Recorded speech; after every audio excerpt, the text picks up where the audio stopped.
gotta go.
It's all in our hands, this life of time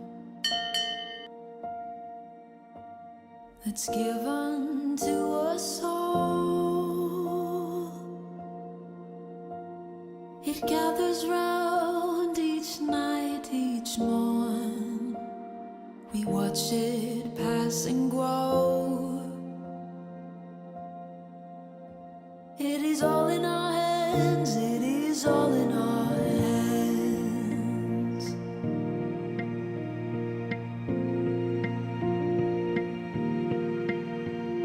With every field and rising sea, can hear the sounds of all, and with every change we'll always be where hope's not lost but found. It is all in our hands, it is all in our hands.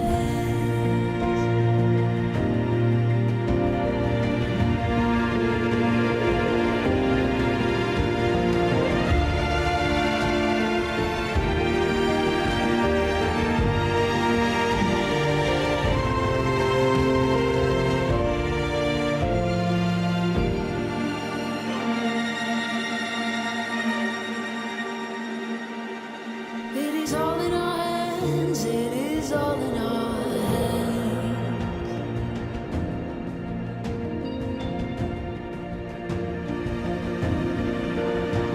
And we know the change will surely come. Baby, one more trip around the sun. But we'll gather here where land meets sea, where we can be as one. And we know the change will surely come. Baby, one more trip around the sun, and we'll gather here where land meets sea, where we can be as one. It is all in our hands, and we know the change will surely come. This life of time, it can be. It's all in our hands, it is all in our hands.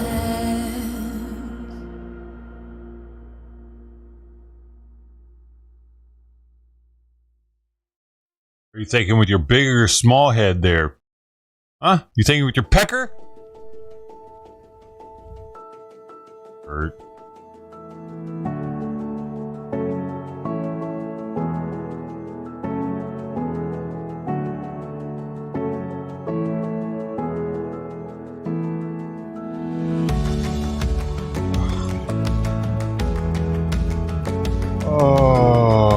Lou, sometimes you get a little gay to be masculine, okay?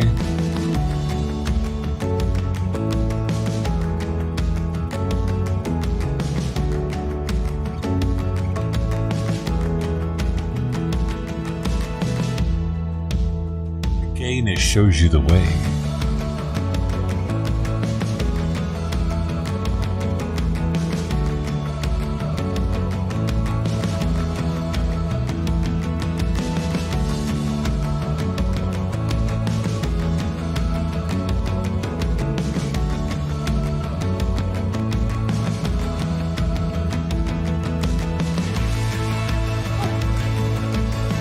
It's time to get a little gay.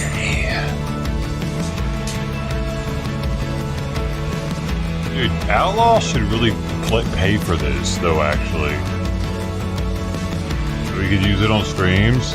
Not only would he not have copyright from it, but he could, like, find stuff that sounds all, like, inspirational and spiritual while he's talking.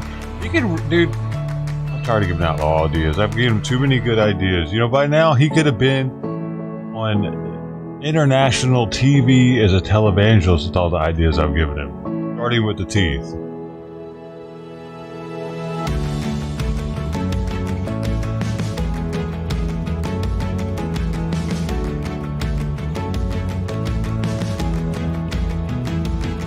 my faith in the Lord and I got my teeth back. You see, because of you people. Because you believed in it. Because you believed in me. Look at me. I can smile again. Thank you, Jesus. You know, it all started with that. Oh, man. I gave him a springboard. Hey, good morning, Miss Bongo. We already saw Trident. Unfortunately, she came and left. Dude, these cats are eating somewhere else.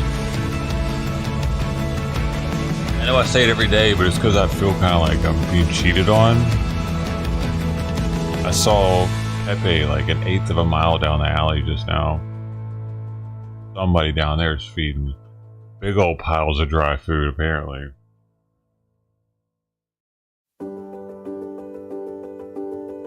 Cut my grass, but it doesn't really matter because I live in the ghetto, you know, and there's not like there's an HOA here that's gonna come after me.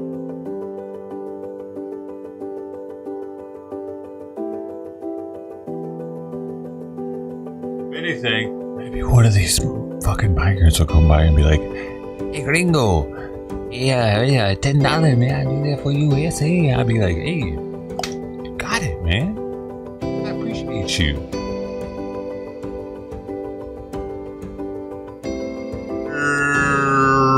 You know what I'm saying? But usually they don't come to me. I have to go to them, which is a little uncomfortable. I'll be cutting the yard across the street or something, and I'll be like, "Hey, what you do for $10? Although it might be 20 now. I haven't done that in a while.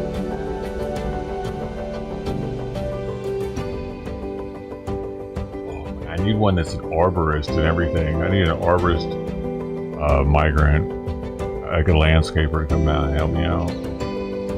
Dude, I'm gonna give them credit where it's due. Those fuckers know what they're doing, man. I say fuckers in an endearing term, as in, man, I'm sure they're trying to fuck. If I call them incels, that'd be worse, wouldn't it? Hey, these incels know how to do some yard work. They're not incels, though. They're fuckers. Right? Look at their population growth.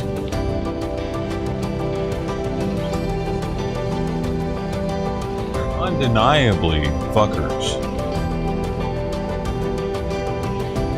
Or Africans, for the most part. The whole continent of Africa is fuckers. Fuck it, man. There ain't no stopping them. We tried stopping them with the fucking HIV epidemic, apparently. Well, some people think that might be what we were doing. I don't know. It didn't work, though.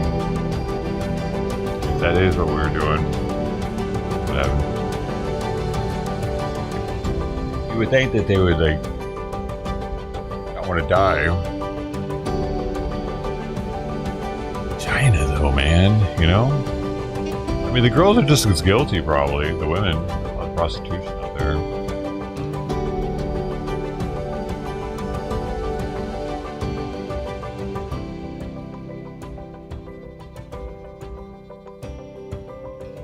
You know, the first weed strains didn't start in Africa. They started in Asia. How is that possible if Africa is the beginning life?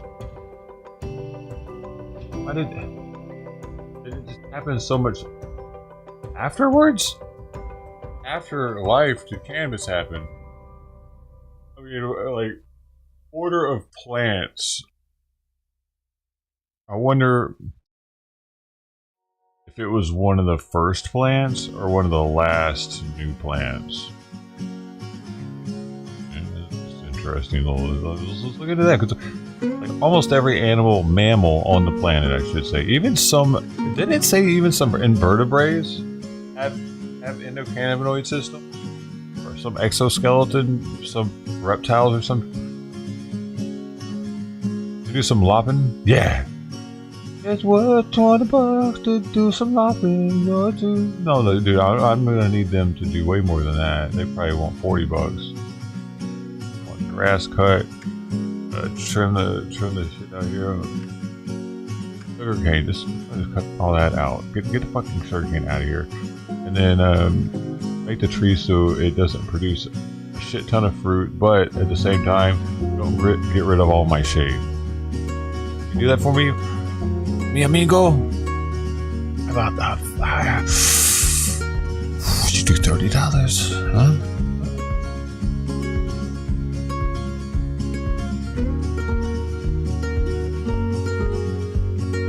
Because the way I see it, dude, these crews that are doing this, like their boss is making like $30. Their company is making like a little bit, like they're making probably like maybe $10 an hour. So if they can knock some shit out in like an hour and make $30, they're coming up heavy.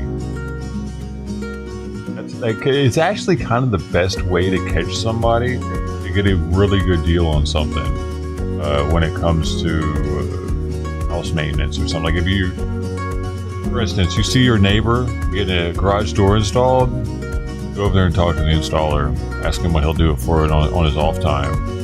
Actually, a lot of them do it. Not all of them do it. Some of them are like, hey, yeah, I only do it for the. Some of them be like, here's my number. Or one might even be like, I don't do it, but one of my coworkers does. Here's his number. So yeah, that's very. It's all over the place that that's happening. I used to do it.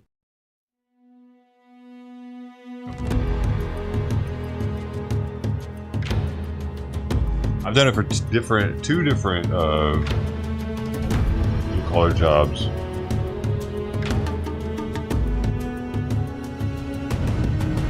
A hell of a lot more profitable to do that than working for the boss.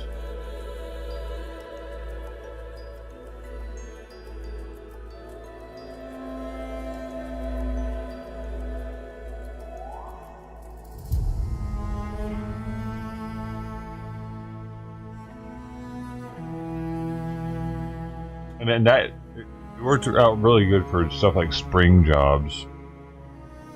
Everybody's scared to do their springs for garage doors. I mean, for good reason. Those fuckers can kill you.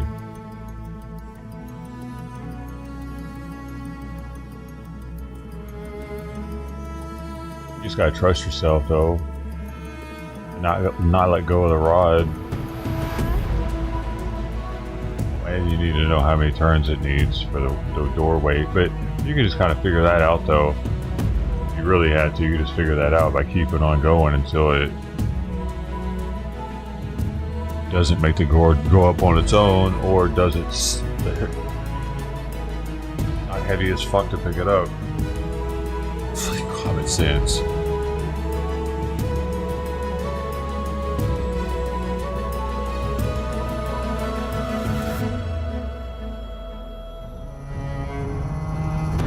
The language barrier is what gets in the way, honestly. If they all spoke English, it would be so weird, man, but they're always Spanish-speaking crews, every time. So I'm always kind of like a little like apprehensive to just walk up to them and be like, hey, a gringo in the neighborhood. They're going to be like, yeah, I'll do it for $100, shoot the gringo. You don't know Spanish? Yeah, $200.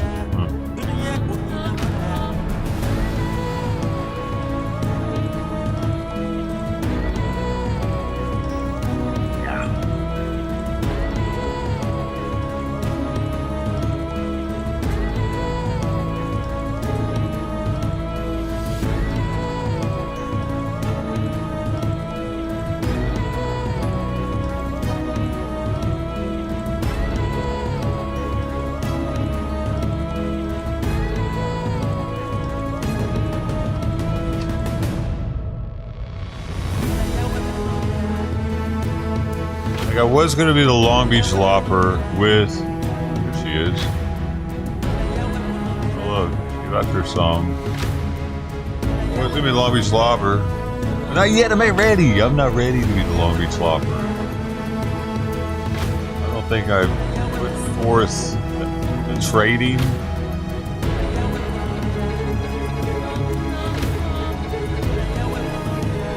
I'm just gonna be real with y'all. I haven't been certified yet by the Master Lopper. tell y'all. I will be.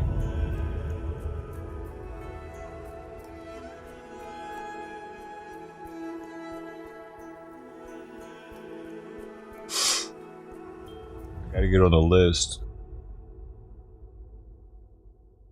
The Jalopper list. The Lobby Jalopper list. For trading. For certification.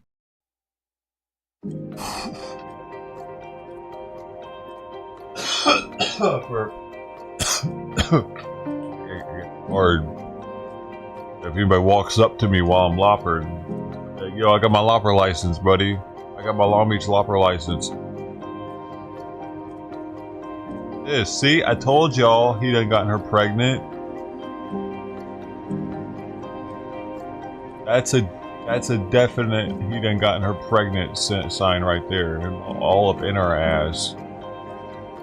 Especially since I'm pretty sure she has balls and she has vaginas. Or I should say uterus. You know they rip the uterus out of them when they spay them.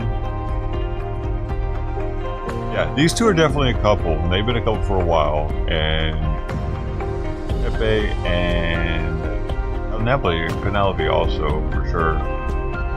Interesting dynamic that they don't know that we see. You know? They have no idea that I know. Because they never hang out next to each other when I'm out there.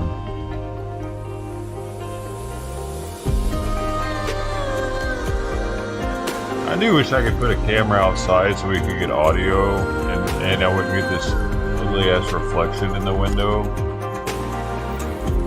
The tripod.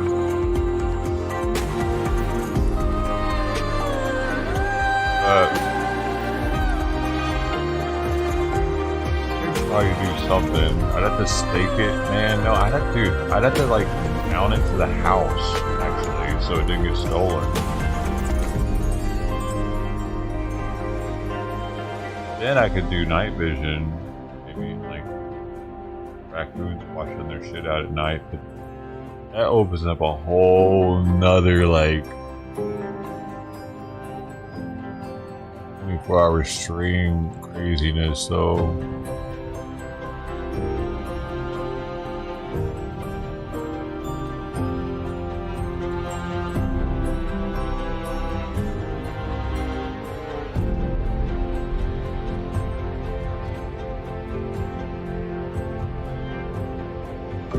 but, I mean, that could be something because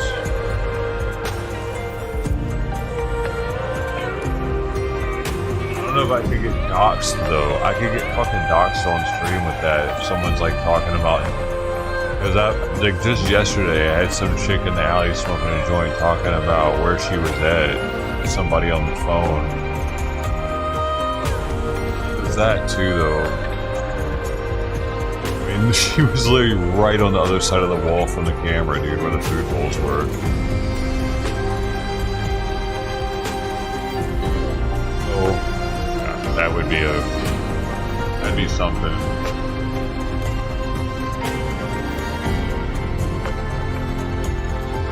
Yeah.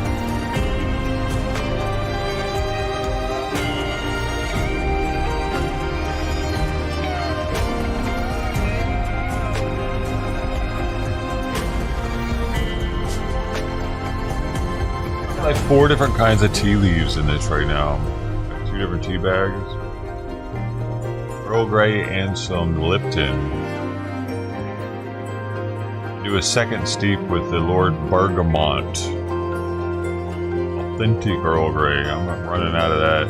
I didn't really like it at first, now it's kind of growing on me. Second steep with the Lipton bag gives a high caffeine content for tea, but a little bit of the Earl Grey flavor.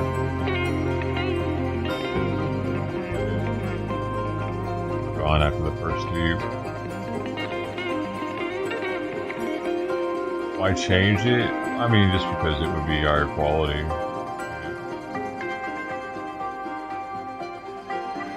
Being able to hear out there would be nice. Be liability. I mean, just someone saying one street name out there could be a liability.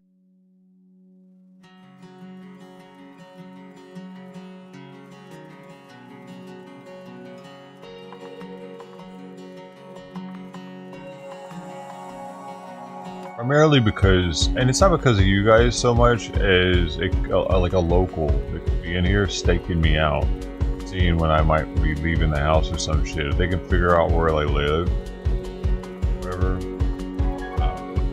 That's paranoia, but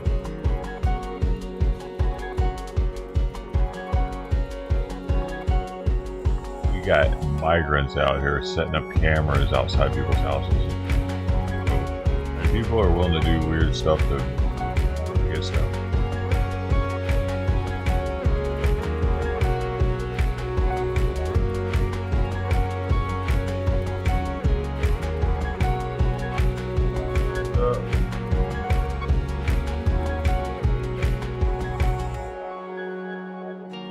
Man, I gotta get some loppers though. Or as soon as this fucker starts flowering, I definitely gotta get loppers.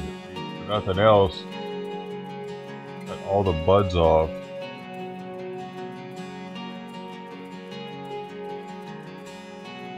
Oh, she didn't eat. Dude, what the fuck? God dang it, she didn't.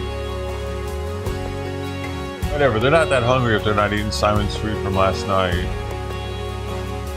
Somebody's gonna eat that food before I take it out there. That rat snap.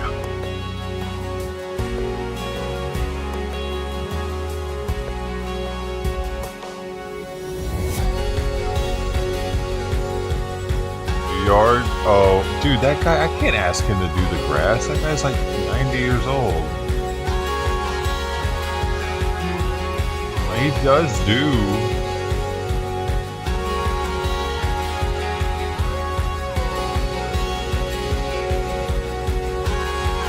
I don't know if he still does it though. I haven't seen him making a trailer out yet. Like this song right here. Earth Day. This is an Earth Day music collection. So do you feel like hugging a tree?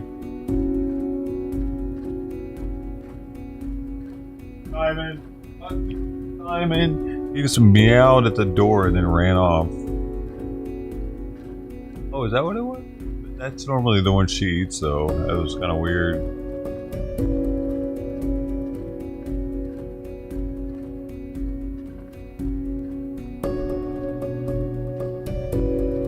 That's Tom again.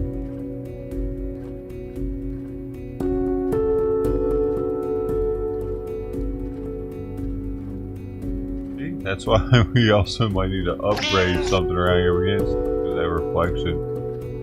Wait for me to feel limited with paper up in the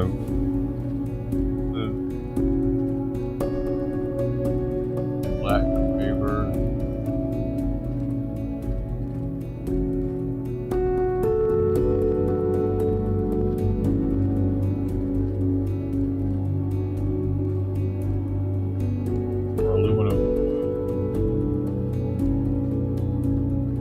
Wouldn't it?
shit, that actually helped. Yo, that's a lot better. It looks really tacky in my window though. There's the chunk of aluminum, the foil just hanging out. It's like, it really attracts more attention to the area. I don't have to leave it up to like all night.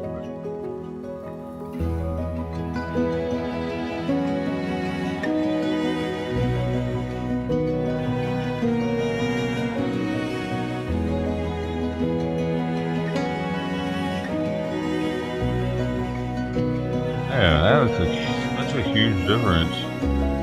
Huh. Dude, I waited a fucking year with it like that almost. Just hardly been able to see what's going on.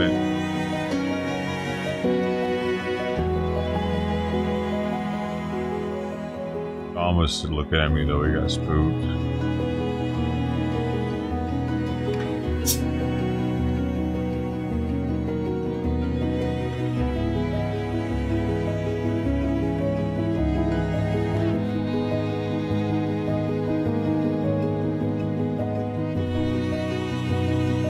It almost looks too clear now. I don't know what to like.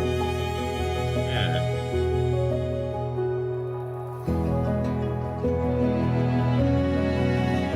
I don't feel like my stream anymore. I might even be able to clean up the left too a little bit. I don't know why it's doing that. Or, I mean, on the right.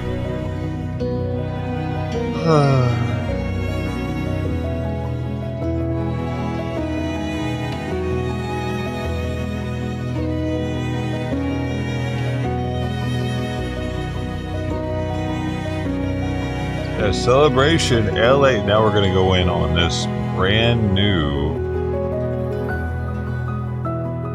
Alright, brand new. 100% fresh, whole flower, terpenes, and cannabis oil. No trim, no additives ever. 2 to 4 second draws are recommended. LA Strong. 2 to 4 second draws are recommended. LA Strong. Look at this. It's got an LA heart.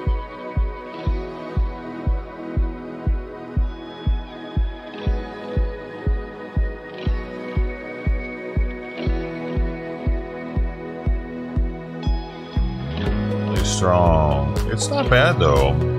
The flavor profile they give for it is orange, kush, creamy. They always give 3 descriptors. Oh shit! Yo! I didn't know they did this. Look.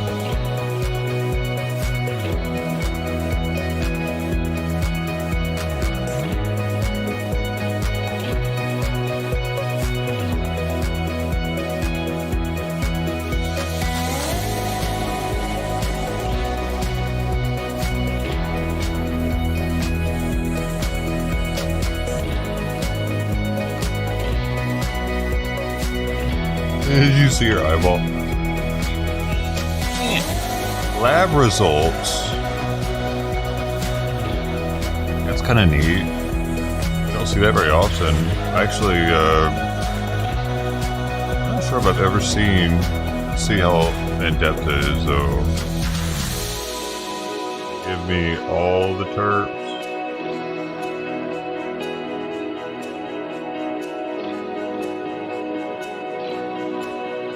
Go, dude. Makes me in the right spot. It doesn't look like it is. Does not look like it took me. Wait. It took me to all of their. Oh, I have to. Let's see, I have to enter. Oh, what the fuck? I entered the batch number right. I fucked it up though.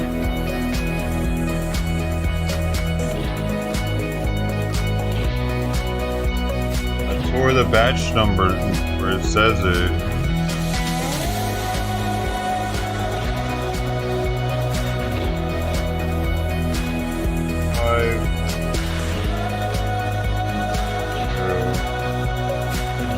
If I can get it right.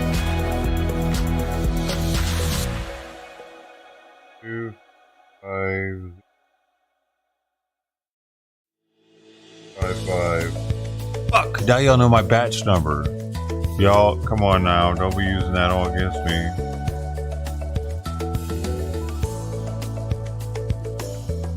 I'm back again.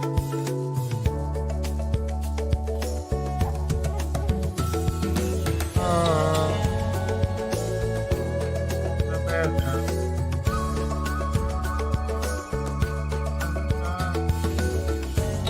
88, 81. Yeah, this is the one. I found it. Cool. Because the cannabinoids and THC are exactly. Because this one doesn't even say that it has 84.4% THC. It just says it has 844.2 milligrams THC for the gram, and that is the math on it though. So this is the right one. Oh, they did a complete terpene profile. It's got two of my least favorites, though. I mean, it tastes like weed, though. It tastes like weed tastes like, because almost all weed you're going to find has myrcene in it, and this has, the top is myrcene, followed by limonene. Terephthalene, I think that's the peppery one. Pinene, of course, has pine tree. Linalool, that was linen. Linol. Oh, supposed to be pinene and apinene. Anyway, I normally stay away from myrcene and limonene, but it was free. There's just a teeny tiny bit of CBD in there. Okay, 1.8 milligrams. That's in the entire thing. Entire 1 gram.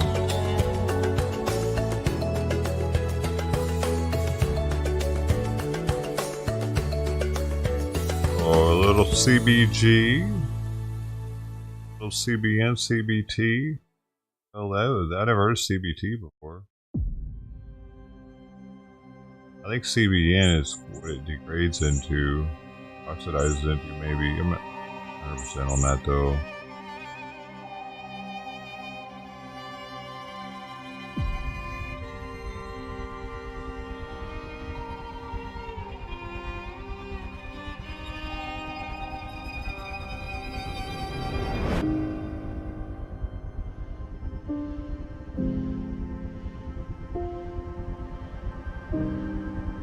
Didn't have any solvents or anything.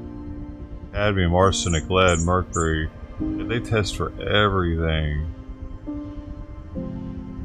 Microbial screening, salmonella, aspergillus niger. Definitely pronounce that a different way.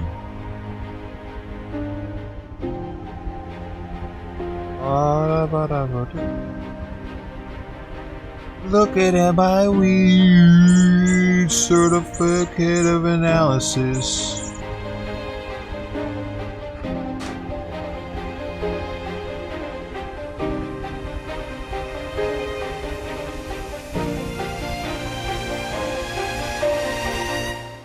Oh shit, oh.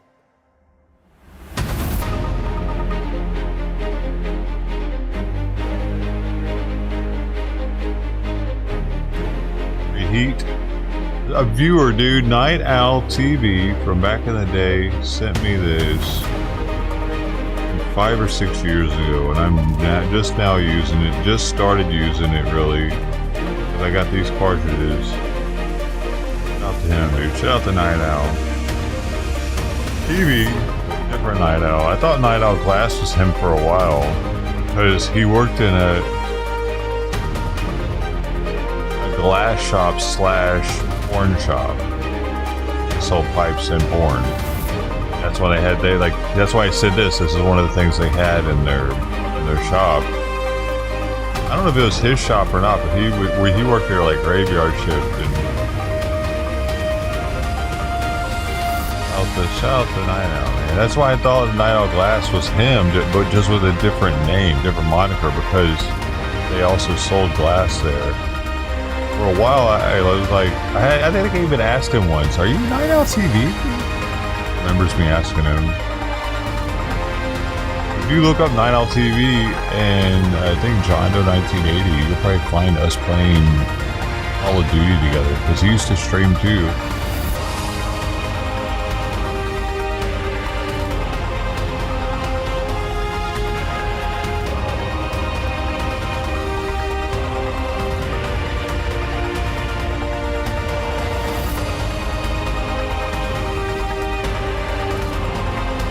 He was my first member. His girlfriend was my second member on YouTube. Yay! Oh, Night Owl TV, man. Doing alright. Oh.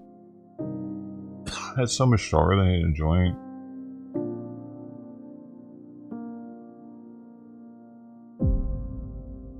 Whoa, these cats are suffering again today. So just when you thought the cats weren't suffering anymore, they're back to suffering.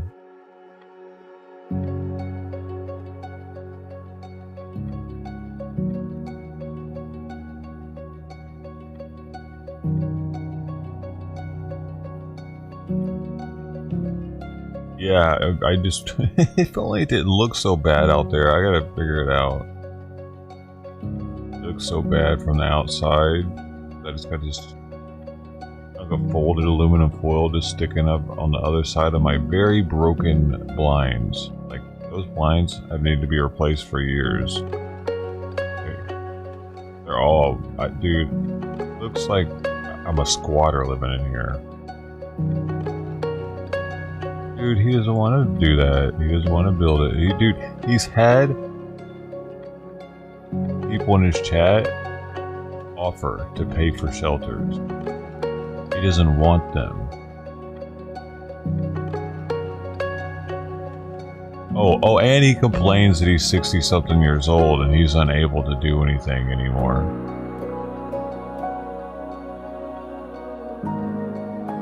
He's unable to go out there and do anything except for what he does. He makes a lot of excuses for not doing any more than he's doing for the cats, while at the same time making damn sure. Wait a second. What? He didn't put his PayPal in the What if he forgot? Oh no, it's all in the description. You got a Cash App, PayPal, Amazon, Venmo, everything. You got everything down in the description. Amazon gift card, Gmail, that.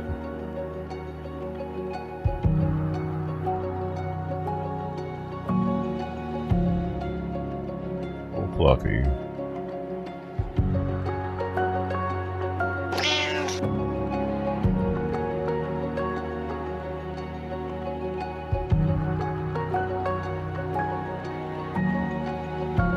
There are new kittens apparently? I don't know how many kittens there are now.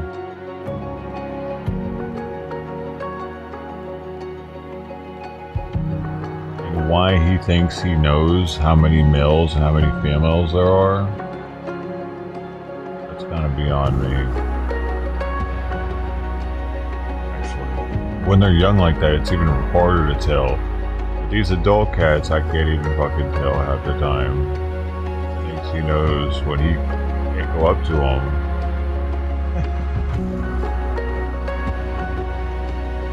He thinks there's only 2 females in his litter. Out of 1, 2, 3, 4, 5, 6, 7, 8, 9, 10, 11 cats. He thinks only 2 of them are females. It's possible, but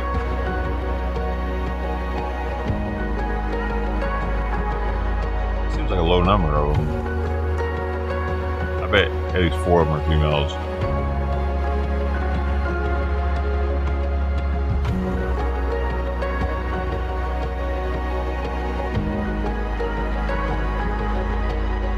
Oh, well, Mama's still not spayed. If Mama's still not spayed and if there are that many males, not gonna be long before she's fully pregnated.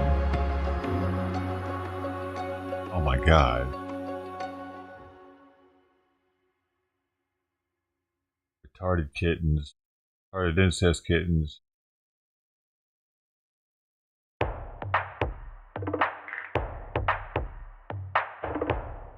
Oh.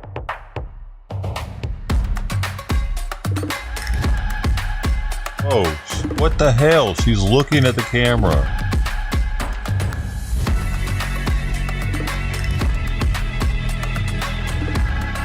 That's not the first time that's happened, dude.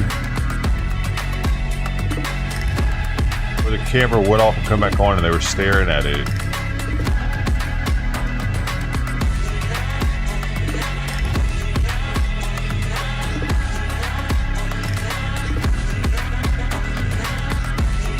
Walk by.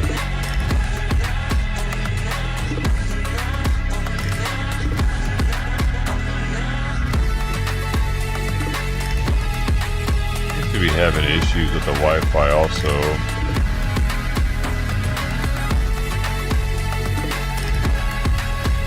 I think it's aluminum foil because it's on the other side. Oh, she's looking at the aluminum foil probably. That's what's going on.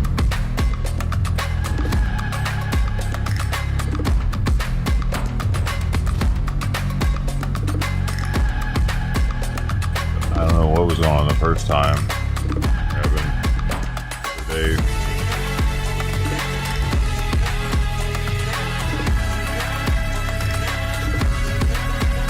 Yeah, she's probably got issues. Simon's been drinking a lot more water lately too.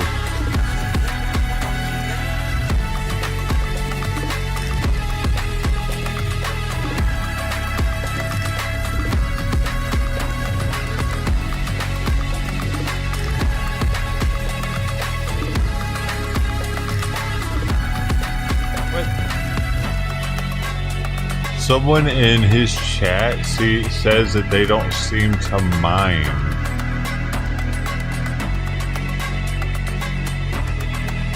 Wait.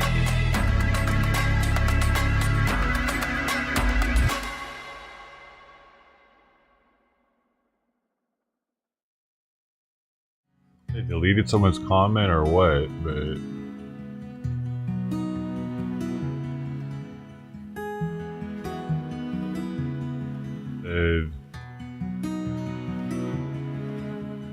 they don't seem to mind, and why should they? They have those plush coats.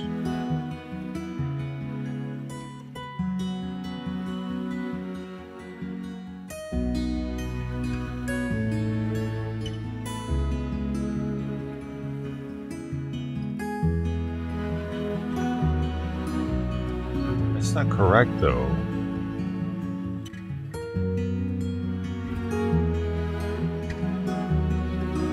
They don't mind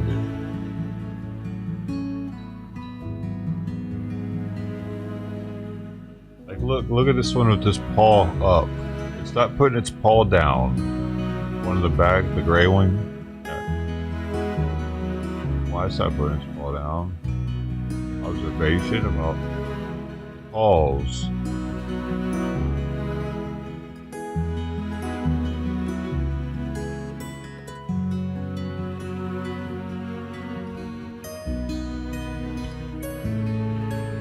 Everything I've looked up on cats climate says it's dangerous. But I guess he thinks the entire internet's wrong.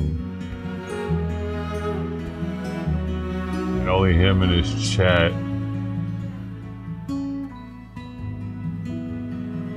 They know the cats are happy. Look, it would run off into the snow like that if it wasn't happy.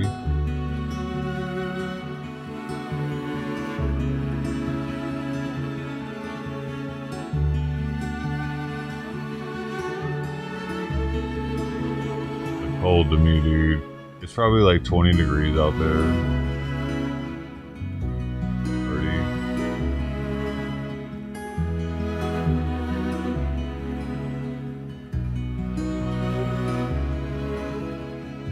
It's all they know.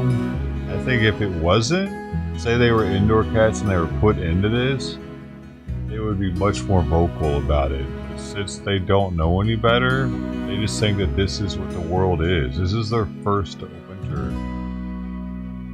So they're just taking it. But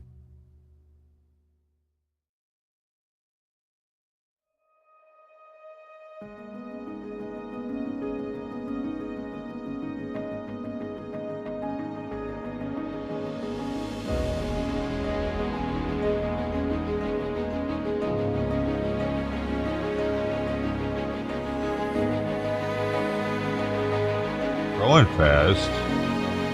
I think Sweet Pea's got some sort of growth deficiency. It can get bigger. It's just doesn't have some thyroid problem. Eats so much.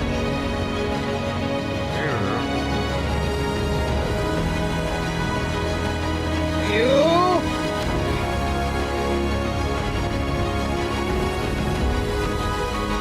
Oh my goodness, what's wrong with you? Lips are not getting better.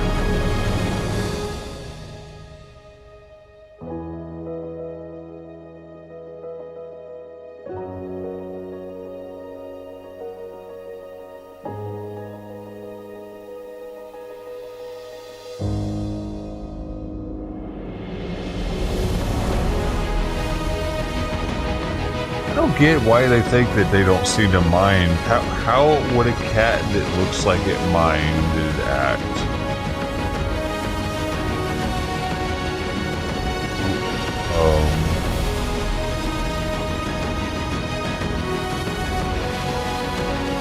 It's getting a little out of hand right now. This is not kind of tree-hugging music.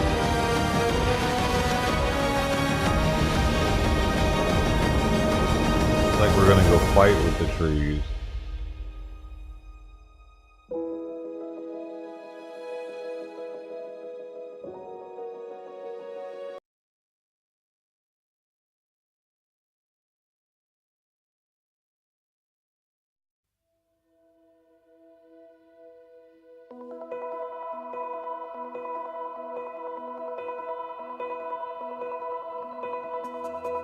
Oh, maybe it is the foil.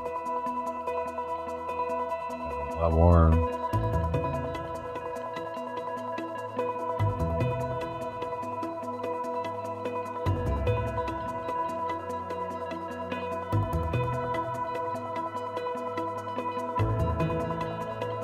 I need to take out more food.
There's a cat.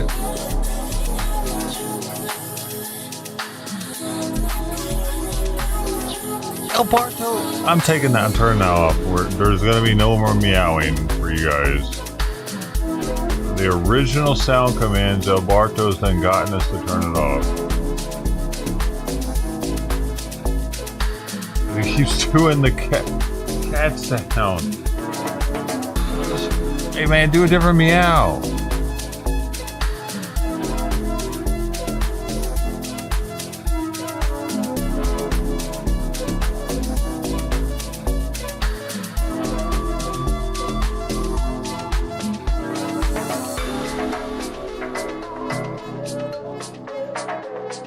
It's like the third time I thought that there was a cat because Obarto did the fucking cat sound command.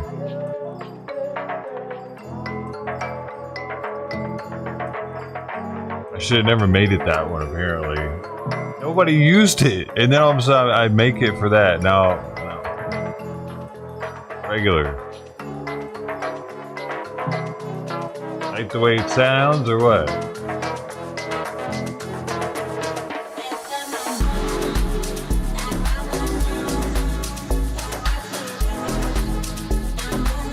Make it a different one, it's alright.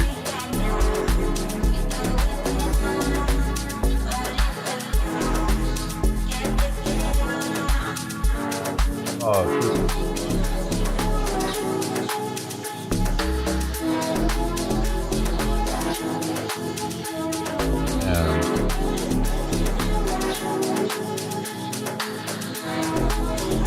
yeah, I'll just make something different, it's okay.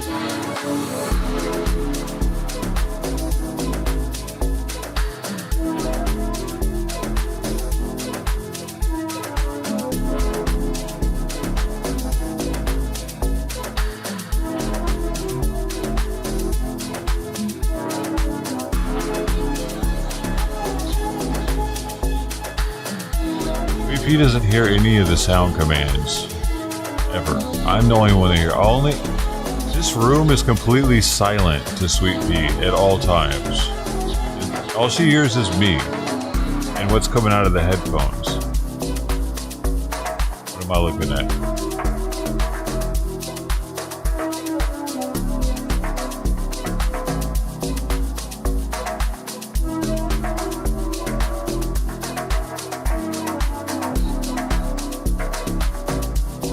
And she hears the microwave right now.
Yeah, I should take a picture of her from outside. You'll see how ghetto it looks.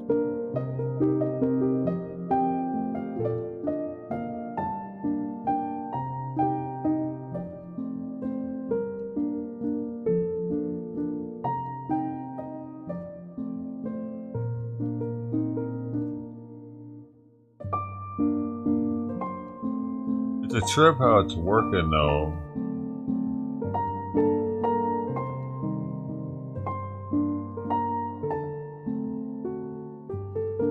It's blocking their... it's blocking the ability for there to be reflection of anything but aluminum foil from this other angle.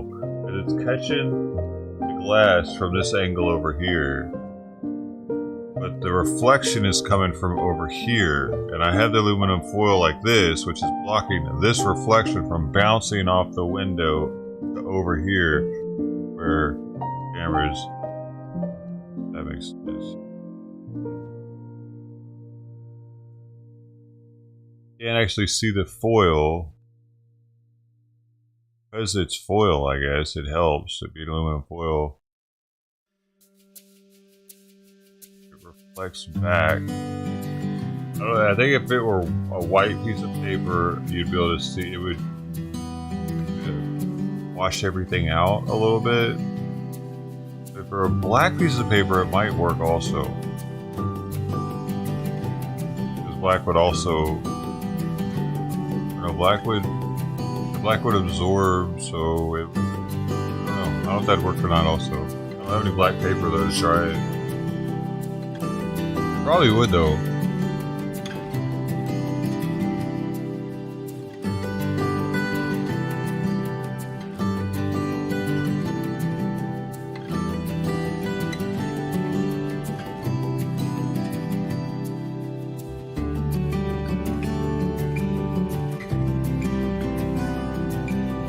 Dude, I lost Bat Meow somehow.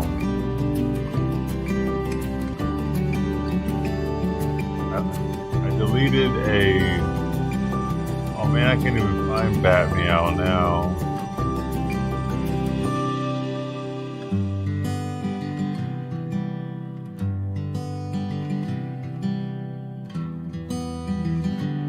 Batman. Oh, it's gone forever.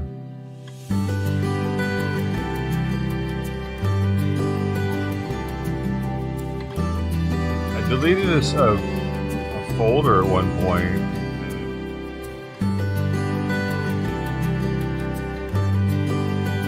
Definitely don't have the capability of getting it back.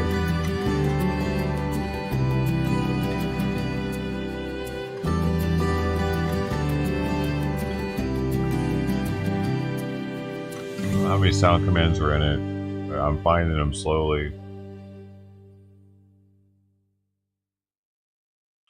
Look how quickly the snow's melting off though. That's wild.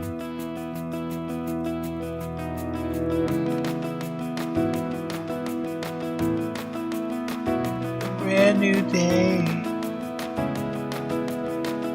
I might be able to get it back though. Do something.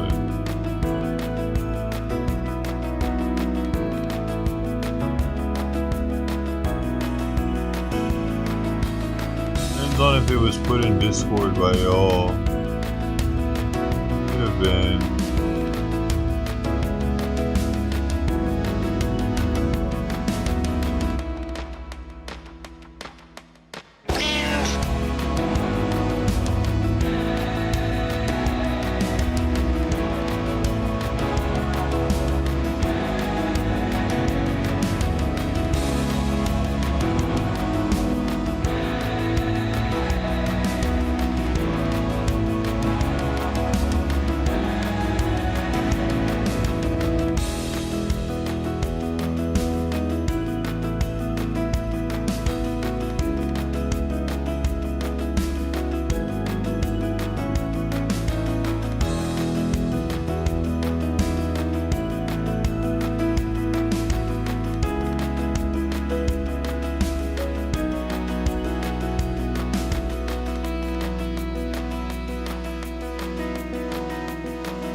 We still got that one. I can get that one back.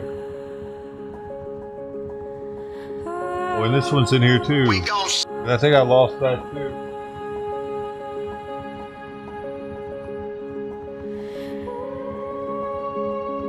We gon' see if we can come up with a verdict up in here. We gon' I ended up getting that again, I remember, but this was a better version. if we can come up with a verdict up in here. It's a better version. We gon' see if I don't know which one's better. Here, another one. Well, there's this one. I thought I had lost this one too. Yeah. what's happening. That was a RW for giving all these sound. Dudes, the bunch of y'all actually gave me these sound commands back in the day. People would post them to the Discord. There's a channel you can go look and see. It's called Sound Clips for Stream. 2020, man. Shit popping off around here.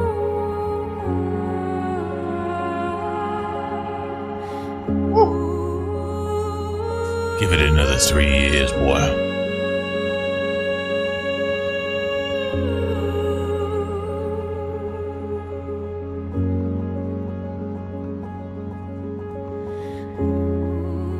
You ever put this one in? It's your right to listen to your gut. Ain't nobody's right to say no. After you earn the right to be what you want to be and do what you want to do. No way. Some of these are like, whoa. Person deleted their account. Oh. Try to get the car looked at today so that finally we'll figure it out with the car. Hopefully. Yeah, maybe. Oh shit, RW. He flipped a sound of me talking about my car needing to get fixed. After the cops shot it all up, I think. Because I needed to get it fixed. It still isn't fixed. Try to get the car looked at today so that finally we'll figure it out with the car. Hopefully. Yeah, maybe. Oh, we haven't figured it out with the car.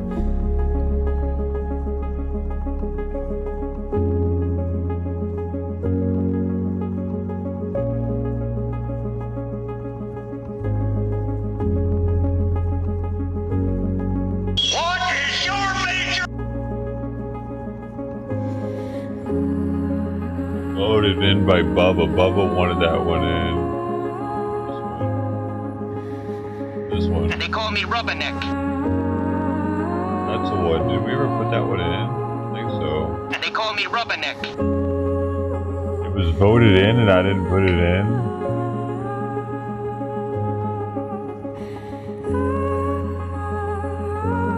Next character? What? I don't even know what to talk about. Oh, the car being old. I don't know about that.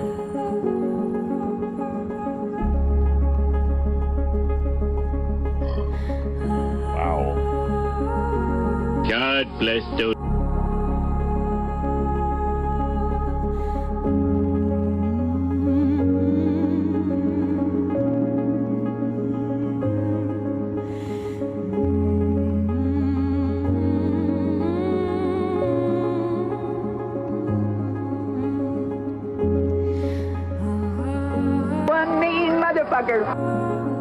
And it's a bummer some of the people deleted their accounts, so I don't even know who put these in there. Some of them. Like I love you. whoever gave me the I love you sound command deleted their Discord account. Knows who that was. Do they love me? They love me. They gave other ones too though, but that was one of them. Those pagans. God bless those pagans. That one, that one. Now we'll see what you're made of. Oh, that was a good one too. Gave this one. One mean motherfucker. Dude, which sound command is this? I can't remember. Now we'll see what you're made of. Kung Fu or something?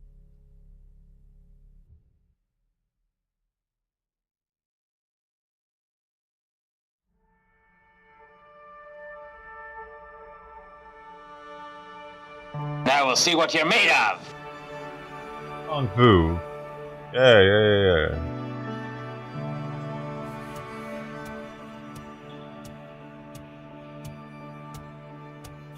Who that was? Shout out to them, man. I don't know. I'll never know. Wait. Was that Gino Pass?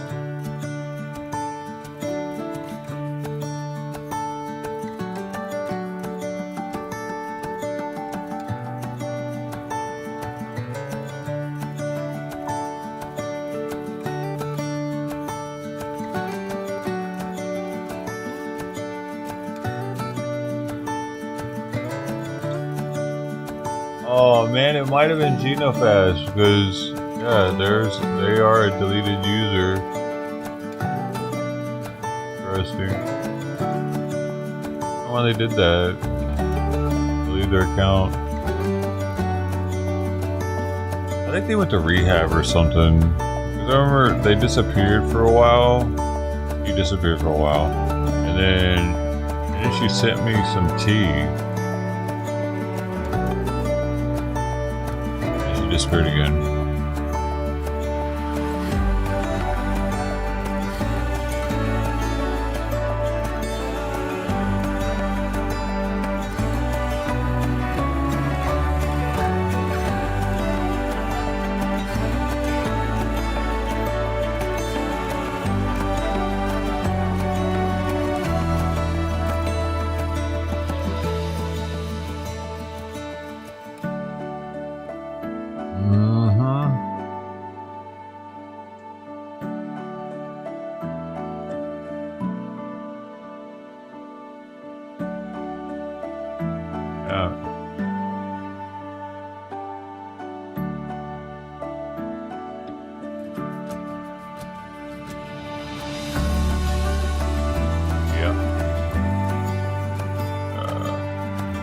They're the deleted user that posted all the name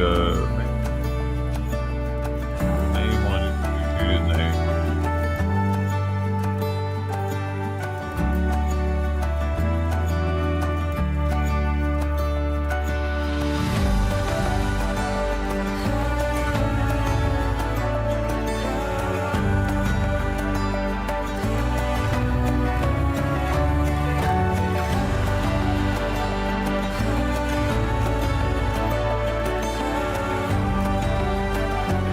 Ready to hug a tree.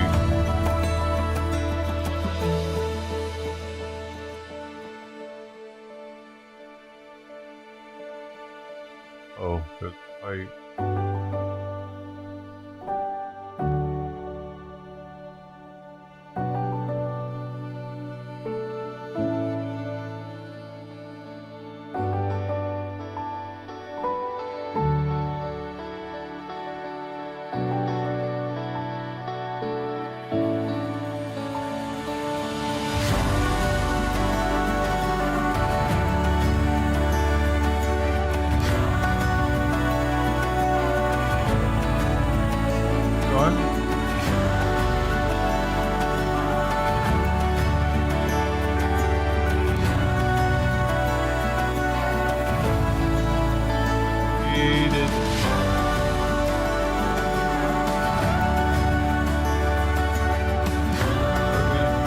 Loves getting him caught up in the fucking power cord. Our favorite thing to do is get him tripped up in the power cord.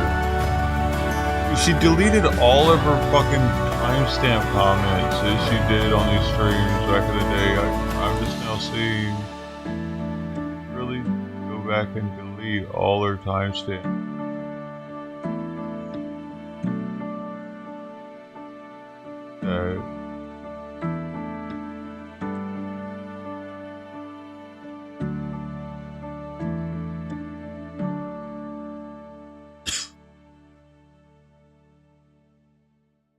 What?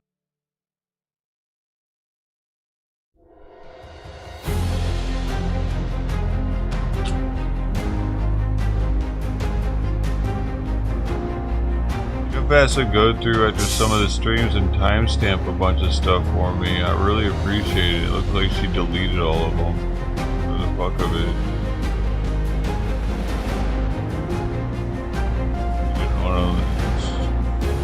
Seen that she supported the channel, I guess. Got that serious. He was a Harris supporter.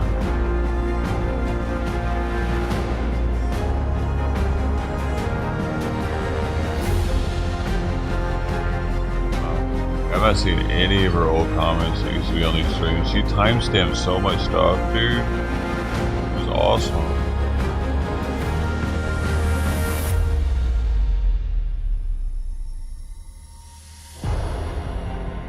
Spiteful with it.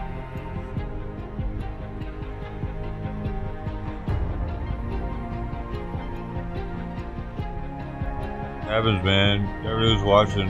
I can say shit. Random day. Or it'll get spiteful. Like deleting all their comments.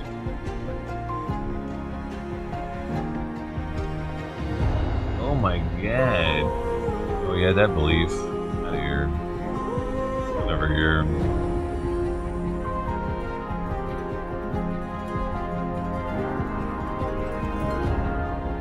Crazy. I can't believe they're all gone. Those were so helpful. You know, but like, I'm fucking kind of impressed that she deleted all those.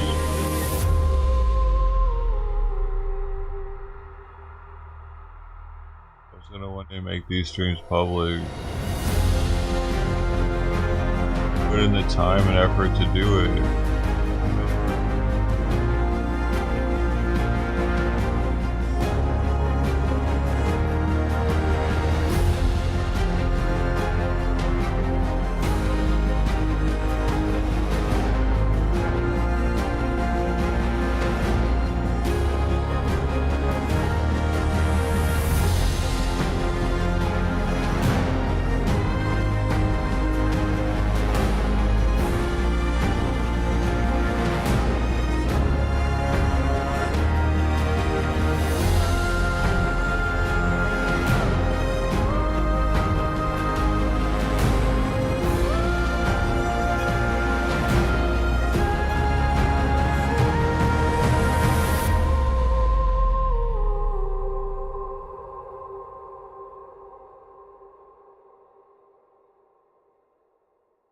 Fuck, man.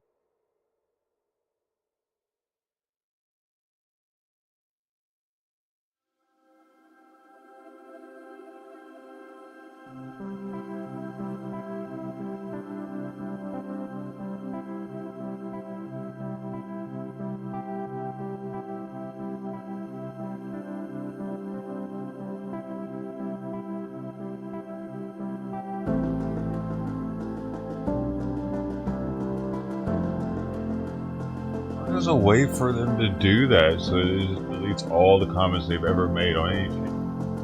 Something. That's yeah, there used to be comments here.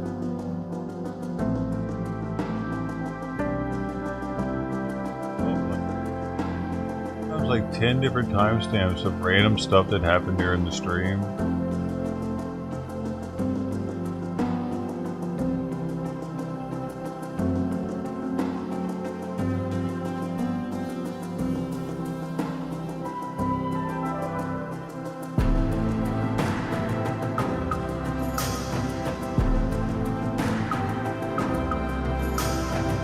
I'm trying to find old comments that not go into the video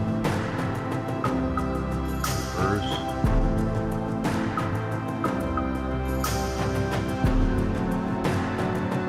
As long as I didn't write it.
Playing my lab is definitely gonna make me hit the food bag.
He's gonna be wanting in like 2 minutes probably.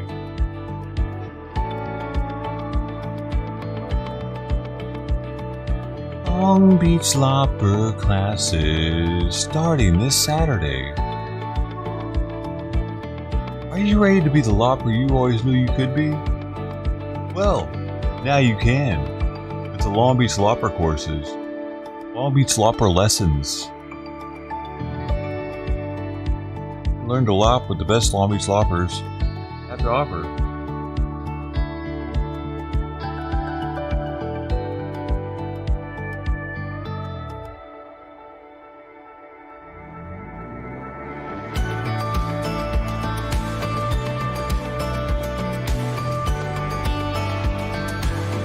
Look, I lopped my finger. Just a little bit though. That's a tiny lop compared to what you're going to be learning here at the Long Beach Lopper Lesson Center. I have some Fiskers. That's what they had at Costco, but I don't know. I wasn't feeling. It didn't seem big enough for the opening. I wanted a little bigger opening. I want to really be able to lop that bitch. I need a bigger lop.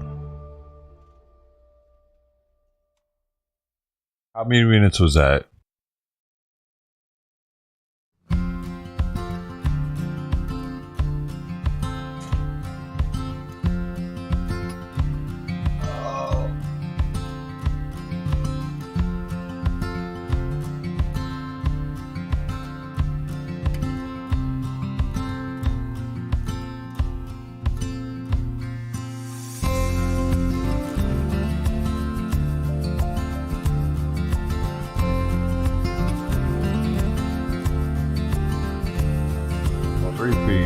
I was looking at the really long pole-to-pole one, pole lopper, and the opening for it that they had seemed like it was kind of small.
Although that's a bummer.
Oh, how many trees? Mulberry tree doesn't grow very much. Shut up, Saul. I'm not trying to hug trees like that. Birthday got weird.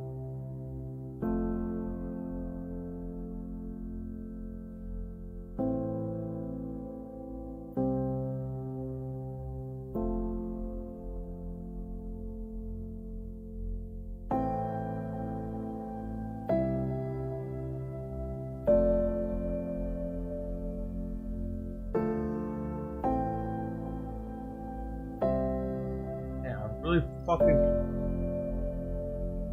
Did she really do that? Dude, it's like my ex-girlfriend who fucking burned all my shit. Like that. Like, what? Why would you do that? Deleting stuff.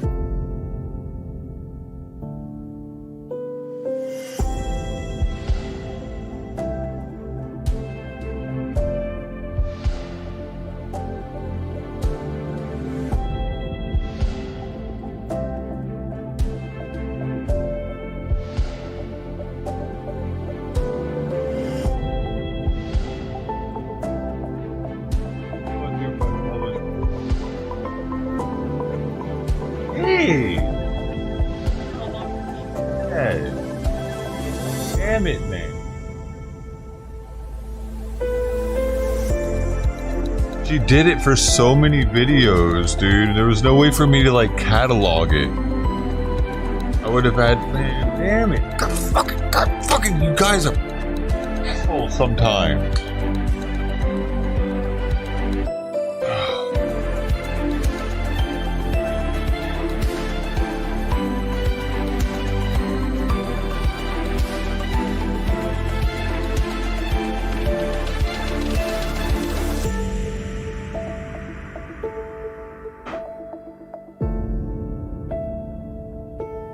Dude, now I want to ask her, why did you do that? You know what I mean? Like, why did you feel the need to delete all of those? Like, it wasn't just for her at that point, man.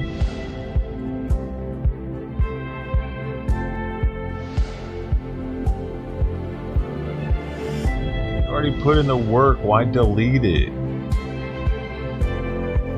There were so many timestamps from the older streams, from the little stuff that had happened. It was maybe something that a sound command had come from, or I don't know, some quirky moment that happened in between me and one of the community members. It wasn't always something that was happening on screen with the content. There was so much different stuff, man, and she just deleted it. Deleted the ability to quickly see the memory.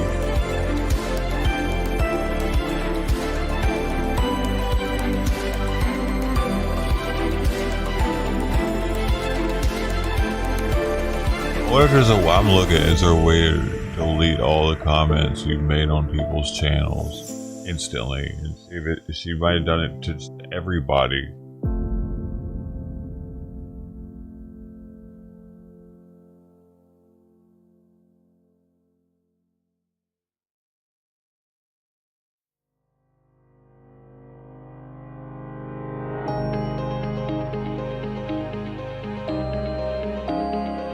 There's a sort of spiritual awakening. It was like, I fuck my old life. I'm a new person now. Bop.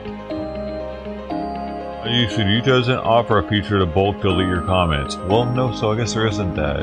You don't need to delete each comment individually through your comment history. If she went into her comment history and made sure to delete at least all the comments she put on my streams, she's still on the fucking top hours board, too.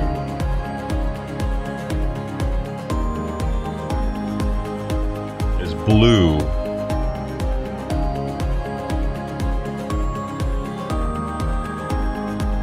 Where's she?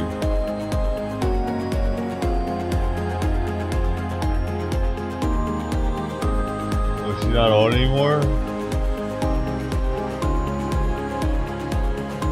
No bot one? Yeah, number 5. He's still number 5 in hours, dude. Yeah.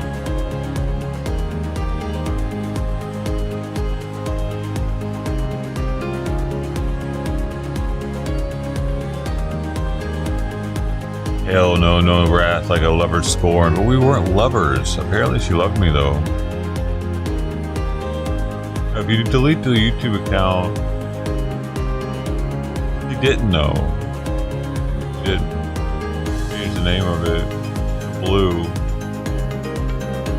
See, I can find her channel. Like, see, I can find it because I have her information on the bot.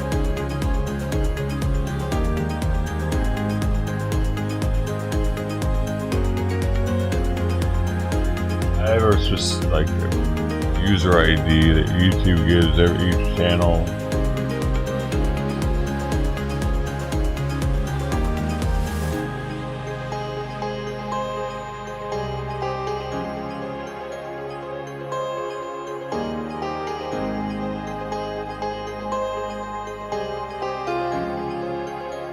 Now how I use this to book a channel about her.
Yeah, it looks like she deleted that channel too.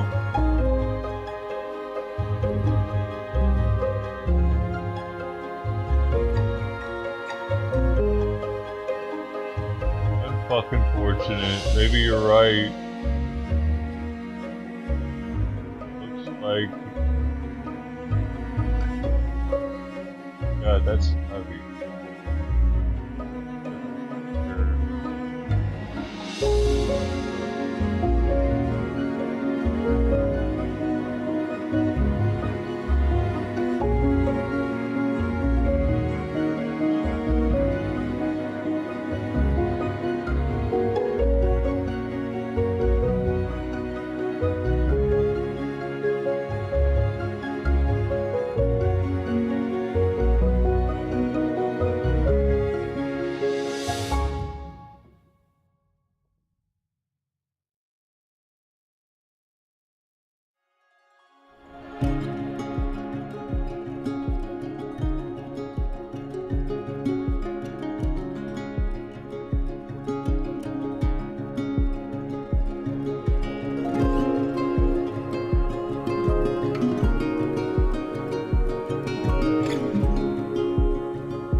Last seen 2024, 3/28/2024.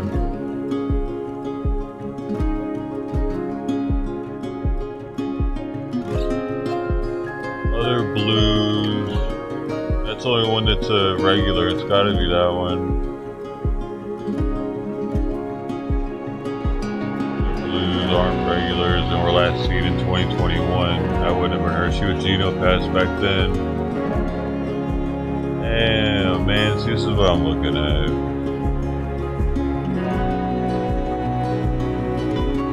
This is a list of all the blues. Just have blue their name that's ever been in the stream. It said something.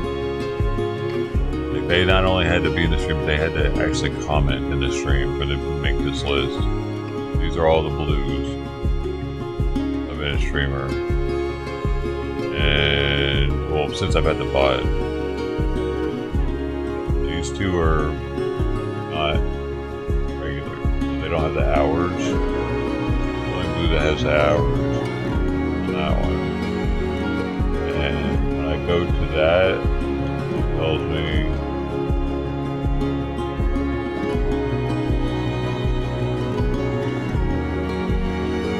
this is a different blue.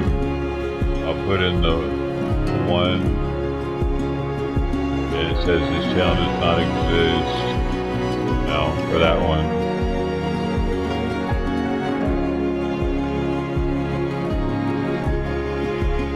So she must have, I guess.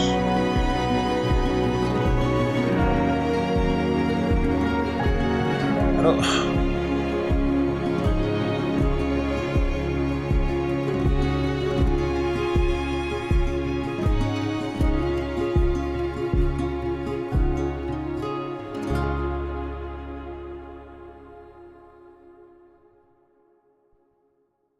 Yes, deleting your YouTube channel will permanently delete all your comments, including those you made on other people's videos and replies to comments. Holy fucking shit, Geno Fast. What the hell is your problem? That's what happened. And what a bummer, dude.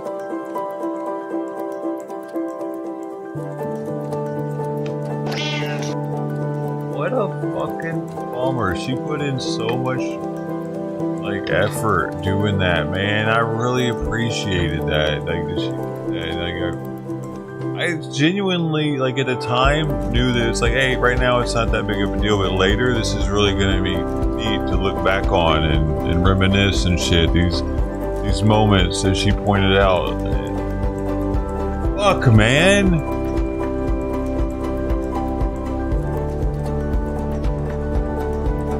Why does anybody just delete their fucking channel like that? What's wrong with you?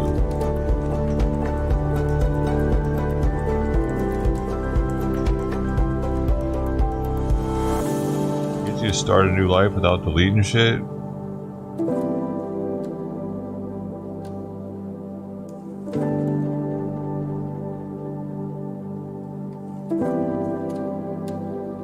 There's no way for me to get in contact with her. I don't think. Find out what the heck just happened. I wonder if maybe she's following me on Twitch.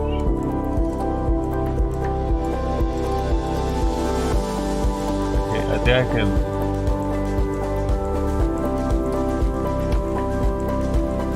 I can get my follow list on Commander Rude. Yeah.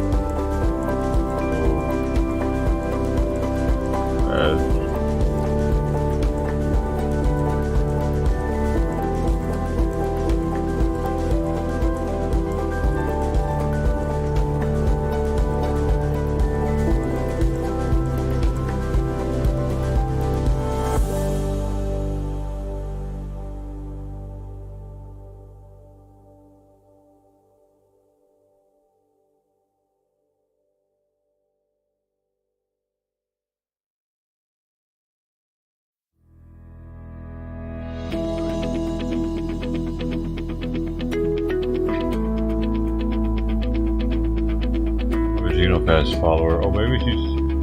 I wish she got blue though.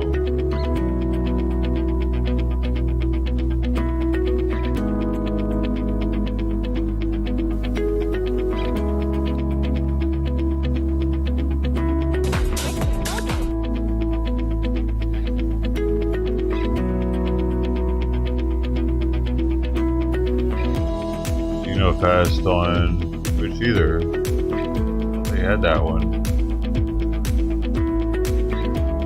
That too, though. Let's see.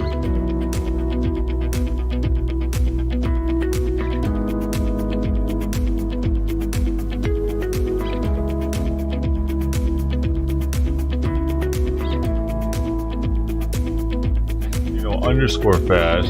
13 hours. I might be able to find her. Her dad account still exists. Might be able to message her. God damn, for real? She deleted her fucking... Why?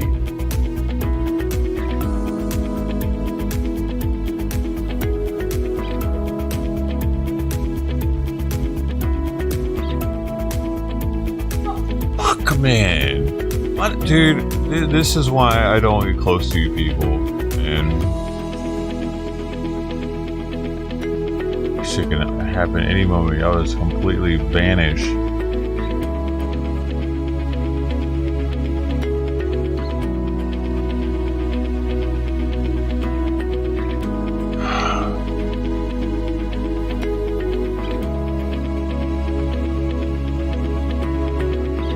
Something I look at I think about Genopast every day a little bit, because there's a terrarium she sent me for a jumping spider that was in here, and I use it to house silverfish that are right next to the medication table where I split Simon's medication at every morning.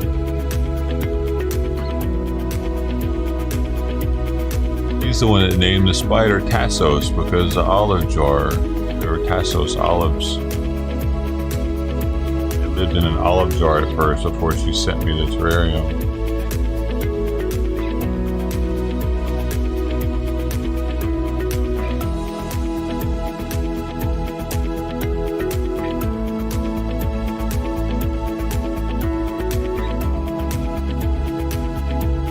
All those, God, dude. All the timestamps she did, I was so appreciative for that, man. Needed it. Fuck.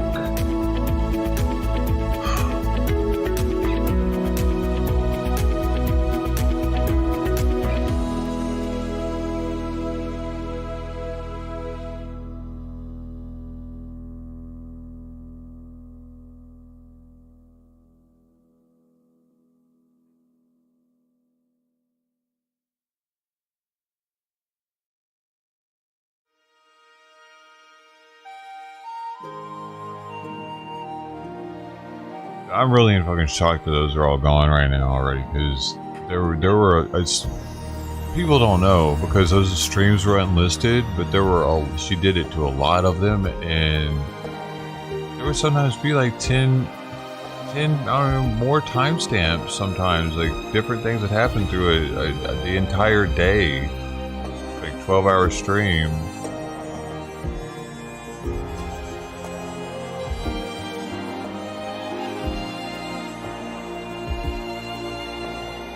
She had posted some of them in Discord in the Dosho Clips channel.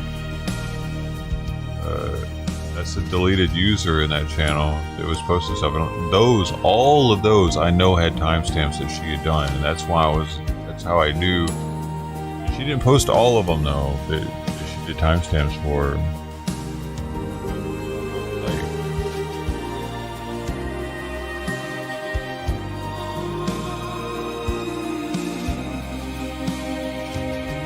She might be dead, dude.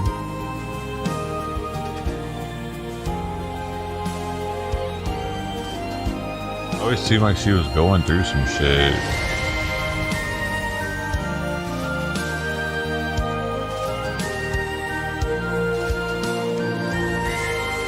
Maybe she was a severe alcoholic and she had to get away from all people, places, and things, just delete her entire old life. I know she was a drinker.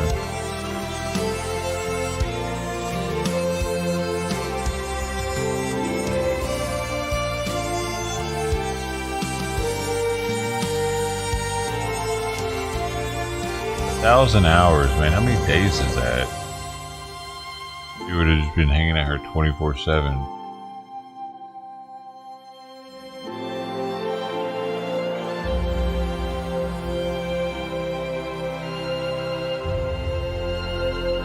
One and a half days.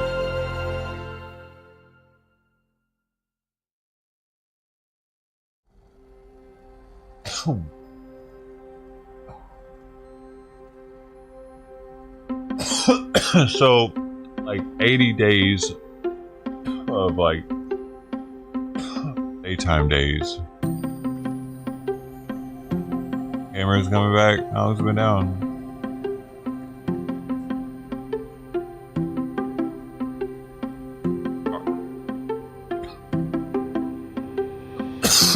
Alright.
Did I guess that's what Pepe left us.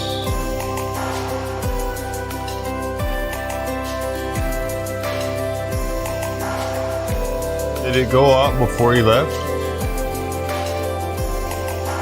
Just him leaving.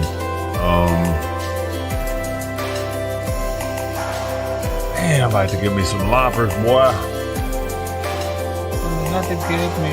I am half tempted to pay a fucking arborist to come out here and they just do it, dude.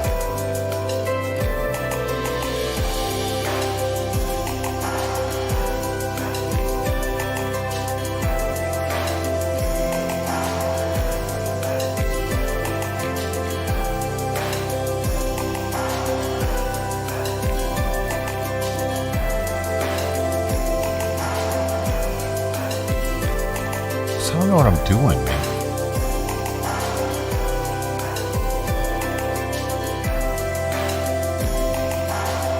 I'm not a professional lopper.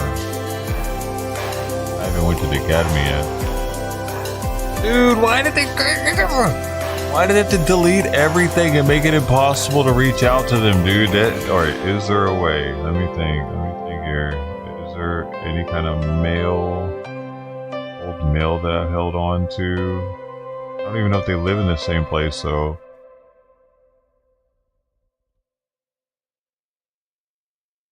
well,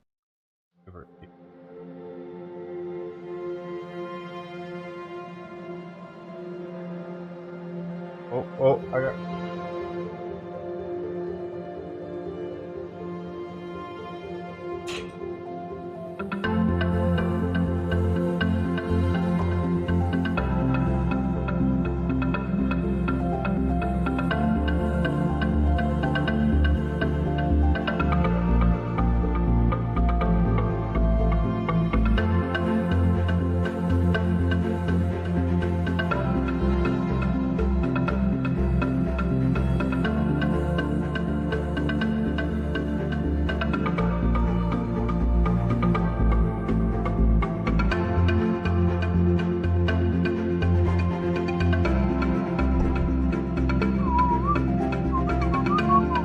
I don't think so.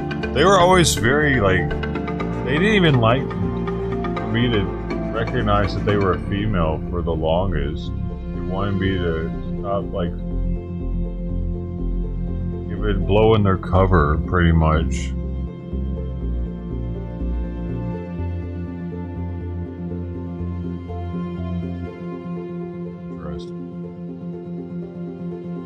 Maybe they were a tranny. That's why. I don't know, man. Could have been a tranny. Tranny, what you mean? I don't know. I don't go that way. Today. Could have been a tranny.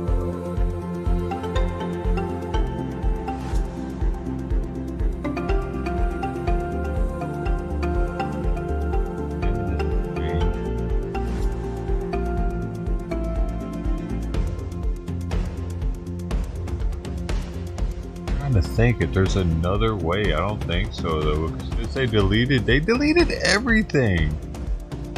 I don't think there was any other way. I don't think oh man, talk to each other on X ever. Where else?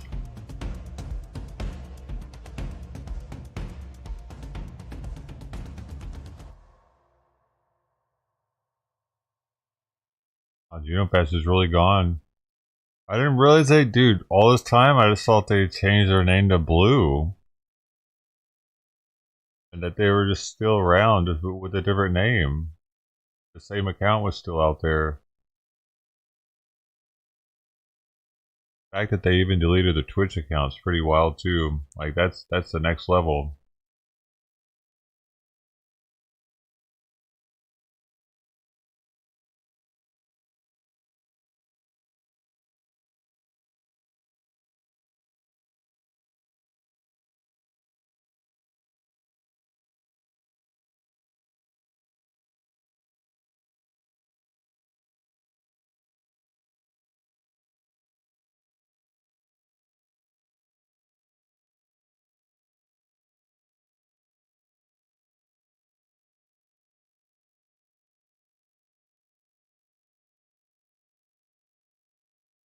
I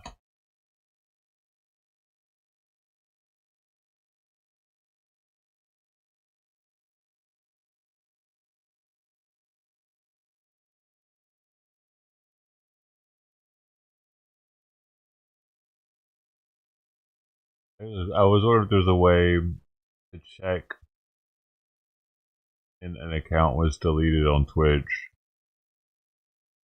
I can't see. That wouldn't help much though. I can see the last time it visited on Twitch. That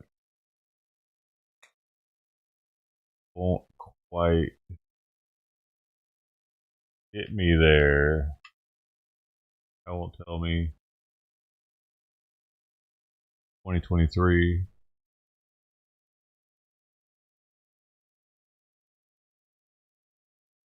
Oh, I gotta go again.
Oh.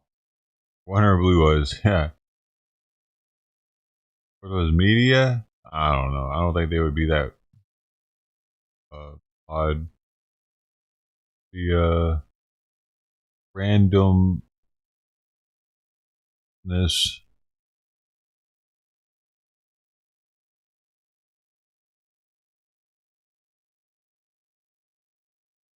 Back.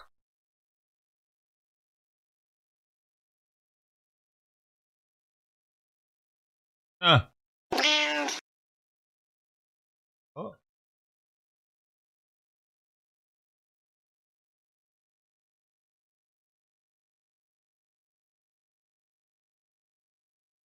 Well, that's weird.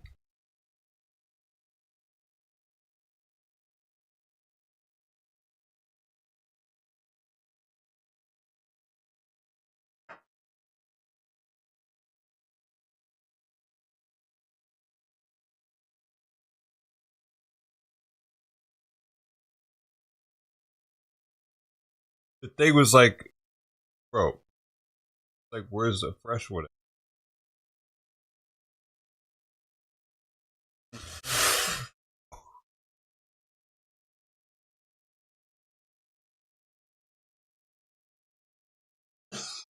It is actually extra glitchy there with the fucking foil, ain't it?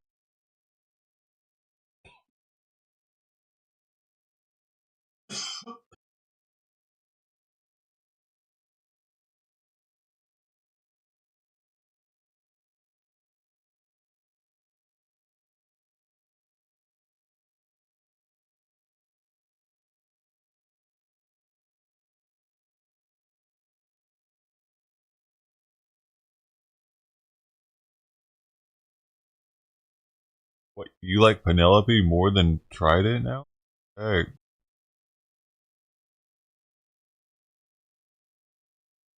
Whatever Crossback is, though. I think Crossback is Has to be Trident's brother.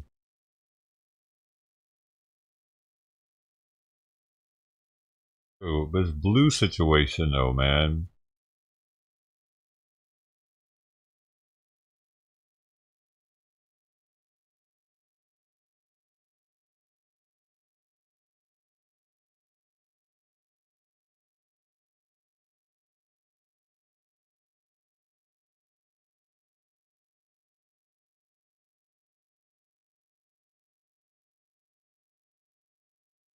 Holiday sale. What holiday?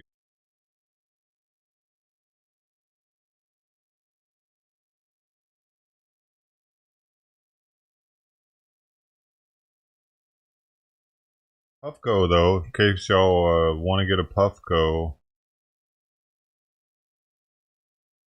or Puffco sales starting. Probably be best on 420.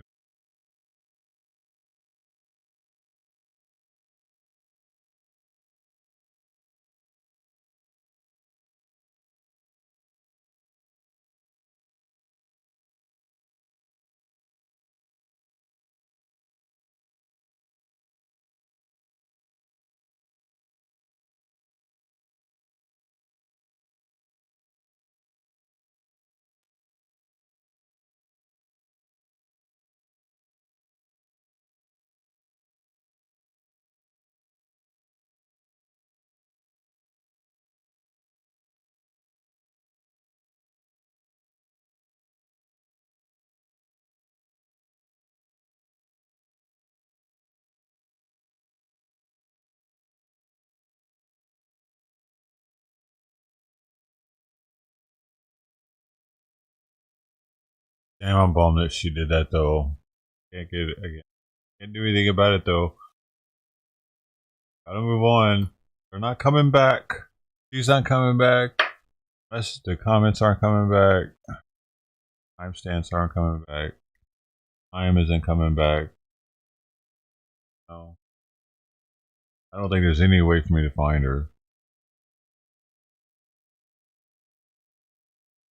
Because she didn't send the stuff to me from home. It was all through like it was drop shipped pretty much, right? Right word.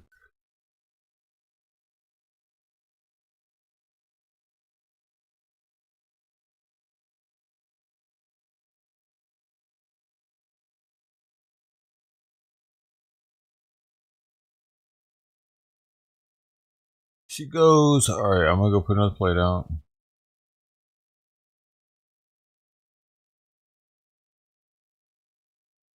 That comes alright. I mean, I don't know if she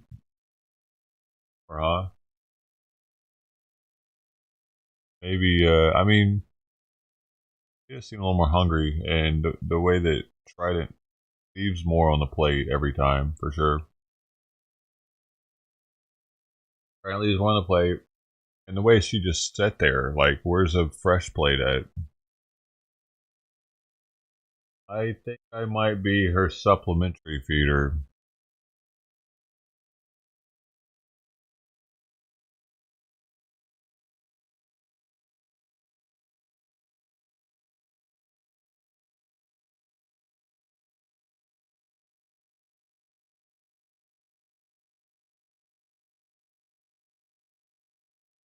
Alright, go take another one out.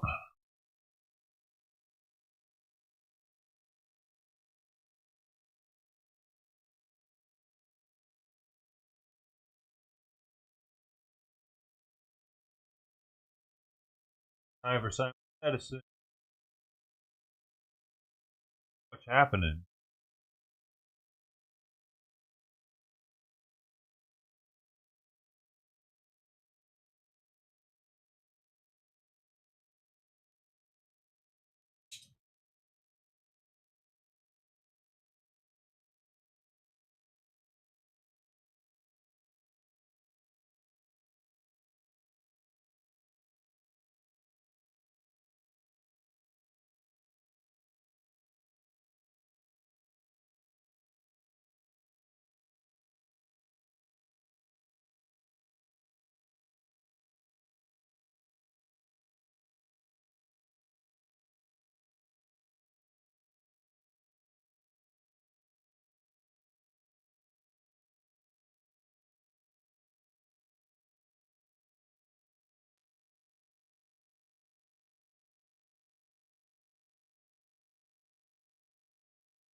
I did it! I did it! I did it! I did it! I did something productive, seductive, eruptive, like a volcano. Damn it, damn it, damn it. So she deleted all of her comments because she deleted her account. I'm still like, man, bro. Fuck.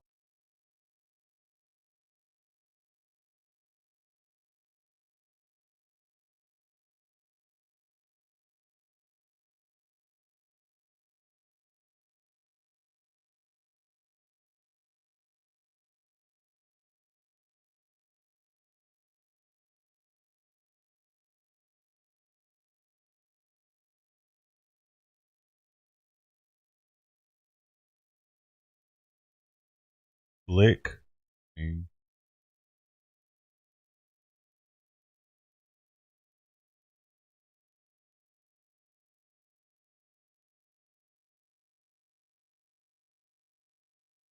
it bothers me when people just delete their comments in a chat.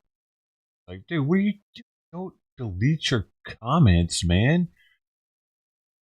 I've brought myself to tears by accidentally deleting someone's comments before in stream. That shit's happened. When people,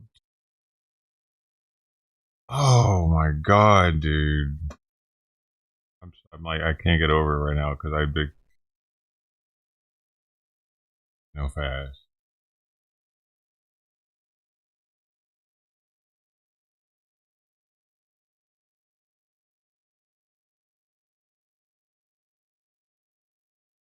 Fuck!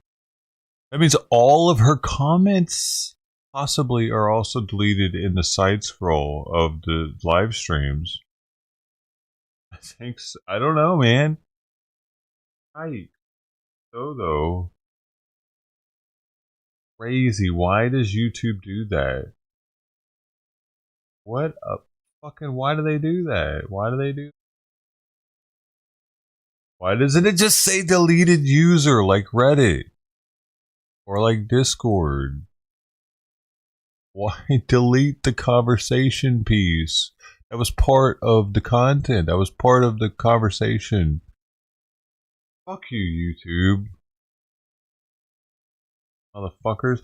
Because they don't want to hold on to the information, probably. They don't want to hold on to the data, the ones and zeros, the energy, memory. Must be. I don't know why else they would delete everything like the way they do. On the screen, yeah. Still though, it's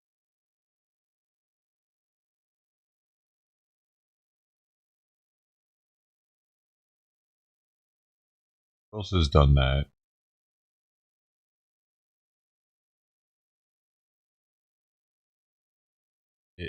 Like unknowingly deleting their account, possibly not knowing that it's going to delete all their messages everywhere on YouTube.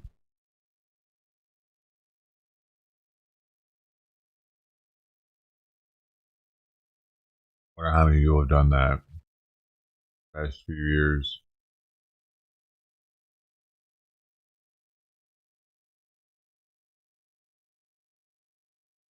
Be a thing. That shouldn't be how YouTube works.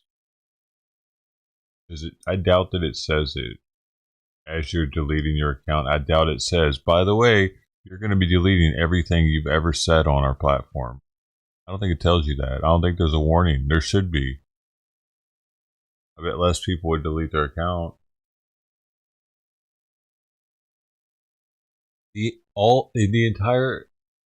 Any proof of your existence on YouTube is about to be deleted. Every comment you've ever made in chat and on any video, any super chats you've ever made, everything is going to be deleted when you press this button. Do you understand? Yes. Bink. You still want to delete it. Bink. You know what I mean? It's that serious, man. But you can't go back and undo it.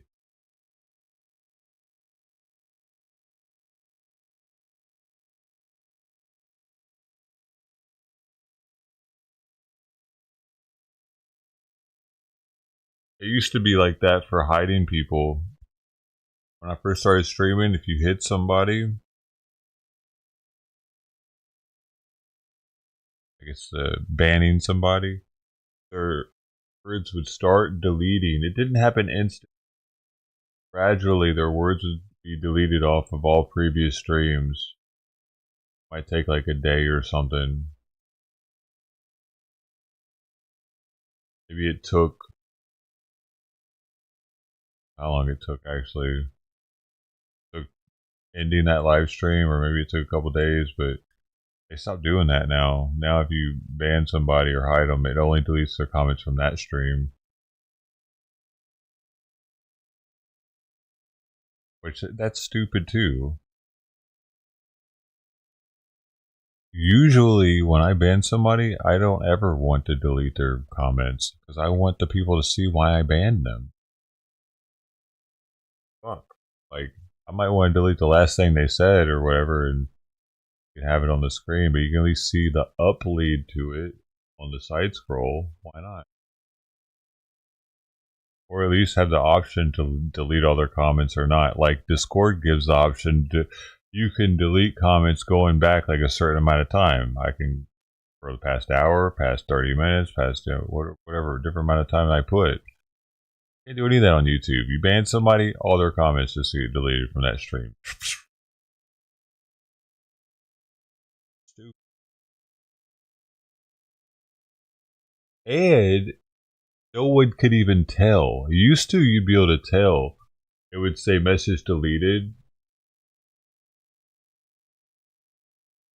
Now it just fills in the blank. It just disappears like they were never there.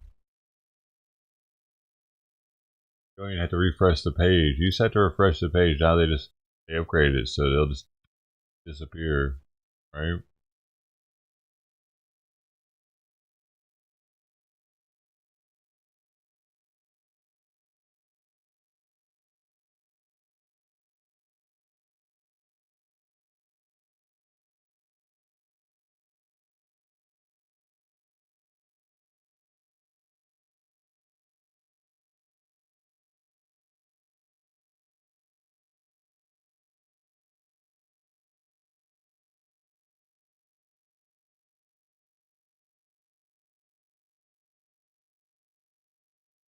I didn't know GenoFast was gone like that.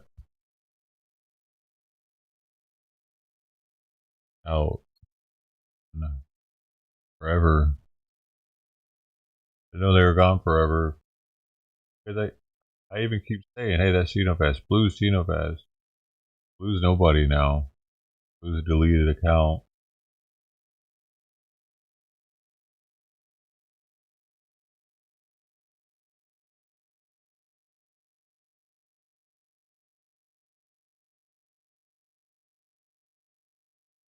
Damn it.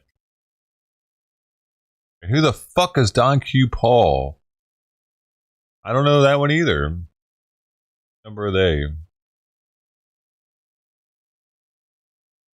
Let's see. Don Q Paul. I don't know who that is. Is it Catman? How do you know? It must be. Why did he do that? Must be. How did you know that? Because he's not on any of the. Wait. No, he's right there. No, he's Catman right here. 411 hours. No, 411. This person's got 1,002. They hit 1,000. It just dropped off. Oh, wait. Is that. Oh, wait. That might be. No. She didn't have that many hours. No, I was thinking it might be Susan. Because Susan wanted to go to a bar, and I never did know. I went to. She only had 18 hours. Oh, unless you had another account that had more hours. But that's got a lot of dough for only having 18 hours. That's probably your main account.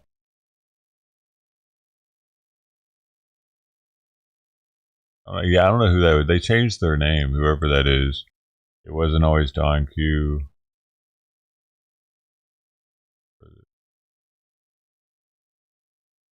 IQ Paul. Let me see. I might be able to figure this out. People disappeared on me, dude.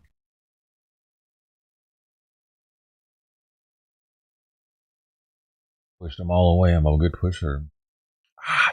Push it. Get up on. Push it.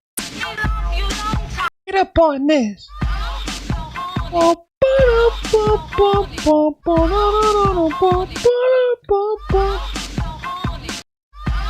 can't make it stop. Is that even the same song?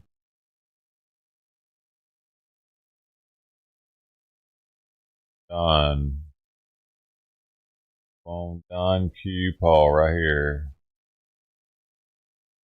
Right here.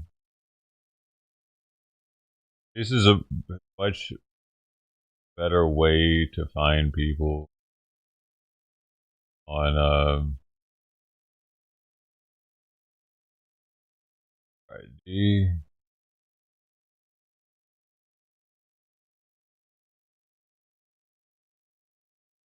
Boom. Wait, I put the wrong one.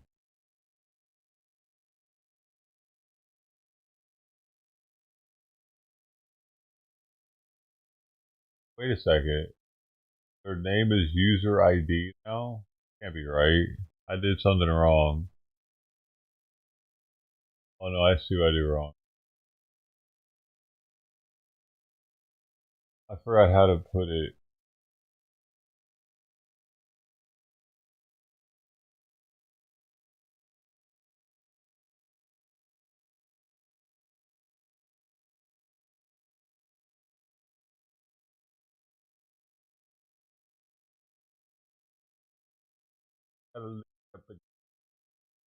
Oh, it's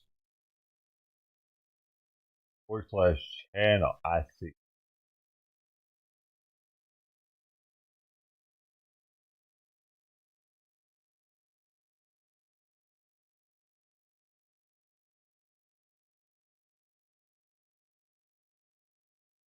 There it is. Don Q Paul. That doesn't tell me much. Damn. Old account 2016. That tells me nothing. Oh man. Nothing on them. Nothing. Trump supporter.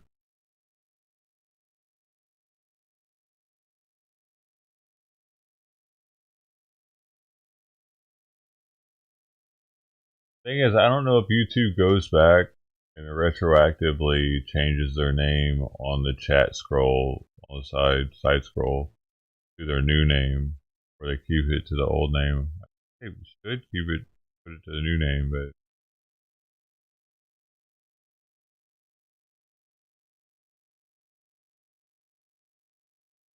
also a possibility. But if I see, well, yeah, because their old name will be on screen, the new name will be on the side scroll.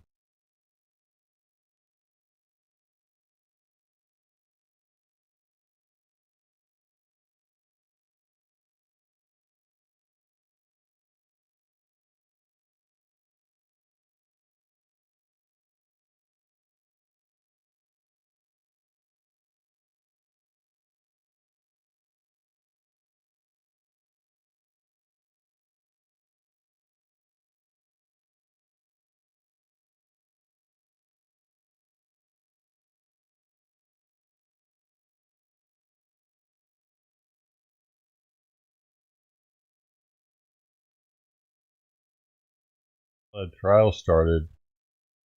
Not yet. The trial starts in 8 minutes. Man, it's kind of cool these trials not being on the East Coast. That shit. Bro, I'm good. Not good on them. I didn't even get up on time today. I set the snooze button. And I've been drinking like nighttime tea at night. 2 bags. But then I get a double steep of it, and I put an extra different type of sleepy time tea in. I let it steep for like an hour and a half while I'm sleeping. I get up at 12 to give Simon and her food, and I just down that, and I go back to sleep. Sleeping a little better, I think. But it's harder to get up in the morning.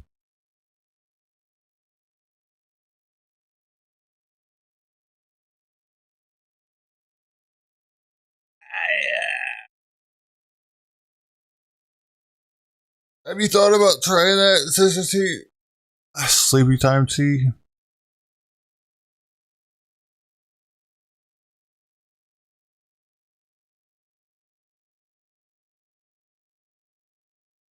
Opening statement there. The part that we played there was probably the most effective part. She did cry. She showed the jury that she is a human, a person. We may not see, she may not testify, but they are able to see her. She's not just a defendant sitting there stone-faced the whole time. They saw that she cried, and that has an effect on people. And then she also, I'm looking at the printout here. As the state are alleging, money was my motive, insurance is my motive, having a life insurance policy is not a crime. A family tragedy is not a crime. So she is setting the stage that this was a family tragedy. This was a family fight. Yeah. And she is saying that her brother shot her husband, but did it in self-defense, that this was a tragedy, it was not murder. Not the worst opening statement that you could expect from somebody like that, especially the end, wrapping it up like that. Family tragedy, that's something that we continue to hear in our True Crime Arizona interview with Lori Vallow Daybell with Brandon Whitney. That is something that she continued to say. I did not do this. This was a family tragedy, a family tragedy over and over again. There are domestic violence murders, and there are domestic violence shootings and killings where self-defense is the defense every day across the country, every week here in the Valley. So whether or not, though, she is able to show or prove to the jury beyond a reasonable doubt, that's what happens. It's going to be the challenge, because prosecutors have a stack of witnesses, from the first responders to the people who were able to look at these text messages, who are going to come forward, and they're going to have to establish that Lori Vallow Daybell put this chain into motion that resulted in the death of her husband. Day one, the prosecution attacked that self-defense narrative, and they did show a 911 call from Alex Cox directly after that shooting. Take a listen to that. Okay, and are you wanting to start CPR? No, I don't know how to do that. I can walk you through it. Okay. And that is Alex Cox that you can hear on that 911 call. The prosecution wanted to show the acknowledgement of CPR, and he later went on to say that he did CPR. But there was one problem with that in the eyes of the prosecution, Morgan. Yeah, so what they're doing now is showing that, okay, this is what Alex Cox said was happening behind the scenes, but this is not what we found. And so it was important to lay the groundwork. This is what the person who is accused, who admitted to shooting Charles Vallow, said was happening. I don't know how to do CPR. And then the 911 operator said, okay, I'm going to walk you through it. And then now we have something that he claims that he did, claimed that he did CPR. That's not necessarily what the first responders saw. Yeah, among the first witnesses called to the stand on day one were Chandler first responders, and one of them had to push back on that claim that CPR was done. Take a listen to that testimony. Based upon your training and experience and what you observed and did in this case, would you agree that it was highly unlikely that anyone had performed CPR on Charles Vallow prior to you doing that? Yes. Okay, Morgan, so why does that matter that the prosecution is hitting home that likely CPR was not done against what Alex said on that phone call? That is a key moment, and that is key testimony right now, because what the prosecutors have done is established that there was a lie right off the bat. So we'll set the scene. Alex Cox shoots Charles Vallow, sorry. Lori and the kids leave. I think JJ was already at school. Lori and Tylee leave. Then Alex calls 911, says, I just shot my brother. He's on the ground. 911 operator talks him through CPR. He apparently says that he performed CPR. First firefighter comes on the scene and says, wait, when somebody has been shot and somebody has performed chest compressions on there, it gets messy. There's blood. It comes out of the bullet holes. And what this firefighter said is when he showed up, there was no evidence that CPR was given. So what is that? In and of itself, is that a big deal? I mean, I don't know, but in this situation, it certainly is, because it shows that the guy who is telling the investigators, trust me, I did this in self-defense, already lied. And so if you're an investigator and you get there and the firefighter, and we know that this firefighter did flag this, said, hey, something about this isn't making sense, because he said he did CPR, but we have no evidence of that.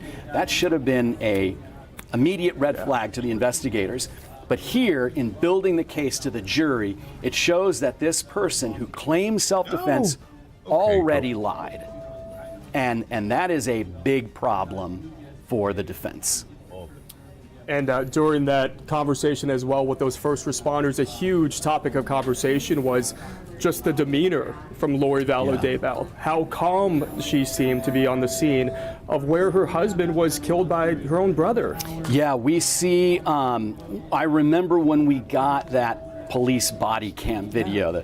The police are outside. There's a staging area outside the house. Charles Vallow's body is still inside. And Lori and Tylee come walking up, and it's literally like, hey, what's going on? Oh, hey, we live here, and sort of some nervous laughter.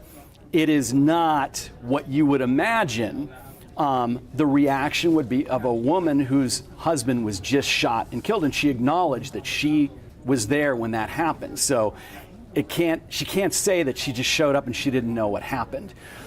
Her argument is, look, people react differently to tragedy, and you can't judge our demeanor on and say that we're guilty just because we didn't react the way you think a classic like victim or witness to a crime would react. But it is jarring seeing her walking up there.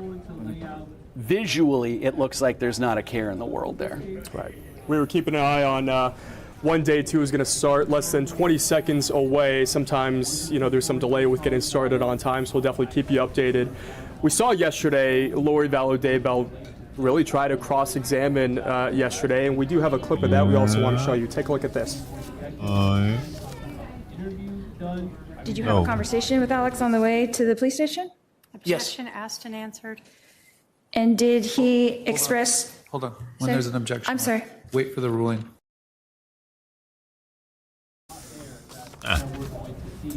Me with the look.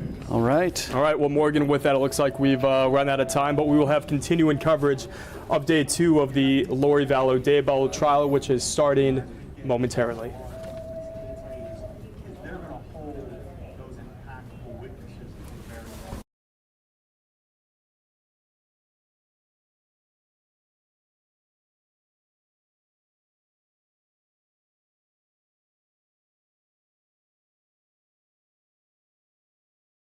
Daybell.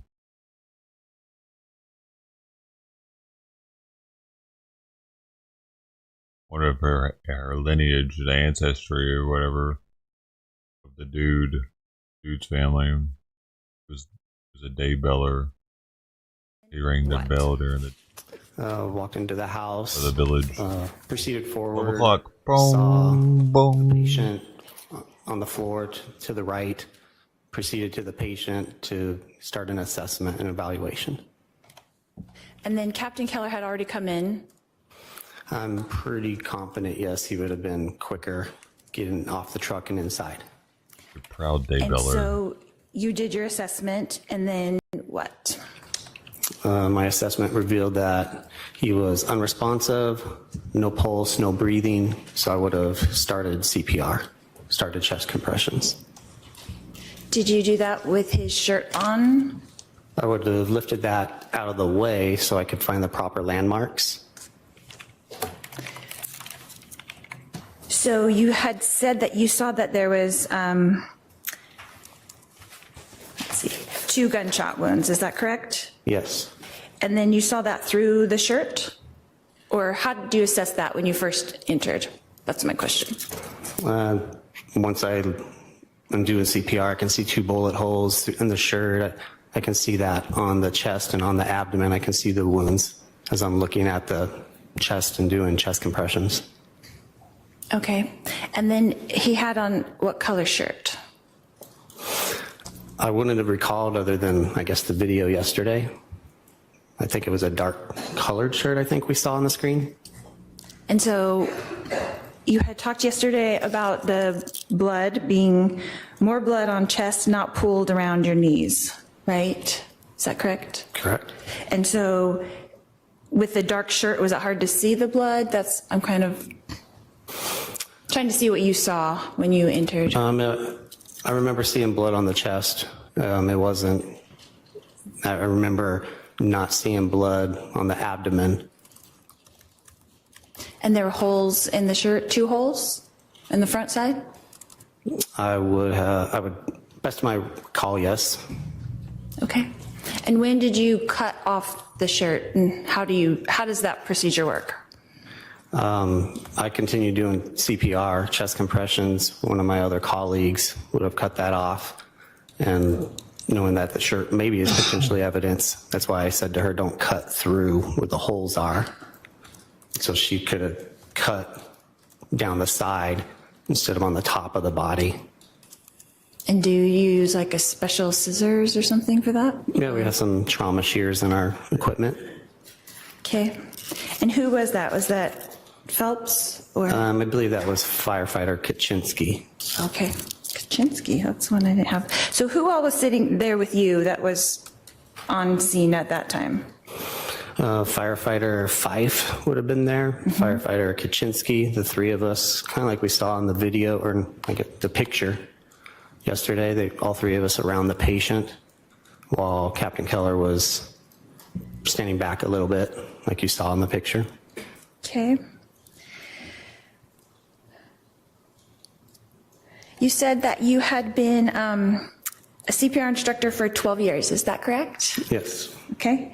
And was that for the last 12 years or 12 years ago? Approximate dates 2004 to 2016, let's say. Okay. And so have you taught people who have never done CPR before?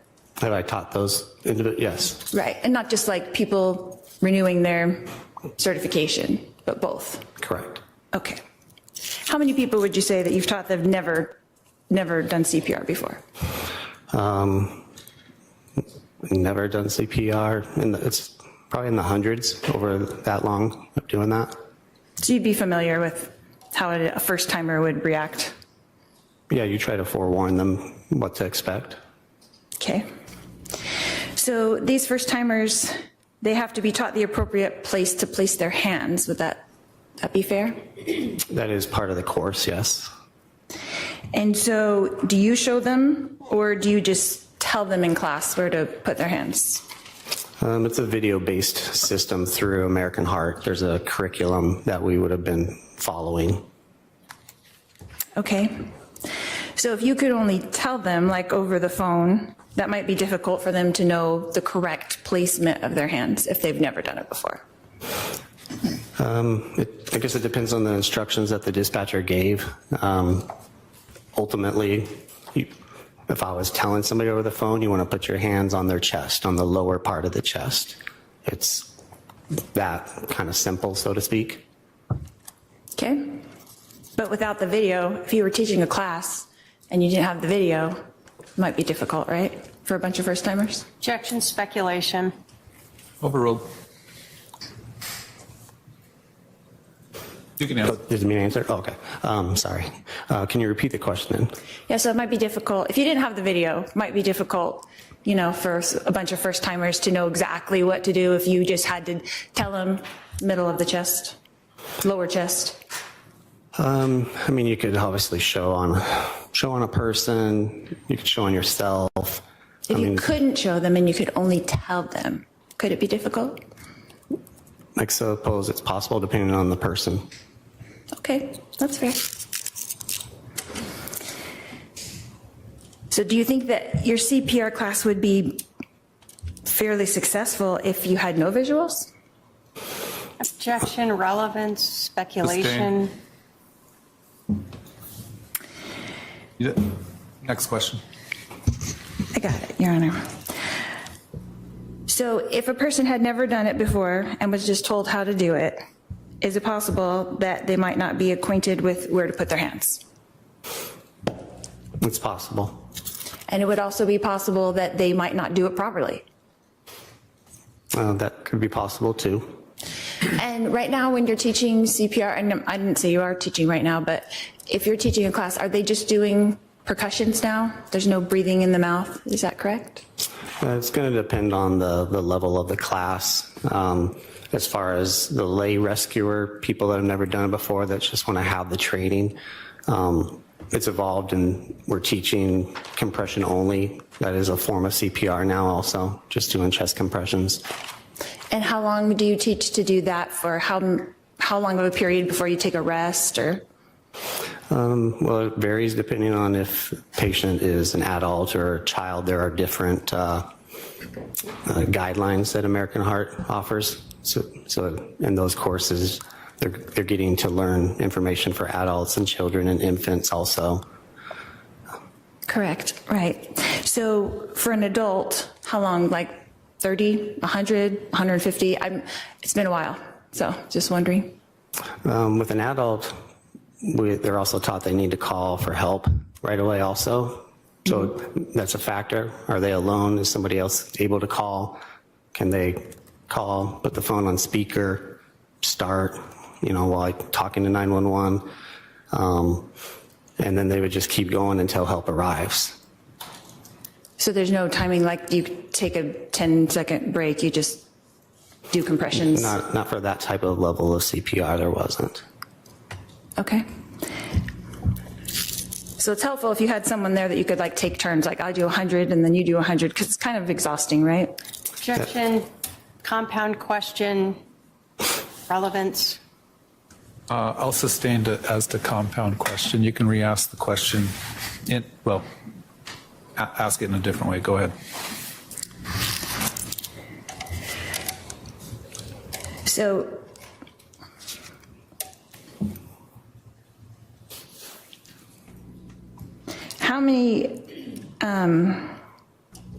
how long did you administer the CPR before you did the flip over? How long do you think that was? Before we rolled him to look at the back, is that what you're saying? Correct. Yes, that's correct. I would estimate maybe up to a minute. Okay. And then were you counting compressions? Is that what you were doing during that time, or do you not count? You just do it for a certain amount of time? I don't recall if I was counting. I mean, I was doing the chest compressions while waiting for the rest of the team to arrive and for us to continue assessing, see if we were going to continue to work the patient and utilize more equipment. And there were 3 of you there? 4 total, but 3 by the patient. Okay. And then you could take turns, right? Like trade off if you needed to? If we needed to, yes. So that'd be a lot easier than when you're just there by yourself. Would you agree? Yes. Okay. And do you know how long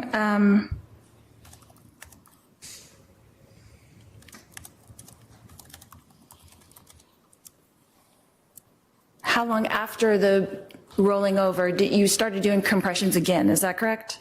Yes. That's what I had. Yes, I believe so. And how long did you do that for?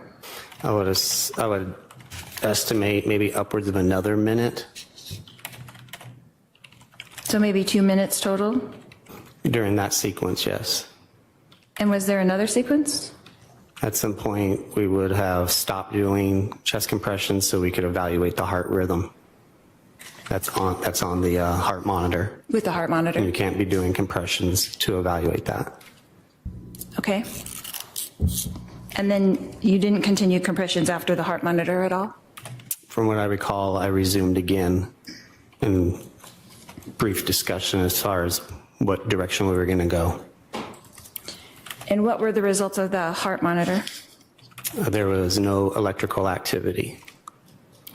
And how long was the heart monitor applied compared to when you started the first compressions? I'm not sure if I understand the question. Maybe you can reword it or... Sure. How far into your treatment, I should say, did you guys stop and do the heart monitor? I would estimate that the monitor probably was on within 2 minutes of making patient contact. Okay. And how long does that take? To do what? To put it on? Well, yeah, to put it on, get a reading, and decide what you're going to do next. It could take, you got to turn it on, open up a compartment to get the pads out of that compartment. You've got to open that packaging to be able to apply it to the patient's chest area.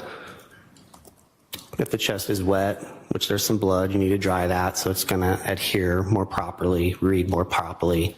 So you could be looking at 30 seconds to a minute possibly of working through that. Okay. And did you have to do that in this case, is remove blood to stick them on? I would assume so, but I was doing chest compressions, so that would have been one of the other two firefighters kind of working through that. Okay.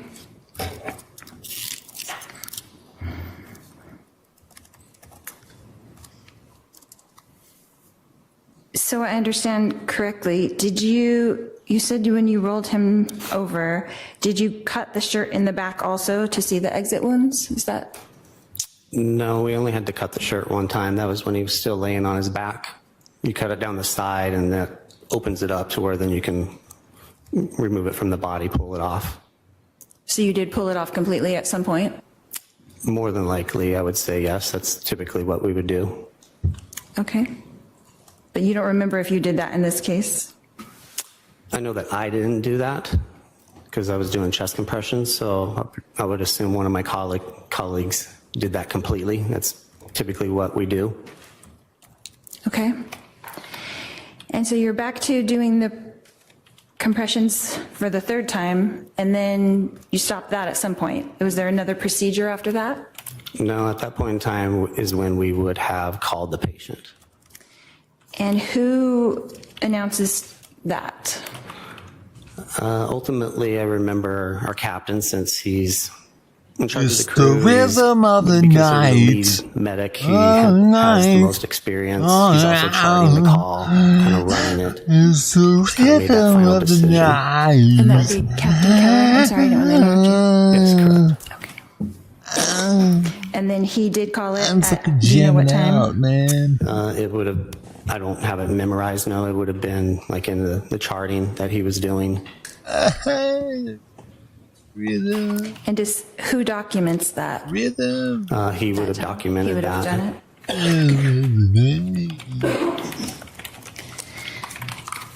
No. It's gonna be like In that. preparation for your testimony here today, did you review the 911 call at all? He's looking at me like, No, not in preparation for today. Not the actual audio, no. No. No, not today, not for this. What did you review for today? I was able to look at the incident times were dispatched by Phoenix Fire Department. I was able to look at the paper documentation. I was able to see my testimony from Idaho. I was able to see my testimony with Chandler PD when they came to the fire station a couple of weeks after this incident. And what paper documentation did you actually take a look at? It would have been the chart that Captain Keller documented. And what does that chart consist of?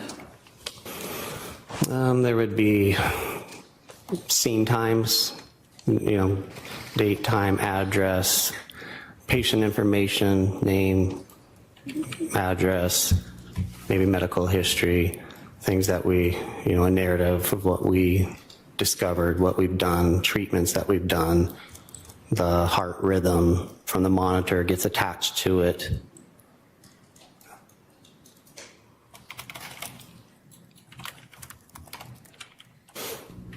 So that would all be in Captain Keller's report? Correct. And you did take a look at that in preparation for today? Yes.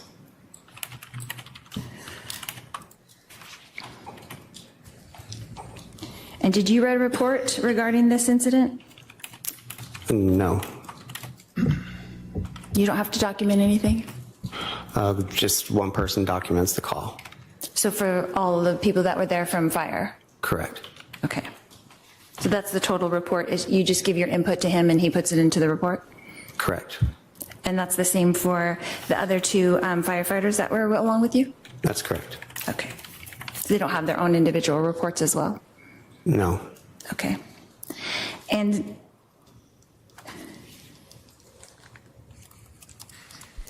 what time were you dismissed from the scene? We probably only remained an additional 5 to 10 minutes. The chart would have that time. I don't necessarily have it by memory. So how long were you at the scene total? If I had to estimate without looking at it, I would say approximately 20, 25 minutes. Okay. And then you were like the driver of the truck, right? Was that your responsibility? So you drove in and then did you drive out as well? Correct. Okay. So if you guys arrived around 8:41 or something like that, then you left around 25 minutes later? Would that be accurate? I guess when I was giving that estimate of the 20-25, I was even including our dispatch time from the time we're dispatched driving to the scene. So if you're wanting to know actual on scene time, it might be closer. Instead of the 20 to 25, it might be more of a closer to 20 solid. 20 minutes? Yeah. Okay. And is that typical for a call? It can vary depending on the calls. Okay. So what other things did you do in that 20 minutes besides administer to the patient? So I'm including in that time while we're staged around the corner, waiting for PD to arrive, then for PD to clear the scene, for us to drive to the scene. There's the time with the patient, and then there's going to be the cleanup afterwards. Removing our equipment, going outside. Maybe the equipment needs to be cleaned, restocked, ready for another call. So when we drive away, we're ready to respond to another emergency and then drive away. Okay. So when you were done with the patient and you were going through that procedure of cleaning, were you in the house or did you exit the house? We'll remove all of our stuff and we'll go outside, typically to the front bumper of the fire truck. And then what do you do? We have cleaning chemicals on the truck that we could get out to, clean our equipment up to reuse it. We've got cabinet with restock to be able to restock anything that might need to be. So we'll take care of those things to be ready to respond to another call.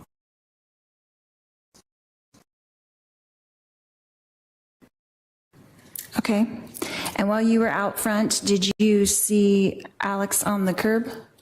I did see somebody on the curb, or I don't remember if he was on the curb or standing, but I remember seeing somebody with an officer or officers. I don't recall how many people might have been together. Okay. And did you converse with those officers at all during that time? I don't believe so. I don't really remember conversing with any officers on scene. That would have been more Captain Keller, charting, documenting, kind of getting information from them. He would be able to answer that question. Okay. So did you,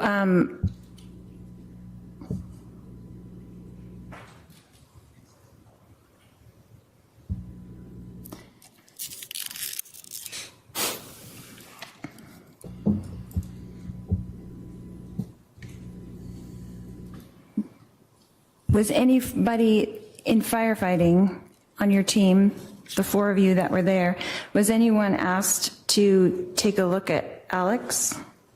We were not.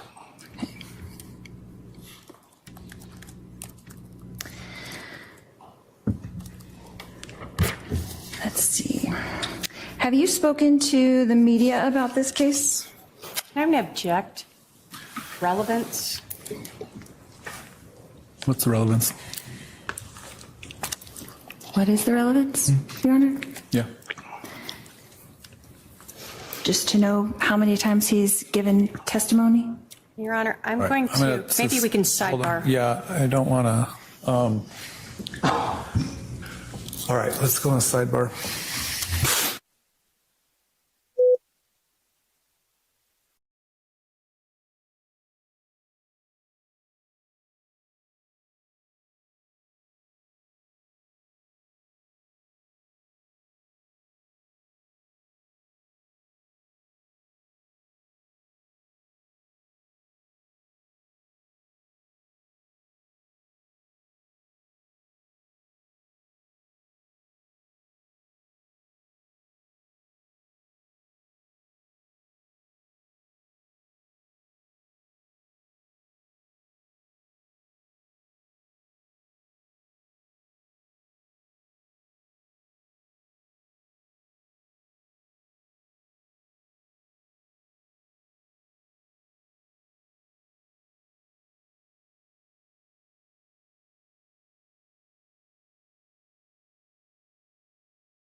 Okay, just a few more questions.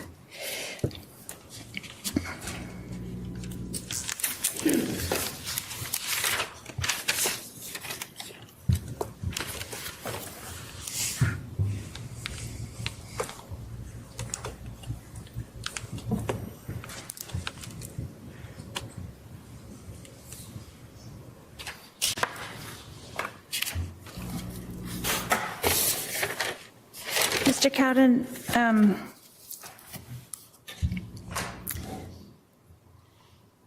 is it possible that if there was a wound to the chest, that doing compressions on that could cause other damage? I suppose it's possible, but ultimately it doesn't matter. If the heart isn't beating, it's what you got to do. It's the appropriate treatment. So would a common person who doesn't know how to do CPR maybe hesitate about pushing on a bullet wound? Objection, speculation. Sustained. But you wouldn't? Can you repeat the question? You wouldn't hesitate to push on the bullet wound if the heart was stopped? No, I wouldn't. And you would have to assess if the heart was stopped in order to do that? Yes, you would check a pulse like we did. We would, use our equipment like we did. Okay.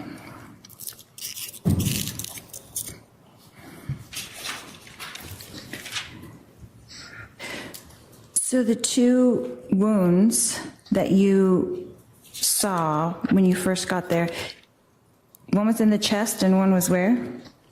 In the abdomen. On the right side or the left side? I would be speculating as to how the specific spot or area without actually maybe seeing documentation. Okay.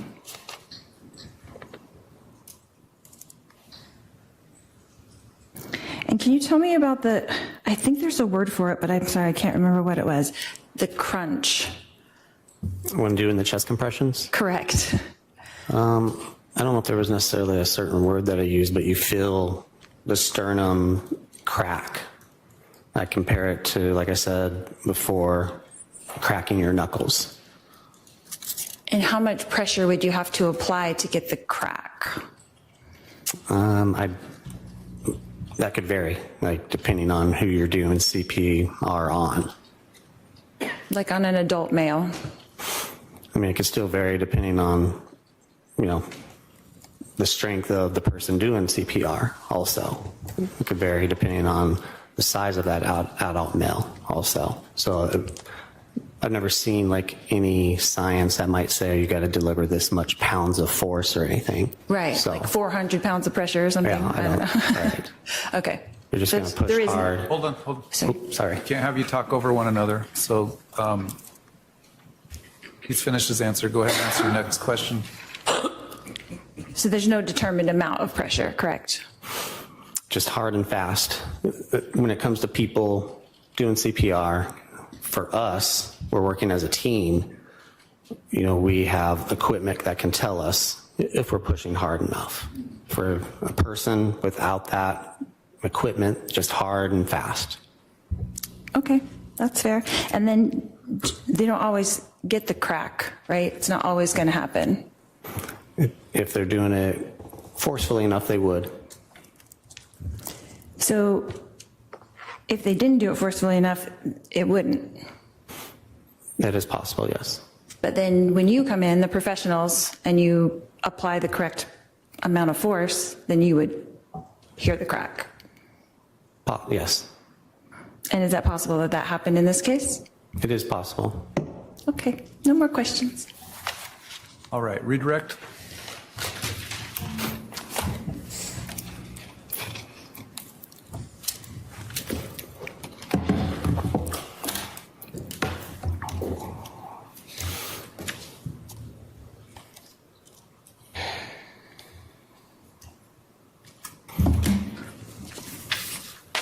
Does 911 have to regularly instruct people on how to perform CPR?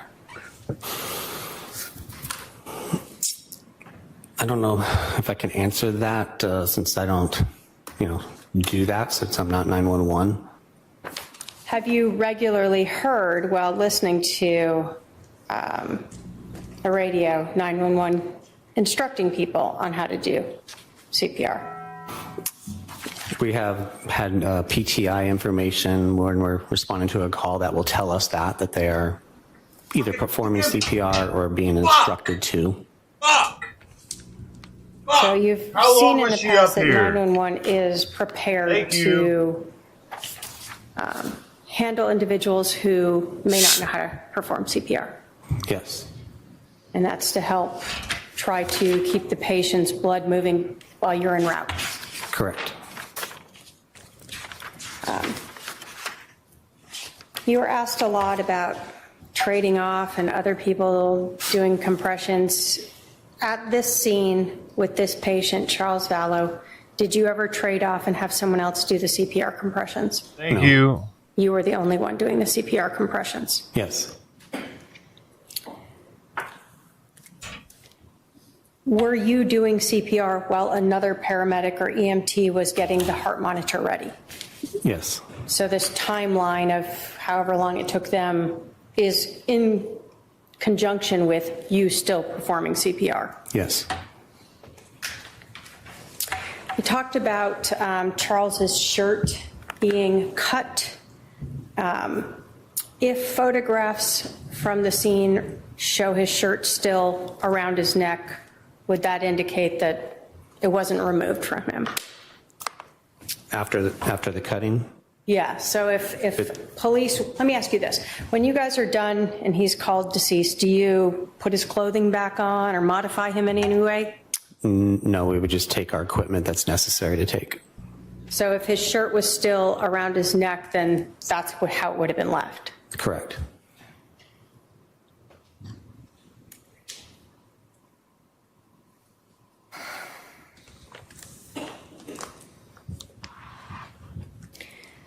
You were asked about whether or not you should perform CPR on a person who has a gunshot wound.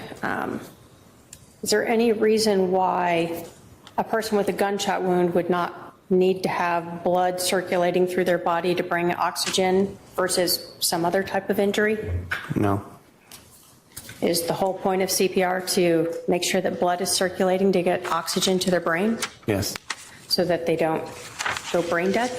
Yes. And you said that ultimately it wouldn't matter if you cause more injuries because if they're brain dead, who cares, right? Correct.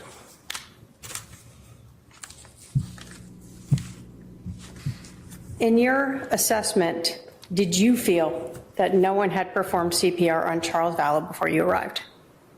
I had felt that, and I do know in my testimony to Chandler PD I had stated that, or it's probably in my testimony that it was not efficient or something to those lines. But I felt like no, it had not. Okay, you felt like no, it had not been done. Correct. Thank you. I have no other questions.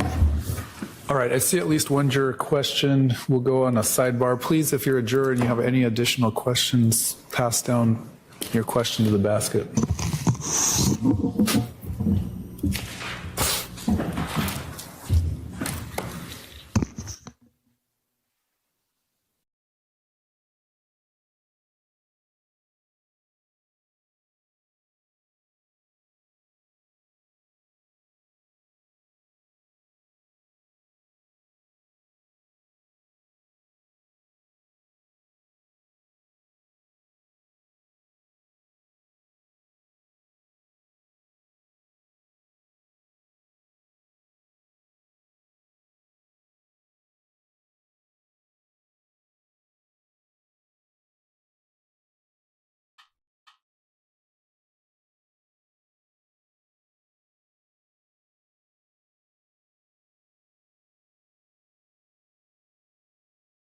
Sir, you can step down.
All right, sir, you're going to come on up here.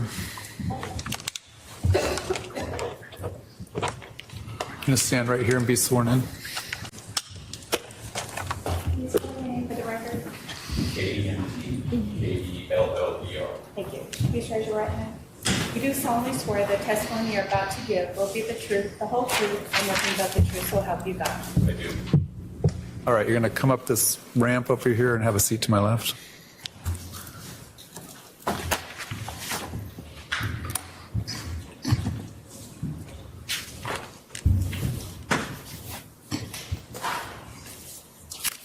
Go ahead. Thank you. Sir, would you please introduce yourself to the jury? My name is Kent Keller. I'm a recently retired captain with Chandler Fire Department. When did you retire? April of 2022. And how long did you work with the Chandler Fire Department? 32 years. While you were there in, let's talk about 2019, what were your duties? What was your rank? My rank was captain. I was an engine captain, so a company officer. I was in charge of a 4-person crew. We basically respond for calls to service and the different functions of a. Did those calls for service include medical calls? Yes, ma'am. Did you have any training in the area of medical treatment yourself? Yes, I'm a paramedic. I went to paramedic school in 1991. And can you tell us, is there or was there ongoing type of continuing training to be a paramedic? Yes, yes, ma'am. There is continuing education throughout the year. You have to have a certain number of hours in each subject, and as well as updates as far as pharmacology or different treatment modalities. So yes, there is constant change. And the difference between a paramedic and an EMT? I threw that out. Well, an EMT is EMT-B, EMT basic. A paramedic is an EMT paramedic. So the biggest difference would be invasive treatments. So you're trained with more ability to provide care, cardiology and pharmacology. When fire gets a call of a person who is shot, That's only us 3. what is sort of the normal response? What does fire do when they are coming to a scene and they know a person has been shot? Well, what they normally would do is you get the dispatch, you look on a map, you route yourself in, and then you would determine a safe place to stage while the scene is secured by PD. Okay. And then how do you learn that the scene is secure? In Chandler, anyway, we have interagency communication. So you're on the radio both with Phoenix Dispatch and Chandler PD, direct car to car, or to Chandler PD Dispatch. So you're actually then told by Chandler Police that it's secure and you can come in? Yes, ma'am. We lost a viewer, guys. Scene safe or code 4 and. When you arrive on scene, as the captain, 7 to 6. What- We're 7 to 6. You see that? what is your role when you get there? Don't you fucking My me. role Who are you? is scene safety, Who are you? primary scene safety. That's rule number 1 in everything that we do. And in other words, as I arrive on scene, I'm going to make sure with PD that there are no more threats for our crew. There'd be like and get genopaths. direction to where we need to do treatment. When you have this team of 4, how do you determine who does what? Well, I mean, that's individual crew training, and some crews might have specific jobs. Ours is more of a fill and flow. As you come to, I guess I should say, one person is charting, one person is going to be the paramedic in charge of the call. So he's running the call. His job is bigger picture. And then that'll leave 3 people for hands-on treatment until a 2-person rescue would arrive, an ambulance would arrive to help, if that were the case. Does fire ever respond to a scene and then advise that a person is deceased? Certainly. And if fire responds, determines a person is deceased, and this is potentially a crime scene, what does fire do at that point? Well, fire then would pick up their gear and leave without disturbing that scene as much as possible. I mean, we have gear. We spread out our gear when we get to a patient. You know, we have monitors and drug boxes and trauma treatment boxes.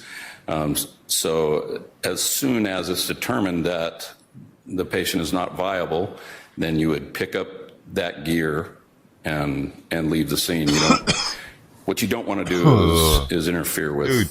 Did you see the story of this dude that killed his parents? And even when you are working on a person, are you trying to limit I just saw in the news like a couple days impacting ago. the scene itself I haven't seen much to more the on best it, of though. your ability? Yes, our job would be to determine if treatment is necessary and then do that treatment regardless. But Like for like a month or something, live with their bodies now. What I should do, what the captain or whoever that paramedic should do that has the larger picture would be to try and minimize any disturbing of the scene. But obviously, taking care of the patient is the primary focus, even if that causes the scene to be disturbed. Yes, ma'am. Were you working on July 11th of 2019 around 8:30 in the morning? Yes.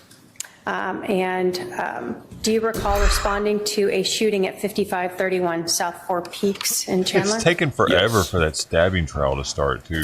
When you responded or first went to this scene, did you guys stage like we've discussed? Yes, ma'am. And you advised that you're being provided information from 2 different sources? Hard to do. Yes, our primary source is Phoenix Dispatch. Yes, you are able to monitor Chandler PD as well. Is Phoenix Dispatch 911? Yes, ma'am. Okay. So you're getting what's coming in from 911. Are they relaying information to you? Yes. Are things like whether or not the patient is receiving CPR something that is very relevant to you? Yes. In this case, did you receive any information regarding that? Yes. We were told that CPR instruction had been given and CPR was in progress. Does 911, in your experience, in over 30 years, are they able to provide instruction for lay people who may not know how to do 911 or not know how to do CPR compressions? Yes, they are actually certified to do that. They train and damn it, Sweet Pea. are Busted her certified fucking to lip give, again. to give that that Why do you keep instruction over running the phone. into shit? So even though it's only verbal, they've been trained to how to present that to a person over the phone. That's what happens to her lip, dude. She keeps So you are smacking it advised on. that CPR instructions have been given What and did she that run into CPR the is other being, day? or that compressions are being given?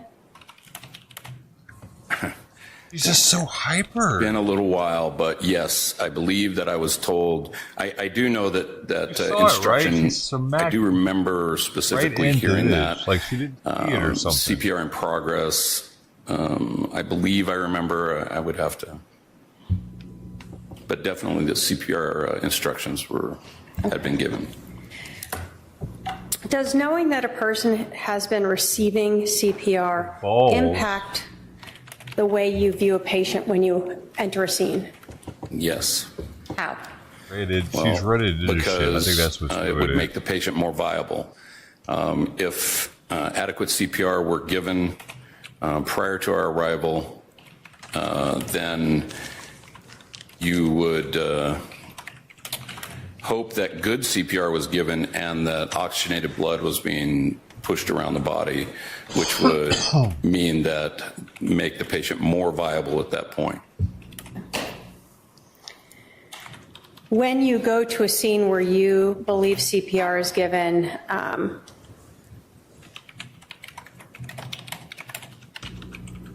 such as this one, was that one of the things, I guess, that was part of your decision-making as you are assessing this patient? Yes. Can you talk to us about when you entered this residence, what do you recall?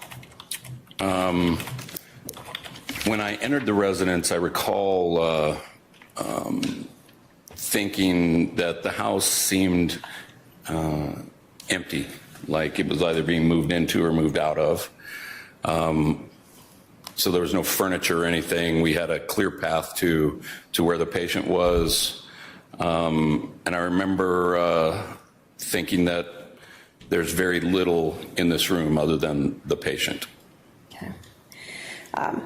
Did you notice at any point some items around the patient? The only thing I remember being around the Watching his weight. Supposed to watch his weight.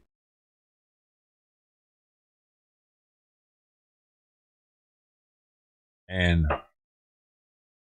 so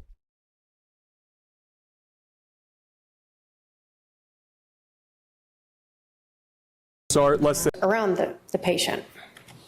The only thing I remember being around the training, and some crews might have specific jobs. Ours is more of a fill and flow. As you come to, I guess I should say, one person is charting, one person is going to be the paramedic in charge of the call. Baby. So he's running the call. His job is bigger picture. And then that'll leave 3 people for hands-on treatment until a 2-person rescue would arrive, an ambulance would arrive to help, if that were the case. Does fire ever respond to a scene and then advise that a person is deceased? Certainly. And if fire responds, determines a person is deceased, and this is potentially a crime scene, what does fire do at that point? Well, fire then would pick up their gear and leave without disturbing that scene as much as possible. I mean, we have gear. We spread out our gear. When we get to a patient, you know, we have monitors and drug boxes and trauma treatment boxes. So as soon as it's determined that the patient is not viable, then you would pick up that gear and leave the scene. What you don't want to do is interfere with any investigation going forward. What you don't want to do is fondle the Even nuts. when you are working on a person, are you trying to limit impacting the scene itself to the best of your ability? Yes. Our job would be to determine if treatment is necessary and then do that treatment regardless. But yes, what I should do, what the captain or whoever that paramedic should do that has the larger picture would be to try and minimize any disturbing of the scene. But obviously, taking care of the patient is the primary focus, even if that causes the scene to be disturbed. Yes, ma'am. Were you working on July 11th of 2019 around 8:30 in the morning? Yes. Do you recall responding to a shooting at 5531 South 4 Peaks in Chandler? Yes.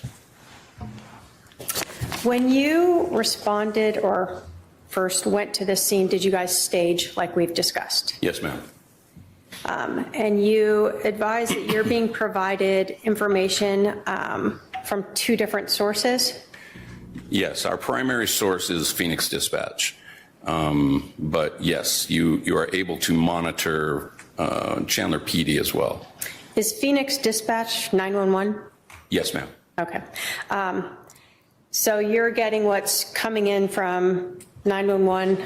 Are they relaying information to you? Yes. Are things like whether or not the patient is receiving CPR something that is very relevant to you? Yes. In this case, did you receive any information regarding that? Yes. We were told that CPR instruction had been given and CPR was in progress. Does 911, in your experience in over 30 years, are they able to provide instruction for lay people who may not know how to do 911 or not know how to do CPR compressions? Yes, they are actually certified to do that. They train and are certified to give that instruction over the phone. So even though it's only verbal, they've been trained to how to present that to a person over the phone. Yes. So you are advised that CPR instructions have been given and that CPR is that compressions are being given? Yes. Been a little while, but yes, I believe that I was told. I do know that instruction.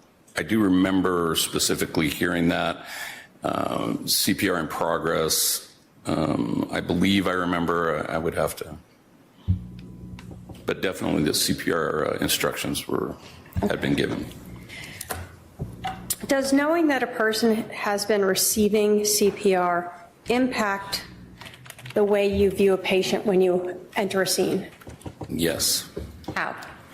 Well, because it would make the patient more viable.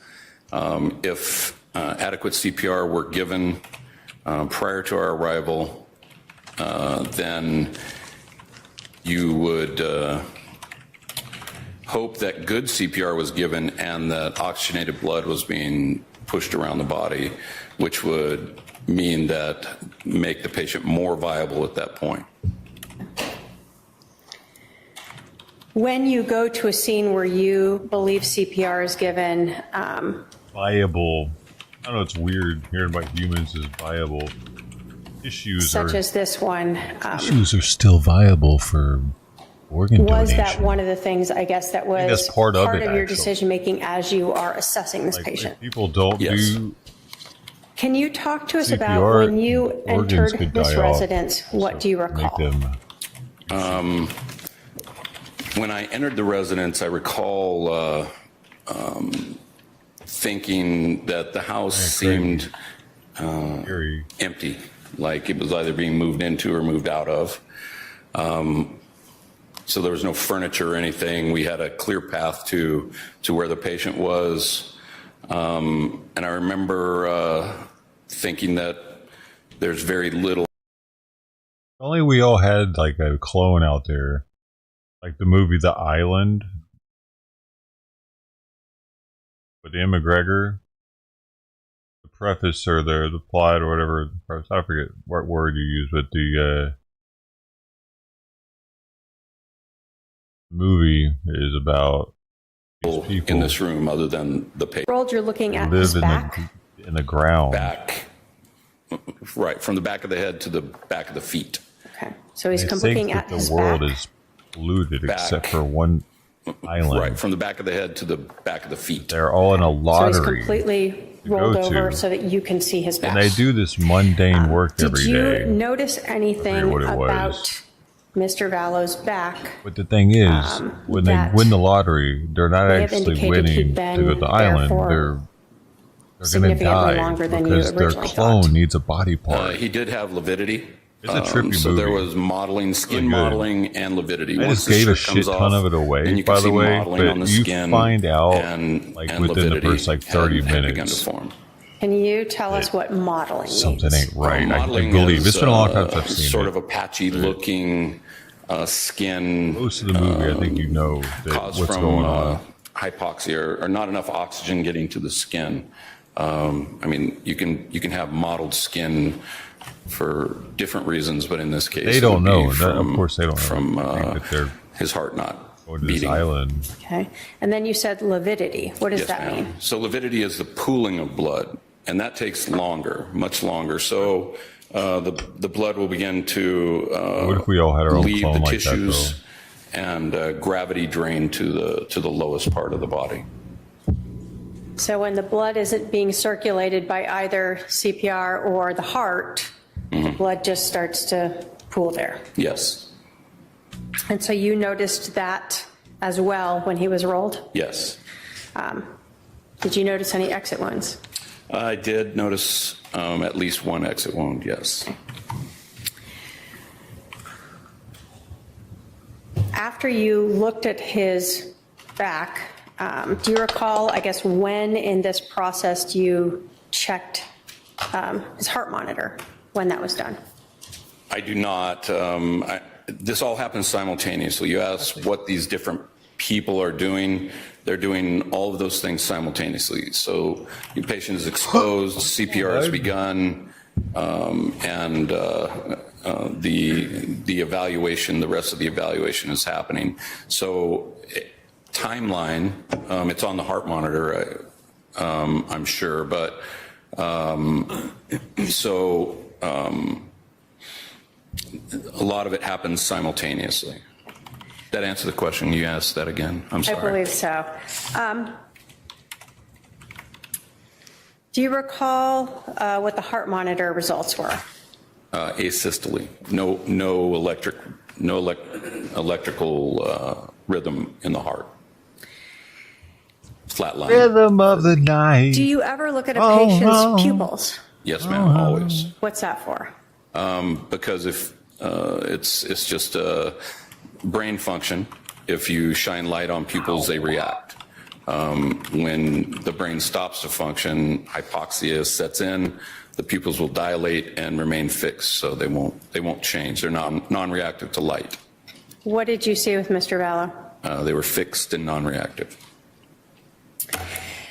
So we heard about the pooling of the blood on Mr. Vallow when you first arrived.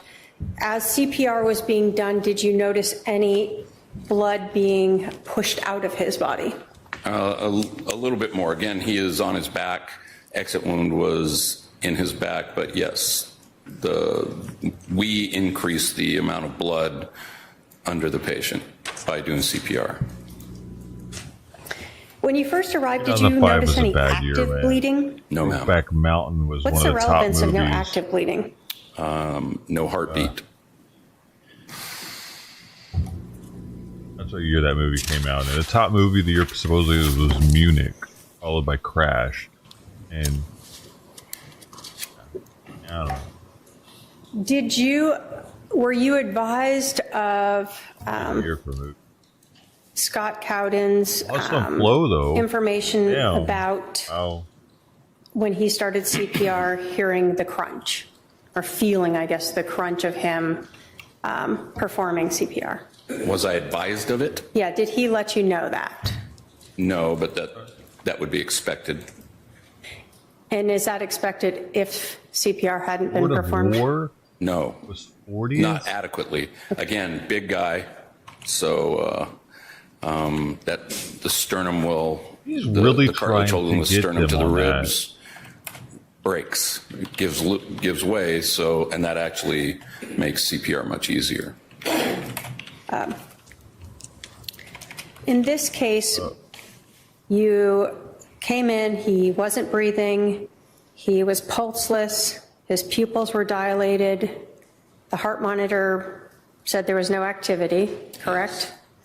When you looked at his back, you noticed both mottling, which meant that the blood wasn't moving through his body? Yes, and modeling was on the front as well. Okay. So as that blood pools, so it leaves the tissue, that's gonna hasten the modeling part of it. So you noticed that when the shirt was then cut and Yes. he was exposed, Yes. as well as when he was rolled. Yes. And then you also noticed on the back the lividity of the blood pooling there. Yes. When you, I guess, obtained all of that information, did you end life-saving measures? Yes.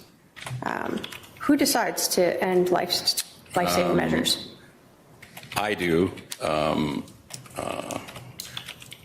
as well as the rest of the crew. So Scott Cowden is also a paramedic, and he concurred. So then we call that in, and we cease life-saving function, or attempts rather.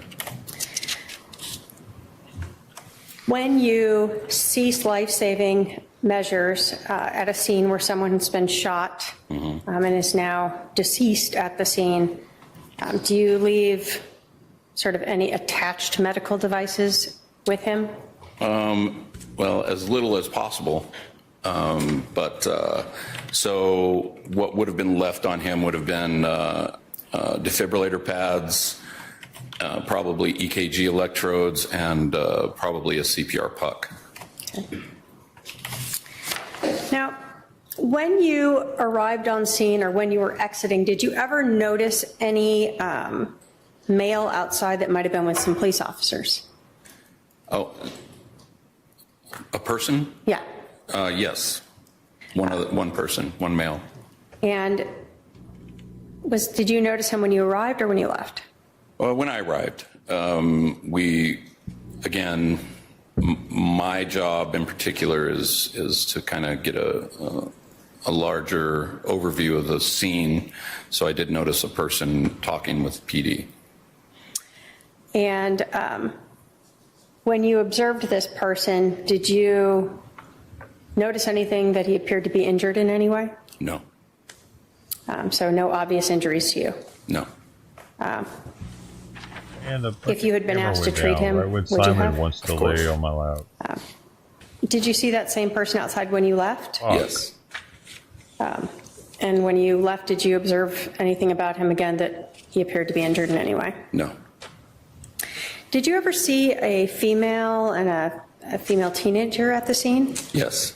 Where did you see them? They were across the street from the house we were at. Do you see that person in the courtroom today? I see the adult, yes.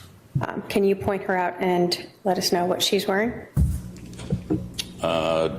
Dark blazer at the defendant's table. Dark clothes, I'm not sure what it is. Okay. State will ask the record to reflect the witness has identified the defendant. And Shell.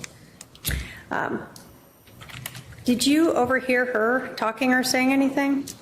I did overhear her talking with the police officers, or someone said something about not getting invited to it comes back. pool party because of the commotion at the house or something. So. What? Did you have any formal interaction with her? No. Good point, though, about the boil. When you sort of completed and left this scene, looking back and assessing it based upon your training, your experience, what you observed and what was done to Mr. Vallow at the scene, would you agree that Charles Vallow was dead before you entered the house? Yes. Based upon your training, your experience, what you observed and what was done to Mr. Vallow, would you agree that it was highly unlikely that anyone had performed CPR on Charles Vallow prior to fire arriving? Yes. I have no other questions, Your Honor. All right, Cross.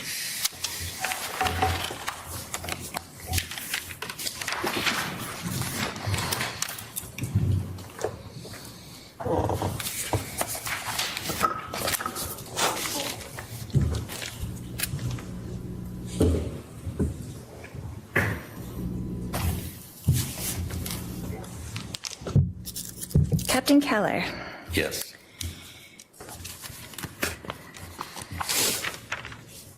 You were first on the scene? The police department was first, but yes, we were the first fire unit. First fire on the scene. Mm-hmm. And can you explain to us what staging is exactly? I'm not really sure. Sure. Staging, when there's some violent incident, the fire department, the firefighters don't have protective equipment for that sort of a scene. So we will go to a place where close to whatever the dispatched address is, that we would be a place of safety, but close so that as soon as the scene is made safe by the police department, then we would enter into the scene. So that would be like a couple houses away, or? Could be a couple houses, could be behind cover. In this case, it was a gunshot was the call, so you want to make sure that you are a little ways away, you know. Okay. In case there was more gunshots. Right. So you parked somewhere on the street, but a couple houses down from the house, is that correct? Yes. Okay.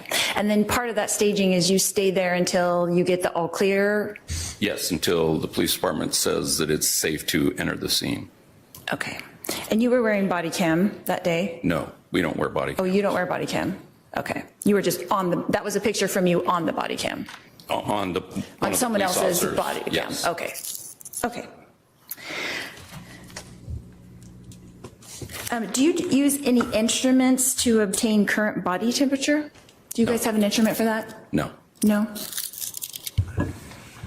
Would that help you give a more approximate time of calling a time of death? It wouldn't help me. I'm not trained to do that, so we don't have that. It's not within our scope of practice to determine that. It's not part of paramedics training? No. Okay.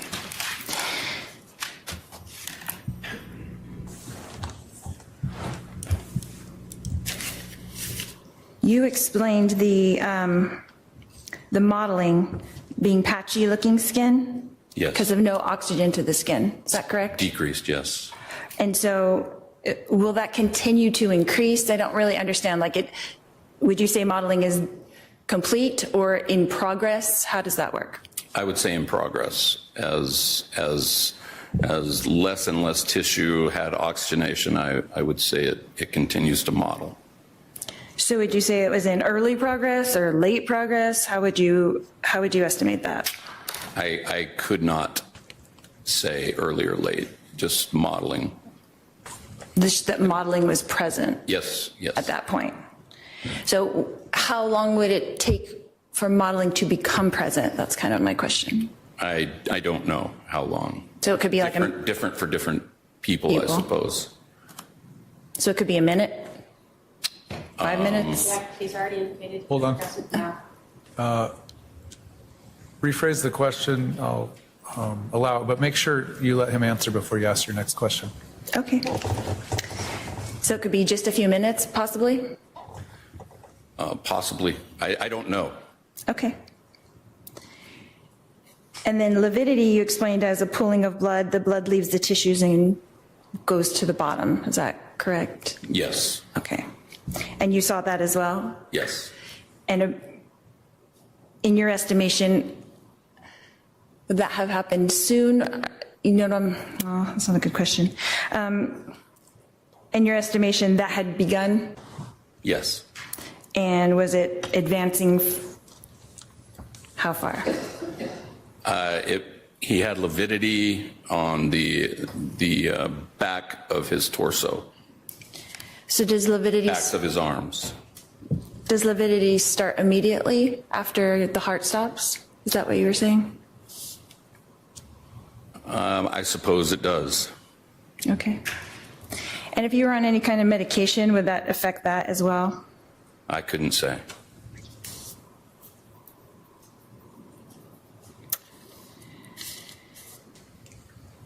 And what time of death did you document? You were making the document, is that correct? Yes, ma'am. And what time of death did you document? I did not put time of death, but I put a time of treatment being ceased, and I don't recall what that time was. It's on that report.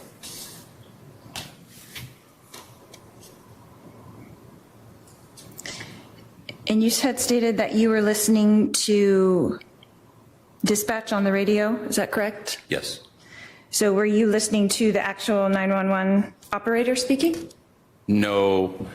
Whoever is calling, if you call on the phone to a 911 operator, they would give that information to a dispatcher who would then dispatch a call with the pertinent information.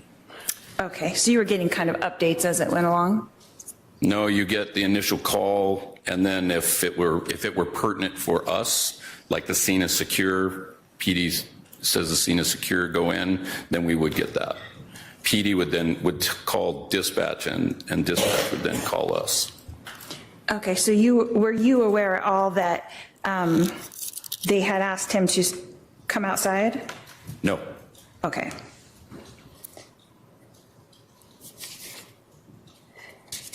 You just saw that he was outside, but you didn't know that the 911 operator had told him to come outside. Is that correct? I did not know who he was or how he was involved in it. Okay. When we arrived. So on those dispatch updates, it wasn't saying like shooter is in-house or shooter is outside or anything like that? Foil and see if it helps. That's what I'm saying. That might be to the police department, but that's not something we would hear. Okay.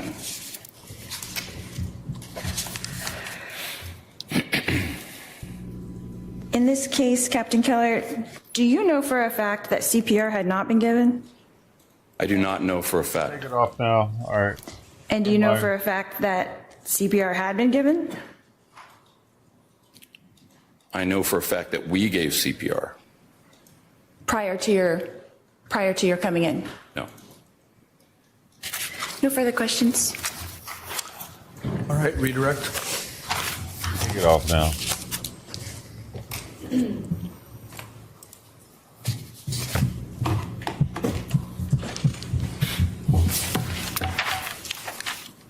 Which do you see first, modeling or lividity? When the heart stops and the blood is no longer pumping? Modeling. Okay. I would expect to see modeling first. And you told us, I think on direct, that lividity is something that you see much later. Yes. I would expect that, yes. Have you treated patients before within a few minutes of their heart stopping? Yes. Do you see lividity in those people? No. Do you see modeling in those people? No. You see skin conditions change in those people, gray or cooling, moist, moisture, but not modeling or lividity. So you're not here to tell us how long it takes for those to form, right? I don't know. All you can tell us is that it's something that you see in patients who are deceased? Yes. And have been deceased long enough, whatever time period that is, for that to happen. Right. It is an indication of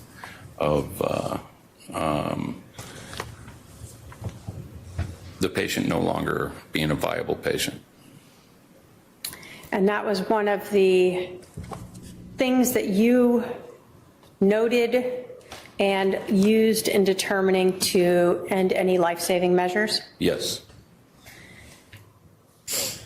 Now, is the only way to know if CPR has been given to be there with the person watching them? No. What else can tell you that CPR was given to a patient? Well, PD on scene arriving would witness, the best way would be witness CPR.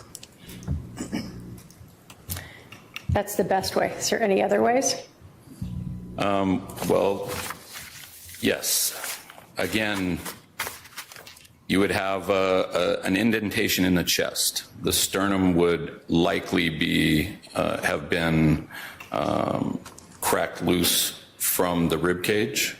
And there would be, in the case of trauma, increased bleeding. You do CPR or CCR sometimes when there's not trauma, cardiac. In this case, were other indicators the blood that was pooling only at the neck and not spread out further? Yes. The lack of pooling underneath the victim? Yes, and the mechanical action of doing compressions with a gunshot wound right there would I'll go take have the aluminum off spread now, since blood in, so in much. that Never area mind. as well. It wouldn't just have gone where gravity is. So where you saw is where you saw the blood pooling was where gravity, a low spot. That was my interpretation of it, yes. And you did not observe spread blood across his chest. No.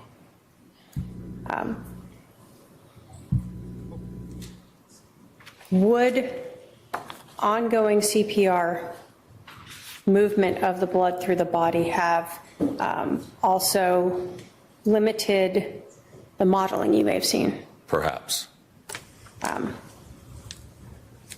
Ultimately, is it your opinion that it is unlikely that CPR was given to this patient prior to fire arriving? Yes. Thank you. I have no other questions. Are there any juror questions? I see at least one coming down. Please pass those down. Put on the white noise first.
on it.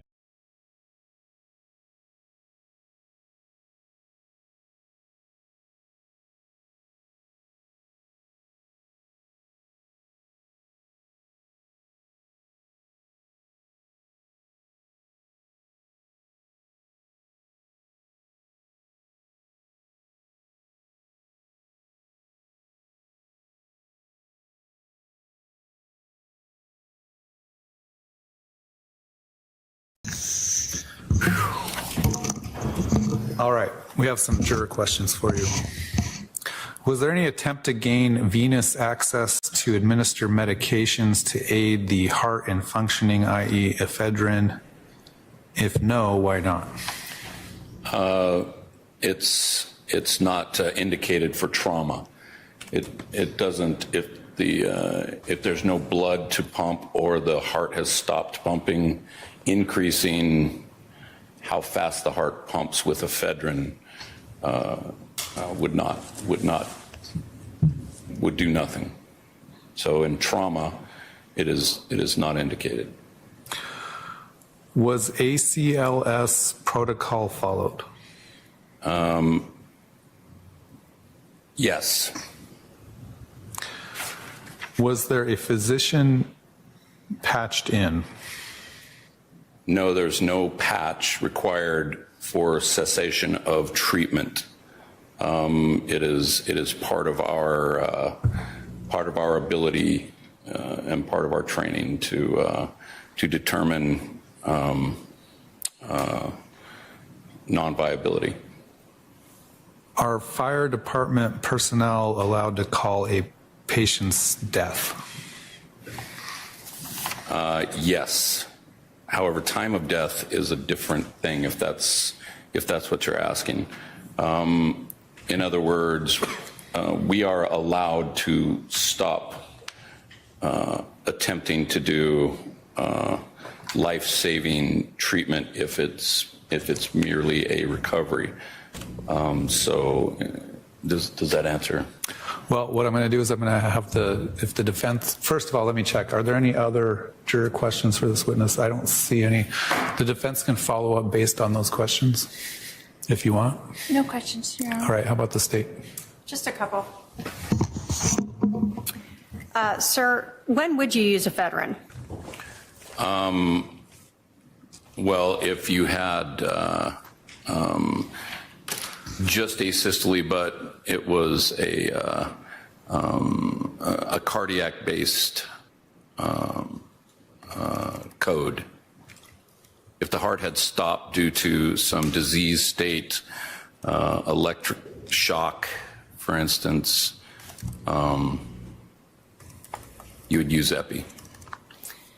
Are you saying epinephrine is what you're saying, right? When you're looking at whether or not to push drugs to try to get the heart to restart, you're looking at the type of trauma that caused the heart to stop. And how long it's been since the heart stopped. So in a place where you said there is trauma, meaning like a gunshot wound? Like a hole in the vessel, yes. So that is treated differently than if someone has a heart attack and... Yes.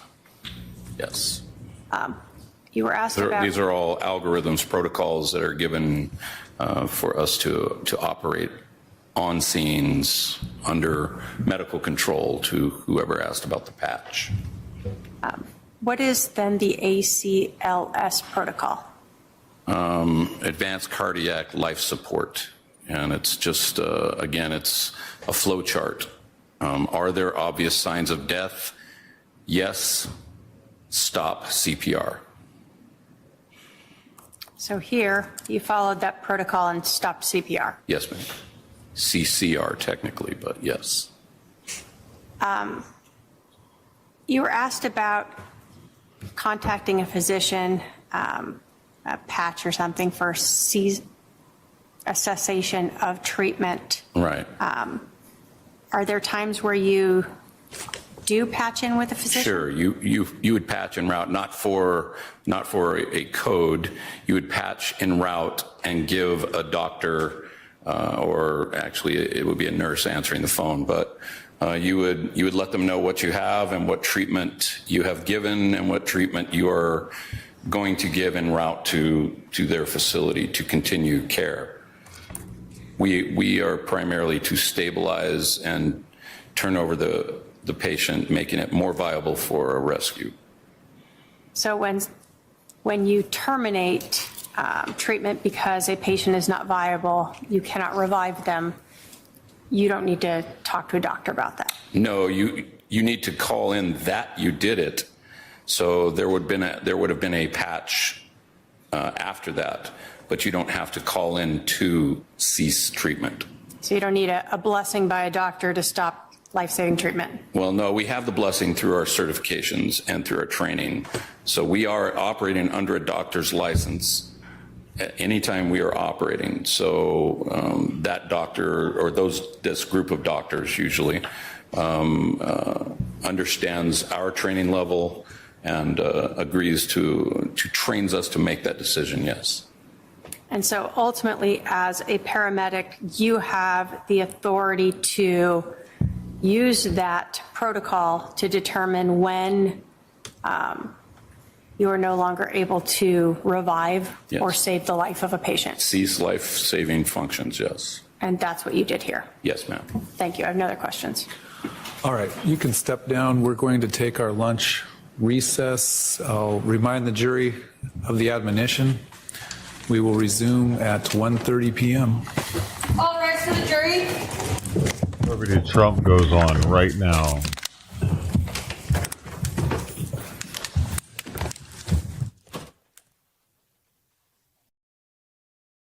Whoa. Thank you, Caroline. On the president's threat yesterday on social media to increase tariffs against China by an additional 50% in response to their retaliation, has he signed anything in terms of an executive order, any documentation around that? Will that additional 50% go into effect tomorrow? They will be going into effect at 12:01 a.m. tonight, so effectively tomorrow, yes. Look, I just spoke to the president about this, and he believes that China wants to make a deal with the United States. He believes China has to make a deal with the United States. It was a mistake for China to retaliate. The president, when America is punched, he punches back harder. That's why there will be 104% tariffs going into effect on China tonight at midnight. What it had available to it at the time and advancements in tech. What's going on? Hold up. Where at? I thought we were at break.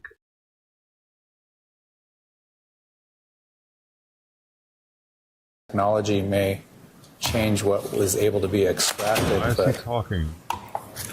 That's different than the state withholding information. That was the state's they're reading talking about of the jury the guy. affidavit. I think the other concern comes from the fact that back on March 18th, when the state was filing motions to preclude Lonnie Dworkin, the court had a discussion with the defendant about this, about whether or not she wanted to waive time, to have time for her expert to do this.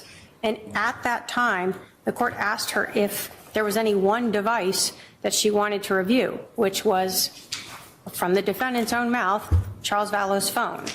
So now we have a motion that was filed, mind you, 7 days after they received the affidavit from their expert. So they held off on disclosing that while we weren't in trial, and then in the middle of trial, filed it, asking for information on numerous other devices that are in various other police agencies' possession. So, although I think ultimately, I mean, the big issue is clearly the state would object to any motion to dismiss. There is no exculpatory evidence. There's no even discussion of exculpatory evidence in Mr. Dworkin's statement or their very minimally fact-invasive motion, let alone any prosecutorial misconduct. But I think we're back to the issue of Mr. Dworkin and what he's going to be permitted to bring in or talk about at this point in this trial. All right, did you want to argue that motion right now? Not right now. Well, when do you want to argue it? Well, the main problem, do you want me to argue it right now? I'm not asking you to, but indicated when I read your motion that it does appear not to be any discovery violation, but that the state turned over the evidence that it had at the time, and advances in that software that maybe make more information available upon an extraction than was available when they did the extraction isn't a discovery violation. I'm looking at this as more of a discovery request for additional information, which at this point in the game, I'll allow you to do your discovery requests, but I don't know that any information that's discovered between now and the end of trial would be coming in because it's so late. In reading that affidavit, I would agree with you that that was my initial thought as well. But the problem is that the problem that we have here is that that software was available and those things were available and they were not handed over from the state. They were never handed over from the state, and they've had that information for years. So that's why we filed that motion, is because of our expert was able to download the one device that we got, that he was able to see that the complete downloads were never given, that these are reports of downloads when we know that the state had available the entire complete extraction in the first place. They just didn't give us the entire extraction. They gave us the reports of the extractions, the ones that they wanted us to have. So those were available according to the technology. They just didn't give them to us on all of the devices. But we only have proof of it on one device because that's the only device that we were able to do in a timely manner. All right. I want to clarify a little bit. They gave you the full extraction that was available to them at the time. No, they pulled a report from the full extraction and gave us that. That's what they gave us. State want to respond? Your Honor, when you extract data from a device like a cell phone, it is put into a formula where it is not readable by anyone, which is why then you use the Cellbrite technology to basically parse that data into areas that we can read and view and review. So is that what was given to the defense? That is what was given to the defense, was the 2019 or 2020 version of the Cellbrite technology that was used to take that extraction and put it into a readable form so that you can look at, for instance, not having to search through all this data to try to find out a text message. All of them are put together with dates and times and people and locations. Your Honor, I would request that we can have a hearing on this so that I can bring in Lonnie Dworkin and he can explain that what they did not give us.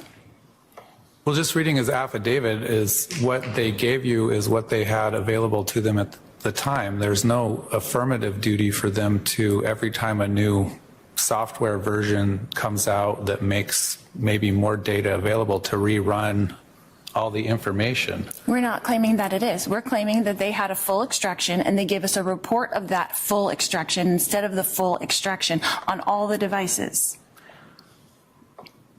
It's not what only was available to them. They did have that available, they just didn't give it to us. It's cherry picking.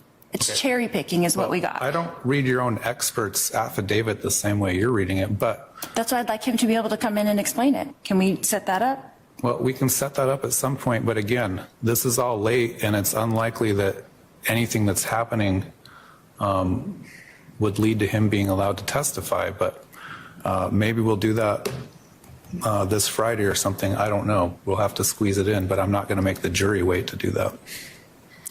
Okay. We'll be at recess until 1:30.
Man, I'm still fucking bummed about Gino deleting their account on YouTube and all this shit.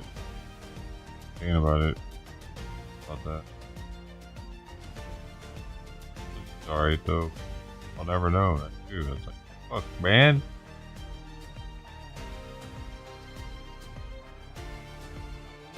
He did more than just disappear with that one.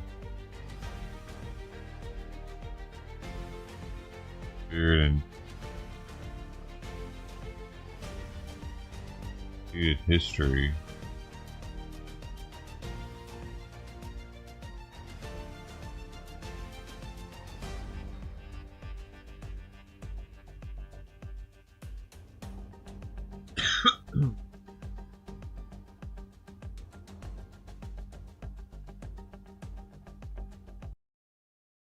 Started tomorrow. Kash Patel and I will be in South Florida.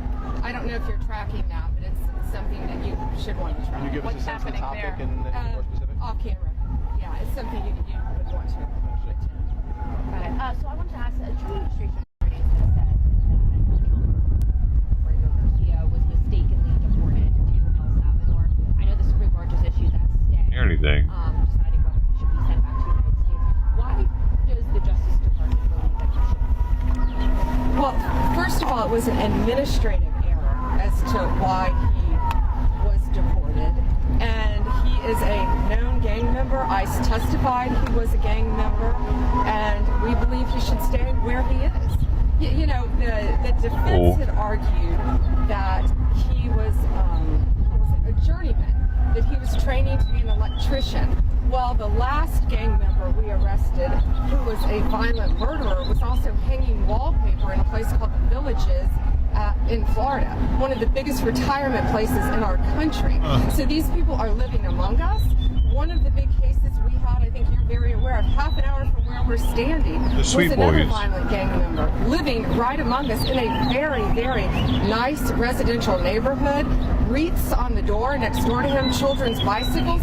So that's what these gangs do. They infiltrate our country and they live among us. So to say that he was training to be an electrician does not legitimize him from being a violent gang member.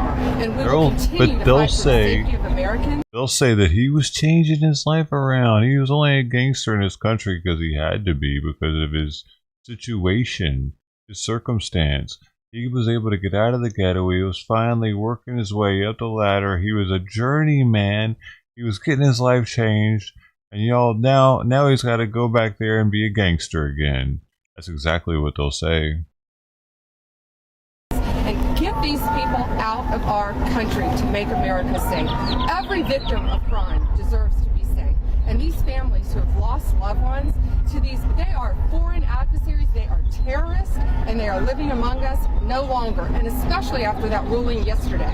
They better start self-reporting because we're coming after them. Two quick questions, if we can. I'll just ask you about the ruling yesterday from the Supreme Court. Obviously, it allows you to move forward with using the Alien Enemies Act to deport these alleged gang members and others here. It says they're entitled to due process, though, as well. Your take on the ruling and what does it mean for your ability to deport?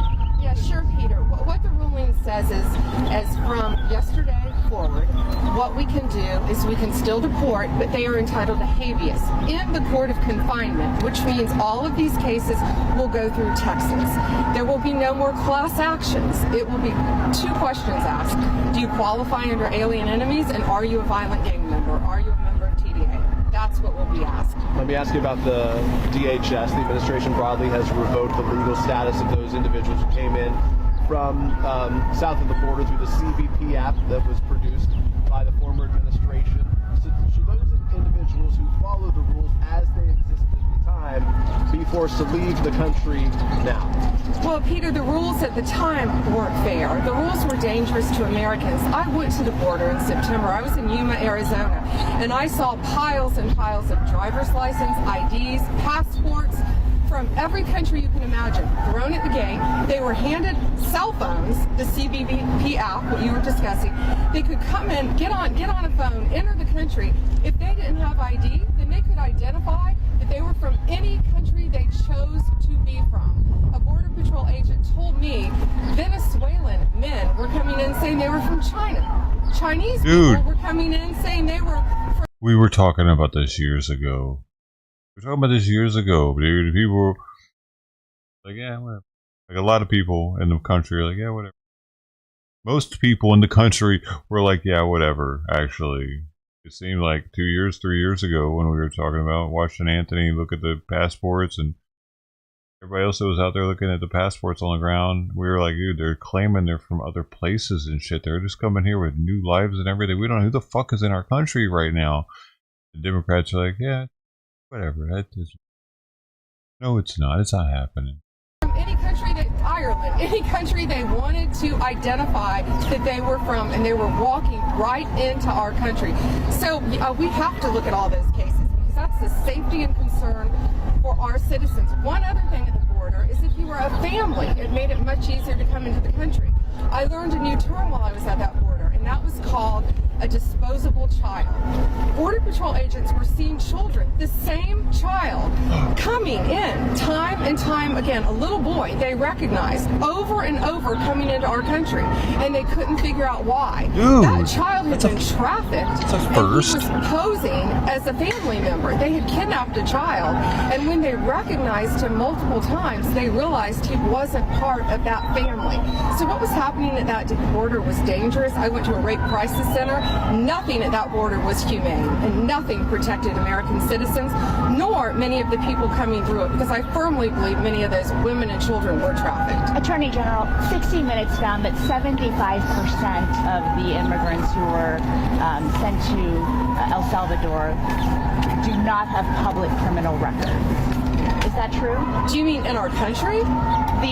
The Venezuelan migrants who were sent to... Okay, well, they're not Venezuelan migrants. They're illegal aliens from Venezuela who should not have been in our country, who are committing the most violent crimes. So if you committed a murder in our country, we're going to keep you here, and we're going to seek the death penalty, and we're going to keep you in prison because our victims' families deserve that.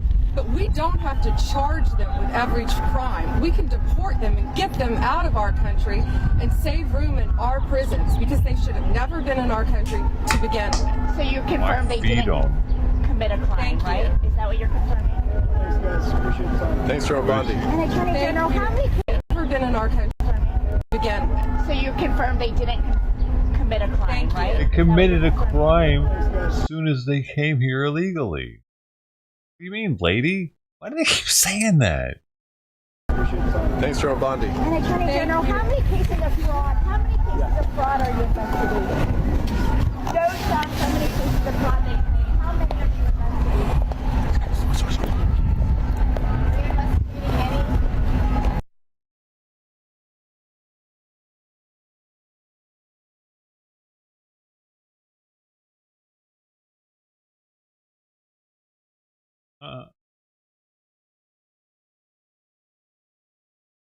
Papi, pili, pili, papi, poop. Hey guys, my name is Modi and you are welcome to Modi Speaks. I just love how we black people totally enjoy being the main character, okay? We are heavily plagued with the main character syndrome. We just want everything to be credited to us, and I think this is one of the reasons some of us dislike white people so much, because a greater part of human civilization as we know it exists because of these white people. Now, I'm not saying that only white people got us where we are today, okay? But I'm saying that they did 70% of the work, if not 90%. However, there are many black brothers and sisters who insist that every important invention you can think of today was invented and engineered by my people, okay? They argue that black people rule the world. We made everything, okay? The white man only steals from our inventions and appropriates our groundbreaking developments. Now, I would really love this to be true, okay? I want this narrative to be true, seeing as I'm a black person. But the thing is that narrative true? Is that really what happened? Now, this set of black people also go on to claim that all the notable historical figures are black, okay? And that they were portrayed as white by white men in order to suppress us black people. Like, this is so hilarious, okay? The claims they are making is so wild. You would wonder if these guys are high or something. But before we get into it, though, please consider subscribing to the channel if you've not already. Like and share this video to keep people informed, and consider supporting the channel if you choose. All right. The Knights? Why do you think they call them Knights? I'm not too sure, but I'm sure your explanation is going to be filled with loads of insight, analytics, and reputable statements. Please continue. Because they were dark as night.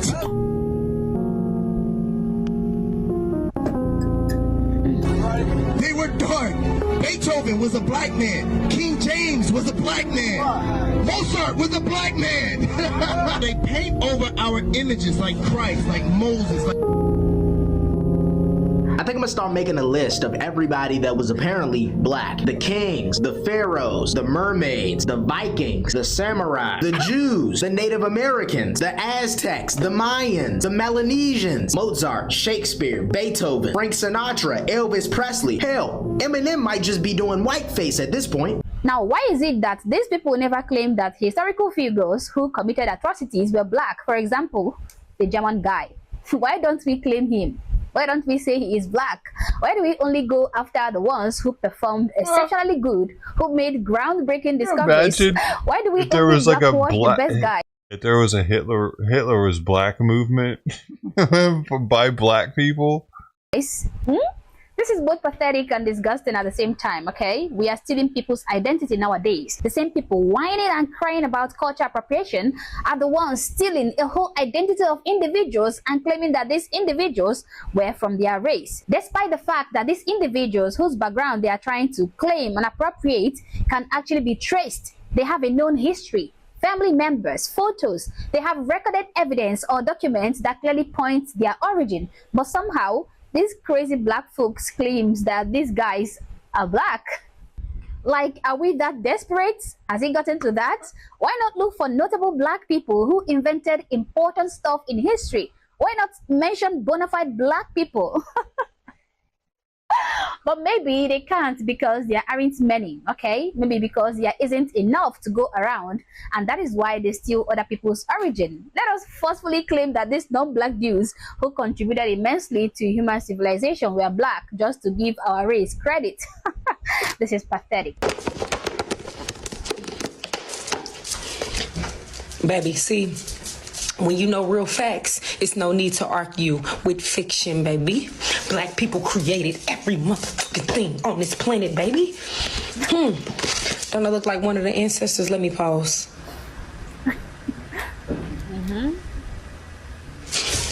What did we create?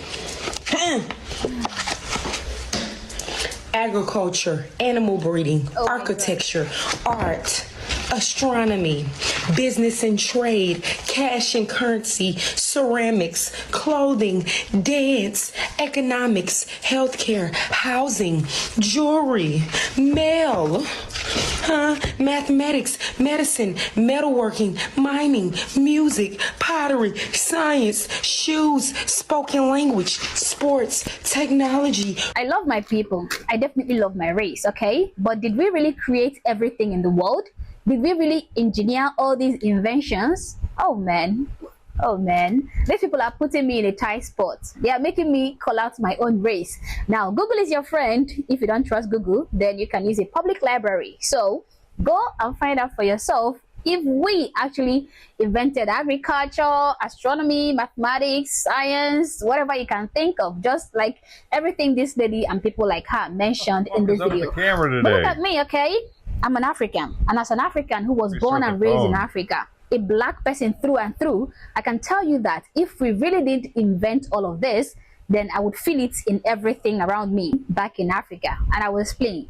Of course, Africans have done massively well when it comes to human civilization, but the most groundbreaking discoveries were not made by them. If they were, the conditions in every African country will tell you so, okay? Take a look at Nigeria, for example, okay? I'm not going to go in depth with this explanation because it is going to be very embarrassing for me as a black person, because the comparisons are nothing to write home about. Now, take Nigeria, for example, okay? In Nigeria, in this 2025, we still import trivial things like toothpick, Imagine a tiny piece of stick for cleaning your teeth is being imported, okay? We can't even produce matchsticks at a commercial level. We import it. We import paper towels. These are very simple things, but we can make them here in a big quantity. I don't know. Now we have a huge deposit of oil in our land, but we don't have a single functional refinery to refine this particular oil, okay? What we do is we drill the oil, we ship the raw oil out of the country to foreign countries to refine for us, then we bring it back into the country for consumption. I'm not gonna go any step further, but I was, just trying to tell you what it feels like. I always ask myself, if we truly invented all these things, like this lady mentioned in this video, if we were the original creators before white people now came and stole our ideas, that means that we still have this knowledge embedded in our brain. I mean, nobody can steal what is in your brain, right? That means our forefathers would have taught us, the children, and that means that we would teach our children these things, okay? We would impart this knowledge into our children, and then our kids will now teach this thing to their own kids, and before you know it, this great knowledge will start manifesting in the creation of many more inventions, which will be visible in many countries in Africa, okay?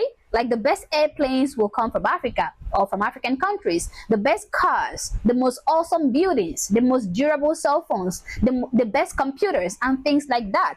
But actually, that is not what we see today. That's not what we see. Do you know that every single tarred road you see in my country, every single tarred road, no matter how small or simple, is being constructed by a foreign contractor or foreign contractors, mostly Arab contractors, because I guess that is what we can afford at the moment. My country is very rich by the way, but we don't even trust our own contractors to carry out the simple task of constructing a tarred road, okay?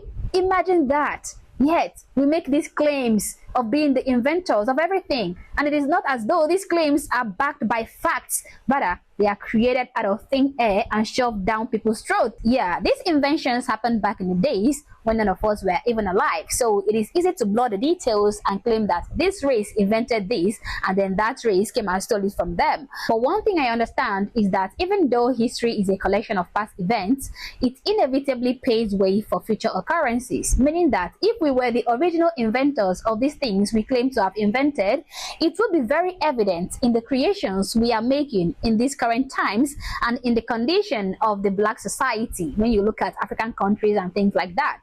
Honestly, you guys should stop with this kind of lies about, black people inventing everything, because you will force some people to start saying things like this or this. Because honestly, I wouldn't blame these commenters for trying to give you a dose of your own medicine. Anyway, guys, these are my thoughts, these are my opinions, but feel free to share yours in the comment section below, but do so respectfully. Also, if you're not yet subscribed to the channel, honestly, I don't know what you're waiting for. Subscribe to the channel. Like and share this video to keep people informed, and consider joining my membership or buying me a coffee if you like, as a way of supporting the channel. Thank you for watching this video, and I hope to catch you on the next one. For now, peace.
gentlemen, the President of the United States.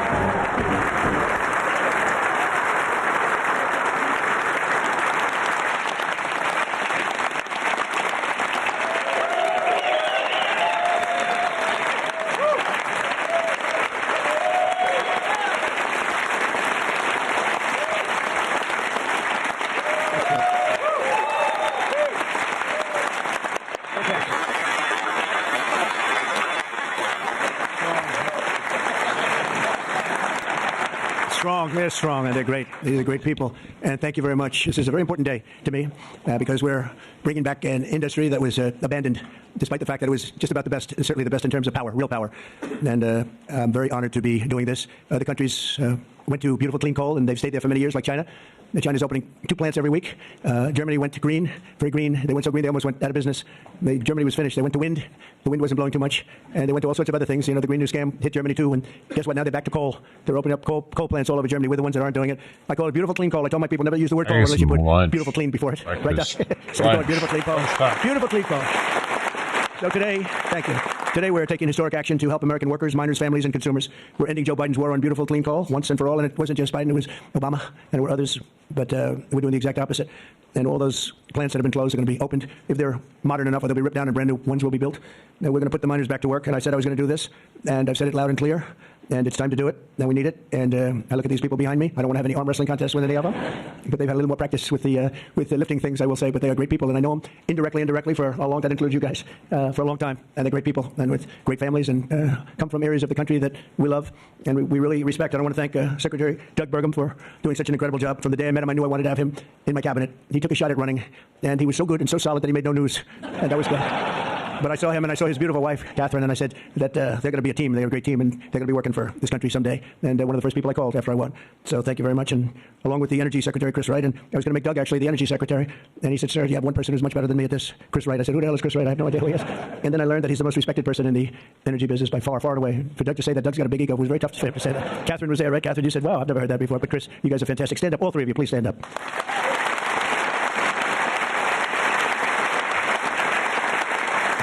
Yeah, that's a great team. It's no better team than that. And they're going to produce energy the likes of which nobody's seen before. You know, we need to do the AI, all of this new technology that's coming online. We need more than double the energy, the electricity that we currently have. You take all of the electricity in the country right now for houses, for buildings, for everything. We need to more than double it to be number one. We're now way ahead of everybody at AI. China's in second place, but way behind. And they're going to be producing a lot of energy and a lot of electricity for this. And so are we, and we're going to get approvals very fast. And I would say the man that's almost comparable to you in terms of the importance to this, maybe he's even more comparable, I hate to tell you, a guy named Lee Zeldin, who's a friend of mine for a long time. He was a great...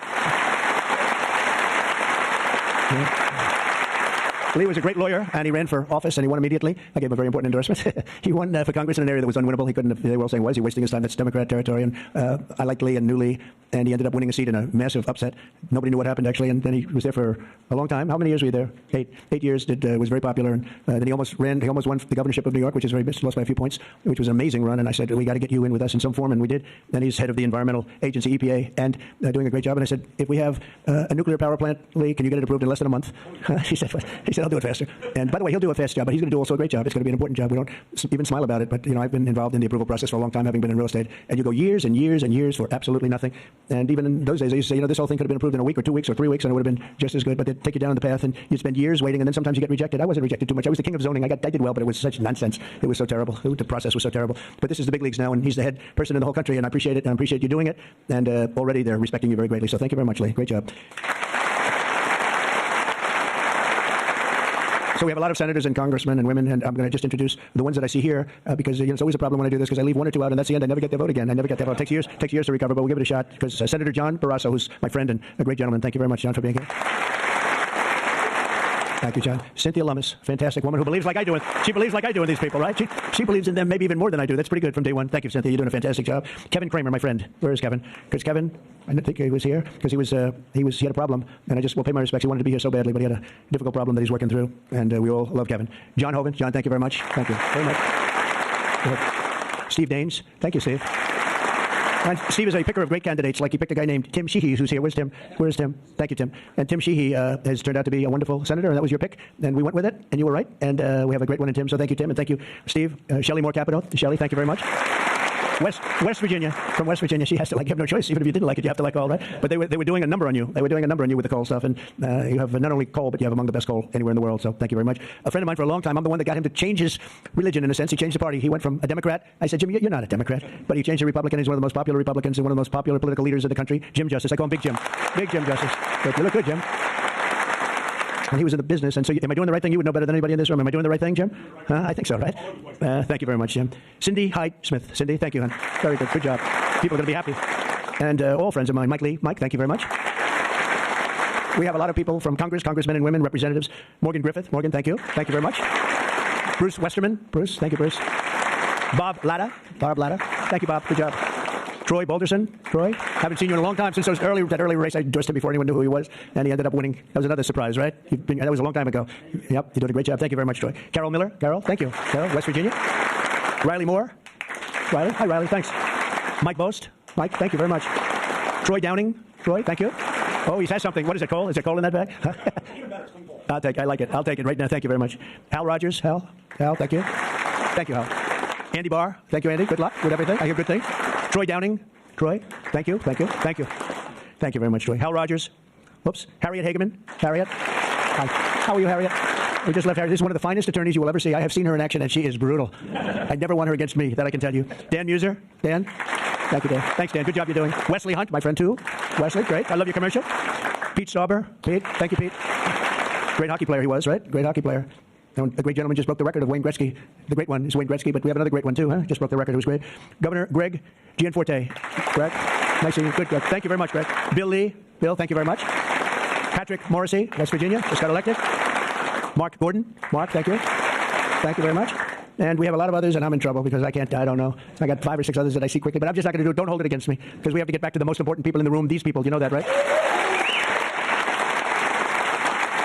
So the energy workers and the coal miners in the area that I'm standing on, and there's a lot of weight on this platform, so I don't know what's going to happen. I hope it's structurally designed for you guys. I don't know. But we have just really well-deserving, great American patriots, and it's such an honor to be here and making such a big move, such a bold move in energy. Because, for years, people would just bemoan this industry and decimate the industry for absolutely no reason, because with modern technology and all of the other things that we do, it's one of the great forms of energy. That's why other countries, leading countries, are using it, some exclusively. For 4 long years, Joe Biden and congressional Democrats tried to abolish the American coal industry. They did everything in their power while he was awake, which wasn't much, shutting down dozens of coal plants, banning coal leases on federal lands, and putting thousands and thousands of coal miners out of work, destroying their lives, actually, destroying their lives. I'll never forget when I went to West Virginia, which I won by 48 points, I think, right? Big Jim, I won by 48 points.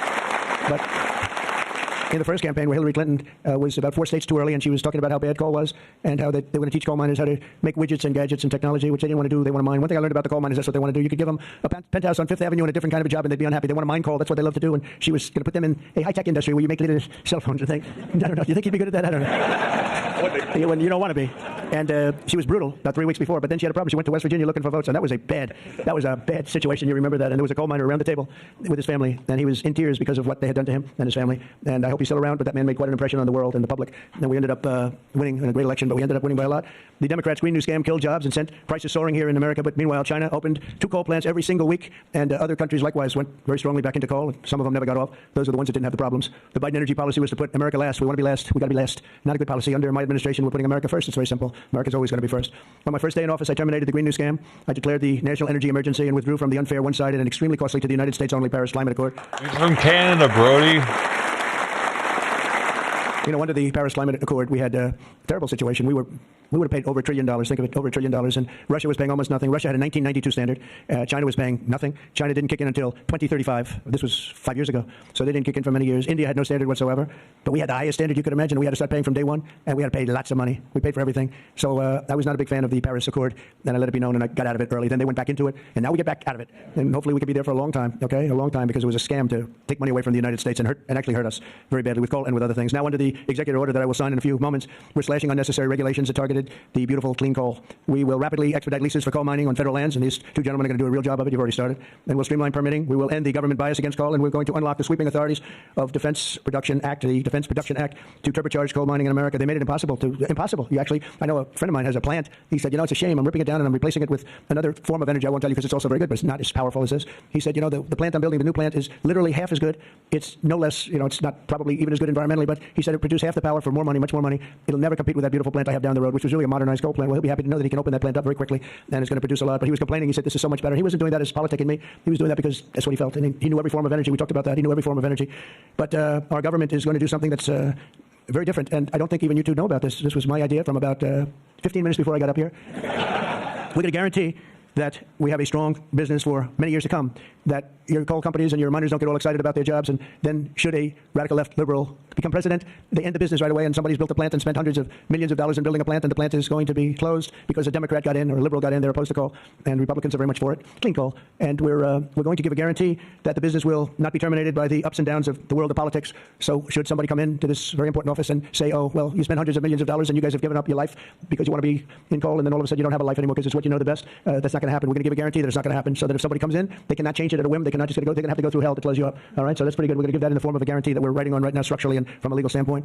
So your investments are going to also be protected. Interesting. And you're going to have no reason to be concerned about your future, your life, or your investment if you're a miner, as this great governor was a miner. Actually, he was one of the larger coal miners. He could fit up here very easily, Big Jim. But he was a great success. But they were very, very tough on him, and he did a beautiful job with a beautiful product. Already under our leadership, the Department of Interior has approved the expansion of the Spring Creek mine in Montana, supporting 280 coal mining jobs and unlocking over 40 million tons of coal. And there's more to come. Spring Creek, big one. And there's more to come in the states of Wyoming, Alabama, Utah, North Dakota, and many others. West Virginia, I can't believe they didn't put West Virginia down. It's lucky I mentioned that, right? Can you imagine if I didn't mention West Virginia? I would have been in big trouble. They didn't mark it down here. It's good to have a president like that that can pick that up, right? You think Joe Biden would have picked that up? I don't think so, too. They didn't mention West Virginia. I don't think so. I don't think he'd be standing up here either. The value of untapped coal in our country is 100 times greater than the value of all the gold in Fort Knox, and we're going to unleash it and make America rich and powerful again. Under this order, I'm also directing Secretary Wright to use billions of dollars in federal funding to invest in the next generation of coal technology, which is an amazing technology in terms of getting the full potential of coal and also doing it in a very clean, environmental way. Pound for pound, coal is the single most reliable, durable, secure, and powerful form of energy there is on Earth today. It's a big statement. You never hear those statements, You've never heard that before from a politician, have you? Well, maybe from that politician, but not too many. But that's the way it is. I say it again. Pound for pound, coal is the single most reliable, durable, secure, and powerful form of energy. It's cheap, incredibly efficient, high density, and it's almost indestructible. You could drop a bomb on it, and it's going to be there for you to use the next day, which you can't say with any other form of energy. Virtually indestructible. Most importantly, we have more of it here in America than anywhere else on Earth. We have more coal than any other country. You go to Australia, they have fantastic amounts of coal. You know who they sell it to? China. They sell it to China. They're nearby. They sell a lot of it to China. But we have more than anywhere else on Earth. We also have more liquid gold than anywhere on Earth. So we're really an energy behemoth, but we're unleashing that also. That's going to be another part. But I didn't even want to mention that. It's not down here because I didn't want to mention today is about clean, beautiful coal. So I'm going to give this to you. This big guy. Should I give it to him? No, you take that. Take it. Okay. For example, we believe it's possible to extract enormous amounts of critical minerals and rare earths, which we need for technology and high technology in the process of coal mining, making America the mineral superpower of the world, actually. In addition, I'm instructing the Department of Justice to identify and fight every single unconstitutional state or local regulation that's putting our coal miners out of business, and we are withdrawing all of those objections from our government today. It's all being withdrawn, so all of you people that have been fighting for your lives, we are withdrawing all of that today. We have excellent lawyers, excellent. Have you noticed that lots of law firms have been signing up with Trump? $100 million, another $100 million for damages that they've done, but they give you $100 million and then they announce that, but we have done nothing wrong, and I agree, they've done nothing wrong, but what the hell, they give me a lot of money considering they've done nothing wrong, and we'll use some of those people, some of those great firms. They are great firms too, they just had a bad moment, but we're going to use some of those firms to work with you on your leasing and your other things, and they'll do a great job. I think they're going to do a fantastic job, and for those of you that want to know the tariffs, you've been hearing about tariffs, we're taking in almost $2 billion a day in tariffs, $2 billion a day, and we're doing very well. And we're doing very well in making, I call them tailored deals, not off the rack. These are tailored, highly tailored deals. Right now, Japan is flying here to make a deal. South Korea is flying here to make a deal, and others are flying here. I mean, my only problem is I'm not sure I have enough. We're going to have to use those great law firms, I think, to help us with that. But we're going to probably do that, actually. We're going to use them, and we're getting them for the right price because we need a lot of talent. We have a lot of countries coming in that want to make deals. If I told them about making those deals 2 years ago, or 3 years ago, or 5 years ago, they'd be laughing at us. Now they're all signing up. Mike, you know that. So it's going to be a great thing, but we're think of that $2 billion a day. That's a lot of money. That's a lot of money, even in the coal businesses. Oh, man, I forgot you didn't talk that fast. And America is going to be very rich again very soon. You're going to see that happening. You see it all along, and it's that was normal speed. So that whole situation that it was somewhat explosive. But if we didn't do that, we wouldn't be talking the way we're talking right now. It's been amazing what's happened. Sometimes you have to mix it up a little bit, but we've had great at play. Great consideration. We've had talks with many countries, over 70. They all want to come in. Our problem is can't see that many that fast. But we don't have to because, as you know, the tariffs are on and the money is pouring in at a level that we've never seen before. And it's going to be great for us. It's going to be great for other countries. We've been ripped off and abused by countries for many years with the tariff situation. They've used tariffs against us. We didn't use tariffs against them or in any way. I mean, we just didn't use them of any monumental proportion. And so we are doing it now. We have tariffs on cars. We have tariffs on lumber. I did a little experiment when I took those two broccoli. Aluminum. Steel plants are going up because of it all over the country. We have 25% tariffs on steel and aluminum. And I think the steel workers like me even more than the coal miners like me. I'm pretty sure that that's true. We have, instead of having no steel business, I put them on originally in my first term. We wouldn't have had one steel mill in the United States if I didn't do that. And now we upped it, and we not only are we taking in a lot of money, but we're protecting our workers, our steel workers. We're protecting our steel industry. And one thing you know, that's not only are we taking in a lot of money, but we're protecting our workers, our steel workers. We're protecting our steel industry. And one thing you know, that steel and things like steel you need, because you need it from a defense standpoint.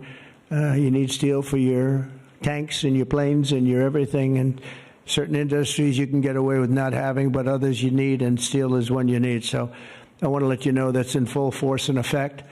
And literally as we speak, I spoke to executives in the steel industry over the last few days, and they're all coming in to build plants in the United States of America, because if you build them in the United States, you have no tariffs to pay. There are no tariffs to pay, zero. If you build them outside using outside labor and hurting our businesses, and you send your product in, you have to pay a price for that, and they will be having tariffs, as you know. It's an amazing thing. This has been something used against us for many years by other countries, China in particular, but others, not just China, others, and taken advantage of us, ripped us off, and left us for dead, frankly. And I believe if I didn't become your president, I believe that this country would have had problems like they've never had before, because it was serious damage in so many other ways. Not only the border, where people came rushing into our country from prisons and jails and mental institutions, murderers, don't care anymore, drug dealers, and some vicious criminals. 11,088 murderers came into our country. We have to get them out. We're getting them out. 11,088. Of that number, half committed murder on more than two people. And this is what they allowed into our country with their open border policy of lunacy. And we're taking care of that, just like we're taking care of you today. We're taking care of that. I want to thank Kristi Noem and Tom Homan for doing an unbelievable job. The whole thing the food's gone when the it comes job back they're home. doing is incredible. It's really an unforced error. It should have never happened, that we have to be spending such time and resources, Mr. Senator, right, on getting people out of our country that shouldn't be here. I mean, literally from mental institutions, insane asylums were opened up and emptied into our country. Prisons from all over the world, not just South America, prisons from, think of this, from Africa, the Congo, a lot of people from the Congo, prisons in the Congo, prisons from Asia, from all over were opened up. And I knew that when I heard it was an open border policy. I said, if you do that, every country is going to be dumping people that they don't want into our country. And that's what's happened, but we're cleaning it out. And the courts, we had a good decision, as you know, from the Supreme Court, allowing us to do that. We have judges that didn't want us to do it. We have judges that wanted the very evil gang members from Trendy, Araqua, and MS-13. They didn't want them taken out of the country and put in very powerful prisons. When you look, you've all seen those clips, pretty amazing clips. But I want to thank El Salvador. They've done an incredible job. But we've been fortunately winning those cases. But we have judges that are out of control that say, oh, bring them back, bring them back. We don't want them back. We don't want them back. Can you imagine? You spend all of that time, energy, and money on getting them out, and then you have a judge that sits there, a local judge who sits there, federal judges, sit there and says, no, bring them back. One was brought back, or they want to bring him back because he wasn't a member of Tren de Aragua. He was a member of MS-13, which is just as bad. So they misidentified him, but it sounds to me like he was a member of MS-13, so they want him brought back because he wasn't treated properly. It's we got to be smart. Our country's got to get a lot smarter than it is, but we have to give the people that are empowered to do this kind of work, and it's not pleasant work. We have to give them the option of making our country great again, and that's what they're doing, and I have great respect for those people. And they're doing it out of love. They could get a much easier job. They're doing it out of love for our country. It's so important, just like I'm doing this with coal today for love for our country. Earlier this afternoon, I signed another back on track, executive order to strengthen our electric grid by ensuring that coal-fired power plants are always available to meet surging demand for electricity. Unlike wind and solar, coal plants can run 24 hours a day in rain, sleet, or snow, and you will not be subject to the incredible blackout situation that's taking place in California, where they have blackouts all the time. It's an amazing thing with California. They have blackouts and brownouts at levels that nobody's ever seen before. And all they want to do is keep going the way they're going. And they're doing a very poor job. As you probably heard, I released billions of gallons of water going in from upstate California, from the most northern parts of California, probably comes in from Canada to a certain extent. Thank you very much, Canada. We appreciate it.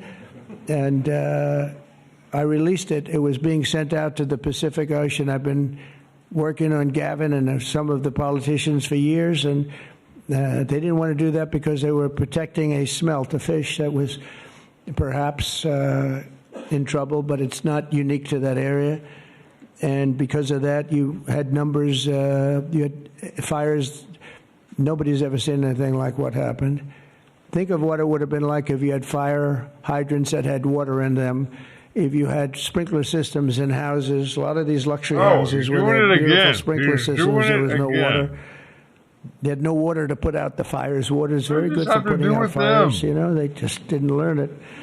But we now have millions of gallons, billions actually, they say, of gallons of water pouring into California from the Pacific Northwest, I guess they would say, mostly Pacific Northwest, but other parts of the northern sections of California and beyond. And it's a beautiful thing to see. I saw a picture of it this morning. The water's just flowing down there. I said, why didn't they do this? I told them to do it. My first term, I said, do it. And I don't know. I think the second term is just more powerful. They do it. When I say do it, they do it, right? And we actually had to do some pretty strong things to get them to open it up. They had, think of this, they had all that water pouring out right into the Pacific. They had a big valve, like a giant valve as big as this room. And they turned the valve. Takes one day to turn it. To be talking and they about face this it toward the fucking water Pacific still Ocean, for and the water, California. all that Is was he on coming drugs? down, all millions and millions of gallons coming down. They put it into the Pacific Ocean, which for the Pacific Ocean is like a drop of water. But for California, it would have been unbelievable. So we did it. I'm very proud of the fact that we did it. Look at the eyes of the people behind them. A lot They're of heat thinking the and a same lot of thing. environmental nonsense. From now on, we'll ensure that our nation's critically needed coal plants, as an example, remain online and fully operational. They're always going to be operational. And again, we're going to have guarantees that government cannot close them down, close you down, and destroy your lives. To that end, I'm also instructing Secretary Wright to save the Choy coal plant in Arizona, a big plant which has been slated for destruction. We're going to keep those coal miners on the job. Going to tell them to just remain calm, because we're going to have that plant opening and burning the clean coal, beautiful clean coal, in a very short period of time. You know all about that, right?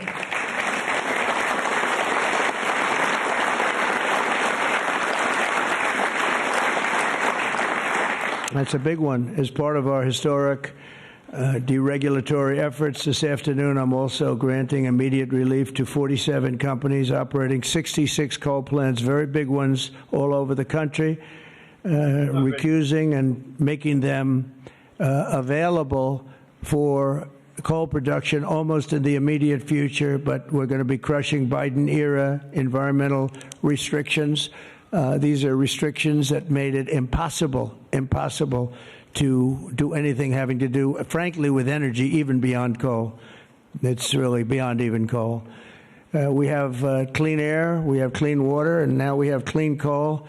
And at the same time, we're going to do other things and with other forms of technology and also energy, like our country has never really seen before and never been known to do before because of all sorts of restrictions having to do with the Green New Scam, which, by the way, was devised by somebody that never even studied. You know that they never even studied anything to do with the environment. It was a young congresswoman.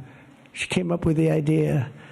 And based on that, I guess we only have, well, actually, we should have all been gone because they gave us only a few years left on Earth, right? Right, Greg? We were going to be gone. We were all going to be gone. The environment now, what they have to worry about is the nuclear heat. They don't have to worry about environmental heat. They have to worry about nuclear heat. And if we're smart, we're working on that right now with others having to do with Iran and some other countries. But that's the heat you're going to have to worry about. You don't have to worry about the air is getting warmer. The ocean will rise what kind of sauce on the pizza, within the Brody? next 500 to 600 years, giving you a little bit more waterfront property. They say this is going to. These guys can handle that. The nuclear, we have a bigger problem with, right? So we're going to make sure that that's safe. We're going to make sure that that's safe. With us today are some of the amazing workers who will benefit from these policies, the policies that we're doing and so That's proud sweet, of doing, man. including Jeff Crow, a miner from West Virginia. Fruit Jeff, puree. would you come up and say a few words, Jeff? Come on up, please.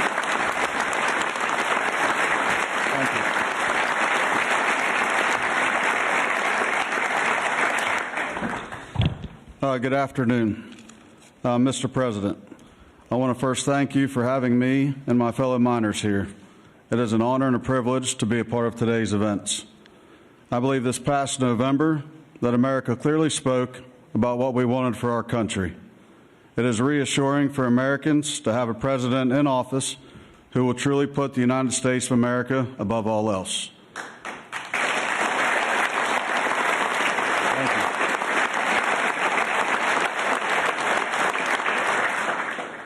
With putting America first, you have spoken numerous times about energy independence. I believe most don't understand the importance of that. Coal is one of the major factors in energy independence and accounts for a large portion of America's energy. Coal is one of the most reliable and cheapest forms of electricity. For too long, coal has been a dirty word that most are afraid to speak about. Most of those that would speak negatively about coal do so from an uneducated standpoint.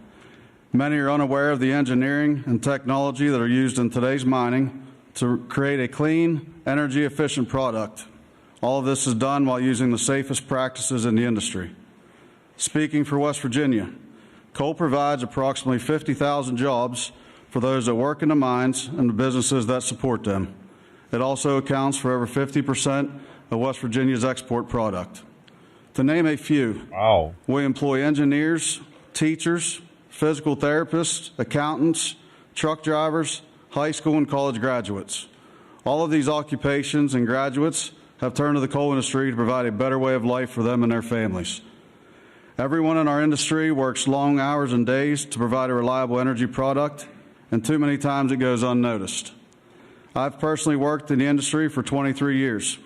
I choose to do this daily to provide my wife and children with the life that they deserve. Prior administrations have done all they could to eliminate the coal industry. Sorry, one second, I'm getting there. In my opinion, they have done so with an unethical and uneducated approach. But we are still strong, we are still here, and we are still needed in order to make America great again. 50% of West Virginia's gross domestic product What did they say? Over 50%. Having a president and an administration that understands the need and importance of coal is more than appreciated.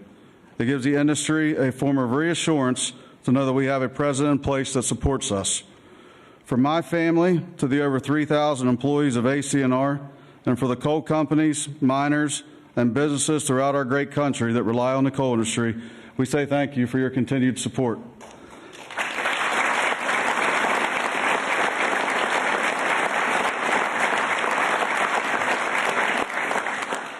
I personally thank you for what you do for our country and for our industry. It has been my pleasure to be here today to help you usher in the golden age of America. That's good. Thank you. Thank you. Thank you. Appreciate that. Thank you.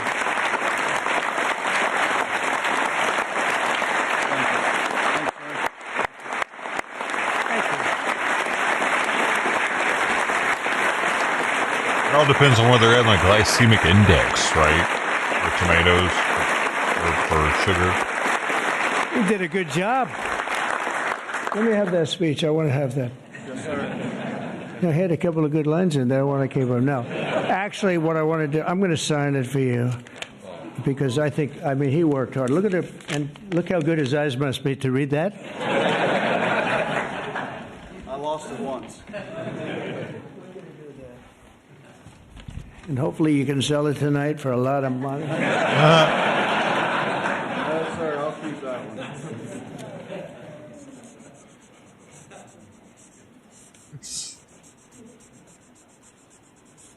That's great. Thank you very much.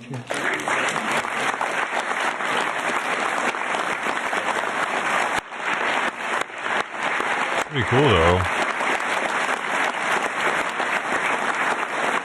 I've never seen him do that before. Thank you very much, Jeff. And also with us is Tony Campbell of the East Kentucky Power Cooperative, and Tony's quite a gentleman and very respected in the industry. Come on up, Tony. Thank you.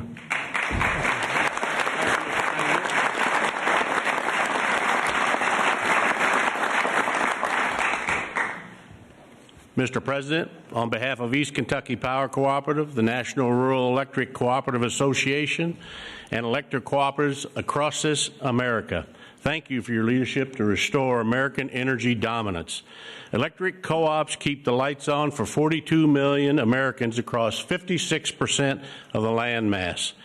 We are owned by the communities and businesses we serve and provide electricity to growing communities, new data centers, and manufacturing plants. Mr. President, electric co-ops are powering America, and we are proud to partner with you and your administration to power America into the future.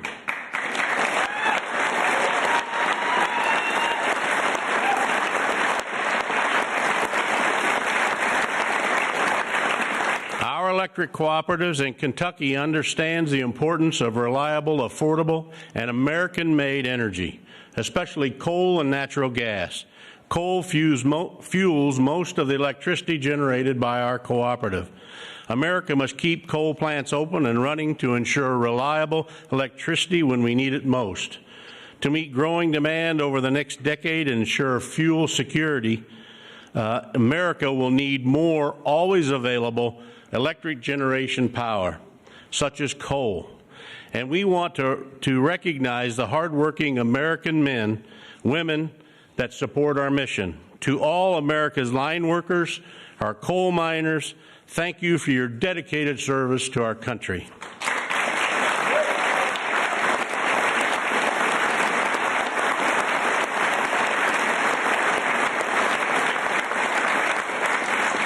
Affordable and reliable electricity is a cornerstone of our economy, especially American manufacturing.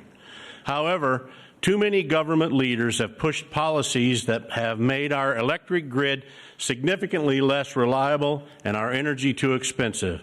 That begins to change now.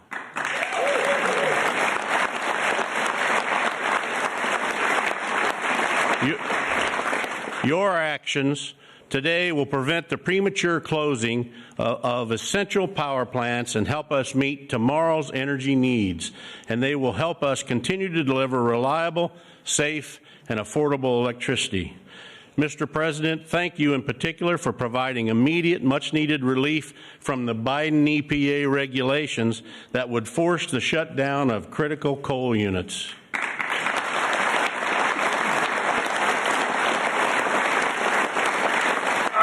Fuck, Sweet Pea, Finally, damn I want to it. say congratulations on She the likes to all-star get punched energy in the team you've face, I assembled. swear.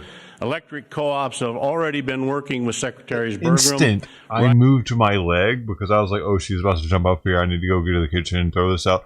The instant I move, she tries to jump in between my legs and pretty much gets a knee in the forehead or the mouth or something. I don't know. So spastic, and she doesn't like think before she jumps, dude. Oh, sometime, man. And Rollins and Administrator Zeldin, and we are excited for all we can accomplish together. Mr. President, thank you again for your actions today and for your support for the electric cooperatives as we work to keep the lights on in America. Thank you, Mr. President.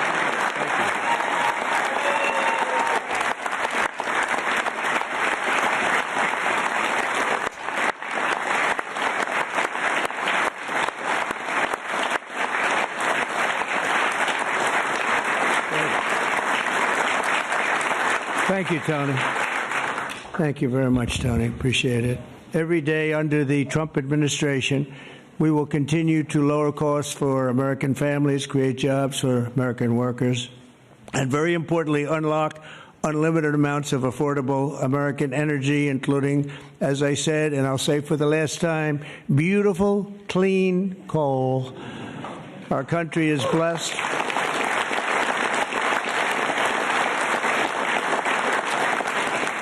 Our country is blessed with the most abundant natural resources on earth, as nobody has what we have.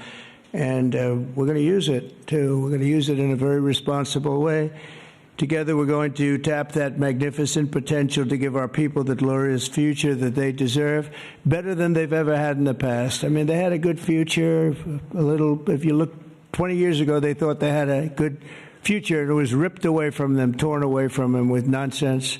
And we're not going to let that happen. This is going to be a glorious future for them. And I want to thank everybody for being here. And I want to thank you and you and you and that whole group and our senators, by the way, and our great congressmen and women for being here in such a large number, because you've been helping us make these decisions. These are big decisions. And this is a really big one. And this is one that's going to be, I think we're going to look back and with great pride at what we've done today, not just in putting people to work, but at really reawakening our country. And thank you very much, and thank you all for being here. Thank you very much.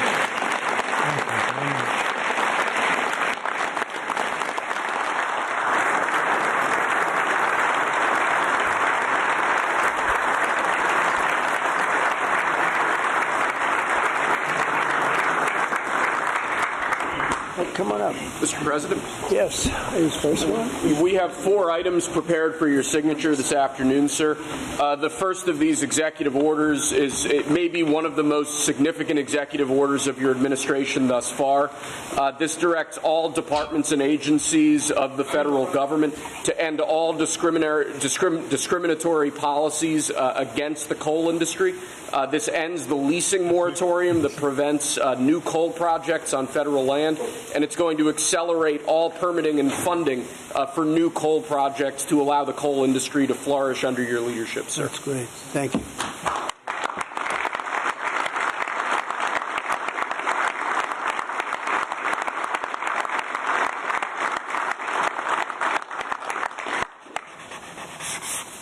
Okay.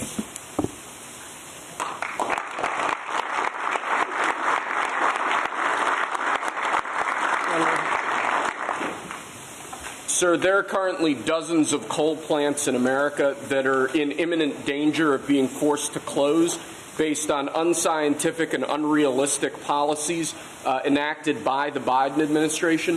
What we're going to do is essentially impose a moratorium on those policies taking effect to protect coal plants that are currently operating, to ensure that they're able to continue producing power and continue providing jobs to Americans in the coal industry. Right. Thank you very much.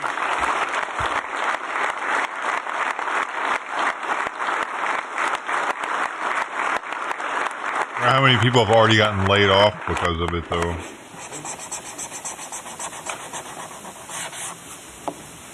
Okay.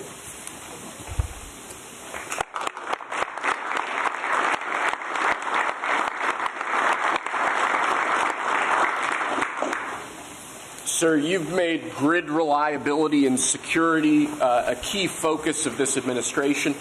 This executive order is going to promote grid security and reliability by ensuring, in part, that our grid policies are focused on secure and effective energy production and energy transmission, as opposed to woke policies that discriminate against secure sources of power like coal and other fossil fuels.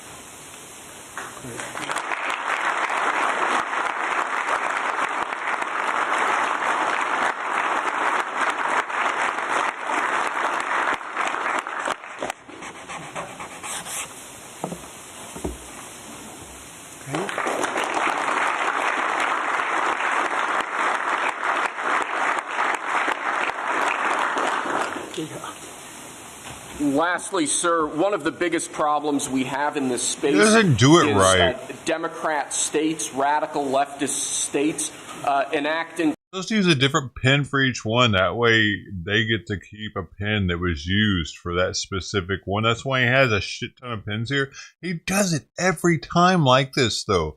He'll use one pin for all of them. Hey, why not make it more Come on, Trump. Policies and enacting an agenda that discriminates against coal, against secure sources of energy. Many of these policies are unconstitutional and illegal, and with this executive order, you're going to be instructing your Department of Justice to vigorously pursue and investigate these state policies that we believe are illegal or unconstitutional. Good. It would make it much more special to keep the pen if it was actually used to sign the document. You know what I mean? He's taken away from this. Thank you very much. Great job. He went to Harvard when Harvard was good. He's taken away from his legacy somewhat. Oh, from his, artifacts that could be left behind. Yeah, those are touched by him. He's going to give them away to these workers. They weren't used to sign anything, and they all know that.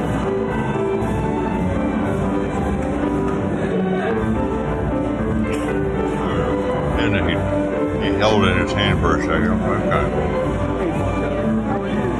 Did it say anything on it, or is it just a regular Sharpie? Or does it actually say this was for this executive order? I want to know more about these damn Sharpies. That's now.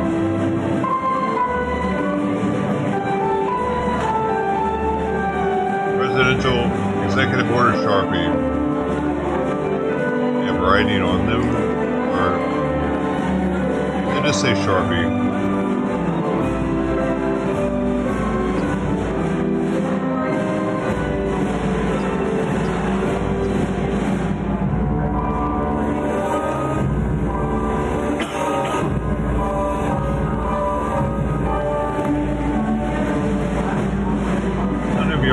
Concerned with it. I am.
Court is in session, not yet. Oh.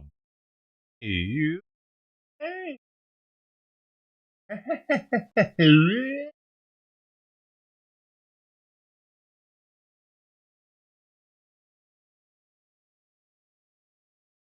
Like to my whistling. Like my whistle. Hey, you like my whistle? She can't hear what I was whistling too. All she could hear was the whistle.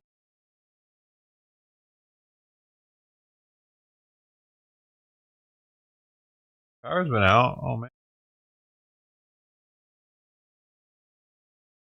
The Pentagon has deployed 6 B-2 stealth bombers to the Indian Ocean in what defense analysts are calling the largest forward deployment of its kind.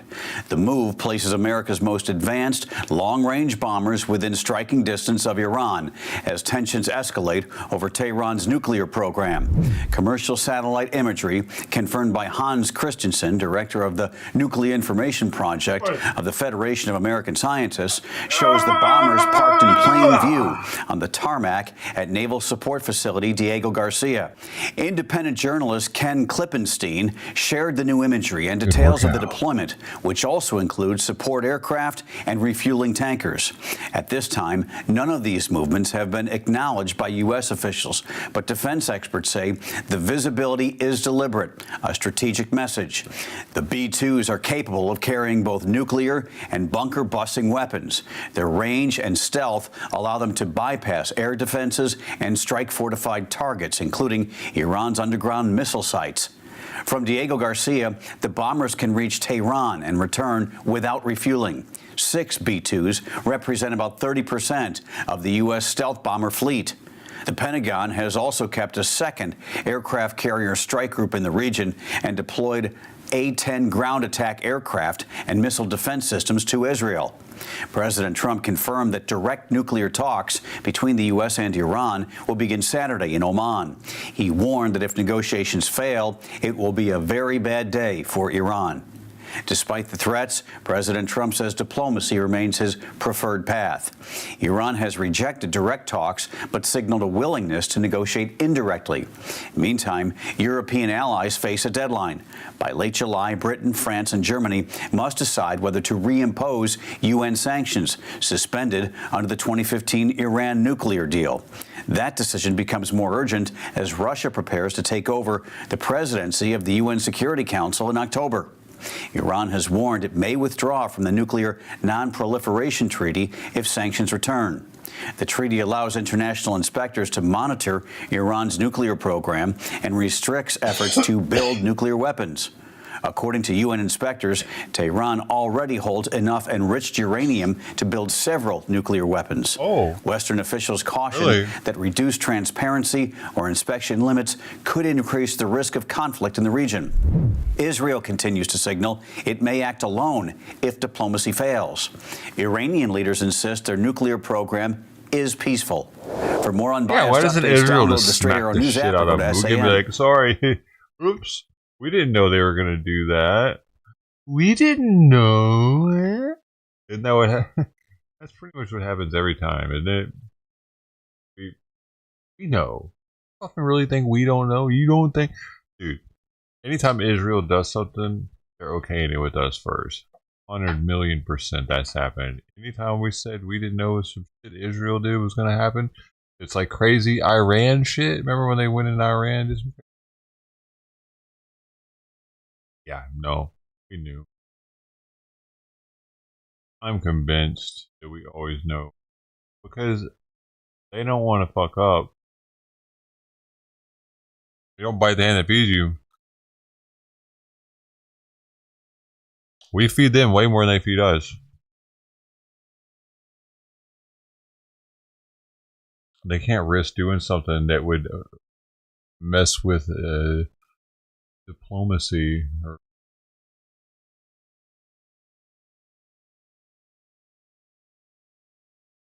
keep their shit above board, at least with us, I believe. I don't think Israel will actually do something that is paid by us. Do you? It depends, like something crazy. I mean, like bombing a nuclear facility in Iran.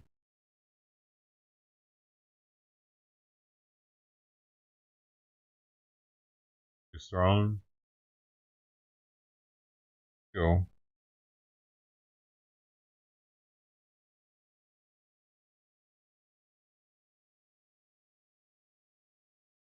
Fucking weirdo. Fuck you then.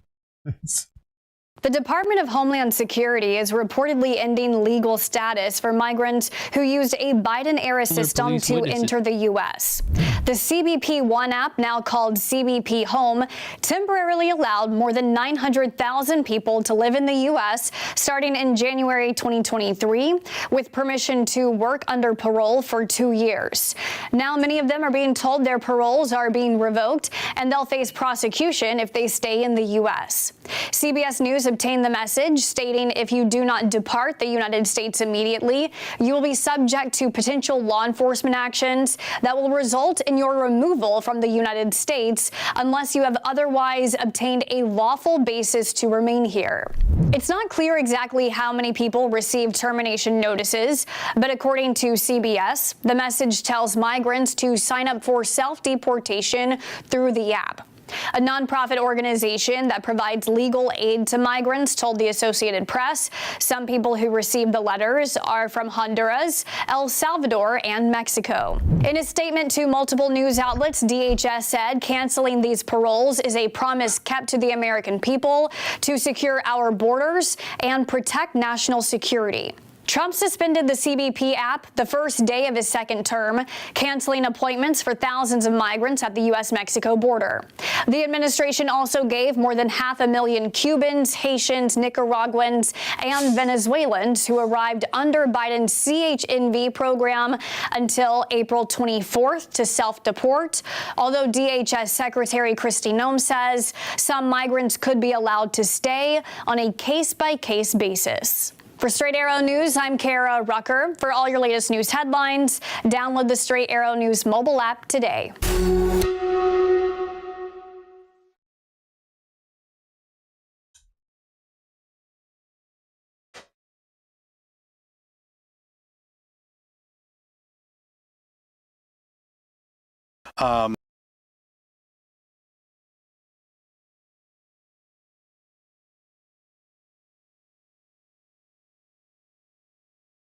Panama officials say Hong Kong company CK Hutchinson, which runs 2 key ports at both entrances of the canal, owes hundreds of millions of dollars in unpaid fees and failed to get proper clearance.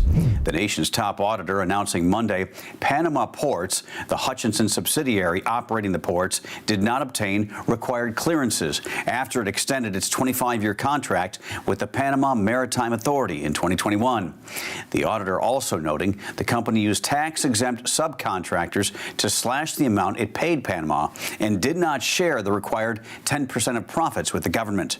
Panama Ports owes the country $300 million, and the auditor says he intends to file criminal charges with the Attorney General and meet with the Maritime Authority overseeing the ports. The announcement potentially jeopardizes a nearly $23 billion deal with U.S. company BlackRock to buy the 2 ports, as Straight Arrow News reported last month.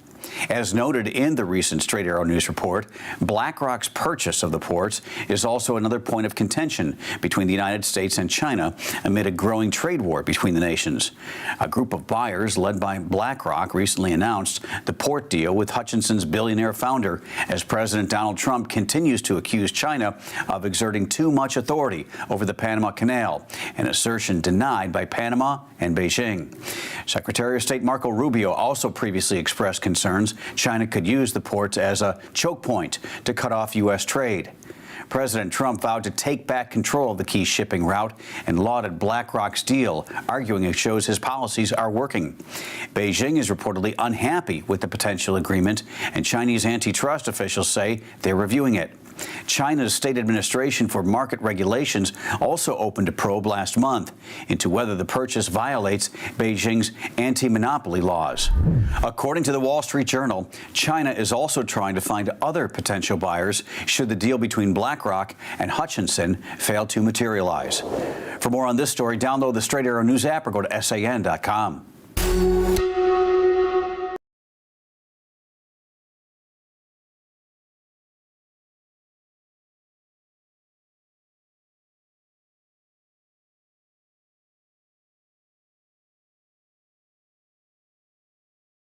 think it's an eyesore. I think it's ridiculous. I think it's awkward. It's weird. I thought it was an April Fool's joke. I was very confused. You've got to see this. It is not an obstacle course. This is a real road in Montgomery County. Could these squiggly lines be the worst traffic idea ever? After 2 years of complaints, the township stepped up to try and do something to control speeding here. The township tells me it has been a problem here for at least 2 years. They've been investigating solutions to try and calm traffic. Why not just do speed bumps? The township says speed humps were considered but ruled out. All right then. I don't see how this is going to possibly slow down traffic at all. I have to say, I'm just as hesitant as he is, and there's a few thoughts that I have on it that maybe you've thought of too. Anytime there's a two-lane road with no median at all, you're trusting the drivers on the other side of the road that they won't swerve and hit you.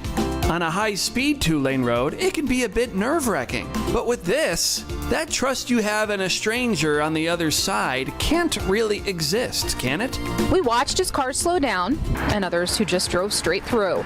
We also watched as some handled the curves very carefully. They're probably going to touch each one going down. There you go.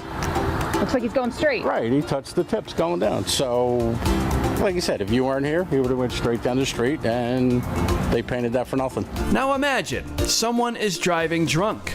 Obviously, you're not supposed to do that, but people do. How are they going to be able to handle this? This feels like a disaster in the waiting.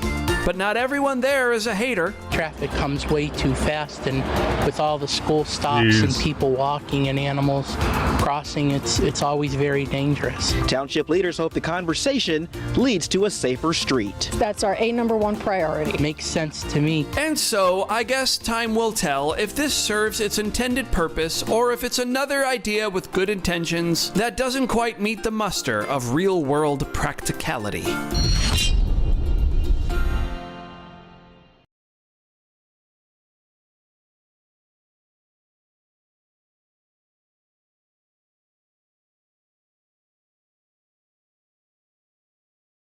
Vietnam is looking to buy more American defense and security products. The promise comes with a request for a 45-day delay in the implementation of American tariffs. Vietnam's prime minister says the move would help address a trade gap, adding in Monday's announcement that Hanoi will also aim for quicker deliveries of commercial planes ordered from the United States for Vietnamese airlines. The U.S. is Vietnam's largest export market, and Hanoi had a more than $123 billion trade surplus with the United States last year. The Prime Minister has asked the U.S. to pause the 46% tariff rate the Trump administration announced last week to facilitate talks. The Prime Minister said in a statement he is looking to negotiate with the U.S. side for balanced and sustainable trade in line with the interests of the two sides. White House trade advisor Peter Navarro expressed concerns with Vietnam over intellectual property Monday, accusing Hanoi of intellectual property theft and the dumping of seafood and other goods. Vietnam responded saying it will review issues with its monetary policy, exchange rate, and address concerns expressed by Navarro. Following a tariff task force meeting Tuesday, Vietnam officials announced they are also weighing changes to its current bilateral trade agreement with the United States, which includes material on taxes and intellectual property. Vietnam's stock market took a hit with Trump's tariff announcement. Following the announcement, President Trump and Vietnam's leader agreed to talk about a deal to remove tariffs after a phone call Friday, which Donald Trump called very productive. Vietnam's vow to buy more American defense goods comes after an arms embargo was lifted in 2016, and as U.S. defense exports to the country have been mainly limited to Coast Guard vessels and trainer aircraft.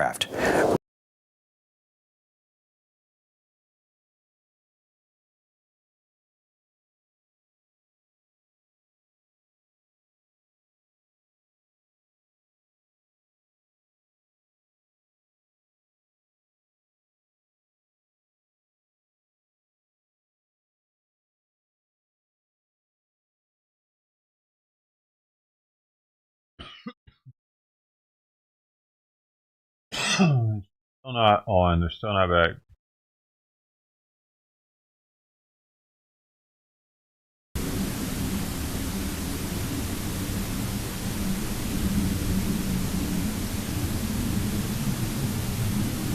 What was that? that? Why is that red right there? Is that a bird? What the fuck I'm looking at?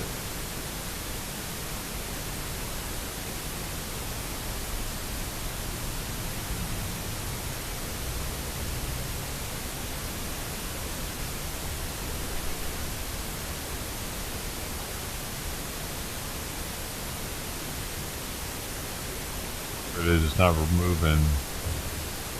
Oh, okay, I see. It's like something else. I thought it was attached to this.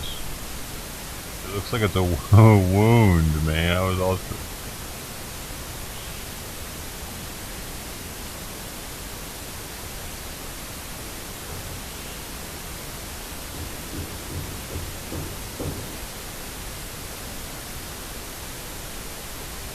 I hear Simon yowling.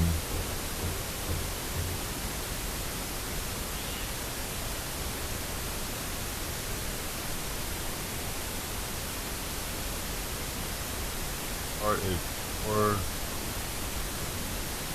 4 minutes. Other station is saying.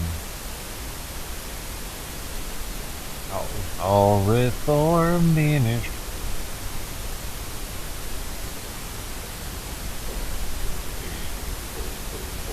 See what this person says.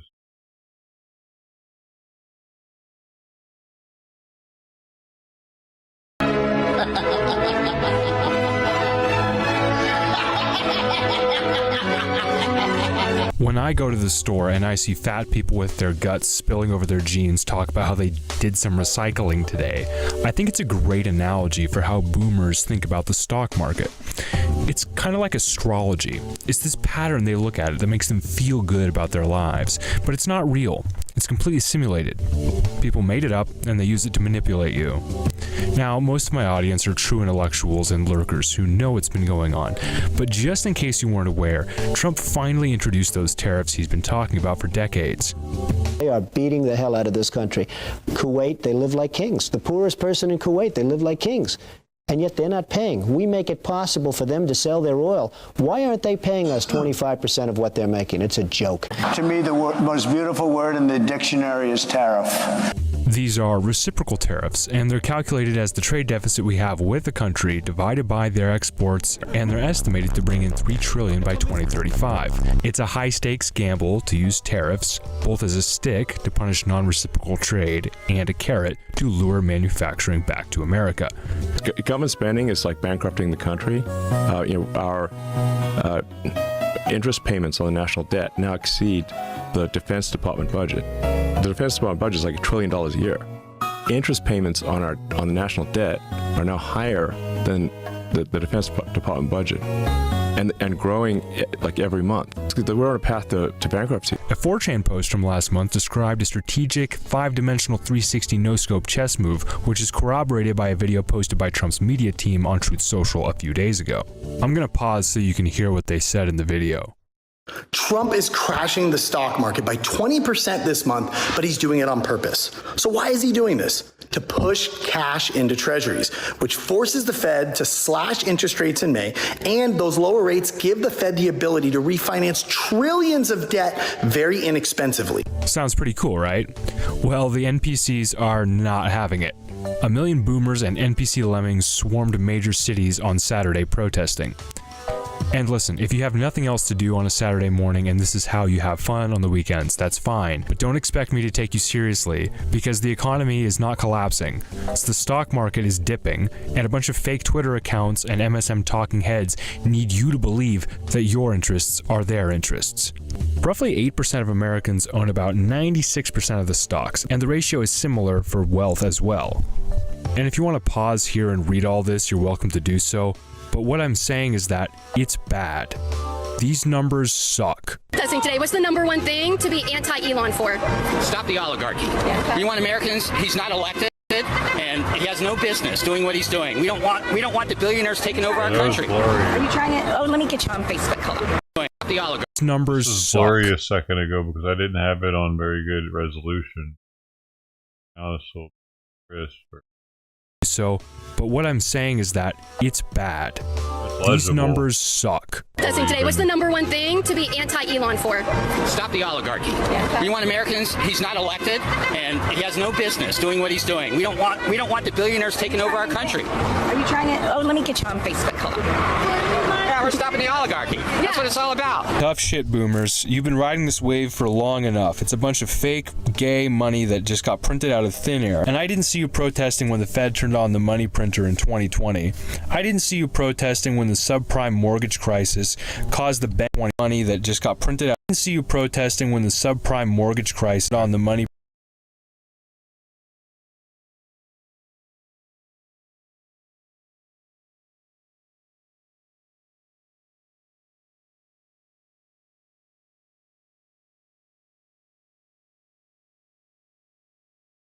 printer in 2020. I didn't see you protesting when the subprime mortgage crisis caused the banks to crash and still get bailed out. No, and that got passed on to my generation. You did nothing, and now you're out there protesting. Hands off my money, Musk. You're a Nazi. This is utter nonsense. I mean, like, you could literally tell them that Vitalik Buterin was a Nazi, and these people would eat it up, dude. They would go nuts. They'd be like, look, he's literally a Nazi. Can't you tell? Look at him. But ladies and gentlemen, if you are somebody who has a 401k, or if you have a lot of stocks and you're like, oh man, you know, this is the perfect time to sell everything and blame Trump. Well, I'm not going to stop you if that's what you want to do, but most of my followers are pretty smart. You guys know that this is a dip. You're going to wait it out. You're going to chill. And if Trump's tariff system actually works well, which, again, he has an army of people working for him to do this, I think we're going to turn up on the right side of history here. Now, again, these other countries have things that they can do, right? China can change their policies. And again, I know some of you are really upset by the fact that you can't have slave labor in China to make your iPhone at a cheaper price. I know some of you would love to beat a young Chinese boy while he makes your iPhone here in America. Unfortunately for you, we did abolish slavery, but the universe needs to return to a balanced state. And if you are the kind of person who is whining about this and blaming Trump, you're certifiably retarded, because the U.S. economy is going to be insolvent within the next 5 years if the debt is not changed. All right, I think that's about all I needed to say on this. I hope I put enough memes on the screen to keep your attention.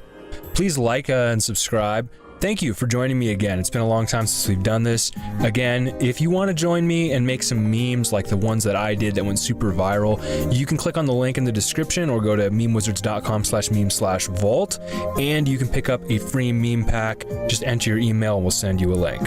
And leave your comments in the description. I will try to read those as soon as I can, and I'll see you in the next episode.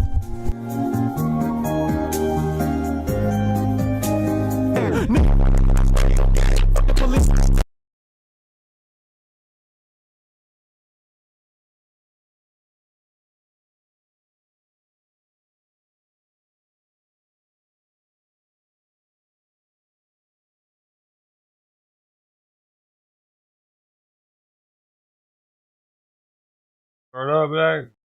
We're back. Okay, I'm getting back in there. Good one of it. Best one of. I don't know what the best one.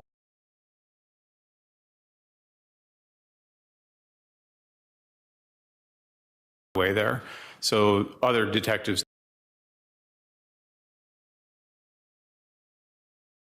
That matter.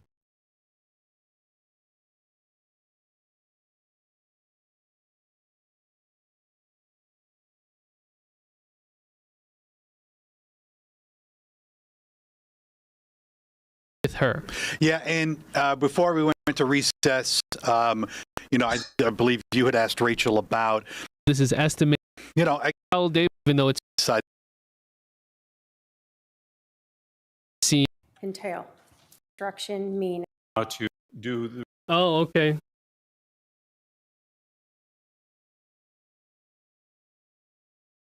Jobs within SWAT.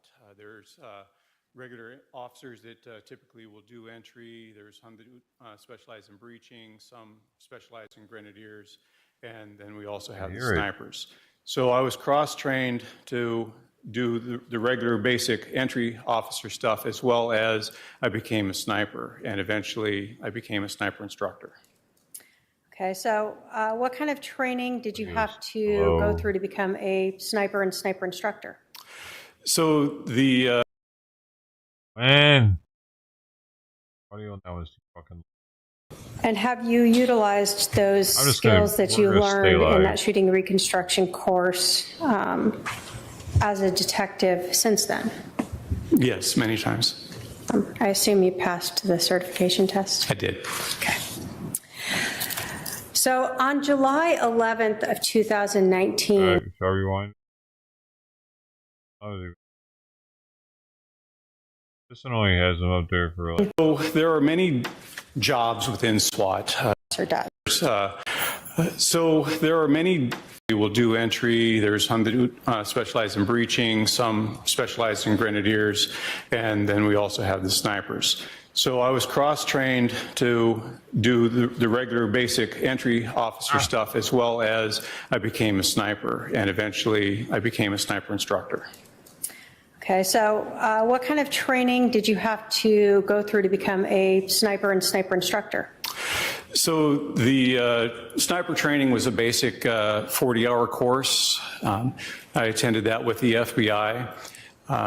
And as time progressed, I would attend advanced sniper trainings so that I could enhance my skill set. And eventually, after having been on as a sniper for a while, I attended a 40-hour sniper instructor course. Who is that with? That was with the American Sniper Association.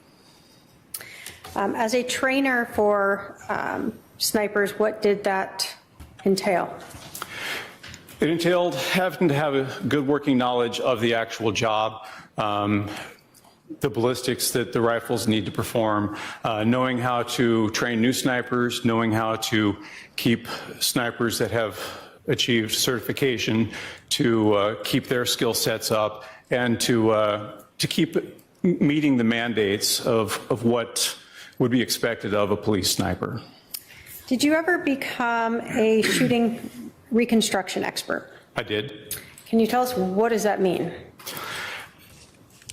It means that I attended a course. It was a 40-hour course where it was completely hands-on. There was classroom, a lot of hands-on with you not only see the results of different impacts and things like that, but you watch it happen, and then in some cases you actually get to make it happen. And then after that, you, as a class, you work together, putting things back together. And at the end of the 40 weeks, there is a test that you have to pass to get certification. You said 40 weeks? Or sorry, 40 hours, sorry. So it'd be 40 weeks. What does, I guess, shooting reconstruction mean, if you had to explain that to us?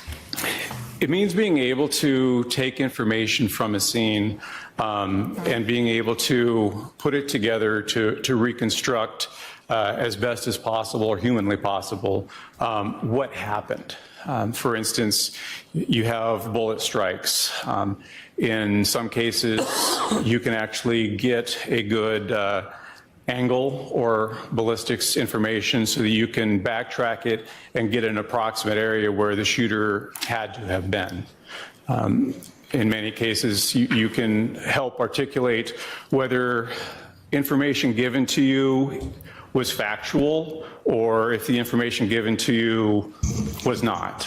And this is very handy when there are no witnesses and you only have basically the person saying what happened. Is there any type of certification process to be a shooting reconstruction expert? Yes, at the end of that course, I had to successfully complete a test in order to get certification. And when did that occur? That was in, I believe, early 2017. Who is that through? Who puts that on? It was with Michael Haig, his company. Who is Michael Haig? He is part of a duo, father-son duo, that have become quite renowned for their ability to do ballistics and then teach it and train other people with it. Okay. And have you utilized those skills that you learned in that shooting reconstruction course as a detective since then? Yes, many times. I assume you passed the certification test? I did. Okay. So on July 11th of 2019, were you working as a detective at that time for the homicide unit at the Chandler Police Department? Yes, I was. During the weekdays, what were your, I guess, work hours normally? My normal work hours were Monday through Thursday, about 7 to 5. When you are working as a detective, we've heard a patrol is out driving around. What are you guys doing? Well, we carry a caseload. So many times we are working on the cases that we've taken previous days or weeks ahead of time. We're trying to come to a conclusion for those particular cases. But many times we also will have our radios on, just kind of listening to what's going on. So are you at your office is at the main police station? Correct. Okay. On July 11th of 2019, did you hear some police radio traffic of a shooting at 5531 South Four Peaks Place? Yes, I did. Did you respond to the scene? After collecting some equipment and putting it in my vehicle, yes. Is that normal then for detectives with homicide to go out to the scenes? For the unit at the time, yes, it was. Can you describe for us what the scene looked like when you arrived? There were police vehicles around. There were officers that had established a perimeter. Some crime scene tape was already put in place. And they basically had frozen the scene. Do you recall about how far away this scene was from the station where you were located? 15, 20-minute drive. When you arrived there, were other detectives arriving? How does that work? There were several of us that had self-deployed, and we were in various stages of being on our way there. So other detectives did arrive. How do you decide which detective is going to do what at a scene when you all just show up there? Well, a lot of times it's just a matter of who speaks up first saying, I'm going to take case. Fuck, man. If it's after hours. I just found out it's fucking... Motherfucker. It sucks. I just found out somebody's not here anymore. Damn. So now I just found out about GenoFast. And there's this...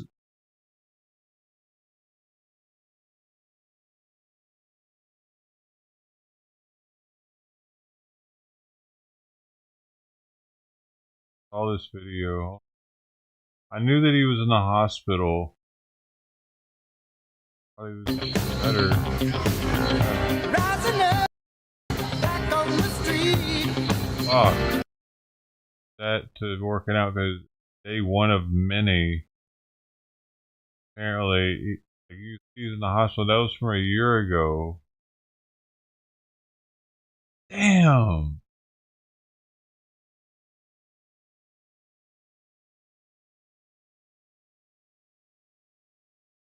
Hey. I don't know when he died because he was dead a year ago, apparently. People were saying RIP then. Dude, he used to share my streams back in this is the only reason why I'm thinking about this right now and coming across it. So I was looking at stuff. Look, I'll show you why it's hurting so much. I was looking at old comments and stuff on videos and people that had added me. I was looking at ads for Doe, the other channel. When I did mainly games on, and I was scrolling down. You don't know him, and it's from like the old Call of Duty days. I met him like 6 years ago or so, but he was also a streamer that would do Call of Duty streams.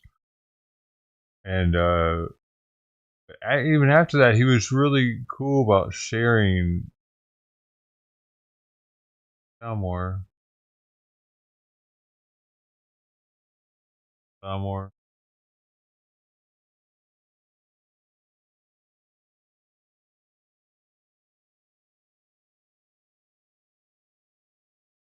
Right.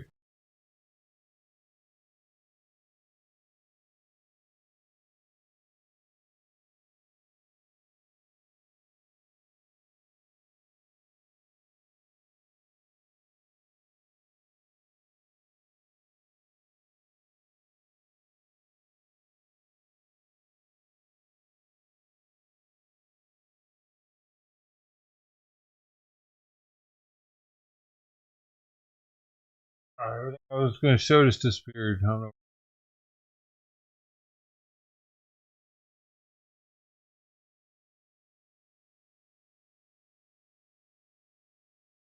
Oh no, yeah, here it is. Yeah, he shared both channels actually. So look at, dude, how many times back in the day, see at No Show, he put the Murdaugh trial on his community post 2 years ago. Random Day, he put on his community. All these he put on a community post for me 2 years ago, a year ago. Watching Grifter when we were watching Outlaw. Update on things, just a random update on things. I don't even know what that was. He put it on his page. 723. Gaza and Israel coverage. Put it on his... All these, man.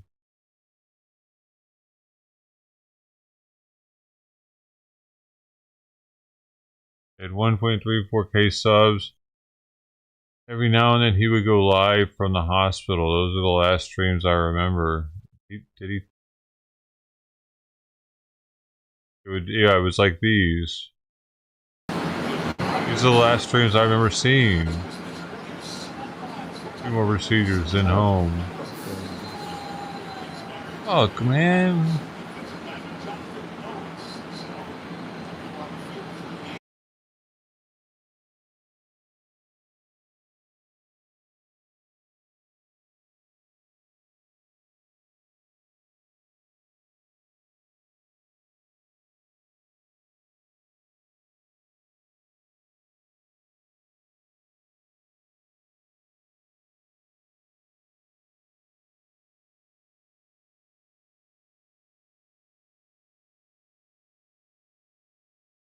Last stream.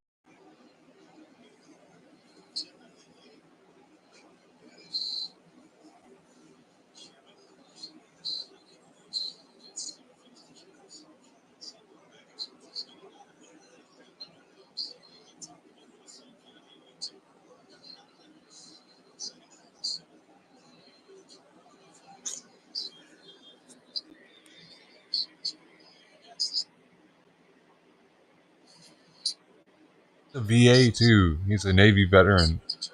Like, I thought he'd been pressed through this shit.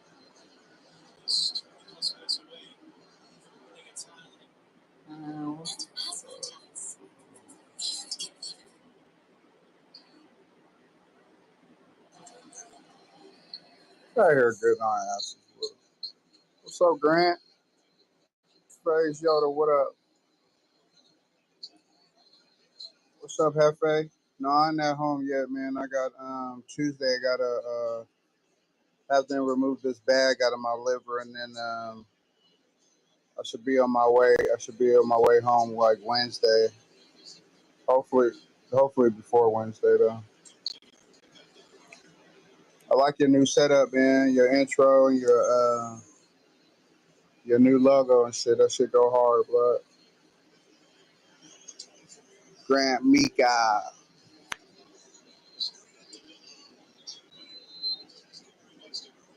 I'm watching in the Army Navy. I don't know why they got this kid still playing quarterback. He's fucking trash. This nigga ain't doing shit, man. Throwing the ball, turning the ball over and shit. Waiting on this Laker game to come on so we can get the first chip of this end mid-season bullshit or whatever the fuck it's called. So it seems like he's Wasn't really feeling all that well earlier, you know what I mean? gonna get better, and then he just Really didn't. wasn't feeling all that good. What's up, Lex? Southwest, I was waiting for you to bring your ass in here. Bye.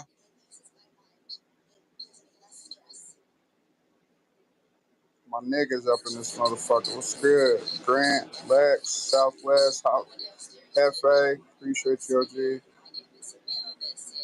Yeah, I'm about to be back on, man. As soon as I get home, man, I'm ready. Shit, I'm chomping at the bit right now. You know what I mean? Nigga got to get himself together and shit. Get this motherfucking head together. You know, go get lined up real quick.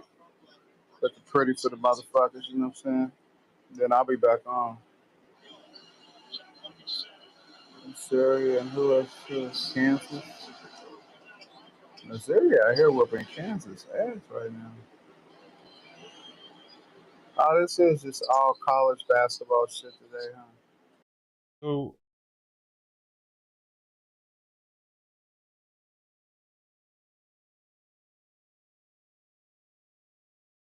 that was the last stream you ever did.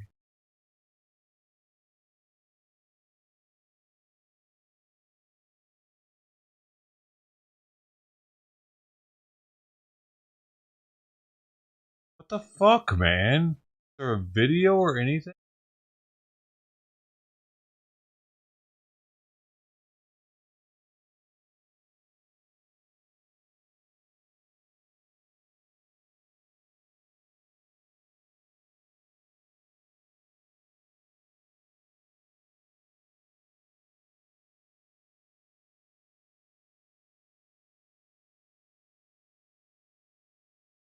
Last post was murder shows. We don't die, we multiply stream. Crazy. We don't die, we multiply is the last thing he reposted.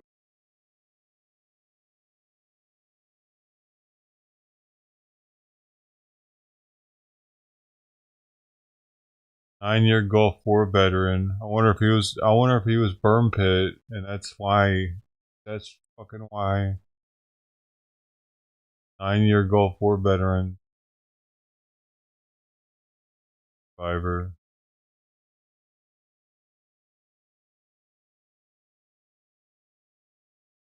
Oh. Email.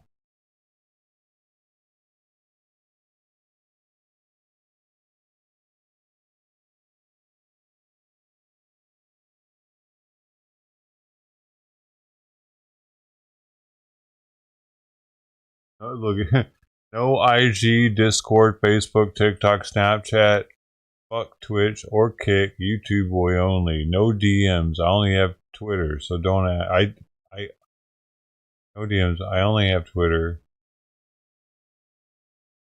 Was that his Twitter?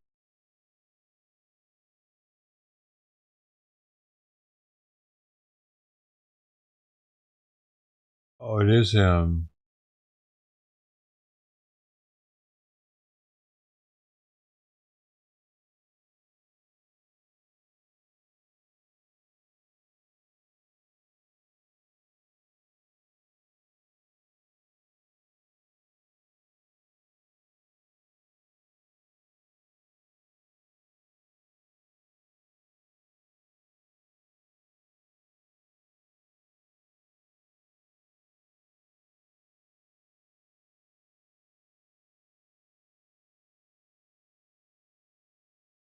Jeez, so between what the fuck, man?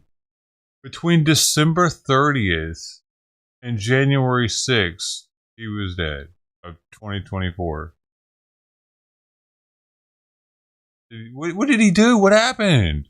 Did he die on New Year's Eve getting crazy with it? What just happened? Celebrating a little too hard?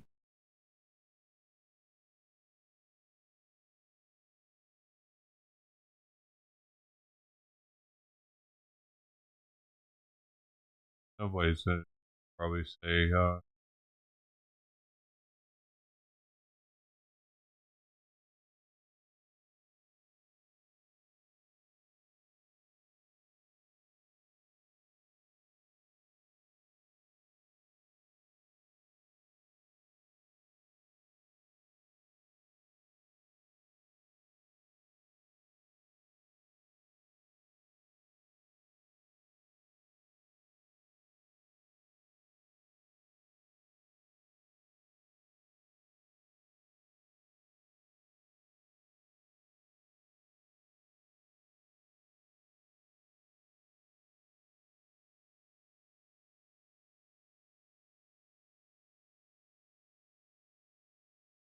Because it's that game that it was saying. Was that the game he was talking about?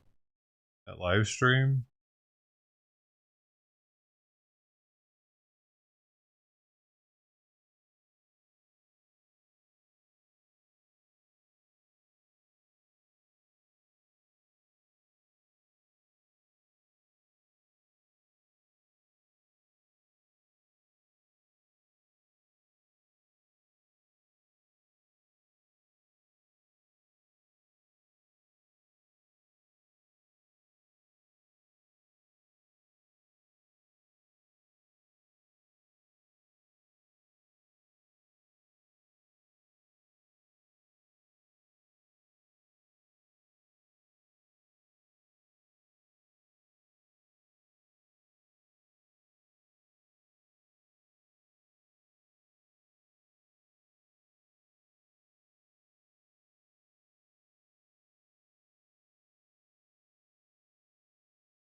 Or if he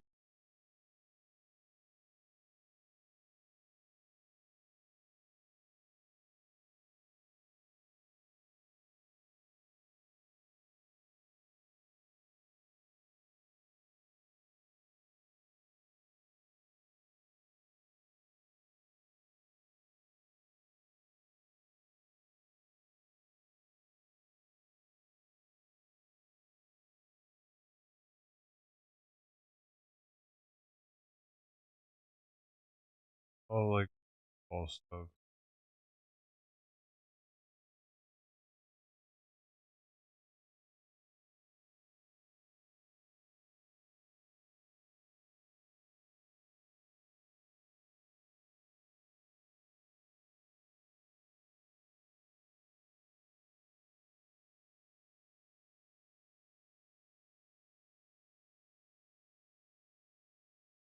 I don't know. If someone dies around the holidays, or partied a little much.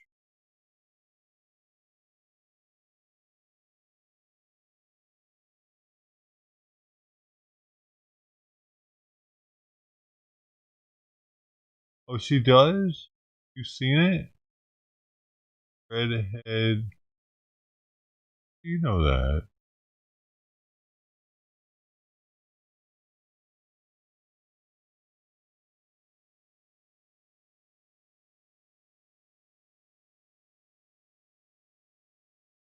And she came right up. My channel doesn't do that.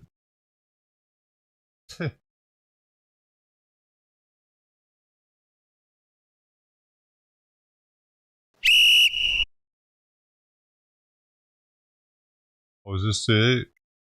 I love you. Yes, I love you. Yes, I do. For the information. She gets into it. She,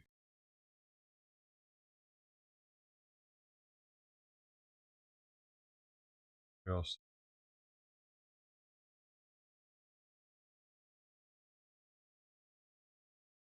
Well, she still posts.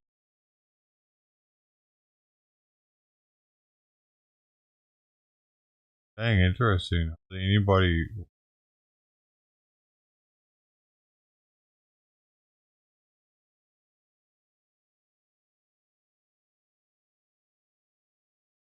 post a lot on our community posts?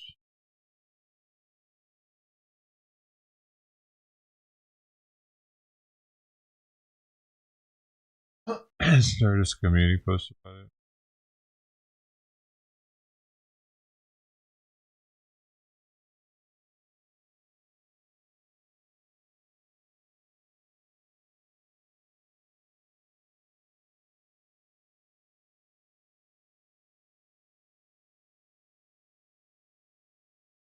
Like way too far. She really uses her community posts. If they ever do it. That's where I'm losing. Yeah, I can't do that all day. That's crazy. I could have done scroll through all my community posts from the entire time I've been a streamer by now.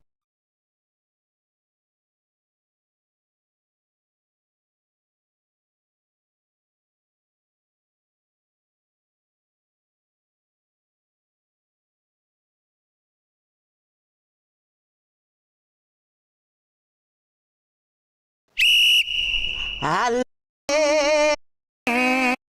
it's just so sad, but he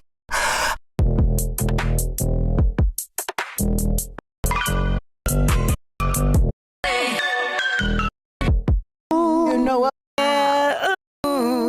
What's my name? Red. Hi, Mama. I love you.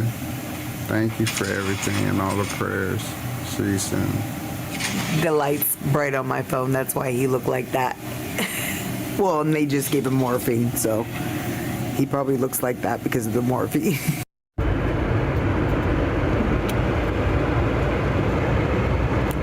I'm on my way to the hospital. It's Thursday, the 28th of December. My love found out he's got stage 4 prostate cancer. No.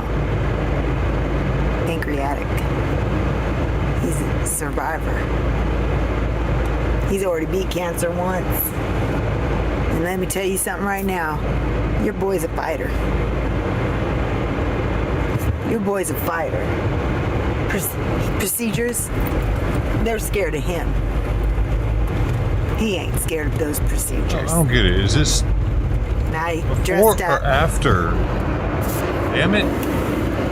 I smell good. And I can't wait to walk in that hospital and have him tell everybody I'm his baby. This is like, oh, he dies within the next week, apparently, of her doing this video right here on the way to the hospital.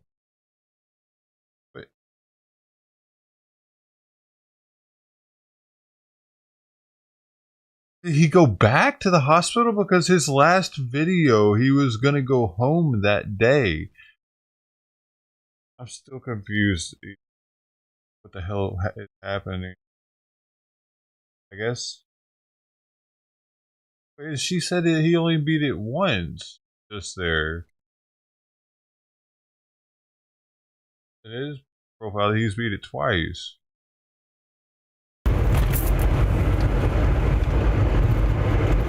Forever and always. Well, it's December 29th, and my honey and I woke up and we had devotion from a book my mama gave him for Christmas.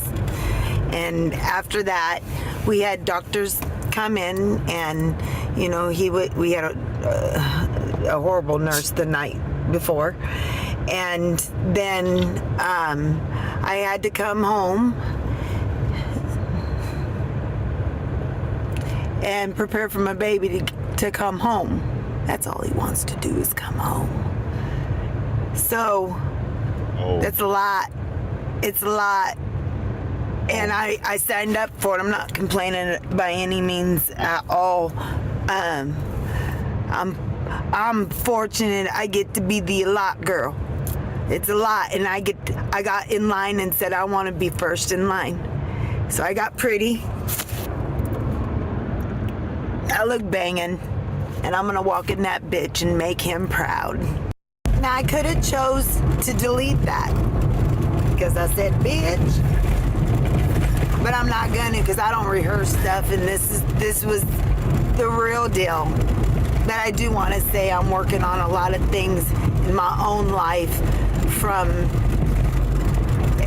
the roller coaster I'm on, and that's going to be changing. I'm working on it, but I'm not going to delete it because I'm human. I really want to take a poll, because I got this on Shein, but you can kind of see my nipples through it, like for real. So am I trying to, roll up in the hospital being like, hey, you know what I mean? I'm not.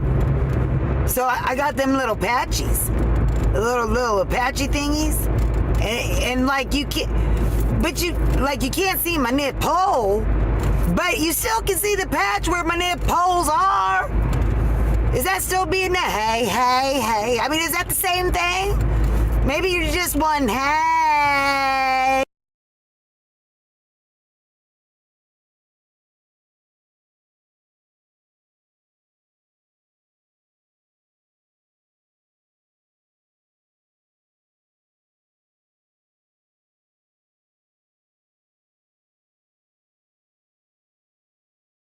Um,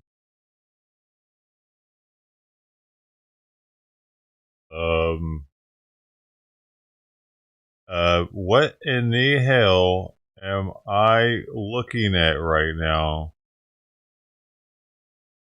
Dude, lady. December 30th. And a lot can change in 24 hours. I'm headed back to the Mather VA Hospital in California to go see my baby. I had to come home and do some finishing touches because he's coming home. He's coming home. We're having some deliveries made tomorrow, and as soon as they get delivered, my daughter's gonna fix everything up, and Papa and I are headed home. If you don't understand what she's saying right now, she knows right here that he's coming home for hospice stay. She's not saying it, but that's what it means. That's why she's acting like I'm the one. I'm the one.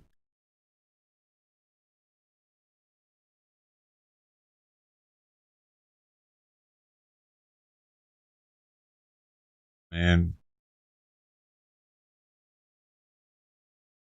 something about it seems weird, man.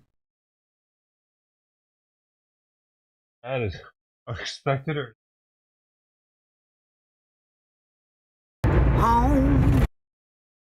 Singing and I don't know, everybody handles like sadness differently. It's just kind of weird, man. Plus, he's a disabled vet, so when he dies, she might actually even get paid. I'm not sure. I think so. If they were married, if she's surviving, she gets paid now. That's the thing. If he was 100% service connected, and or if he was on SSDI, he's surviving spouse now. Why the stinging? Oh man, fuck! Showing him rubbing on her feet with rods was kind of weird, man. I don't know. I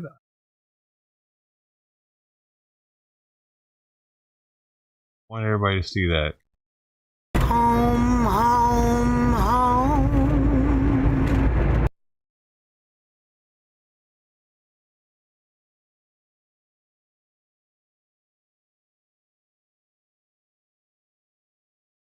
And this is wow! I can't believe it's even out there.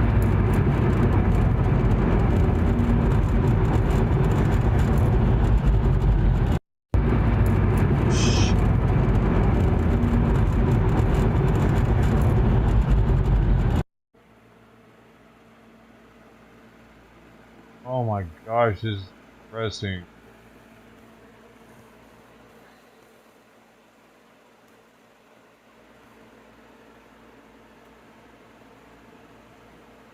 Oh. That's it? What do they do? What the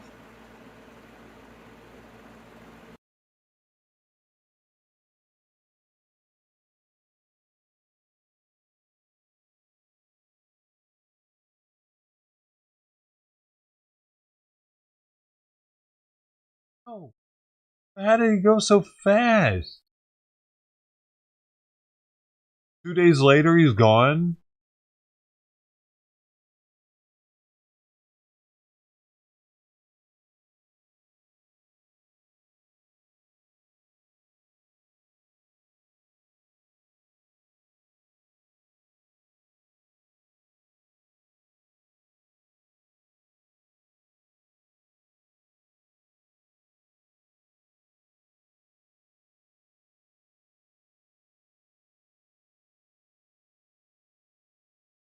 At least this, dude, I really appreciate she made this and put it out there so people could see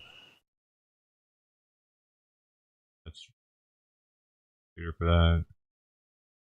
Crazy though, man. How fucking fast it.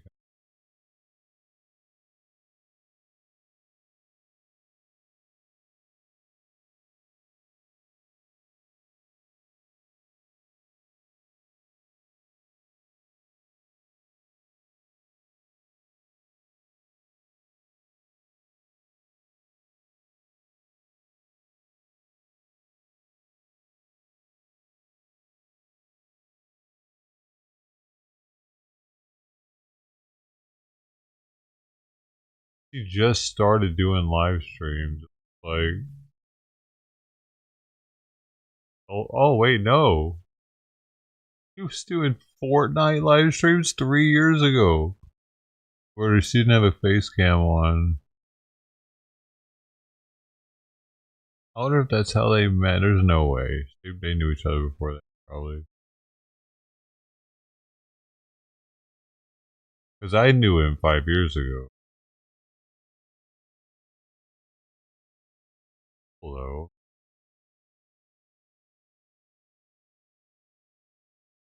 They met through. I don't know how long they knew each other. I don't know if they. I don't even know if they were married.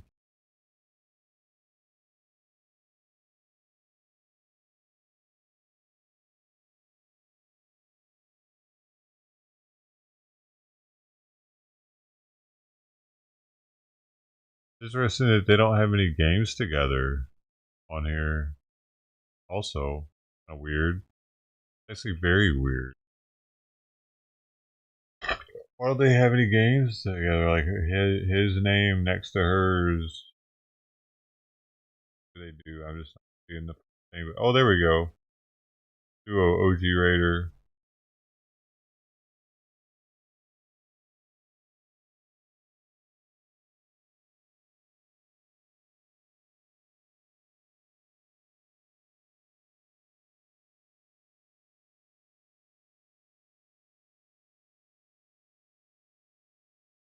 Anymore. How long they were together? It looks like, I don't know, man. It seems like they weren't together that long because look how all of a sudden he starts popping in the thumbnails like crazy. Yeah, I don't know, dude. I don't know, no about all this, bro. How long were they not even together? Just a little while? Because you see now he's like popping in a bunch of them. Like all of a sudden there is something. I wonder if they got married. And she's getting paid now.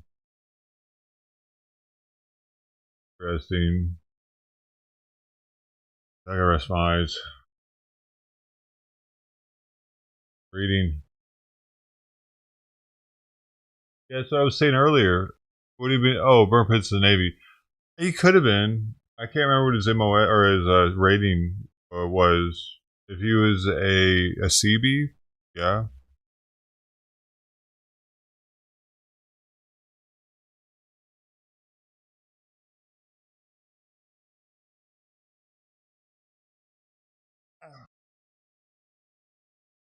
A CB working with the Marines, building Marine bases.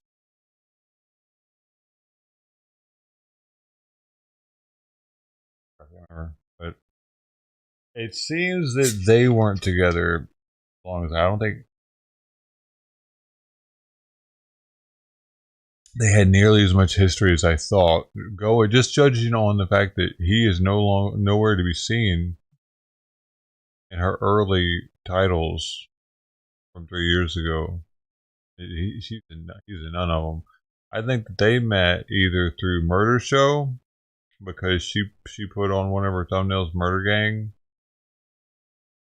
right here.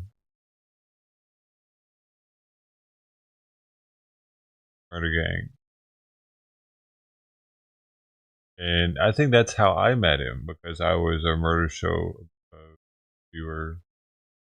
They had donated before something. And then it wasn't for a while where it shows that they had duos together. Like, I don't think that they even know each other.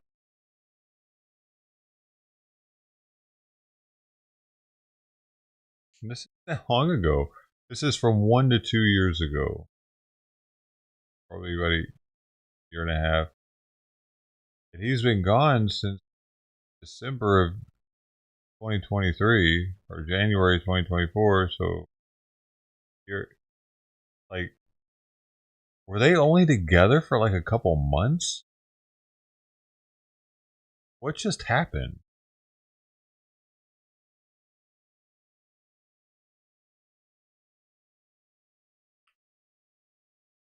I just want to know if they got married, dude, because the tribute that she gave him was some like that was my husband type tribute. Like, we've been together for a long ass time type tribute. You know what I mean?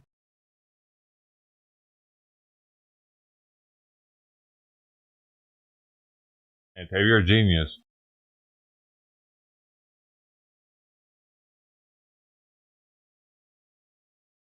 Oh, look, he got her to start putting a face cam on too, it seems. He's there, and the face cam's there all of a sudden. When did he first get there? There's face cam there. Yep, there's face cam there. Face cam here? No, no face cam. Yeah, no, wait, maybe.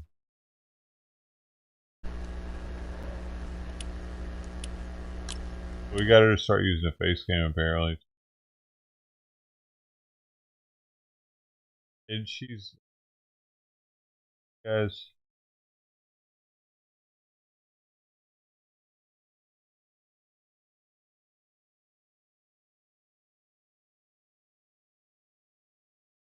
there.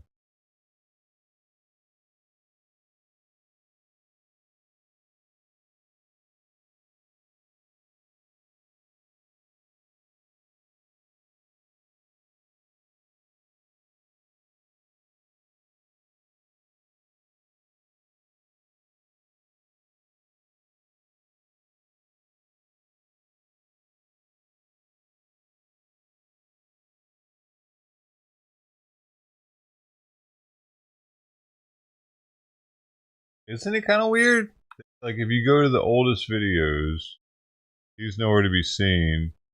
But then all of a sudden he is, just for a very short amount of time, because then he dies. But she still dedicates, like, he's in the thumbnail, he's in the top plate up here, he's in the main video. You first go to her page. Interesting.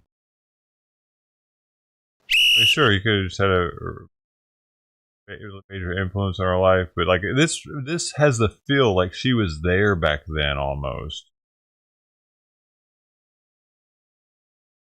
Like, those are her kids.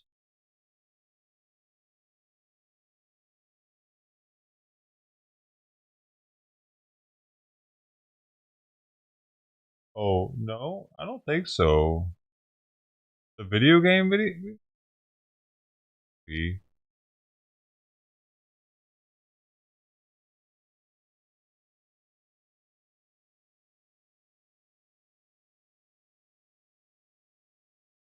looks younger there though. He does look younger there. Well, I don't know. It's hard to tell, dude.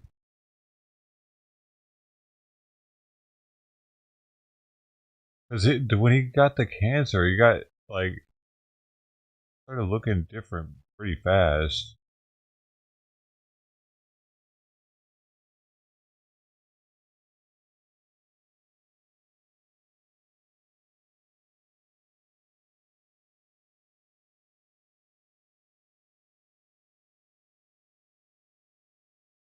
Let's just judge it off of the quality of her live streams. Also doing just off of something.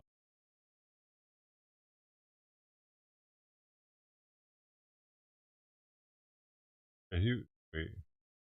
He was doing it straight from the PlayStation.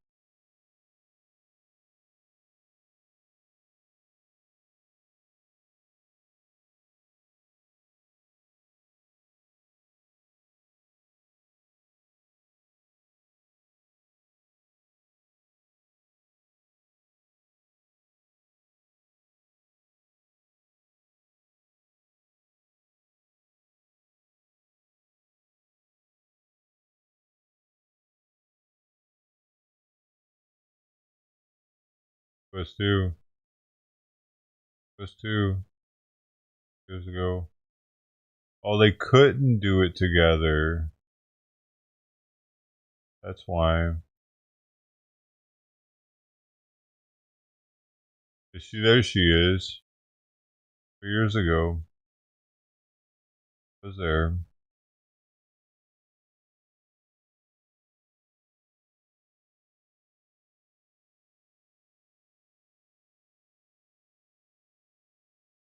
I didn't know he was married. Oh look, there he is right there. I guess they would switch off playing. See, I didn't watch streamers if they didn't have a camera on, ever. I still don't. No idea. It wasn't until he started having a face cam on that I started even getting to know him. But I never saw her. Look, see, I don't even know if he had any face cam gaming streams.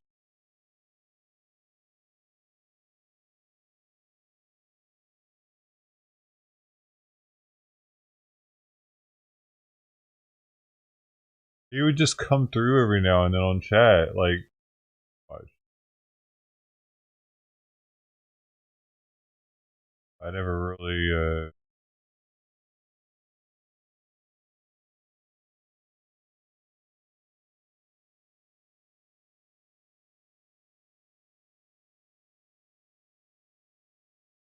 maybe he didn't make any sense. Because he shared the stream.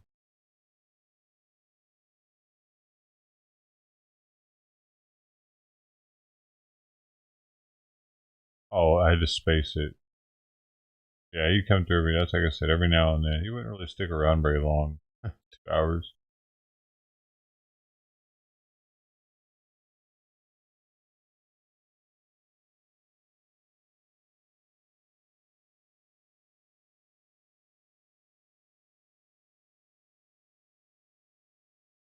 But it wasn't until he started doing his hospital streams that I was like, oh shit.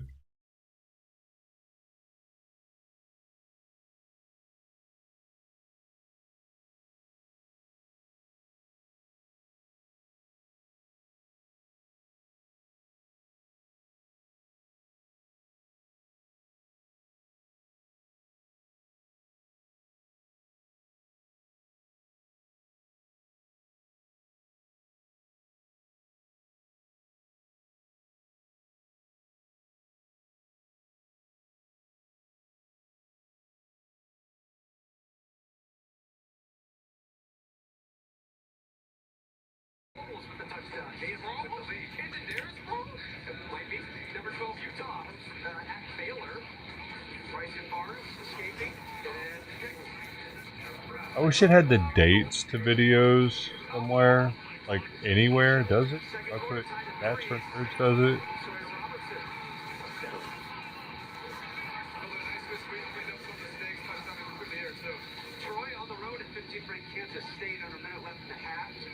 You say no, it doesn't. Damn it! Why doesn't it? Damn, that was a great catch, boy. What the fuck doesn't it, man? Hey, what's up? What's up, Savage? Hey, Natty. Give me the date this was produced somewhere. They don't. Why don't they don't do it here? Yeah, they do. What's up? They do. You have to hover it. Know that. Man, September, I wish I was out. Not out yet. 2023. So I got they did a liver biopsy yesterday and an MRI early this morning, or last night I should say. I remember the stream. After midnight. I watched it afterwards. Okay.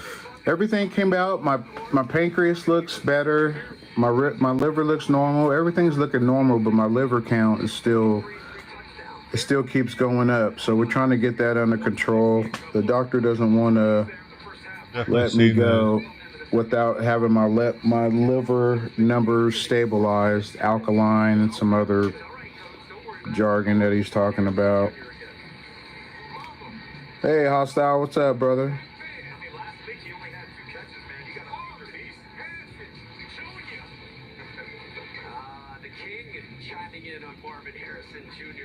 Yeah, so I'm just trying to, they just, my blood sugar's down to where it needs to be. It's manageable. They got me on insulin here in the hospital because I'm in the hospital. Normally I don't take insulin, but they're giving me insulin to make sure I'm stable. My eyes are still yellow due to something's going on with my liver. So they did a biopsy. I should hear something on the biopsy on Monday, according to the doctor. The doctor came in here today and I talked to him. So I should hear something then.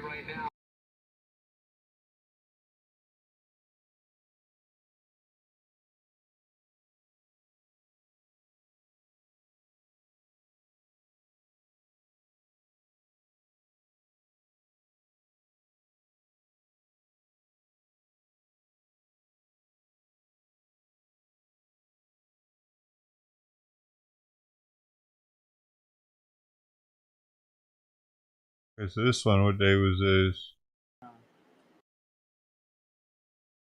December 9th, 20. Okay, so this is when he was gonna go home. That night was December 9th. And he was back in there. December 28th?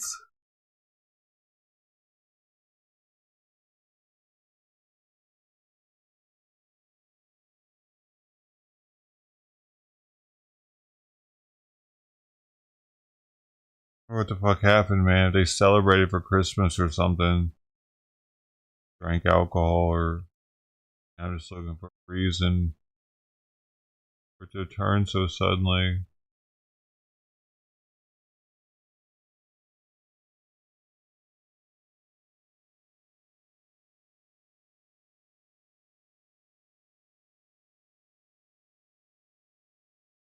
Bugs.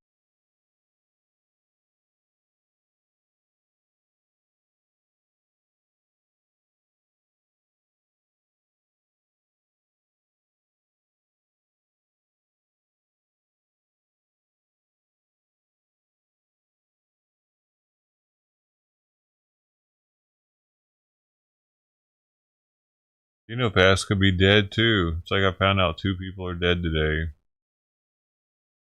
She deleted her account and all her messages have been deleted on all the old videos, all in timestamps. Twitch account deleted. Discord account deleted. 2 people died today.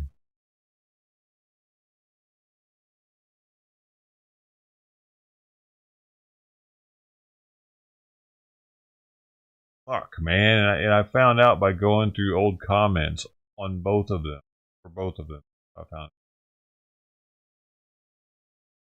I'm not looking. Find out somebody else is dead.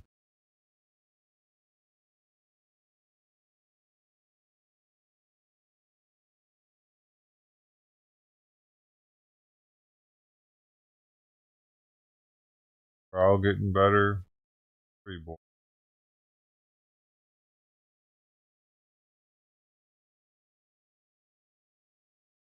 Back to this trial. Be a Dean on newbie until I watched Frank's UB2B with a twinkle in his eyes and God by his side. Frank's teachings reach as far and wide. So whenever I need a Dean fix, I tune into Frank 26. He's got the latest, greatest news from the street. Tune in now, tune in here. This is the Dean beat. Now take it from me, Frank is no rookie. It's okay, think, give this man a cookie. Later on. You never know what suit he'll be wearing, so I wear my sunglasses because they are so glaring. So whenever I need a Dean fix, I tune into Frank 26. He's got the latest, greatest news from the street. Tune in now, tune in here. This is the Dean beat. Sit better be patient and get ready. I can't fucking believe this is a thing, man. Stick and Eddie. Frank breaks down the news and keeps us straight. Come on, Iraq, can you give us the rate? So whenever I need people actually take this shit seriously is what's crazy to me. I tune into Frank 26. He's got the latest, greatest news from the street. Tune in now, tune in here. This is the D-N-R-D. Hey, Tink. Oh my god, he's gonna...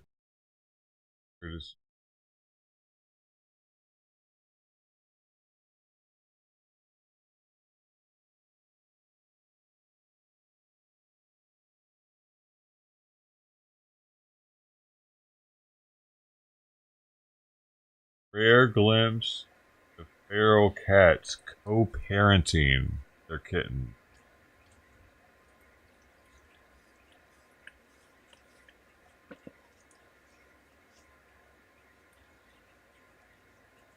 Whoa, it's kind of weird seeing two cats with the kittens. Is that a male cat licking a butt? Or what? Oh.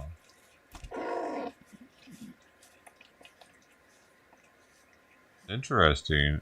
But could they not get the male cat to get away from the female or something?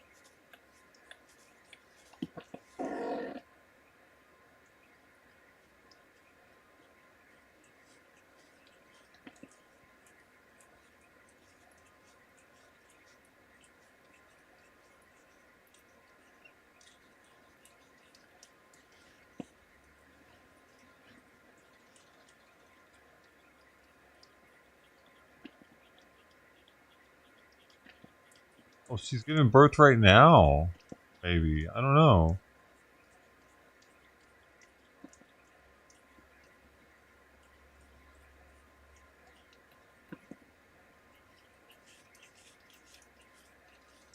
Oh. Last one. We're at 7:06 a.m.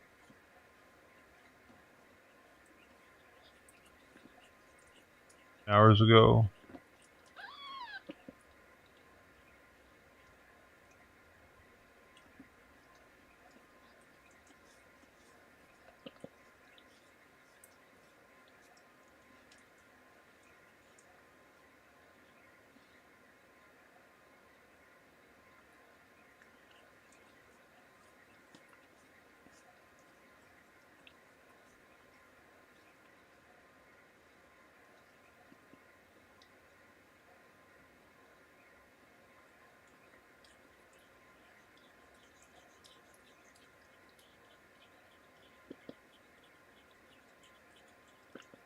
Eddie will give birth for one last time in our care with her one true love and baby daddy by her side. Casper is a good baby daddy, very protective, and we think he'll make an excellent parent. He's already been neutered, and Eddie plus kittens will all be spayed and neutered.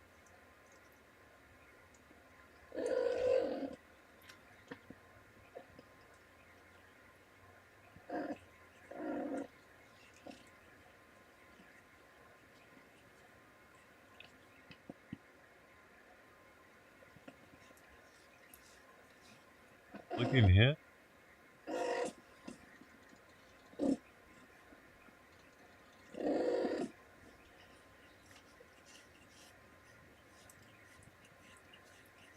Oh wait, is that her?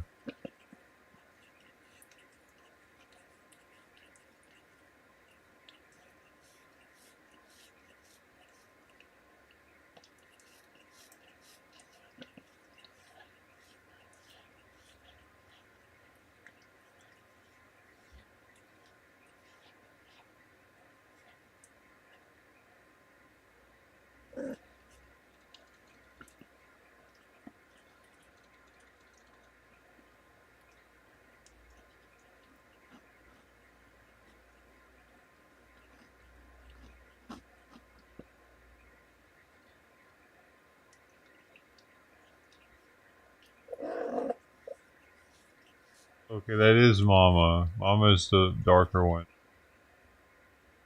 She's cleaning him. Someone in the chat said, this kitten is unusually large.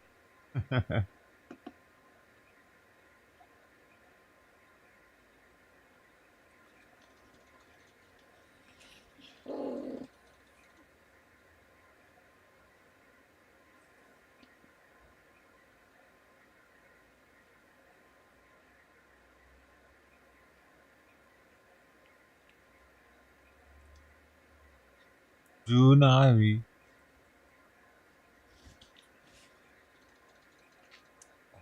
All alone with them.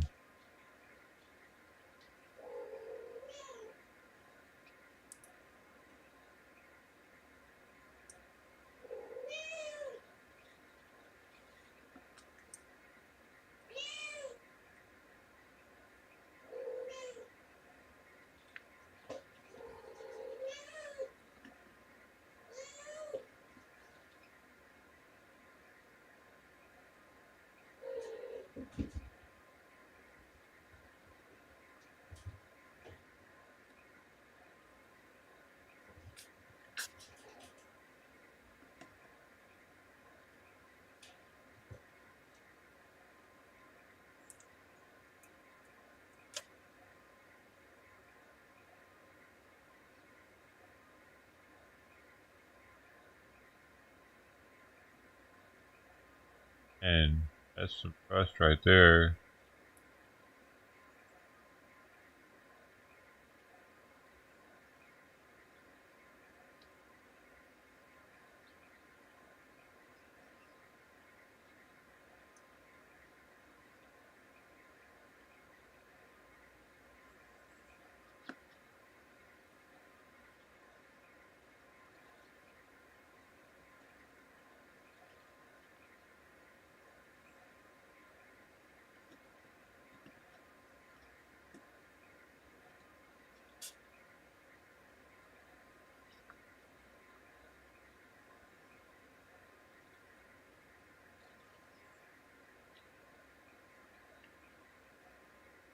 Or if this cat could just start biting on it.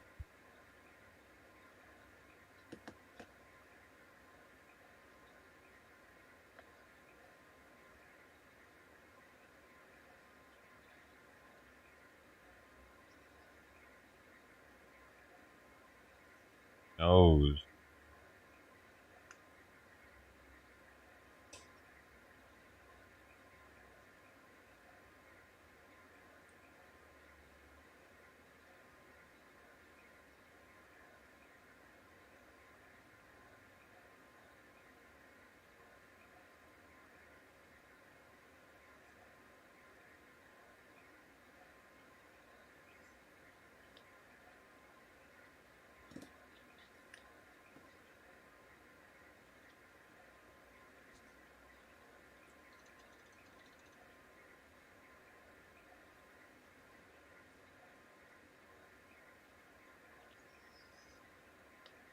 For a nipple.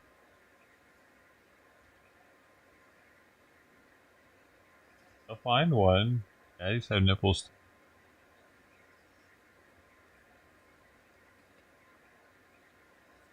You suck it on.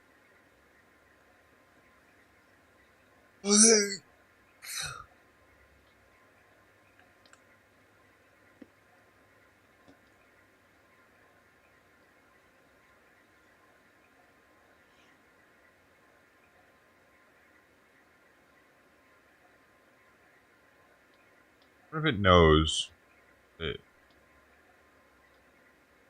created those?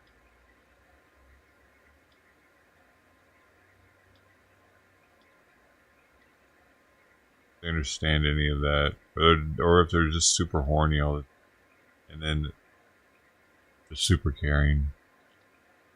Things that come out of them that are alive.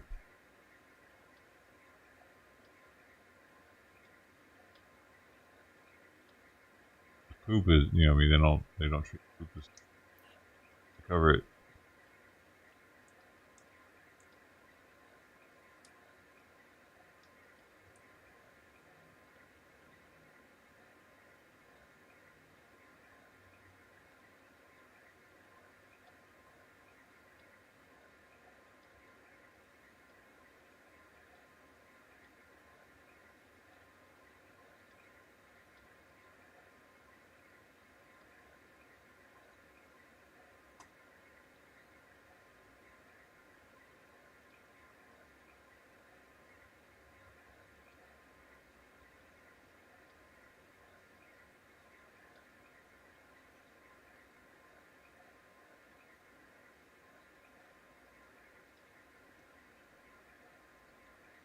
Right.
Keystone Pipeline is ruptured.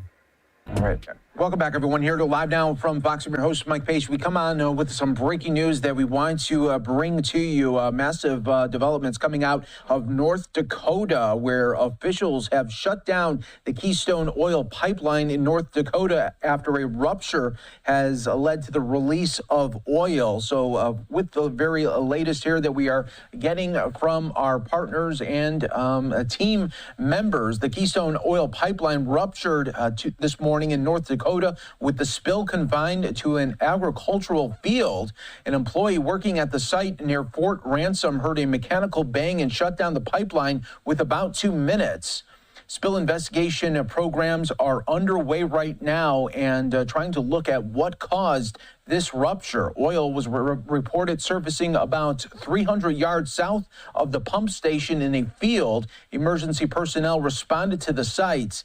The cause of the rupture and the volume of crude oil spilled are not immediately clear at this moment. Of course, the Keystone Pipeline has been operating since 2010, sending oil from Canada to parts of the U.S., including Illinois, Texas, and Oklahoma. So again, we'll be keeping an eye on this story for you right here on Live Now from Fox.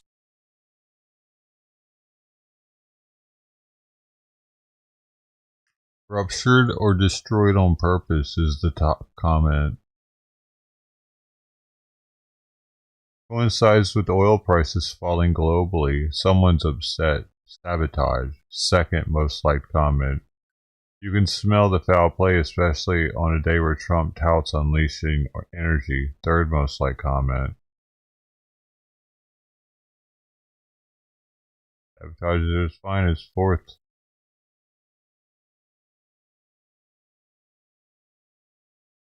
Oh man, here we go. Sabotage at its finest. Pipelines don't just rupture. 600 to 1000 psi flows through 4000 psi max pipes. With pressure sensors involved, this is very unlikely a mechanical failure. First EV cars, now this. What's next?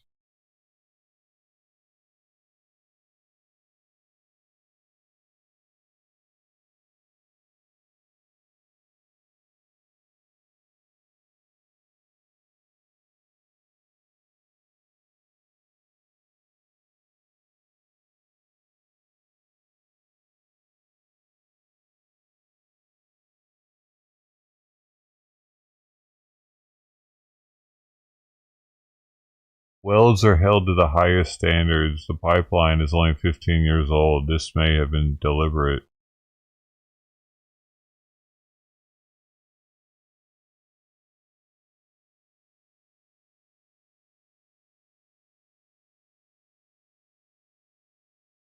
People, most comments are talking about how they think it's a rigged.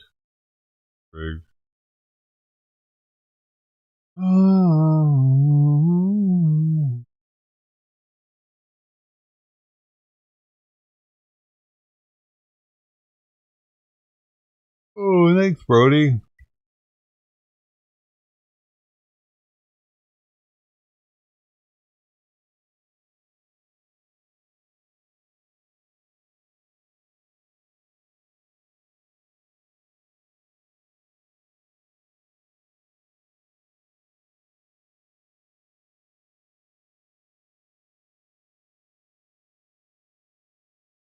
This morning, we joined an ICE raid here in Phoenix, Arizona, along with DHS Secretary Kristi Noem, where 3 targets were arrested for their violent crimes and illegal status here in the United States. Secretary Noem spent her time with the ICE agents as well as federal partners who are assisting in the mass deportation effort that President Trump has put forth in the United States. She thanked the federal officers who were there and said that any resources they need, they would be granted to help carry out this operation even further.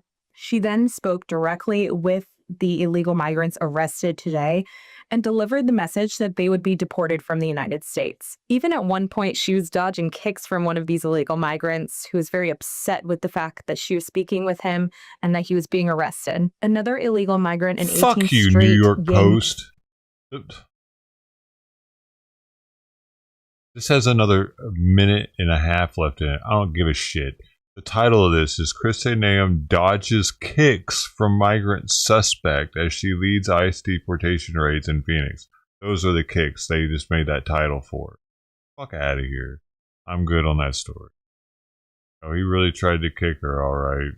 He was putting his foot in the way so they couldn't see his face, or he was trying to. He was dodging kicks, man. He wasn't exactly Bruce Lee up in there. Stupid. That's why I unsubbed from the New York Post. I only get recommended them every now and then. They do shit like that all the time.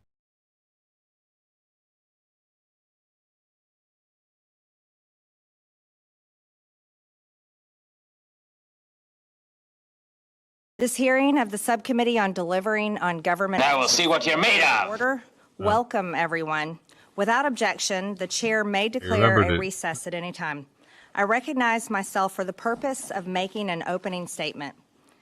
Welcome, everyone, to today's DOGE Subcommittee hearing on federal real estate.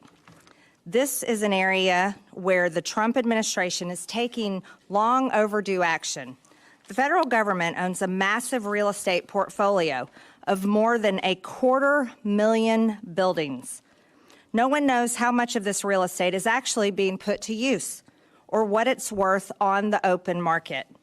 Here's what we do know. Taxpayers spend about $10 billion annually just to operate and maintain all of it.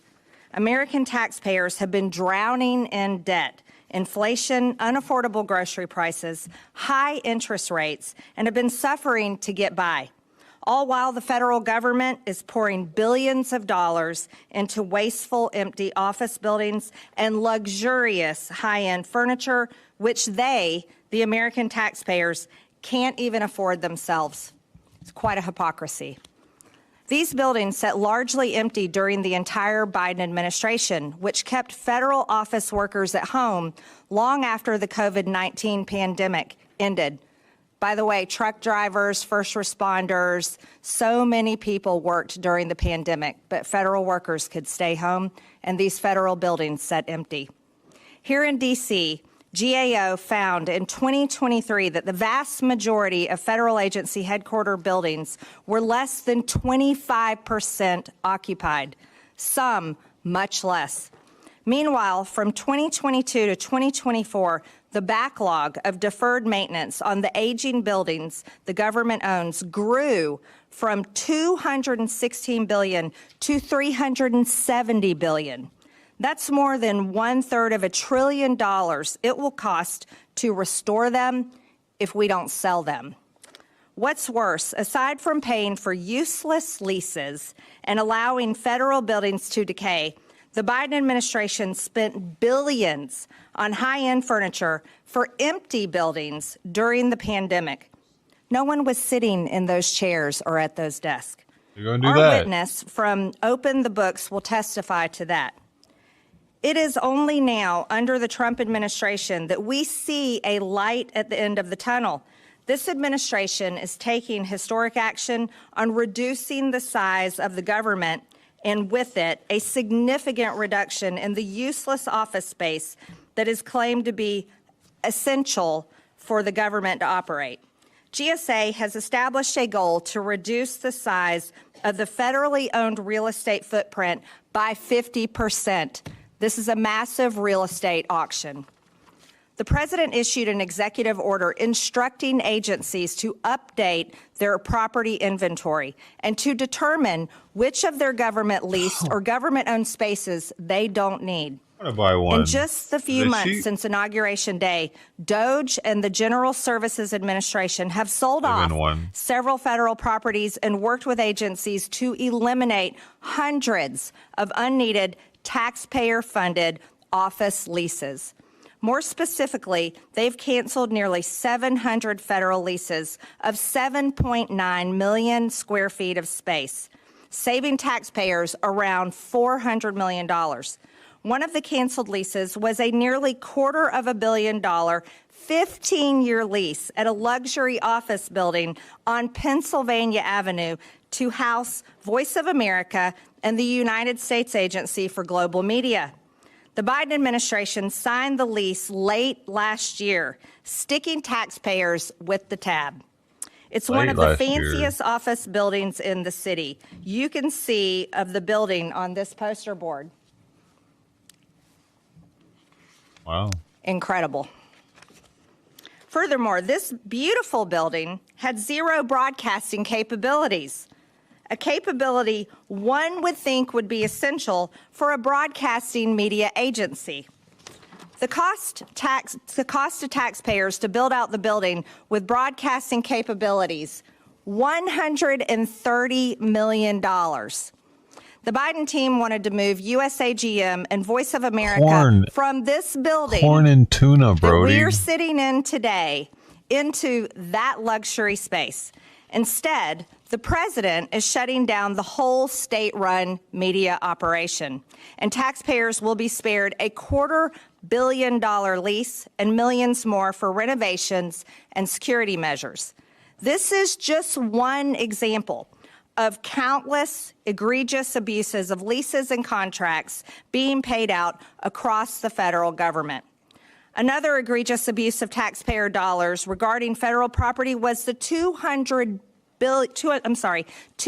million the FBI received last year for a new headquarters in Maryland. Don't even have it. While the FBI was going after the American people, parents at school board meetings, and many others, our federal government gave them hundreds of millions of dollars of American tax dollars for a brand new, beautiful headquarters. Federal agencies shouldn't be maintaining empires at taxpayer expense. That's why GSA, the federal landlord agency driving this reform process, plans to lead by example. Imagine that. If I said that to Pizza Hut, they would be like, headquarters what? Building in downtown D.C. and co-locate with another agency. I have either one of then those, it will buddy. sell You the want pepper on your GSA sausage, headquarters. Before I close, I'll note that Congress also acted on this front in January. We passed a law requiring federal building occupancy to be tracked and for low occupancy buildings to be sold. But it will take a willing partner in the White House to implement that law and to take other steps to shrink the federal real estate empire. We now have that partner, and I look forward to working with the Trump administration and DOGE to finally right-size the federal real estate footprint. Corn and tuna, man. Look it up. Look up corn and tuna frozen pizza. I'll show you. No, it's more than a Canadian thing. I don't even know if they have it.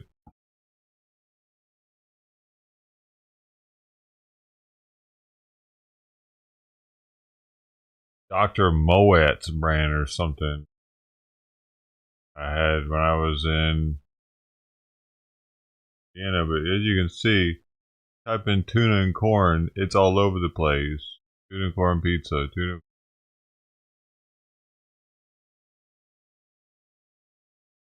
British food. America tries tuna and sweet corn pizza in the UK.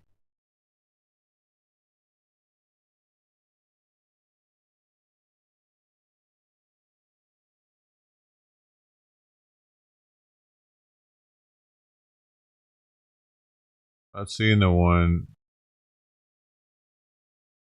up at doctor next to.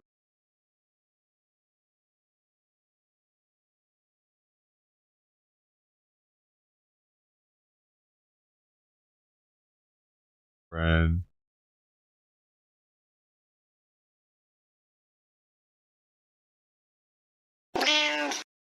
This one's tuna, actually. This is pizza. That's just tuna pizza. Not on that one.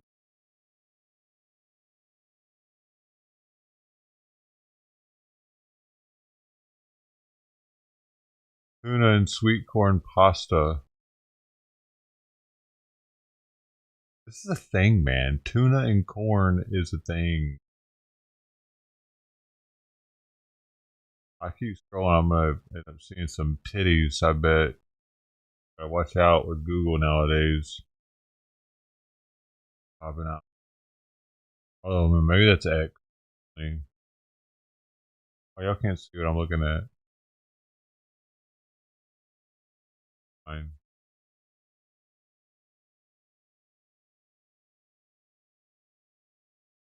Brand though. Dr. Otker has the tuna pizza.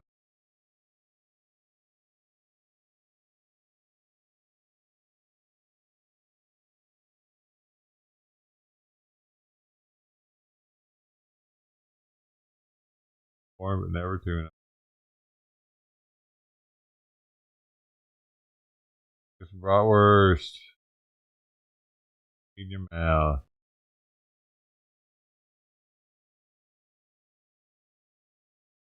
Oops. What?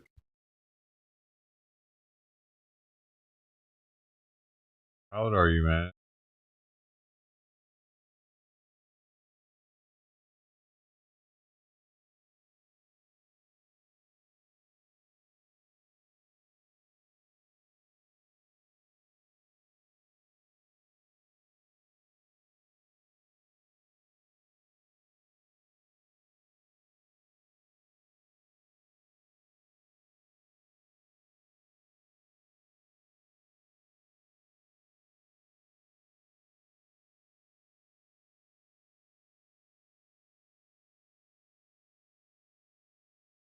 This is the moment when Costco restocked the Blooming Water Premium Collection Pack, and eager shoppers lined up before the store even opened, rushing inside to grab it. I think I've seen this one. Let me pop it out.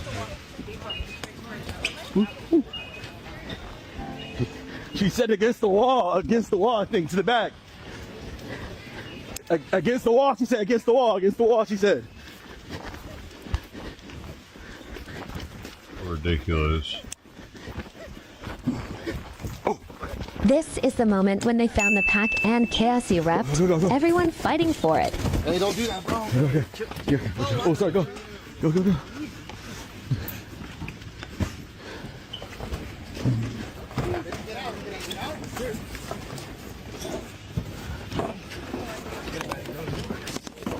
This is the moment when Costco restocked the Blooming Water Premium Collection Pack, and how much is this Arceus? Free. This is the moment. Blooming water bullshit.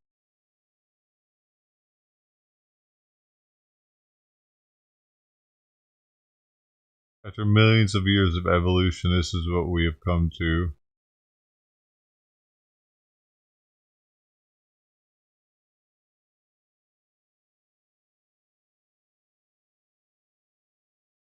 Yeah, they should definitely put a limit on those. Like, you know what I'm saying? They put a fucking one limit on whiskey all the fucking time. They're gonna not put a one limit on those cards? Fuck you, Costco. I'm not buying the whiskey now, but at the time it was kind of like, what the hell? I want to get more than one.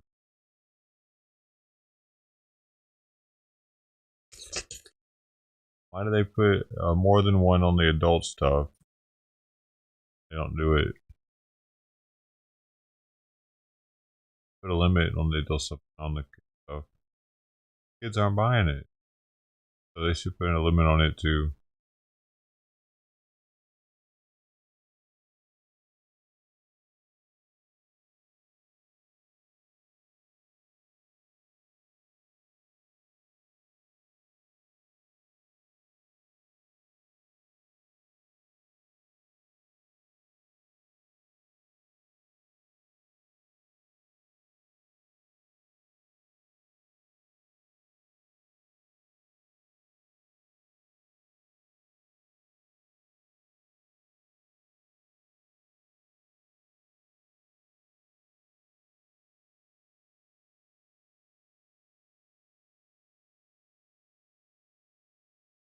Oh, try to eat all of it this time.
All right.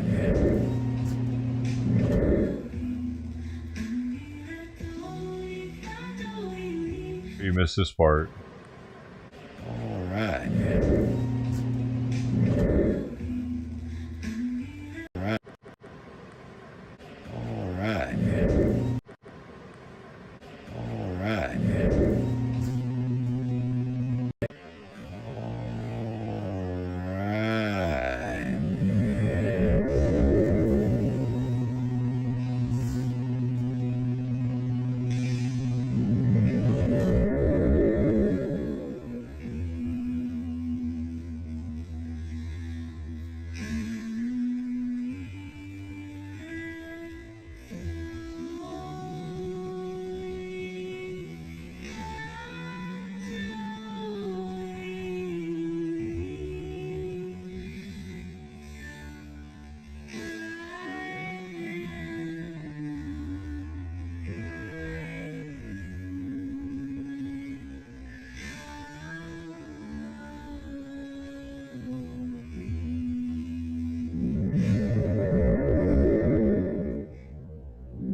We're on the battlefield where the unseen wars are real.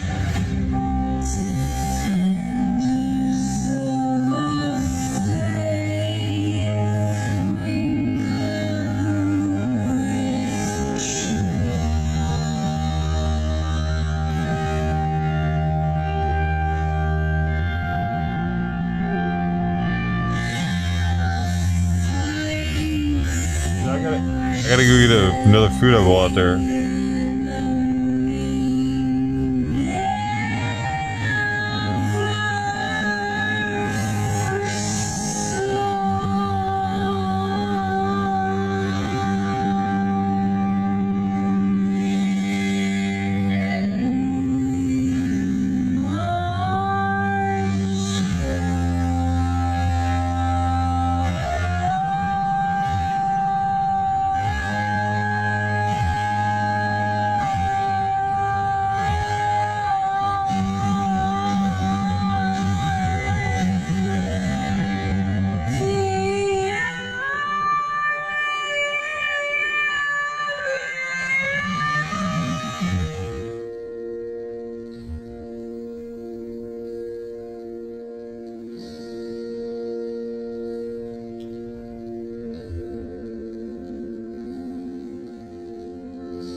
They may just surround us.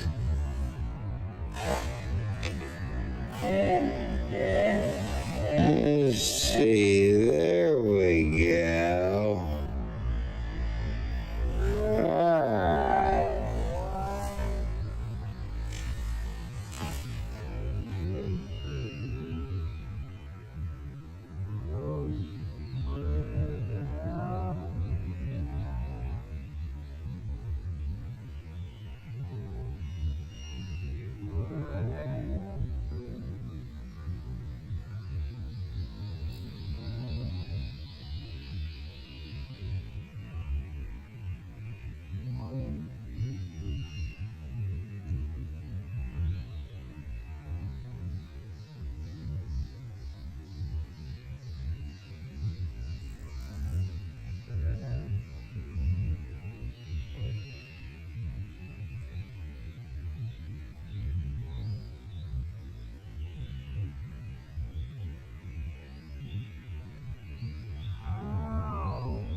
There, that's better.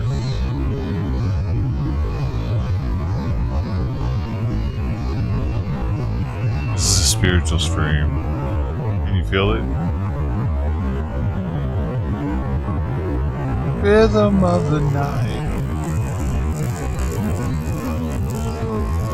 You hear the moaning? You hear the wails? You hear the whale?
Mother!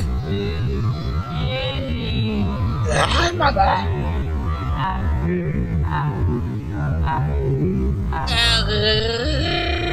Well then, let's go look at the geese together.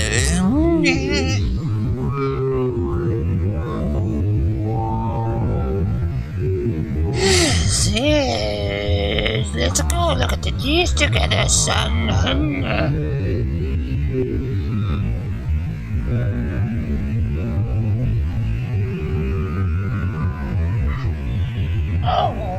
got some goose stew.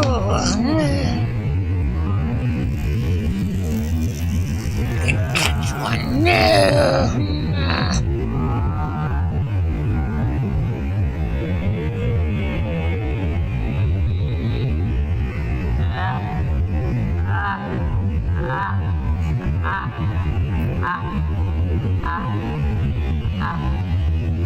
That's her laughing, by the way. What?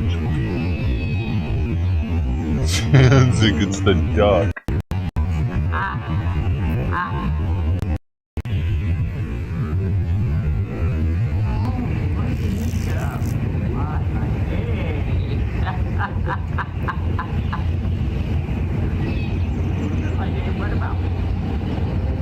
Better in slow motion.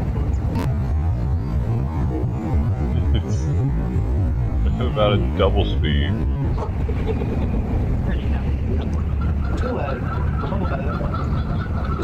That's pretty good too.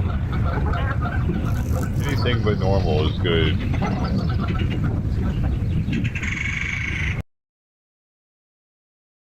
Oh man, cut off.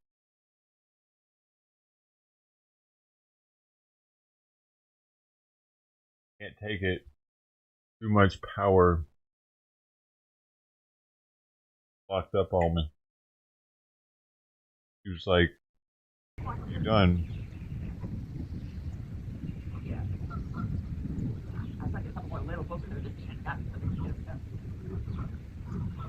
It is a beautiful scenery, though. No, Xanth.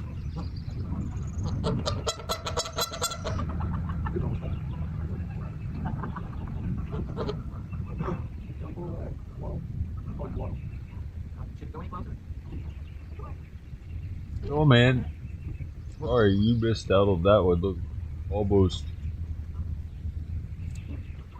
missed out on that.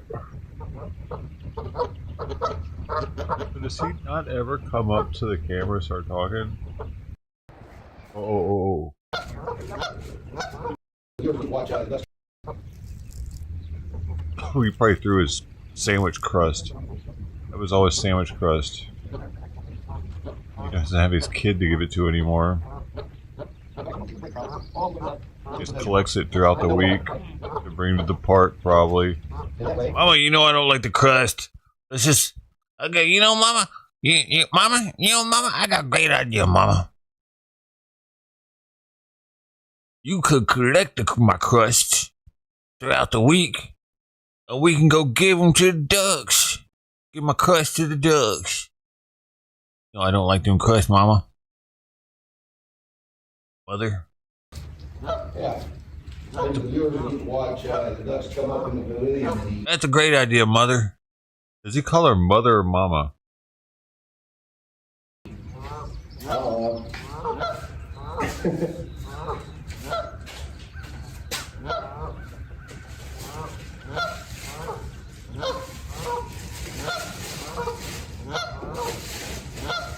Mother, he always calls her Mother. Proper.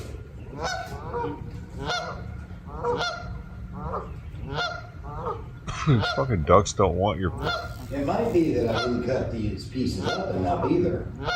I don't know. They don't want it. Yeah.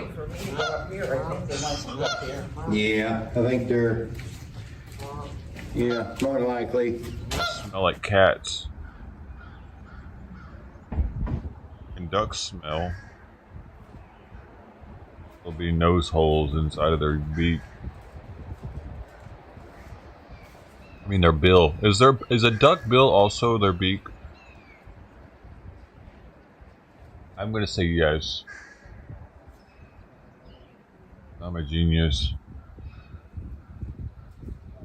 Duck.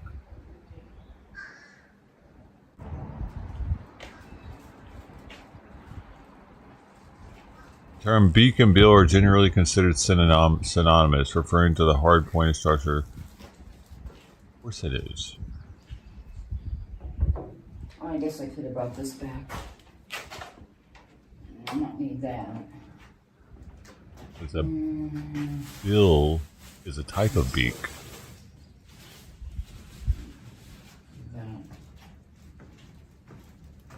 Dude, do you think Mama's got a life insurance policy on her for Outlaw? So when she dies, she's gonna have a mega church.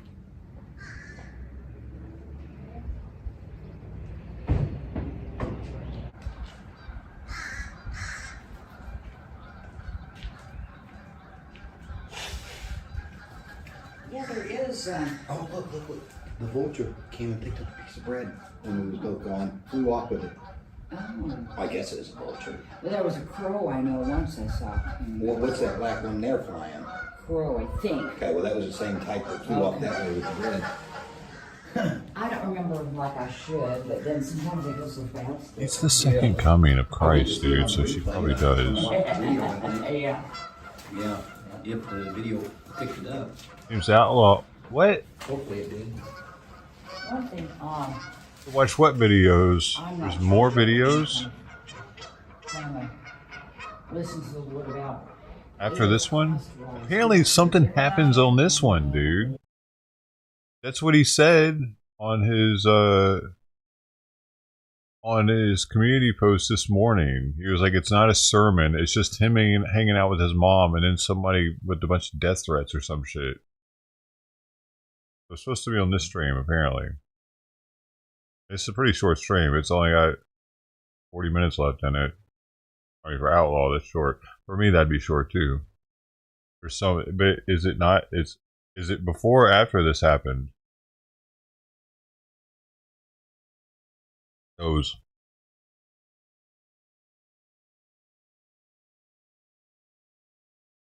Happened first, because I'll watch whichever one happened first.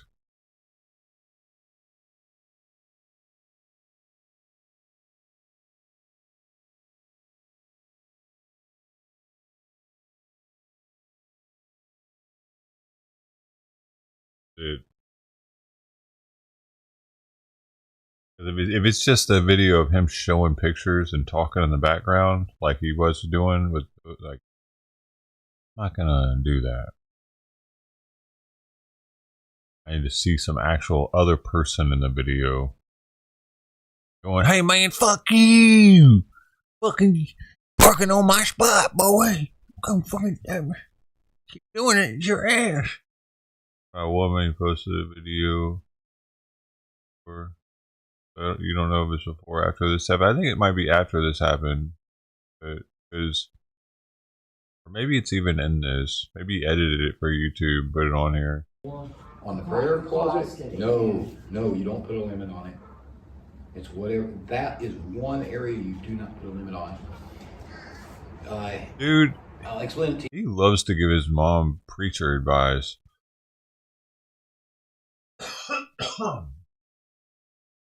This way. When they built the temple, we're not building a temple, okay? But when they built the temple or they built the Ark of the Covenant or any of that, anything that the Lord told them to build, when the Lord personally instructs us to build something, okay, then, I mean, if the Lord personally instructs somebody to build a chapel, then okay.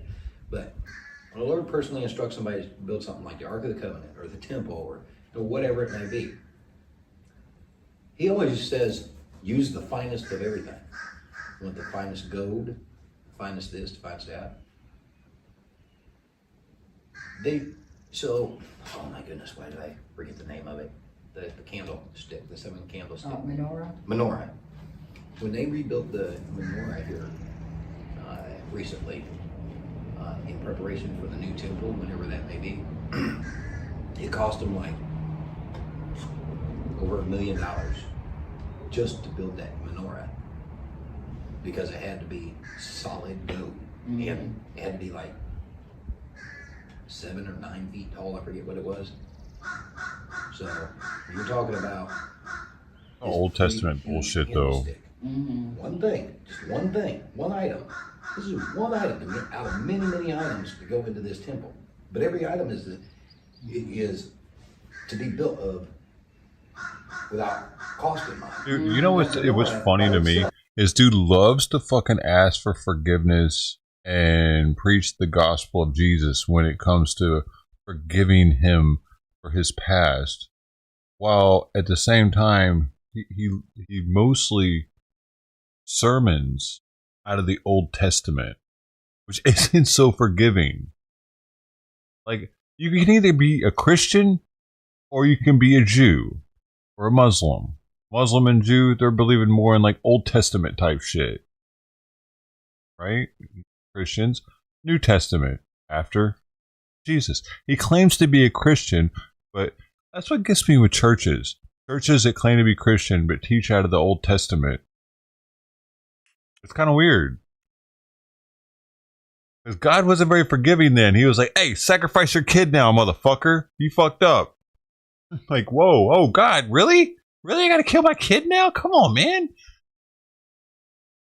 Like, they spent over $1 million to have that built because it had to be solid gold. If I remember correct, the entire thing had to be gold, and it had to be the best quality of gold. Yeah, if you go back in the Old Testament and look with the specifics, Well, I love that she just said that. Yeah, if you go back to the Old Testament, it's like it's almost as if she's trying to say, yeah, son, that was the Old Testament. That's do we see any examples in the New Testament? No. If not, then we have to look to the Old Testament. Right. Because the things that are not talked about in the New Testament, that means those things have not been done away with if they're not rediscussed in the New Testament. Right. Does it mean they've been done away with because they haven't been discussed? Because Jesus didn't specifically, but he did. He talked about not being all gaudy with the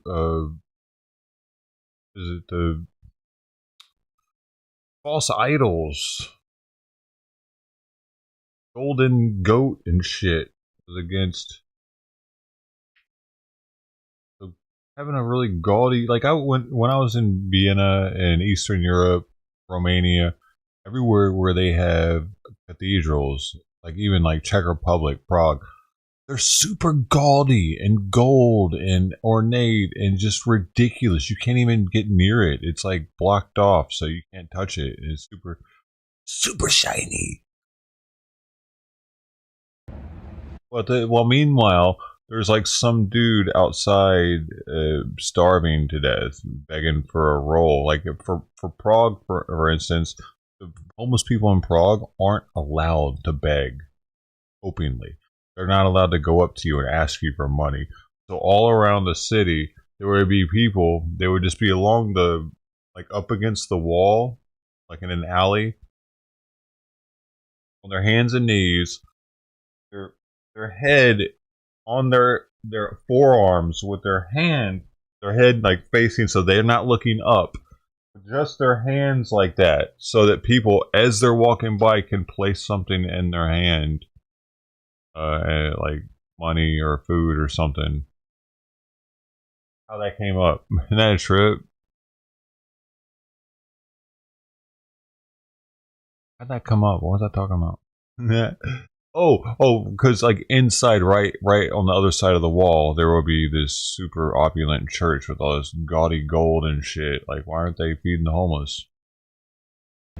The takeaway here, when the Lord instructs something to be built, the cost is of no importance. Now, if we're building an empire for ourselves, no. That would explain why I feel like I'm supposed to, for the study room for the front, is make it from stuff that's there.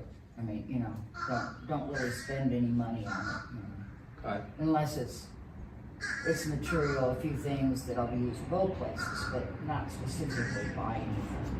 Yeah. I know, this fucking camera's pissing me off. On yours? Hey. I mean, on mine, on my study. What to do? I already had my study set up how I liked it, and I just transferred everything over. But I don't have the same setup like you do.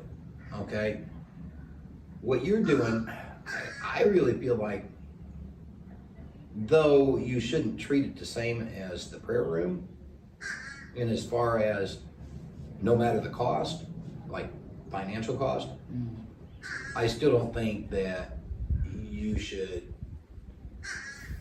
necessarily just use whatever supplies we have and just plain Jane it, just redneck it, with what we have. Because for you, see, I've got a little bit different of a layout, but I also, my layout is pretty much everything's new anyway. So that's why I was able to transfer over. Oh, yeah. And actually, now that I think about it, yeah, everything's new. The flooring's new, it's all new. All the shelves that my books are sitting on, all new. My office desk, though it wasn't, I didn't buy it personally brand new, it was still like new. The rack under it, new. The lamp, new. The printer, new. Well, relatively, it still looks new. So it still looks good. Nothing in my office looks tacky, except for maybe the breaker box sitting on the wall there. Yeah. But nothing I can do about that. You know, breaker box is just where I have to go. But everything else is new. I didn't worry about the cost.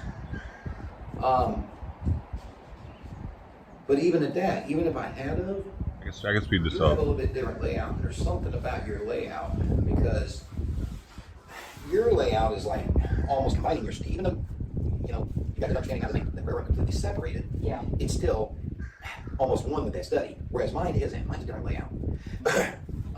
But with mine, something you got to understand is all my interior structures, all my walls, everything is brand new. All your walls are not going to be brand new. Right. So what you do, I feel anyway, that whatever you're able to do. Is that easier to understand?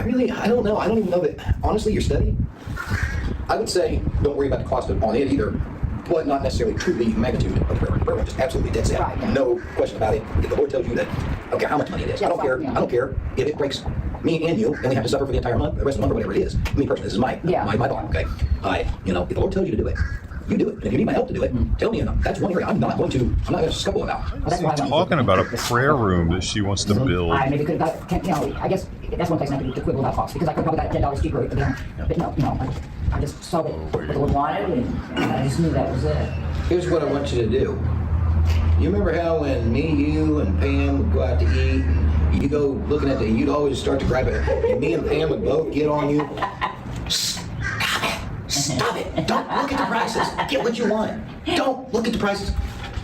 Every time you think about anything to do with the prayer room, thinking about God and how He doesn't want you to worry about the cost, doesn't do it. Think about me and Pam yelling at you. You might be doing that. Yeah, my mom overdid that with me growing up. I get it, but there's just some area. I get it. We need to be frugal. Yeah. But there are a couple of areas in life where you don't need to look at the cost. That prayer room is one of them, and when you're going to spend time with family and friends, if you're doing it every day or real frequently, then okay, start counting the cost. Be frugal. Yeah. But if you're doing it once a month or a couple times a month, you don't worry about the cost. Yeah. Because the rewards outweigh any of the cost. Right. And there's a fact too, it's a little bit different, but still, you've got to think of it for other people too, because I'm having two study areas. I mean, one over at my trailer there, and then one over on the trailer on the other side. Yeah, but I bet you, if you set it up the way the Lord inspires you to set it up without worrying about the cost, I bet you'll very seldomly use your regular study anymore. Well, I'm fine with my regular study. It's like, what I had in my trailer before, I only have like a third of it in there now. And it's still too much.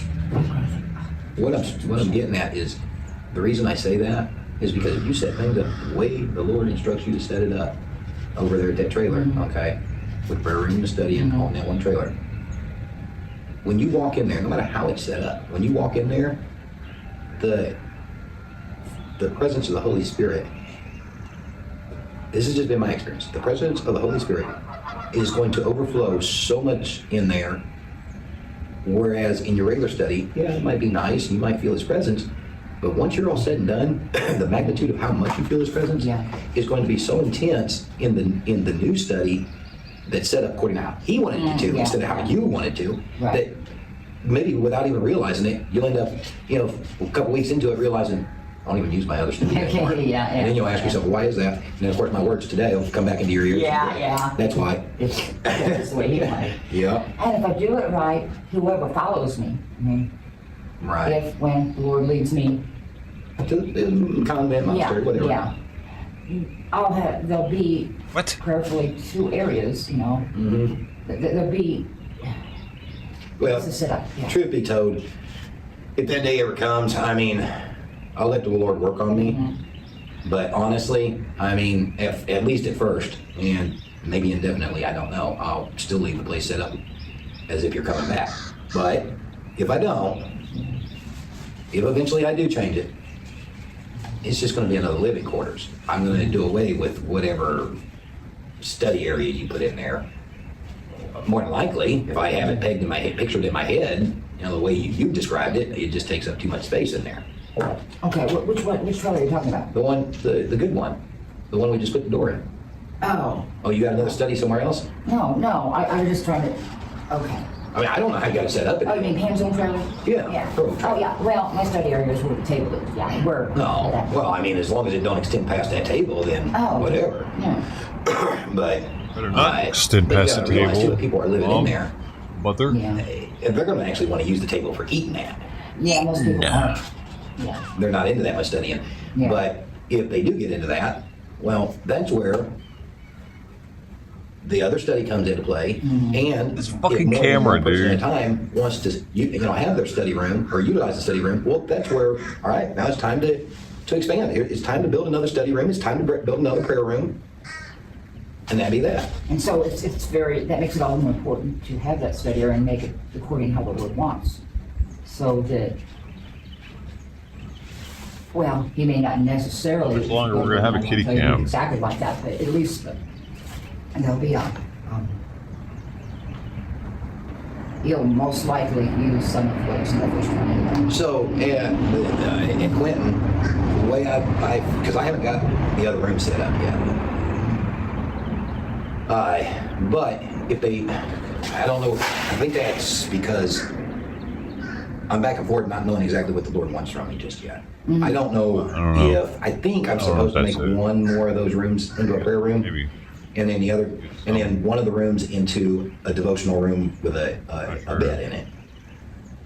And then the other room, I'm thinking is either going to get used as a closet or to extend my office. I'm not sure which yet.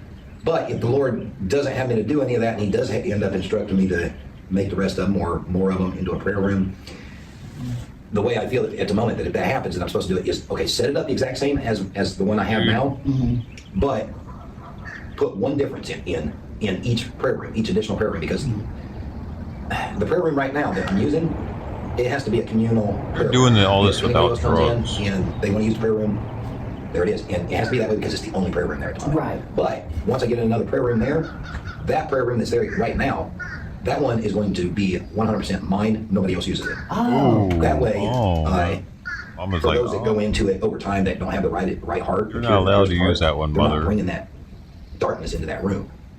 And I'm not having to do an exorcism on that room every single time. Yeah. I'm not.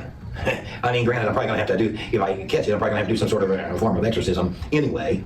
But that one room, once I get another one built, that one room is I just feel like it's got to be a completely sacred place that is for me and God alone, and nobody else at all enters into that one room. Not even you, Mother. There'll be my bedroom and which my bedroom and office is kind of all one. That's definitely his. People will probably from time to time be in my office, which means they'll be in my bedroom. Yeah. But if at some point the Lord has me to instead expand my office, then I'll probably build some sort of, not necessarily a full wall, but maybe a half wall between the office and the bedroom. Oh, that's pretty.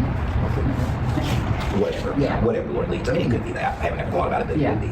But so if I do ever expand the office, then I'll have room to be able to separate the office from the bedroom with some sort of wall, whatever kind of wall it would be. And at that point, then yes, the bedroom would be my personal space. Nobody go into it. But as it stands, there's not one room in the church that nobody's allowed to enter into. I mean, my workshop area, my bedroom, and my office would be, you better have permission and have a good reason for going in there. Right. But the rest of everything, free reign. Yeah. Is he talking to her like she's an employee? The prayer room would be, there's never a good reason, and you're never getting permission to go into that one. That's a sacred one between me and God alone, and that's that. And if I ever catch somebody entering it, unless there's another one built for everybody else, there's going to be a righteous anger come up from it. I mean, now, I say that, but I guess there would be exceptions, for people that I know that I've examined the fruits of for a period of time, and I know 100%. They're not going to bring darkness into that room.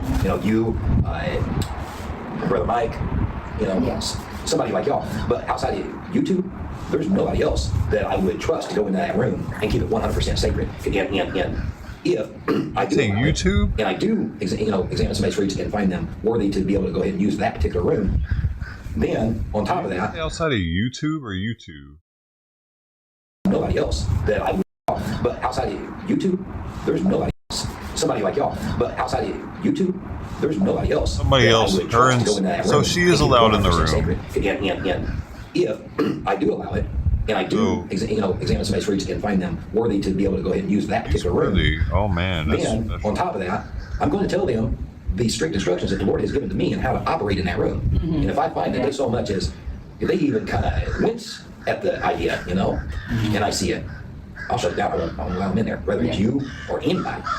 Because if you can't strictly uphold what the Lord has told me how to adhere to the rules of that particular room, then no, because it's no different than entering any other 100% holy, sacred place. Yeah, we should have that in both places, yeah. Rooms to uphold here. Rules I do to think uphold. that just as I know I need to get a second prayer room built, at the minimum a second one, maybe more, probably more. One chance, mother. But just as I know that I need to build more than one in Quentin, same goes for you. I know that we need to build more than one there. But we start with what we have first. We get that done, then the Lord can guide us, but we don't need to concern ourselves with anything past the first one until it's completed and we spent time in there and listen to the Lord. Then we can entertain thoughts. Yeah. I mean, I'm getting kind of a rough I don't know, I'm sensing maybe where it's going, but yeah, you need to just take it one step at a time. I'm seeing where it might be the Lord. It might be the idea for every resident to have their own prayer room, I think it would be. Yeah. I've been thinking that for a while. Every resident to have their own prayer room. How much? What are they going to have? A fucking condominium? How much money are they about to have? Dude, I swear she's got a life insurance on herself, and she's like got the big plan for him to be. He's going to be so great. $1 million. He's gonna have $1 million. I mean, A.G. Wentworth, you're gonna give him a lump sum annuity. Yeah. So. But yeah, if the Lord wants to get it out. Exactly. Way God, so provide. So. Money. I mean, he provides. He always does. Yeah. Every day in His time and His way. And I mean, if it's an absolute, don't have the money to get exactly what the Lord wants us to get in that precise moment, but we want to be able to use the room and do all that we can, then I think in that case, it would be okay for a time being to do whatever is necessary, redneck it, whatever, if it's the only option. But as soon as it's not the only option, as soon as there's any extra money to get that, then you correct it immediately. Right. It's kind of like what I'm facing now with the car. Well, the car's straightened out, so maybe I don't need to concern myself with that. So that's. Are you thinking concerns to what's more important, the car or the prayer room? Because if it's not for that reason, that starter needs to be dealt with. I get that's the only thing. Yeah. But I mean, if it comes to which is more important, the prayer room or getting the starter replaced? Yeah. The prayer room's. I mean, that's one thing that's just it's more important. So that confirms what I was thinking. I need to find out about the cost of a couple things and get those, and then once I get those, then see if there's room for the money for the starter. So yeah, there's two things left. I mean, I'm gonna be honest with you. If I was the one over there building it, and the Lord told me I want this and I want that. Now, granted, this is if I'm driving that car, okay, dealing with the problem every day, and building the prayer room at the same time, trying to listen to the Lord. If it's me, build a prayer room. If I have to chance that starter going out and not having use of that car for a while, in order to I'll be okay with that. To specifications to what the Lord has told me, I'm taking a prayer room. Yeah. And, you know, the good thing for us is that, you know, you have the barometer to fall back on. Right. And, of course, I have, you know, whatever else to fall back on my end if say the same thing happened. But even if I didn't have it to fall back on, I still truly believe I would put the prayer room priority. Yeah. Even if Why did he say it like that instead of saying what he had to fall back on? That used to walk on foot countless miles every day, you know? That's the least we can do, really. Yeah. When it gets down to it. But we are blessed, and they're not ever going to be on foot unless we're just really ignorant and don't have money for fuel. Yeah. I mean, we've got, you know, there's enough vehicles around. We're not going to be on foot, but. And so, in this Why isn't he smoking? It's easier said than done. Is he you eating know, nicotine for us versus tablets or something? anybody What is listening to that? us and doing the same thing. Yeah. Especially if you just can't find yourself walking in the fullness of faith and obedience, you know, and fear interjects in there, and you entertain the fear. Well, you're just not going to be able to pull I off. bet he's eating the hell out of nicotine tablets. Unadulterated faith and obedience to God, knowing He's going to provide, knowing He's going to take care of you. Eating them like Tic Tacs. And He will. I mean, it's no different than when He told Abraham, I want you to sacrifice your son. Right. Abraham, he was like, of course, he's devastated. He's probably, I can just imagine, he's without understanding, like, why, Lord, why? I don't understand. This is my son. This is my only, I think it was his only son, right? Just absolute devastation. I haven't heard him cough still, yeah, one time. He knew it was God that spoke to him and told him to do it. He knew that God would not tell him to do anything that would harm people in a manner that was inconsistent with, you know, souls being saved and lives spent in eternity or whatever. So he was willing to do it. He went the whole 9 yards and was just ready to, just fixing to do the act when God said, okay, no, I just needed to test you. And so the Lord can do the same thing with us. He'll push us right to that edge. He could allow us to be put on foot. He might even allow it for a month or two. Oh, look at your Oklahoma City trips. But now, some people, I mean, we're different. Some people, it may take a few times, and some it may take years, some it may take decades. But we can't look to somebody else. But there's a reason it would take that long. Well, yeah, that's true. That's if they're, did you just say because they're idiots? Well, well, well, yeah. Well, saying an idiot is kind of true because it's spiritually an idiot because you want to do what's right. And you're pressing on, you're trying, but every time a true battle is put in front of you, you fail. So the more times you fail, the longer the journey's going to be. Right. That's just it, because the Lord is going to be like, oh, son, daughter, oh, if you would have only listened to me and obeyed me, oh, if you could only see what lied ahead. Yeah. Now you got to go another 10 years, walking this same path, or, 10 days or 10 years, whatever it may be, walking this path when it could have all been over right now. Or mine's it could have 10 been over in a years. week, if you obeyed I do the same thing for 10 years. you didn't, instead of being over in a week, it's going to be months or years. Yeah. And then you realize that, and you start to overcome that, and then it's what we were talking about the other day. But why, Lord? Why? Still in the middle of my 10 years, so. And hearing the Lord's voice, and why question it? Why, Lord? Yeah, like I was saying the other day about the trucks. Yeah. There's $40,000 just in a few vehicles alone, just in a few of those vehicles alone sitting there that literally don't get used at all. And that's a bare minimum of $40,000 sitting there. And I'm like, Lord, why? Why am I not working? Why won't you allow me to work this stuff? Why won't you allow me to use them? Why are they just sitting here rotting into the ground, And then he says, well, if I want to let them sit there and rot to the ground, what's that to you? Well, okay, Lord, you got a point, because they really don't belong to me no-how. Yeah. That's the bottom line, and it takes us a while to get that through our heads. Mm-hmm. If I want them to sit there and rot to the ground, what's that to you? The Lord, $40,000 sitting right there. So, I said so. That one, as hard as it is to like wrap my mind around, it's really funny because when it gets right down to it, is any of this ours? Yeah. None of this really ours. Yeah. He's giving it to us all. We need to tie to our self-interest. And realize he knows best and everything's his anyway. And maybe that's why, because I've been asking the Lord, why did you have to buy this stuff out of ministerial funds? Because that's what it was. Mm-hmm. Why did you have to buy all this equipment out of ministerial funds for the ministry for it to just sit there? If I want to let it sit there off the ground, it's up to you. But, so then I asked him, well, if that's the case, why? Because that money could have been used for things so much more productive. In my timing, son. In my timing. Okay, so I can't see it right now. Maybe I won't see it for 5, 10 more years. But eventually, someday, the Lord will tell me why you had me to buy that stuff, and then the fruits will show. I hope it don't take 10 years. Because I hate to think of all the repairs it's going to be needed in 10 years. That's a big example of it. Yeah. My little ones are like, I go Walmart. Who got this apple? Mine. Oh, that's a sale. I don't need that. Buy it anyway. I don't use it. For a couple months, then, oh, it's so birthday. Oh, they would love that. That's who it's for. You never know. You're working with the Lord. It's really neat to. But it comes to either, especially spiritually, when you come across people who are just hungry or thirsty or just such need that they're just hungry. And you're like, this is what I'm supposed to do, It's all the while. Yep. And I'll tell you what, when the Lord does finally reveal things, just like when he finally reveals why he had me buy them silly vehicles to just sit there. When he does finally reveal things, it's like, duh, and you had doubts? Yeah. Really, as many times as we go through this, Brian? Yeah. And this is like just me talking to myself. Really, Brian? Why would you doubt in all this? You know better. You've been down this road too many times to keep doing the same old doubting. So, but not to confuse doubt with doubt. Don't really seem like it makes sense, but it does. I guess there's 2 degrees of doubt.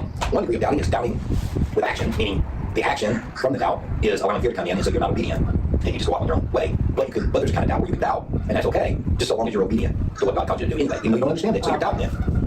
But that doubt isn't infiltrated into what you're actually doing in your actual obedience to what God calls you to do. There's no difference in faith. As long as you have faith, at least as big as a grain of a mustard seed. Okay, you don't have to have full-blown faith for things to work, but you got to at least have that mustard seed faith. So, a little bit of faith goes a long ways. Same as a little bit of doubt can go a long ways. I don't know, that ain't seem to make sense. It makes sense in my head, but it's not coming out in words. Whatever.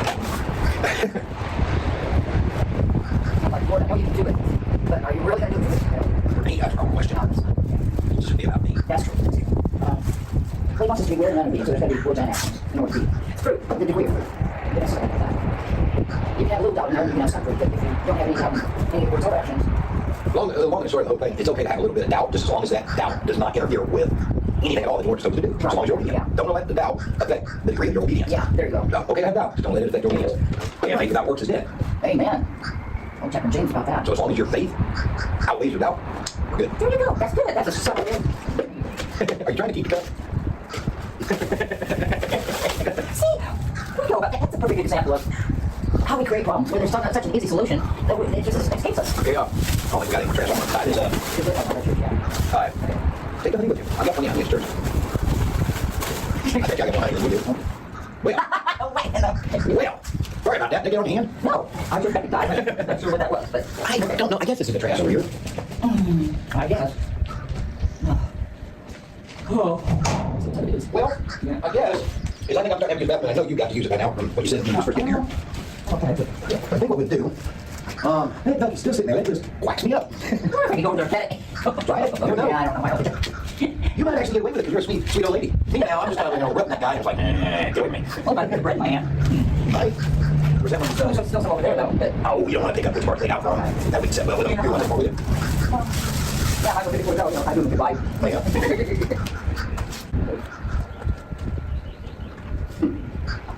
That was funny. He had it out there.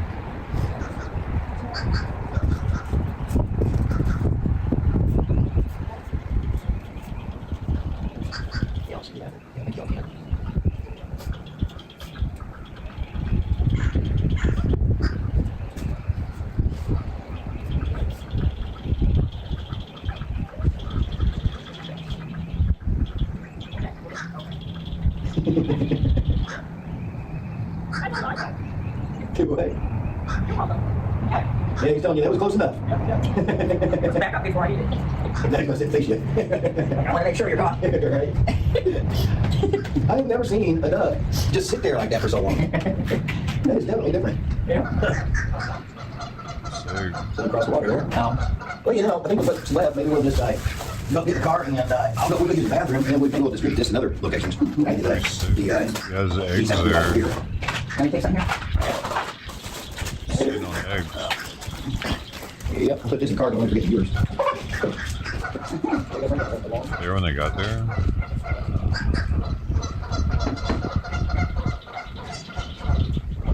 That's kind of weird that it's just staying there under the bench. Oh, it got up. Oh, it got back down.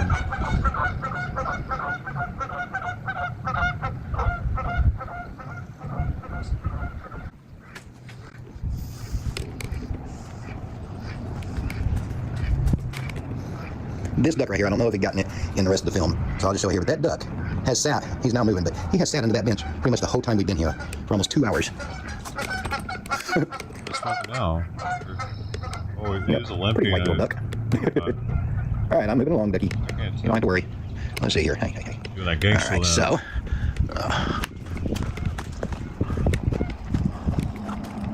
He was just making sure that they were leaving. Staring them down, and once they started leaving, he was like, "That's what I thought, bitches." Had in my hood. Now he can go along and do his thing. Now they're leaving. He's the duck guy, like the duck human liaison.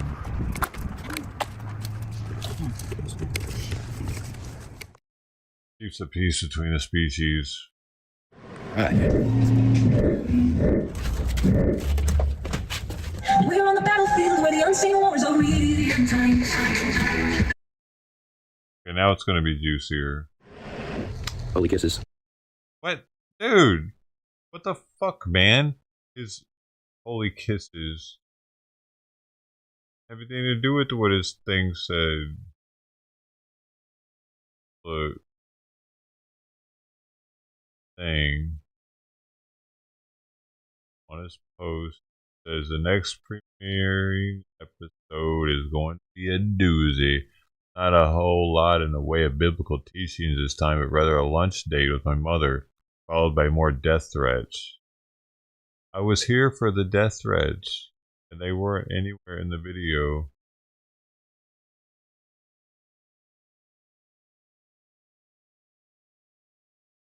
Get catfished. Boozled. Are the videos on the Facebook?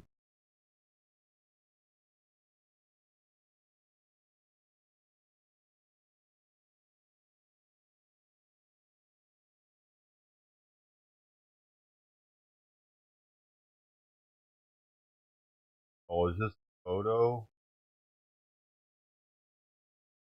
That's whack.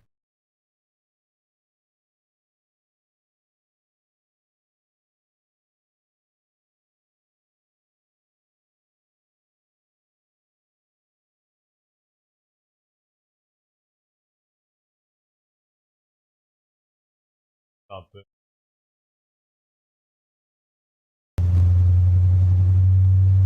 This yesterday. Oh, he's showing that they were near his property. Oh, are they pointed over there? They're near his church property, though.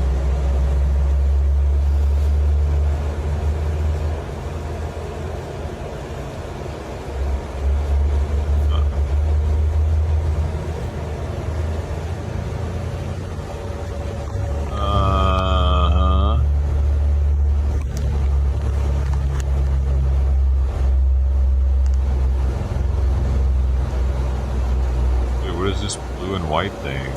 Is that the $40,000 thing he's talking about? What is this $40,000 shit he's talking about? Tell me it's that bus right there.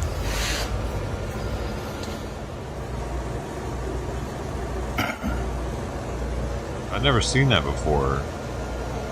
That looks fairly new, dude.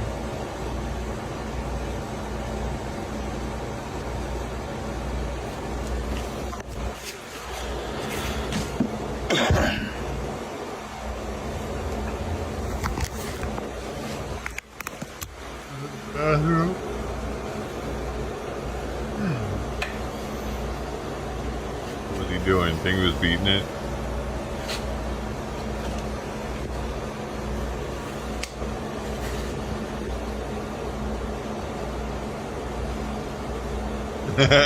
You know what I'm saying? God damn it, who's here now?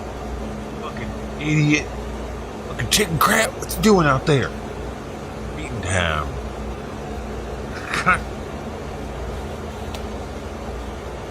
Sermon time. Oh, is that alcohol? Man, he lives out in the fucking boonies, bro. Out here walking around with pints in their pocket. Got a half pint. Oh, he's smoking some weed.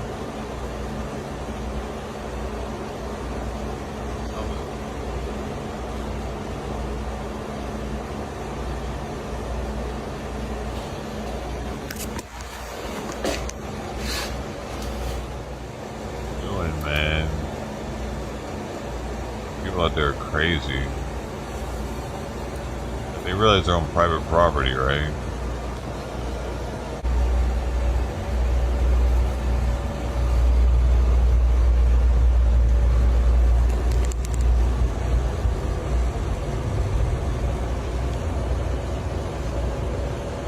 Man, women are bigger out in Oklahoma. Women are big. Oklahoma.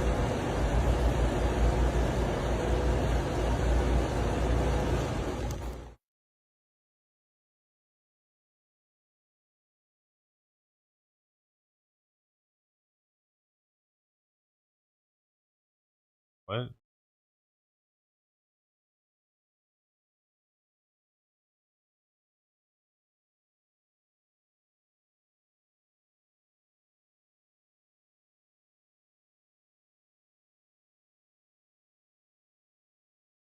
Perused.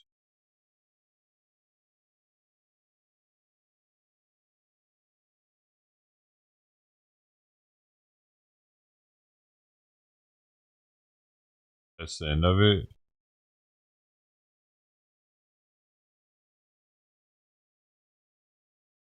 No, don't ever fucking text me again, you fucking, oh, probably Chomo.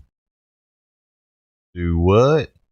Me, the Chomo? I know something up now, given you are the one on that list. You are the one on that list. Not I. I ain't on that list. She was my sister. It's okay if it's your sister. It's normal. Everybody does it. I'm busy. There's another woman that wanted me to knock on the door. Her name was Gina. What? Done within about 2 minutes of you knocking on that door. Dude, I want to see more of this fucking conversation, man. Hey, wait.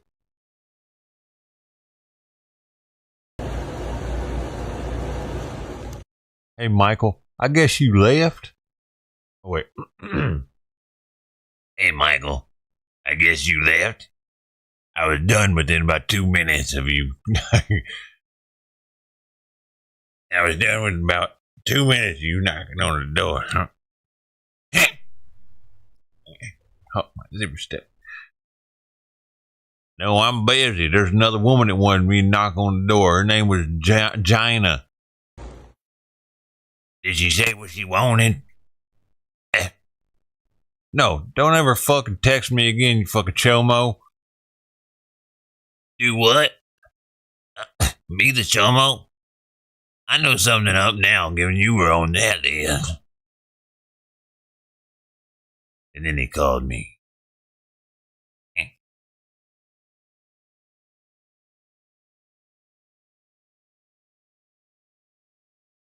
How did he have this random guy's phone number anyway? Like, what the hell just happened? He had the guy's number. Oh, wait, what is this? There's another one. Oh, shit.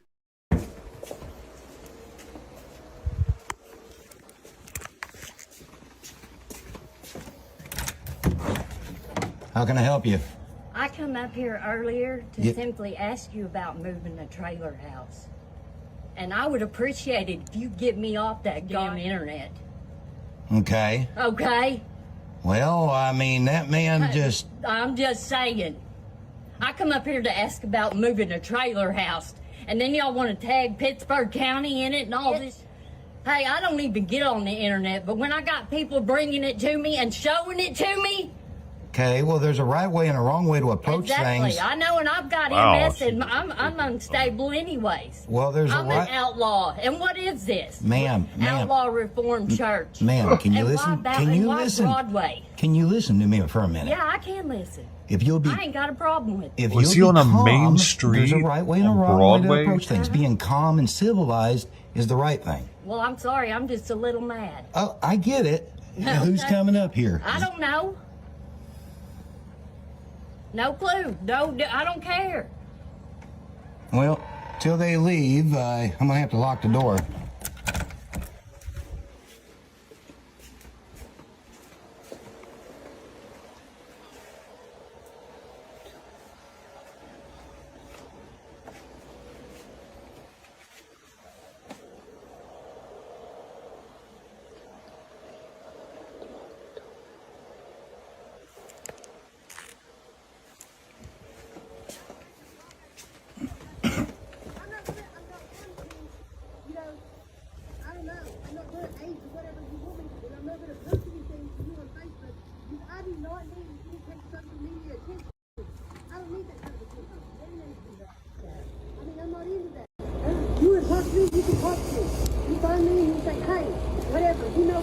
I'll be seeing you posting my car and your tag all over it.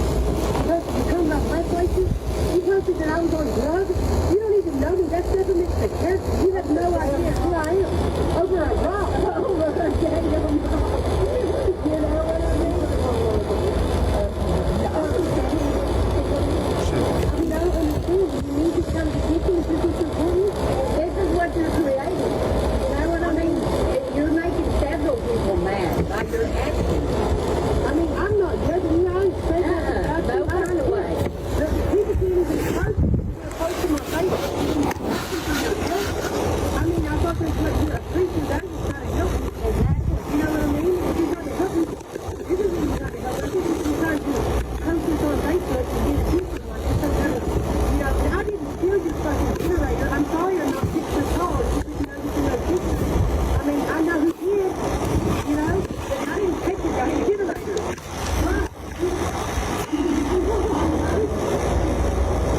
Well, I'm verifying that. Well, I'm going to verify that on my cameras.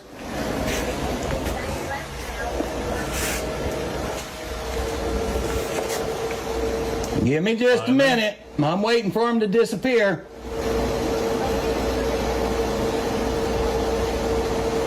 Because there's another person out there now.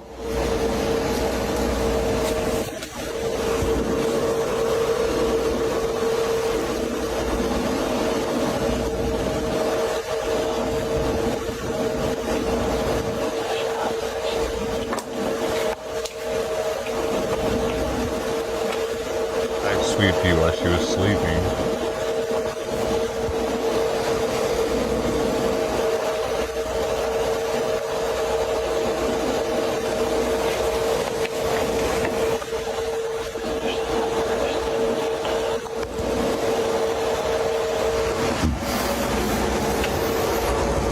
That's sweet of her. She's licking him.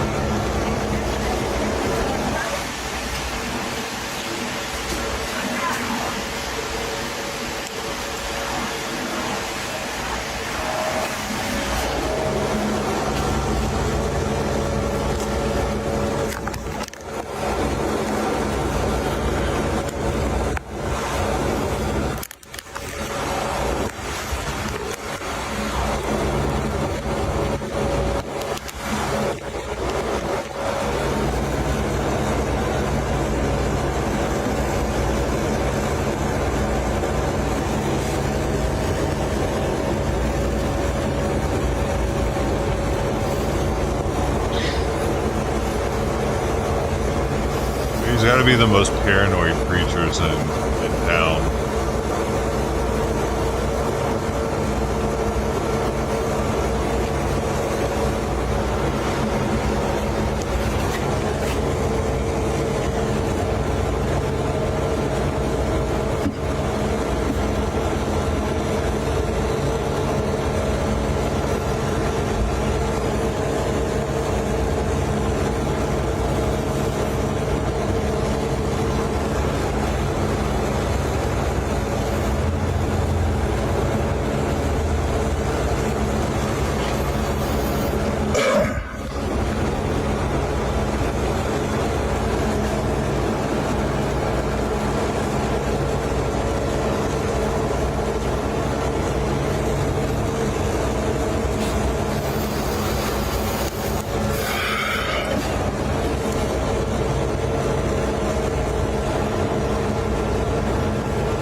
Definitely wants them to return.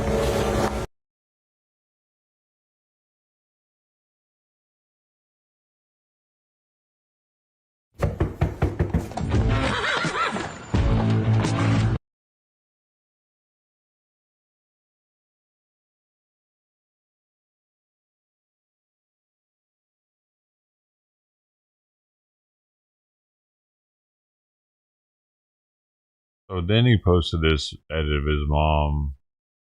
It was later.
Oh.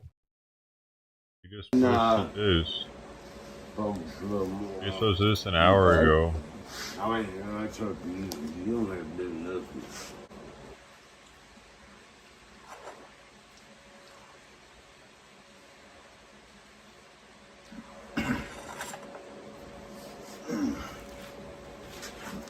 Adjust. Just adjusting your pieces back straight. There we go.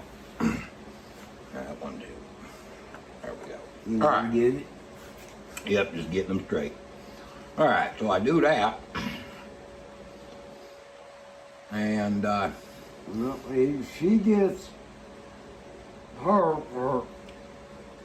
anyway. Well, actually, this would do even just as well, too. I'm throwing you off. What? This right here. There you go. Are you going to take that? No, I did it. Yeah, you did.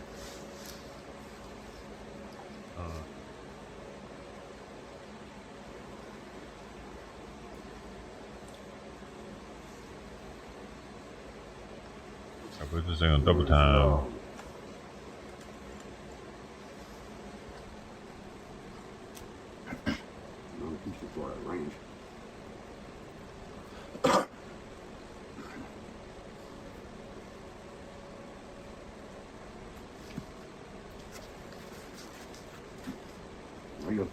All right, now let's take and do this here. Oh.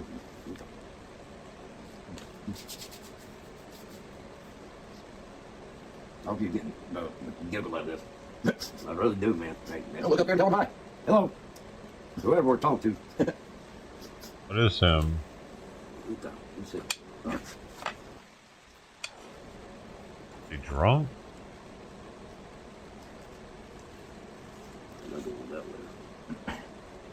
Dude, he should be playing on a dark background because it makes it almost impossible to see the board on a light background. The white blends in with it too easily. Well, that was pretty. Well, I started to say it was a smart move, but it wasn't. I'm gonna stay you there. He originally had it glass on glass, and he probably had to put the board down just to be able to see it at all. Or I think the glass on glass might actually look better.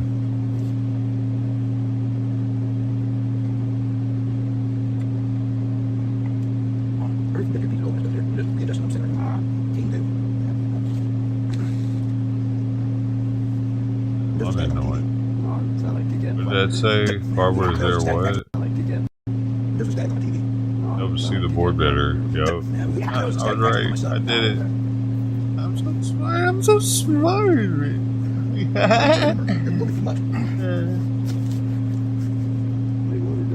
Oh, you are too, though. It's called backways. You ever heard that? Backways? Yeah, it's called backways. Okay. Backways from them food freaks. Fat joke again, mister? Yeah. Right. It is. Right, Backwood. You know Karma gonna get you. I don't know why Karma's gonna get me because I ain't fat. Adjusting again, you got your pieces all out of whack. Trying to cheat me? Yeah, right. Okay, whatever. Excuse me. Get your hands off my paraphernalia or where you want to go. All right. That's where you want to go? Where I went. Oh, that's where you went.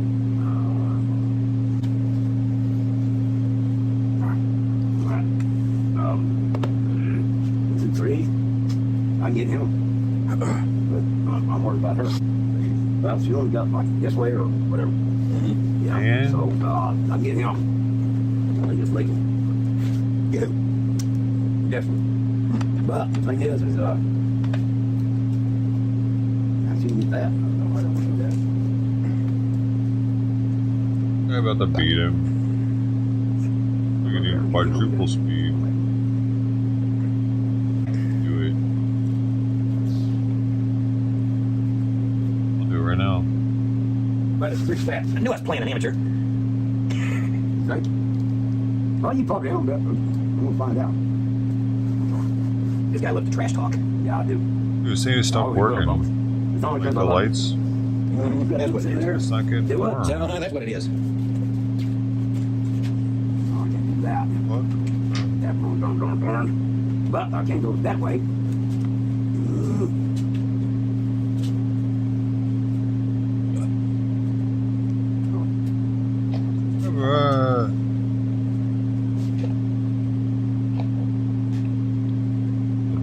these. Okay. All right, you ready for this? All this time, I made a mistake. You could have took the horse, but instead, you didn't. Instead, you didn't. So, I hate to tell you this, but checkmate. How you figure? Get out of it.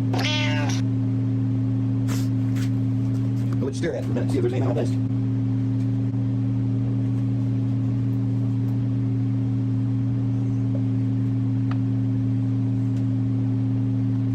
That's not. That's your. Bishop. That's your.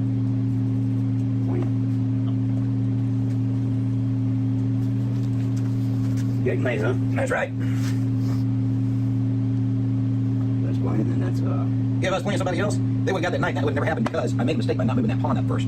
Yeah, you did. I did, yeah. You can't do that. You seen that, didn't you? Oh, on this, yeah, I should have moved that pawn up before I pushed that horse up. But I didn't, but you didn't catch it either. Amateur. You want a rematch?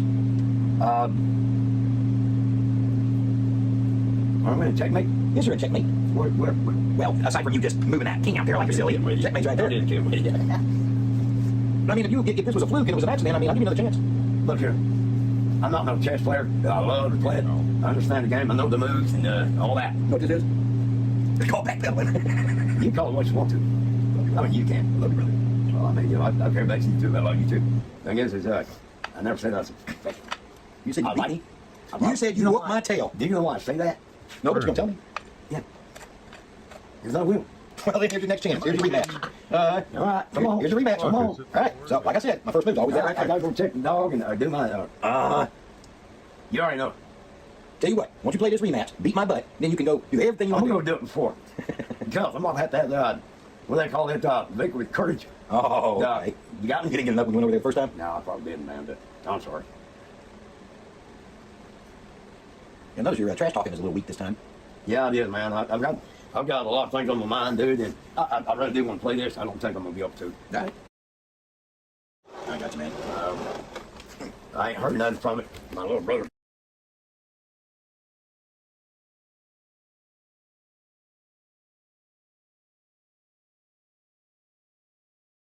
Here we go.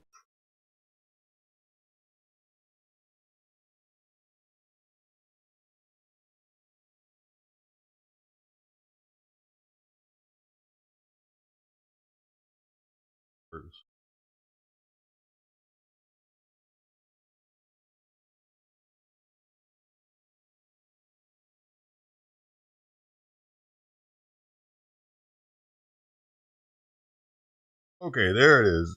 There.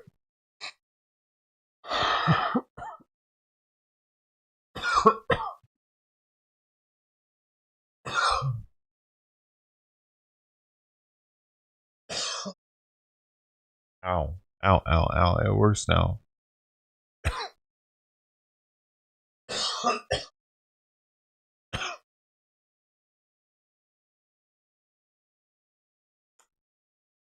It wasn't working.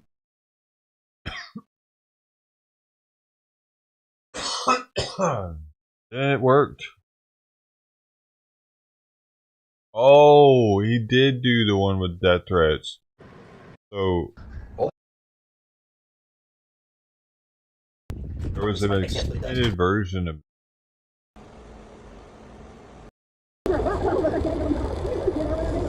But yeah, there's nothing. It's just the same thing, though. I was going to ask you about moving the trailer house, but I obviously don't want your help no more. Oh wait, what's this? Oh, this is different. Hold on. Yo.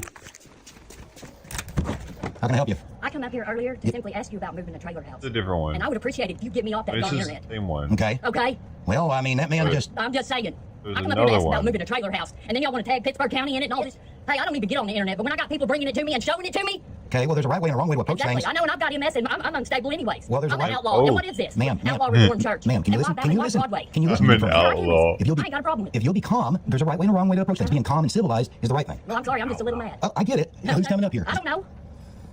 No clue. No, I don't care. Oh. Well, till they leave, I'm gonna have to lock the door.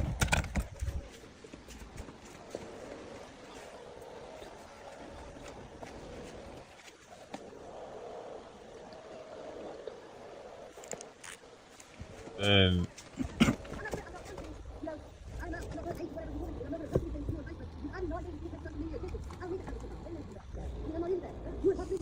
Wait, so this is the same.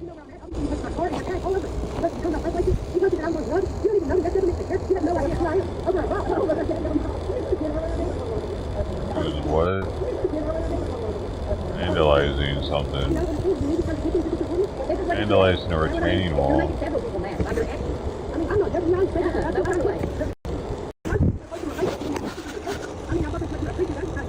Throwing a rocket a wall over and over?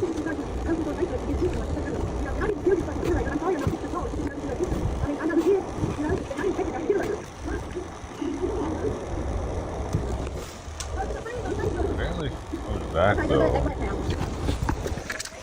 Well, I'm verifying that. After they leave right here, I'm gonna verify that on the there's cameras. a different one. Yeah, right for this. Give me just a minute. I'm waiting for him to disappear. That's a whole lot of There's bread. another person out there now. Who has 3 loaves, dude? You gotta put it in the freezer at that point. I mean, you got 3 loaves of bread, you gotta put 2 in the freezer, 1 outside the freezer space. That's what I do with my loaves, baby. I put them bad boys right there in the freezer. Nice and crisp. You might not have a freezer. I don't know, I haven't seen a refrigerator there yet, now that I think about it.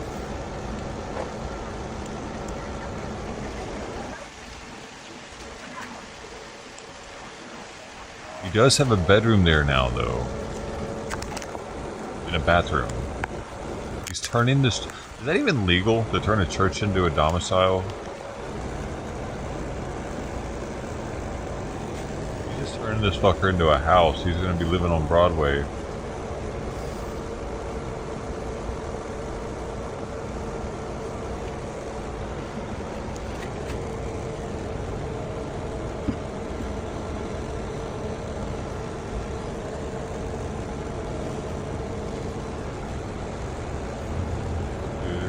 Definitely going to be more than the last one had. 20 more minutes. This is about where it ends with the last one. Yeah. Everything now is going to be new.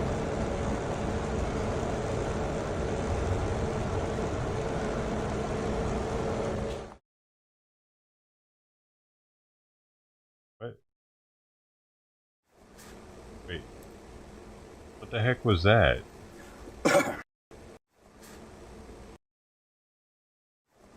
Algorithm. Algorithm. How YouTube algorithm work? He's figuring out the algorithm, right? Why would he put that in randomly? He's speaking in code. Who is it? Ooh. What's up? I regret ever coming to ask. Okay. Will you please get me off the internet? Huh? Tell me why I should. Why you should? Because I come up here asking. I don't want to be on your. I'm not talking to you until you come out here away from all these cameras. That's not happening, so you can talk on camera or off camera. I'd appreciate it if you take that nonsense off the camera. I don't want to be on camera. This is ridiculous. And I cannot believe you're exploiting this stuff on the internet when I come to you for a simple question. And I can't help it that my neighbors come up here behind me. Whenever they hear someone's voice in distress because they're aggravated or over something, you know what I mean? They're gonna come. I can't help it that you've made people mad. I don't know nothing about it, don't care. Okay. But I was gonna ask you about moving the trailer house, but I obviously don't want your help no more. Well. Okay, so put it all on the internet. That is so stupid. Why don't you grow up? Grow up. As many death threats as I've had. Hey, I can't help that. I don't know nothing about it, don't care. Obviously. Let me get my camera out and just film you two. By all means. That's ridiculous. By all means. I'm not here to call, and don't the devil and all that stuff on the internet talking about. I know God, okay? God walks with me every day. Listen, if you had a true walk with him, you wouldn't use his name in vain so many times as you did. God, I'm not supposed to say God, the good Lord. No, that's not what you said. What did I say? You know what you said. I don't know what I said. intentionally I don't remember. You said his name in vain, and I because I bleeped was it mad. out. You bleeped it out. Well, you should bleep it all out. I come to you to ask you a simple question. Well, I don't believe that because. Well, you're thinking wrong. Well, is this a conversation? You can tell me all about your wrong thinking. Yes, you sure can. Okay, go ahead. Because it's either a conversation or it's a one-sided deal. Okay, can we sit down and maybe talk like normal people? Dude, the cat didn't eat everything. I guess she's not as hungry as we thought. Left a big old chunk on the plate for a pregnant cat. And she hasn't been by all day. That'll be interesting. As much attacks as I've been under, and you're a female. I'm not trying to attack you in any kind of way. Yeah, I've got to be very, very cautious. I hate it that you've made this life for yourself. That you're scared like that. I'm not scared. Well, I'm observant. Okay, observe. And I'm cautious. Observe all you want. I'm nothing to fear. And don't worry, only your audio's on the camera, so you hold your hand there. Fear. I'm nothing to fear. Well, you might not be, but others are. Well, and actually, not for me, they're not, because I don't fear anybody. Well, I hope not. You shouldn't. Because once my time comes... You're a soldier of God, you shouldn't. Once my time comes, I'm going to be in a much better place. So as long as I know that I did all that I knew to do while I was on Earth, no matter the cost, I'm good with it. Okay. Righteous. Great. Me too. Righteous, now, brother. Back to the subject at hand. Everything he does is righteous. Okay. The subject at the hand was I was going to ask you about a trailer house. Well, moving a trailer house. Here's why I don't believe that. Why wouldn't you believe that? I'm walking to my brother's house. It's 2 blocks away. and I see a truck that may move a trailer house. So how did you get here? Walked. You walked all the time? I walked from my house. No, I don't walk. I don't walk all the time. It was a beautiful day, so I was walking to my brother's. Okay. My brother lives 2 blocks down the road. So every time you came up here today, you walked? No. Okay. Not this last time. I got a ride and she dropped me off. Okay. And yes, I got a ride when... Dude, he's so fucking paranoid, man. Why is he grilling her about how she normally gets there and shit? Why does that matter? Maybe she just happened to walk because it's a nice day, saw the truck, and was like, oh, church. I bet he's friendly. Church, right? I'll see if they use this truck to move stuff. I need something moved. Maybe help me out. He's a pastor. And he comes out like however he came out. Is that... Oh, no, it's because the neighbors... Apparently the neighbors were, like, telling her whenever, like, they saw her walking up to the church, possibly, and that they confronted her and was like, nah, this dude's a chomo. That might be what happened. He was a nonchalant coming through, but apparently the neighbors of the church are watching. They're paying attention to who walks up to the church. What do you mean? You talking to him? Right? Wait, oh wait, what? Chick wants him to move? Trailer. Wait, connected here. Mark for figuring that out? Ted, no Ted. How is Ted connected? What happened? Wife? Wife?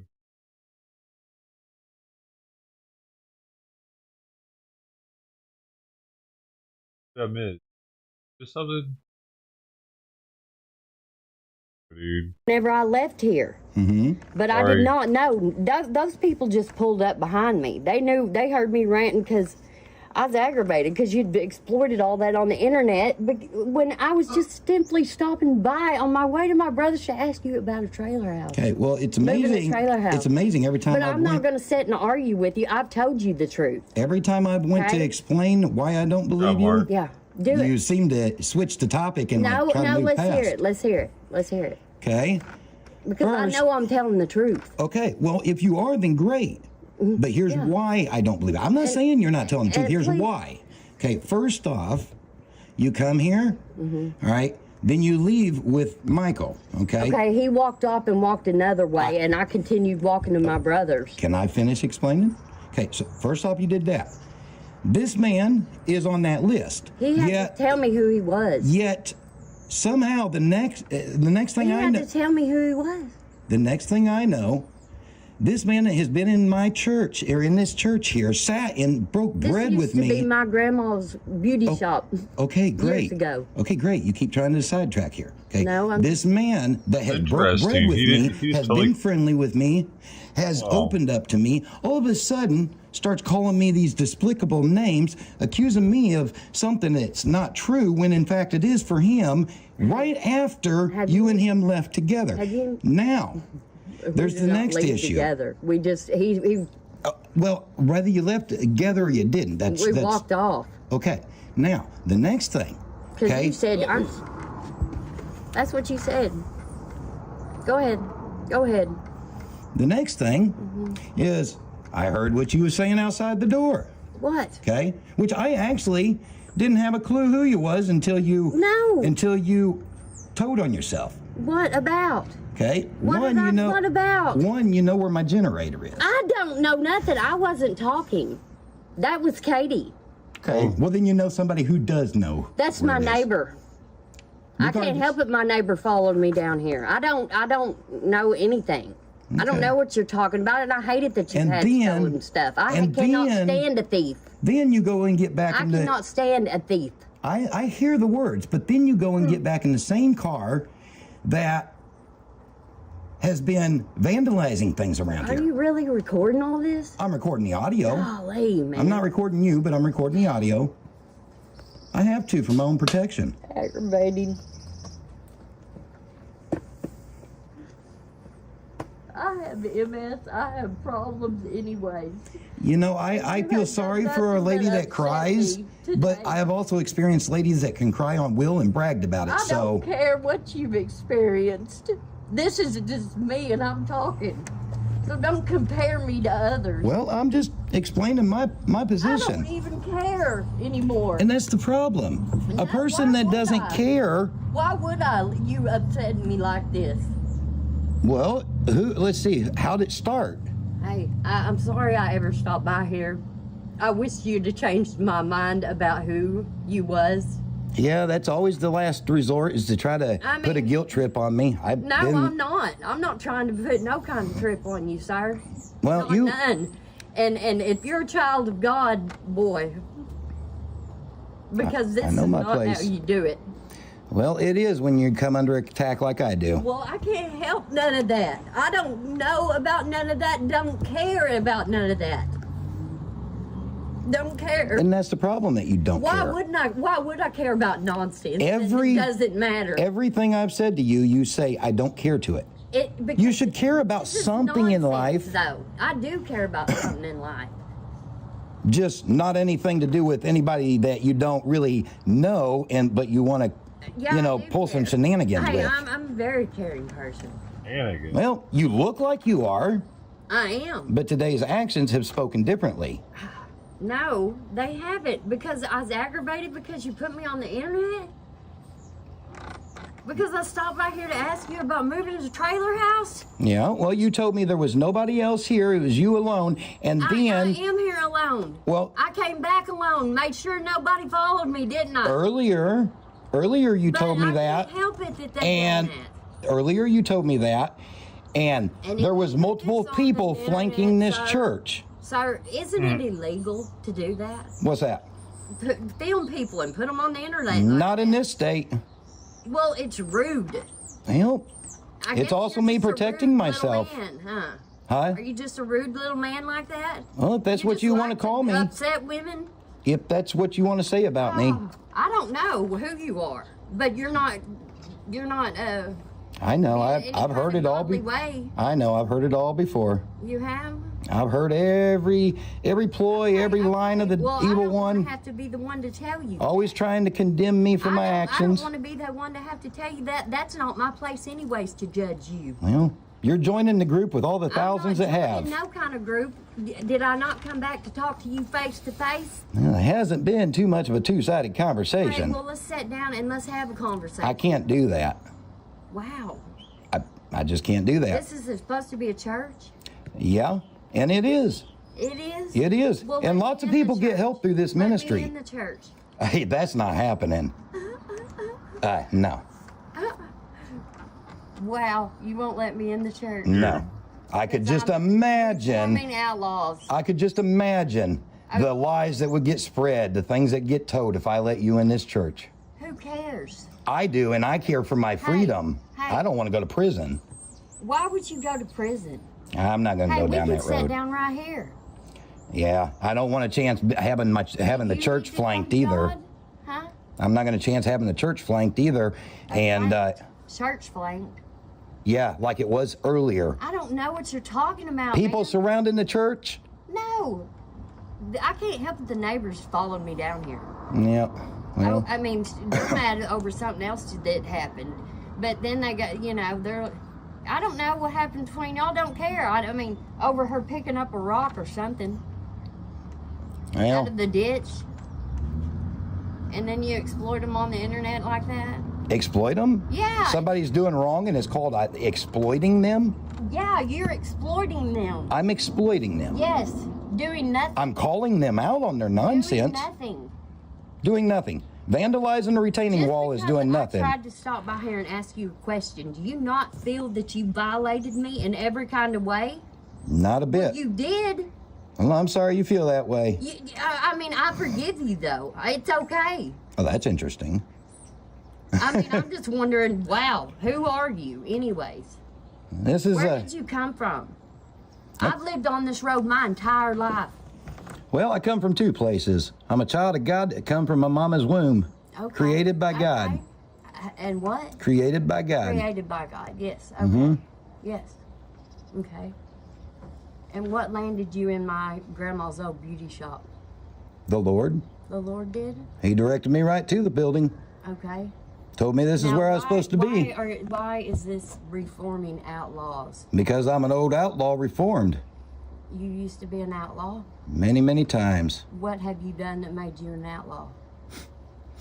Oh, hon, you just research it. Just research it? Do your homework. I don't want to look you up and all that bull. Well, I want you to tell me. Why should I brag about old ways that I am? I'm not asking you to brag. That's what it would be. If I sat here and told you all the things that made me an outlaw, it would be me bragging. And that's a man that's dead and gone. And I should not remember those things anymore. You better remember it because that makes you who you are today. It is. I only remember it, though, when the Lord tells me to for testimonial purposes. And this is not a testimonial purpose. Well, I'm not trying to make it be. I understand that. Okay.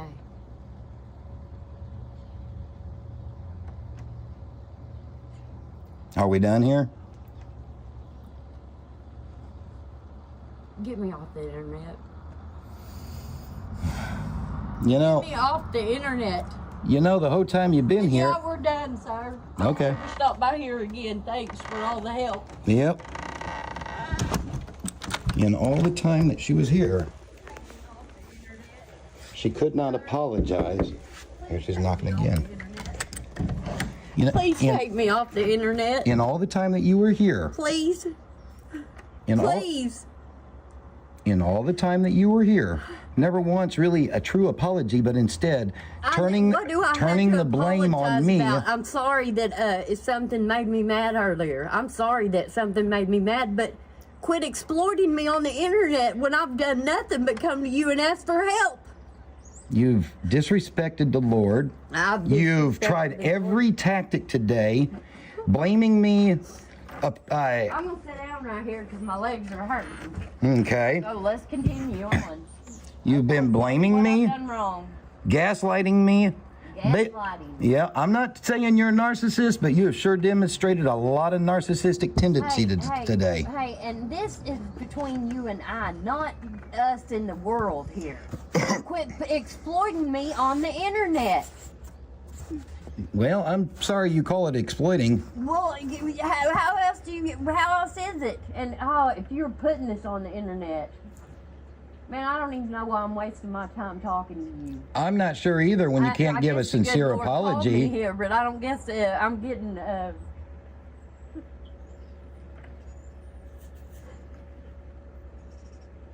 I can't believe I let you upset me like this.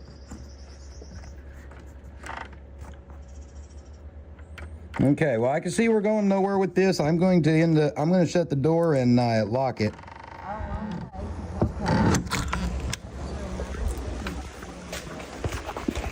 Don't invite me into the church. Boy, she wants in this church awful bad.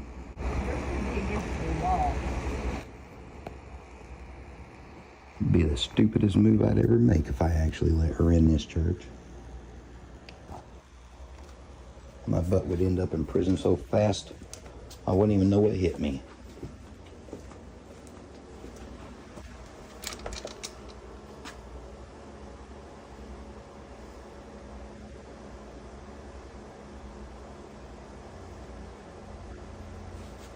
This makes the 4th time now, I believe, that she's came here.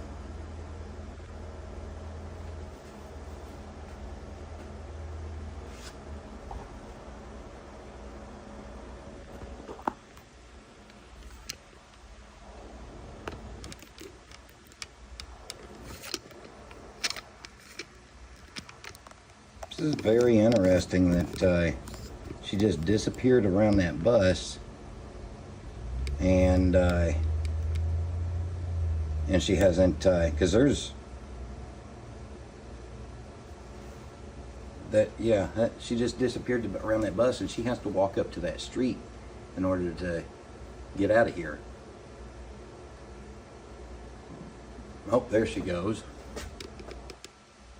Oh, whoops. Oh, there's another car to pick her up, a whole different car.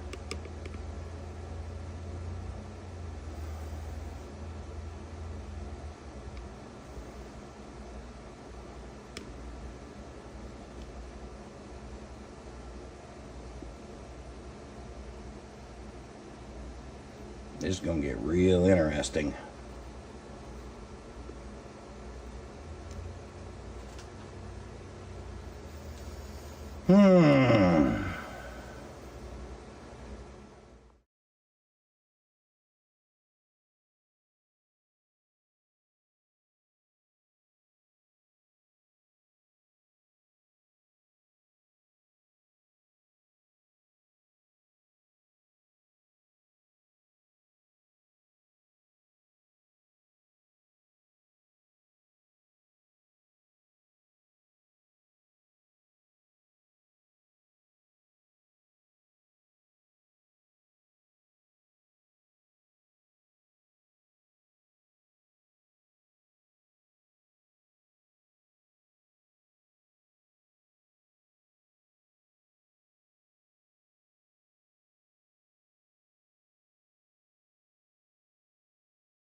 Man, dude, phone is acting fucked up.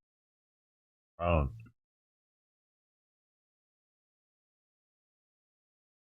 Been this bad. Oh, those Chinese tariffs take effect tonight.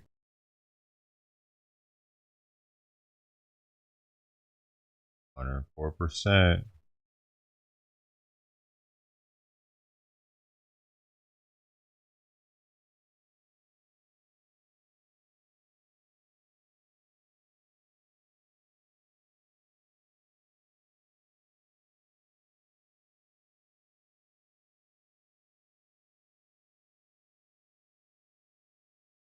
Immigrants who already... I can't pop this one out either.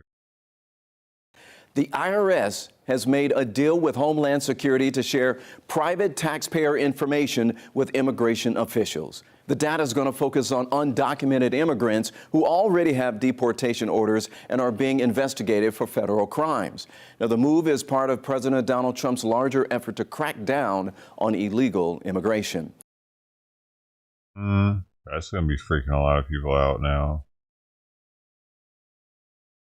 I wonder if some of these houses around here will come up. Rent. Purchase.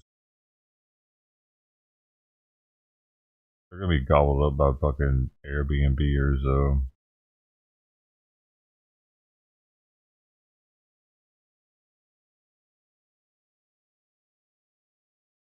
The IRS reached a deal with Homeland Security officials to share sensitive taxpayer data with federal immigration authorities, marking a departure from the IRS's longstanding policy of maintaining confidentiality. According to the New York Times, a redacted version of the deal states ICE officials can ask the IRS for information about people who have been ordered to leave the United States and are under federal criminal investigation. Fox News reports the Trump administration submitted a memorandum of understanding to a court Monday, outlining a process for ICE to request IRS records in its investigations of criminal immigrants who have not left the United States within 90 days of a judge's final removal order. A Treasury Department official told Fox News the immigrants had already overstayed the removal orders, and the memorandum aims to protect sensitive taxpayer data while allowing law enforcement to pursue criminal violations, adding the Treasury Department is committed to protecting the privacy of law-abiding taxpayers.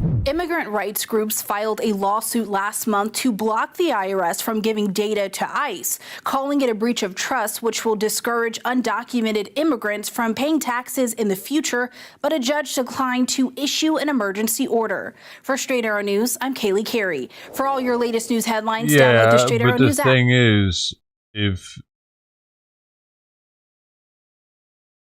then the employer will be on the hook. If he has a bunch of undocumented employees that aren't paying taxes, then he'll be the one that'll get prosecuted. So I don't see that happening. That's why I think, I've talked about this before, I think that the reason why we have so many undocumented people that are paying taxes is because the business owners don't want to get screwed over by the IRS. The IRS hasn't been coming after people for having undocumented employees. They don't give a fuck as long as you're paying taxes. They're not the ones that care. But they do care if you have workers that aren't paying taxes. So they make their employees pay taxes. So they're going to pay taxes no matter what, or they're not going to work pretty much. That's how it works, because unless they're going to be working at Home Depot or something like that in the parking lot, then yeah, that's a different story. But most of these migrants, I think, are getting jobs like that and paying taxes. But now they can't do that because they're going to be scared. It's just going to cut down on illegal immigration. Common sense. Because now they have less jobs. It's not going to be, no, they're just not going to pay taxes. No, they're just not going to work now.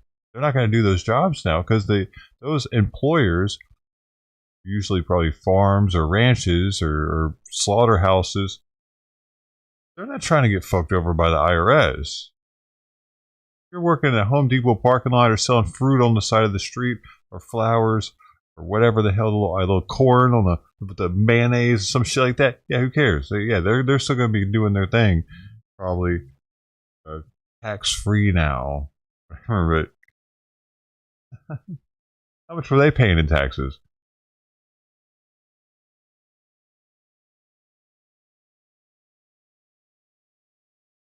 And the people that are going to be paying taxes already weren't paying taxes. The side job Mexicans that go for like Home Depot parking lot workers. I think the ranches and the farms that like sure the employees were getting minimum wages, the minimum they could possibly get, and they were paying taxes out of it. I bet, but that was still worth it to them because that was still they were still making way more than they could make at home, even with that. So I bet they were paying them at least minimum wage, and they were taking the max amount of taxes out of their checks or something to make sure that it was covered. But they would end up getting out all back at the end of the year. Now all those people are worried that they're going to get deported. They thought that they were doing shit the right way all this time because the systems weren't connected. They weren't allowed to share the information with one another for some reason. Interesting. Dude, this camera that continues to go out, heartbreaking.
Oh, really? Gosh, I wish the camera could stay up. Uh-oh, she's acting weird.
She licking her lips like she was eating something up here.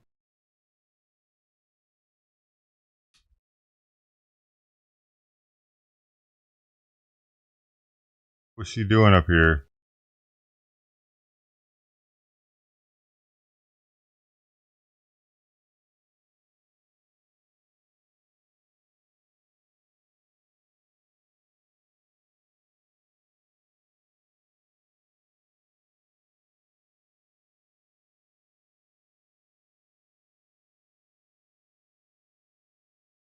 Dude, I don't know. This phone. I'm gonna get all the pictures and stuff off of it before it explodes.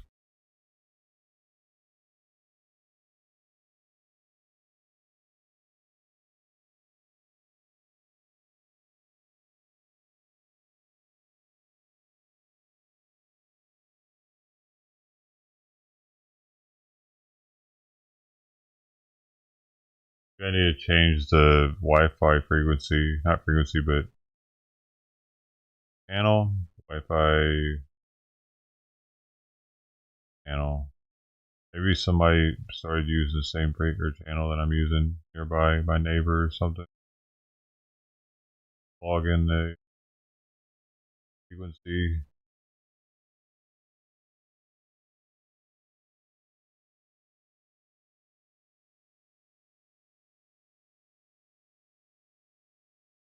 Maybe I just unplug the Wi-Fi router and plug it back in before I go live tomorrow. Maybe that'll like reset things.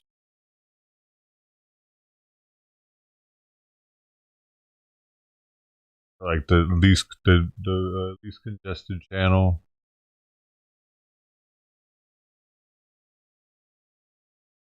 Might be the easiest, quickest way to do it. The router, I mean yeah, the router might automatically pick the least congested channel.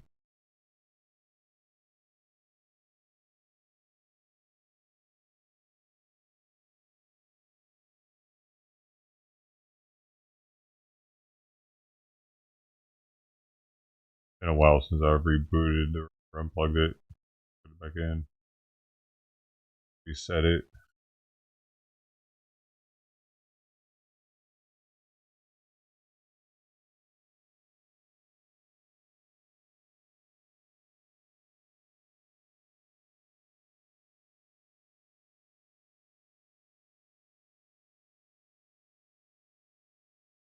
Weird. Isn't it weird? She doesn't eat all of it? Maybe she has an upset stomach from being pregnant.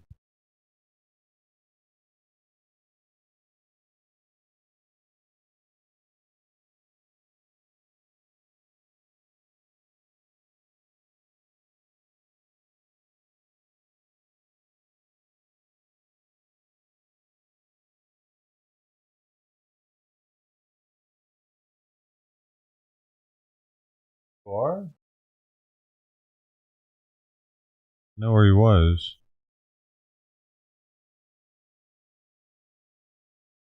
Oh, and how much room? Oh.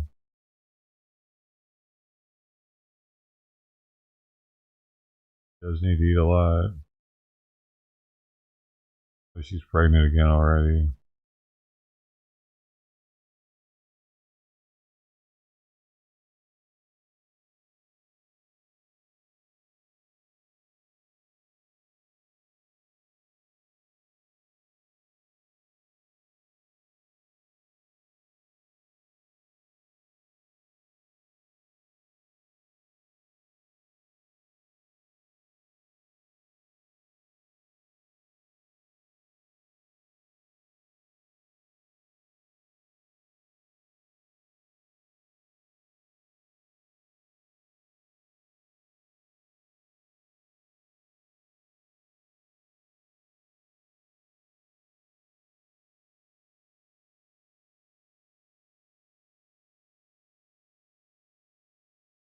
She's in there just sitting on a paper bag making all kinds of crinkling sounds.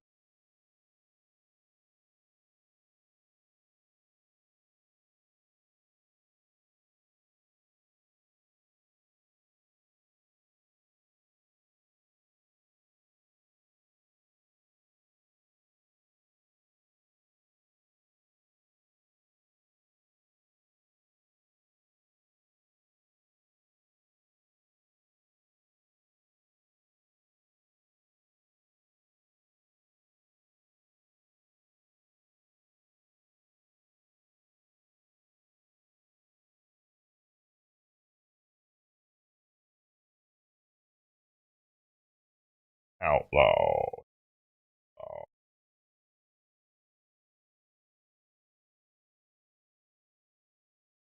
Where the hell did you... Dude, why you went on that side?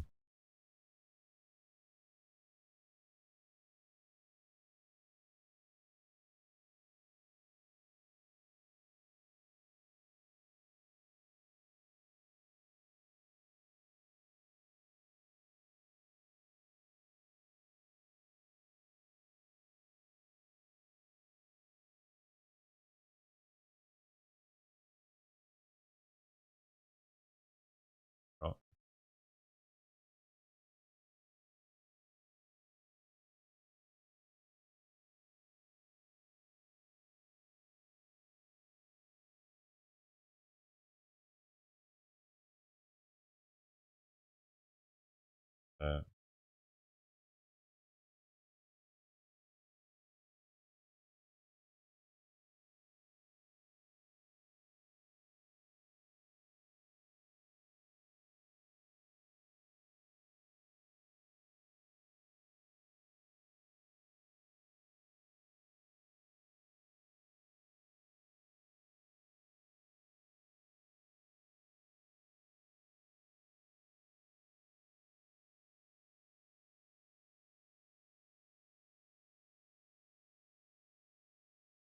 Ooh, ooh, yeah.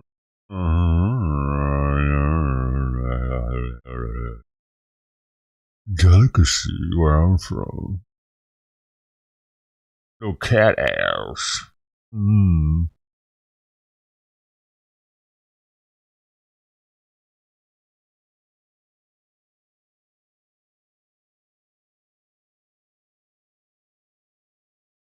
What?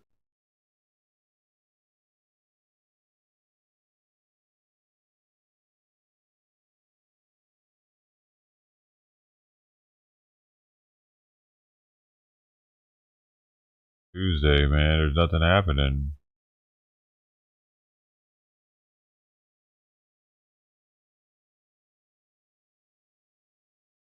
Trump is somehow talking somewhere else right now.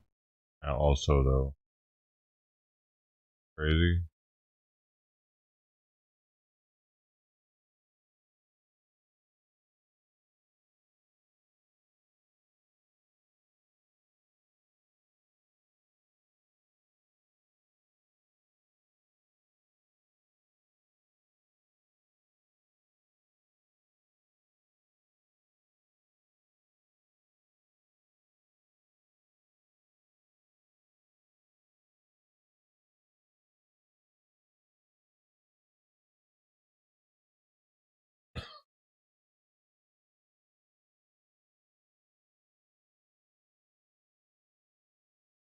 Detrimental statement. Oh, shit. Her son? Linda Sturmer. Who is Linda Sturmer? Sturmer, Bo Burmer, Banana Fana, Fo Firmer. Sturmer. Gay. Let's see, is he gay? M-E-R. And if you could tell us your full name and spell the last, please. Trenton Sturmer. S-T-E-R-M-E-R. Thank you, Ms. Siderveen. Thank you, Your Honor. Good morning, Trenton. How are Gay you? or not gay? Gay or not gay? Gay or not gay? I don't think we're ever gonna How know. did you know Todd Sturmer? He was my father. Guys, it was just all the piercings, I think. Welcome back. And the fit of the jacket. I want to know if someone has a penis and if they're gay. If they're a man. I don't want to know if a woman has a penis. Another. I mean, if they do, I do want to know, but I don't expect them to have one. Definitely, if they have one, I want to know.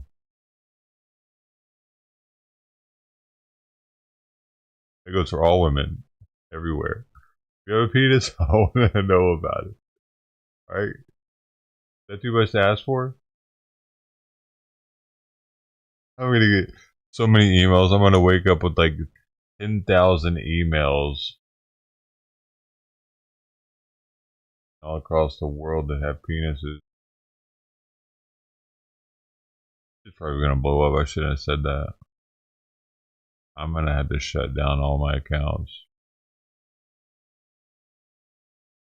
DDoS. Oh, I'm sorry. You're gonna end up getting hit in the face with shit. That can make it worse. Blazed are my feet, bro.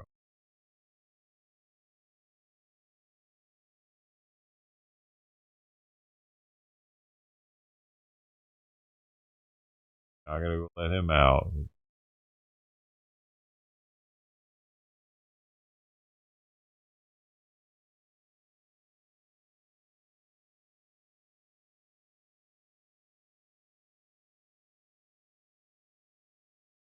I'm locked up in here.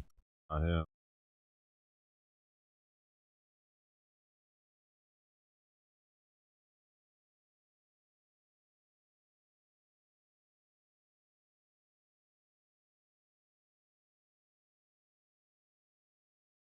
Dude, you were catch-22. That's just all there is to it.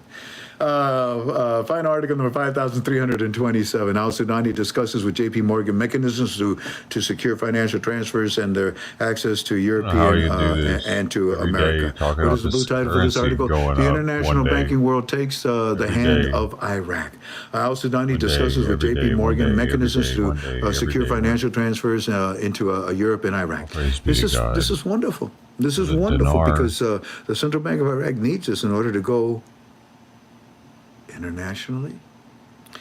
Al-Sudani stressed the importance of expanding partnerships between Iraqi banks and J.P. Morgan, noting that the government's readiness to provide all forms of support to strengthen their relationship. For its part, J.P. Morgan delegation expressed its willingness to increase cooperation with Iraq by... How does he fucking find so much stupid information about Iraqi dinar, man? It's crazy, actually. No one gives a fuck about their right, dude.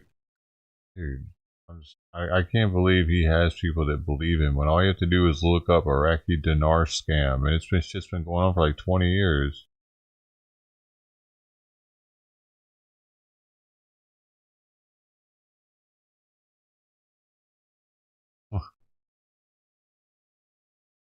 The year, be a millionaire.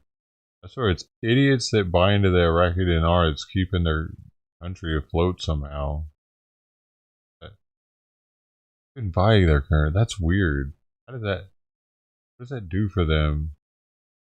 When their currency, well, I guess if it leaves and it's never used, does that mean the value of their money goes up? As long as it's not used, right?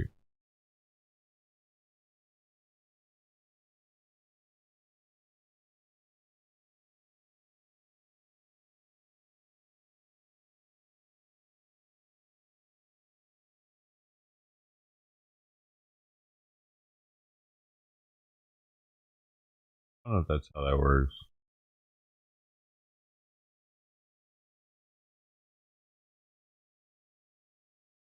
We had never heard of a torpedo bat either. That is until last week when baseball season started. And all of a sudden in Cheshire, there's a lot in play. Against the grain and cutting edge. It is a new rage. Baseball's latest buzz surrounds these bats. Torpedo bats. At Tater Baseball in Cheshire, it's always game time. For brothers in bat making, Jeremiah and Freddie Vargas, you could say their decade-old business has splintered a bit because of these torpedo bats. So a torpedo bat is a little bit of a different shape than your traditional game bat. So this is a torpedo bat right here, and you'll start to notice the shape of the bat is a little bit more fat in the sweet spot area, and it'll taper off towards the end. For now, they're completely legal, and there are multiple manufacturers making them. The design is nothing new, but a barrage of home runs, courtesy of the New York Yankees on opening weekend. There's several players in the Yankees using the bats. Has kept the intrigue about torpedoes at a fever pitch. This design is garnering attention from where?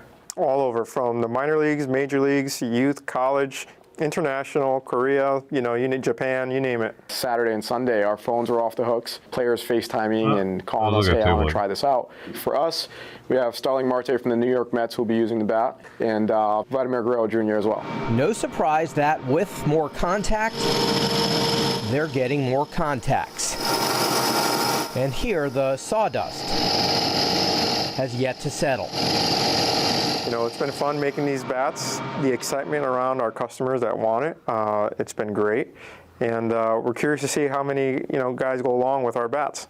And if you're curious, one of these torpedo bats from Tater will cost you about $180. Oh, if you want to see some of their major leaguers that are currently using them, we have more information at fox61.com and on the Fox 61 News app. In Cheshire, Jim Altman, Fox 61.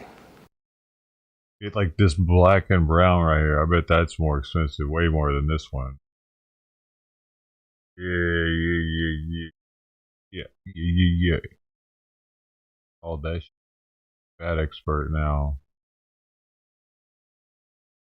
My bats, dude. Torpedo bat. Yeah, a little fatter in the sweet spot. I know my shit.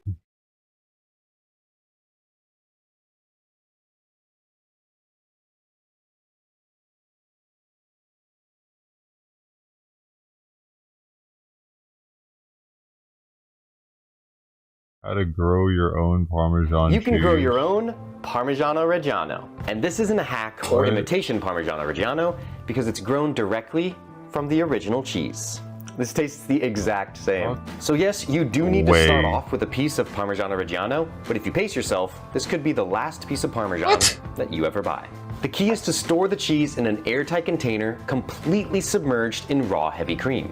You can also use raw milk, but the raw cream will grow faster because it has a fat and protein ratio that's more similar to Parmigiano Reggiano. Either way, it needs to be raw, because the process of growing cheese from cheese is similar to the process of growing a sourdough starter into a whole loaf of bread. The structure in the source cheese will serve as a lactomicrobial blueprint for the proteins and fat in the raw cream to line up and form new sections with an identical cheese structure. So in 24 hours, you've got more of your original cheese. But this whole process only works one day a year. So next April Fools, you can grow your own Parmigiano Reggiano. And this isn't a hack or imitation. Oh man, I was like, man, what? I got some of that in the fridge right now. I got some half and half. He said milk will work. What the fuck? Shut up, y'all. Y'all were thinking about doing it too.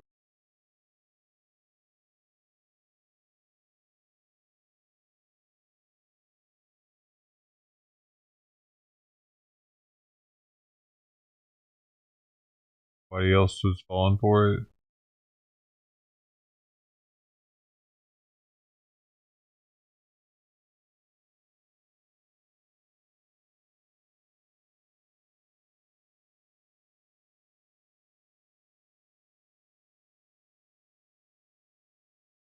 When he said 24 hours, though, I was like, kind of thinking, like, I didn't believe that.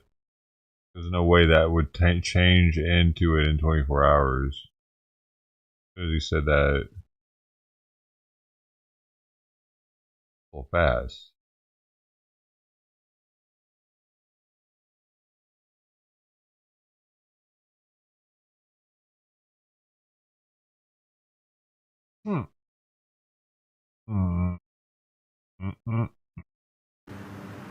All 6 murders happened in 2020, all of them on the southwest side.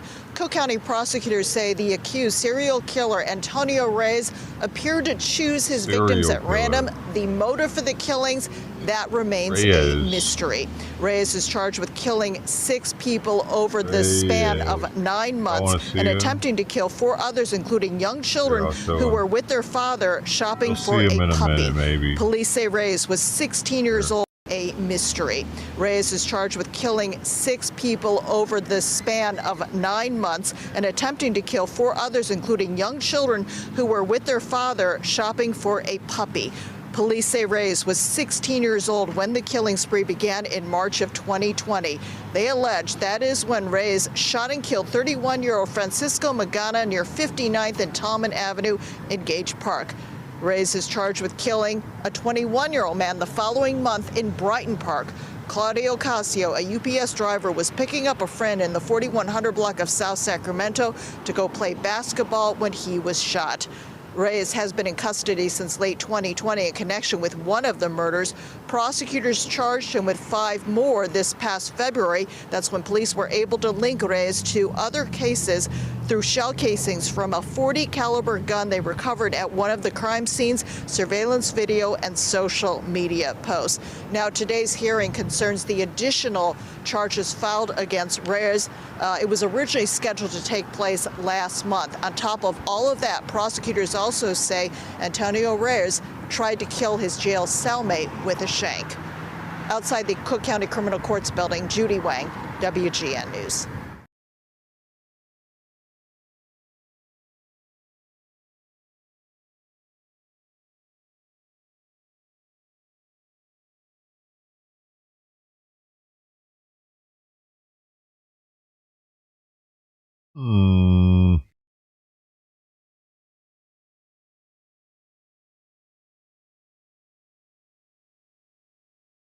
Shoplifting surge across Baltimore.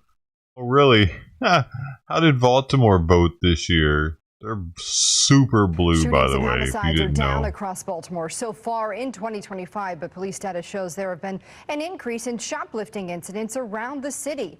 Fox 45's Vincent Hill takes us through the numbers and speaks to a learn business eventually, owner right? who recently fell victim. Vincent. LA learns too, though. Well, Maxine, one district alone seeing a 400% increase in shoplifting cases as the numbers are doubled citywide. 746. As money is being exchanged at the Harborview Wine and Spirit store. Okay, you need a bag. Okay, thank you. Miss Liz has been dealing with an ever-growing problem. The past 8 months to a year, it's gotten worse than it has been before. Shoplifters. They come in the stores, take what they want, leave, and think it's okay. Inside her store, the wall of shame, if you will. She's at the counter trying to distract the clerk while the other one goes and does the dirty work. The last time she was targeted was this past weekend. You can only replenish so much at a time when people are taking it. According to the latest data from BPD, citywide, shoplifting is up 14% year to date. And if I can work at my age, you can certainly find something to do besides go out and steal from people and hurt people's livelihoods. 4 of the 9 districts seeing a significant increase over a 7-day period from this time last year. The Eastern up 67%, the Southeast 70%, the Western 200%, and the Northwest a staggering 400%. And it's an immense problem. Kaylee Locklear of the National Retail Federation. It's time that we had a much more serious conversation about this because stores will continue to close across Maryland. Currently, shoplifting is not a felony unless $1,500 worth of merchandise is stolen at one time. For Miss Liz. And I was told one night by an officer, you know, this isn't a priority. I said, in other words, I'm wasting my time even calling, so why bother? The lack of urgency is affecting her bottom line and her livelihood. It becomes costly because not only they've taken merchandise that you have to replace that you haven't had gotten the money for. If people are taking everything out of here, how's my boss going to pay me? And she wants more from law enforcement and lawmakers. But it's just a shame that everybody has to conform to the criminal.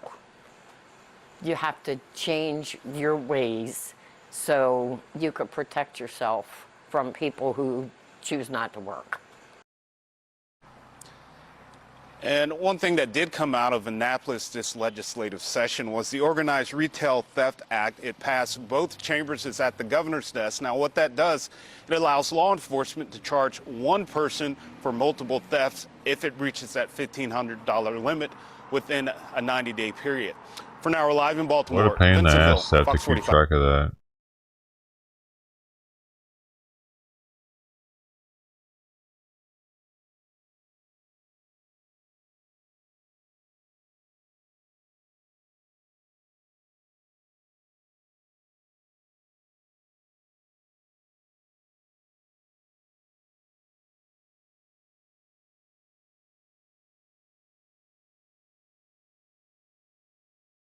I'm gonna feed her because she's starting to fuck with Simon. I'll be right back.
Right where my feet go. What are you doing, dude?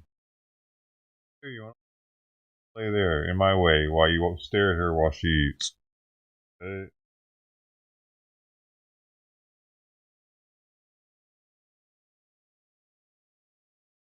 Because I'm on to him. He doesn't know what to do now. See?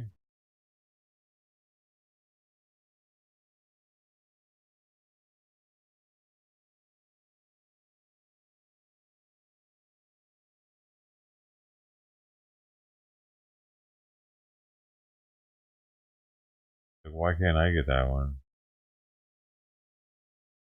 I didn't even want that one. I tried to feed him that food. He wouldn't eat it.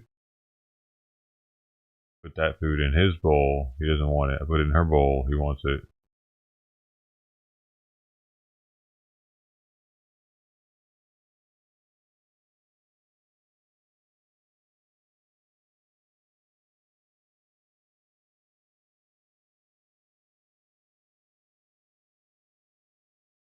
Trump says he will announce pharmaceutical tariffs soon. Other countries impose are the non-monetary barriers. That's a non-monetary. These are not financial. These are other things, what they do so that you can't get your product in that country. And China, as you know, is one of the big offenders. And it's not all China. Look, I get along with President Xi. I have over the years. But, you know, you just, when COVID came, that was the end. That was it. That was called the bridge too far. But I've always had a good relationship with a very smart guy, loves his country. I love our country. So, you know, we love our country. He loves his. I tell that to other leaders. You got to fight for your country. It's you're not going to fight for us.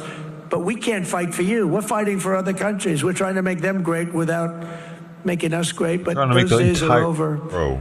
They steal our intellectual property. They rob our... the entire continent. Trying to make the world great. It seems, you know what I mean? But especially the continent of Africa. Really trying to make them great. Gotta save Africa. Why do we feel so bad for Africa? Does it make any sense? Because if they could have their way, they would fucking invade us and beat us to death and take over our resources. If they could do that, they would do that. Yes. They wouldn't come here all Christian and like, oh, you guys, hey, let's share this shit. No, hell no, they wouldn't, dude. Fuck out of here. We gotta, bro. Secrets. They manipulate their currency to levels that have never been seen before. Today it was announced that China is reducing its currency. Did you see that? Big, big. In other words, how much do you see Africa doing for America as it is? I don't know what they could do for us, but like they're gonna make up for it. They got every trick in the book. They're gonna say black people will be like, but we built America. Africa built America. That's what we did for America. I'll tell you, they are great. You got to hand it to them. You got to hand it to them. They're manipulating their currency today as an offset against the tariffs. Not supposed to do that. The game isn't supposed to be played that way. It makes it very hard for us. But in the end, it's not good because they have to buy oil. See, we don't need oil. We don't need oil and gas. We have more than any other country. They have to buy it. That's where it hurts them when they do that. It costs them twice as much. And they ship their products through every one of our trading partners, running up our deficits with these countries. They sell a lot. You know, when you put a tariff on them, they sell it like with steel. They were dumping tremendous amounts of steel into our country during my term. I saved every steel mill. We only have steel mills because of what I did. I put a high tariff on them, 25 and then 50%, and it stopped. It stopped. They were dumping so much steel, we would have lost every single steel mill. The people that like me best are the people in the steel business, but I think the auto business is going to be right there. I think chips are going to be there. I think pharmaceuticals are going to be there because, you know, we don't make our own pharmaceuticals, drugs, and other things to get better. They're made in other countries, and you pay a number, the same package in our country compared to like London and other places is sometimes 10 times more. 10 times more. Something that sells for $88 in London sells for $1,300 here, made in the same factory by the same company. And that's over. I told them all that's over. They put all of their research and development money, they put everything.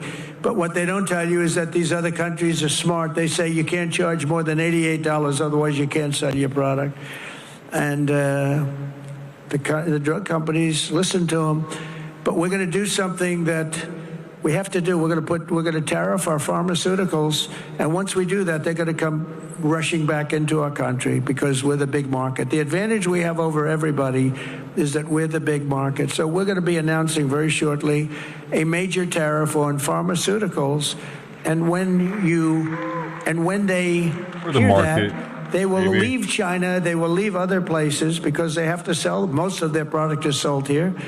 And they're going to be opening up their plants all over the place in our country. We're going to be announcing that. So that's breaking news. Ladies and gentlemen, we have breaking news.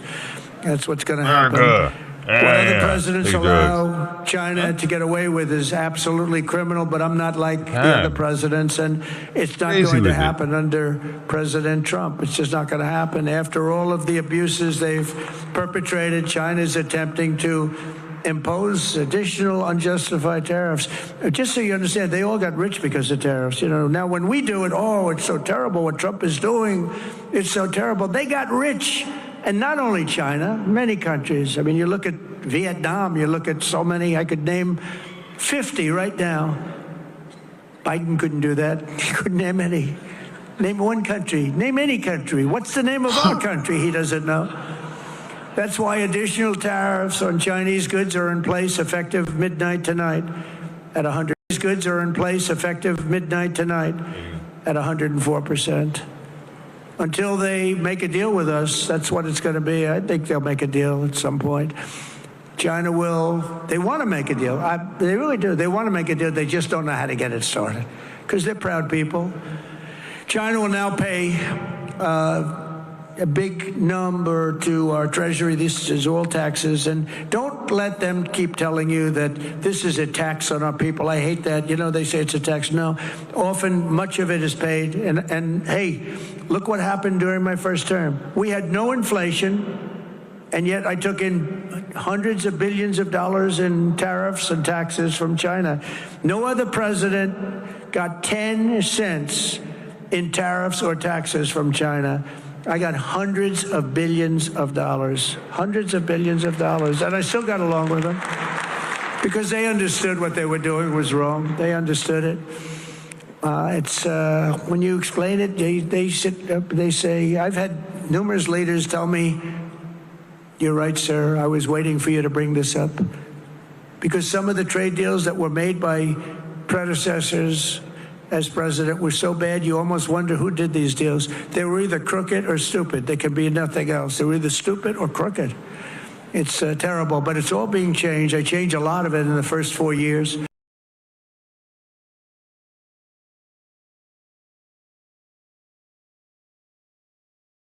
It's not Black Friday, but it might as well be. Apple stores across the U.S. are packed as buyers rush to get their hands on a new iPhone before prices possibly skyrocket. And you may be asking, why the panic? A 54% tariff on Chinese imports promised by President Trump is set to kick in Wednesday, April 9th.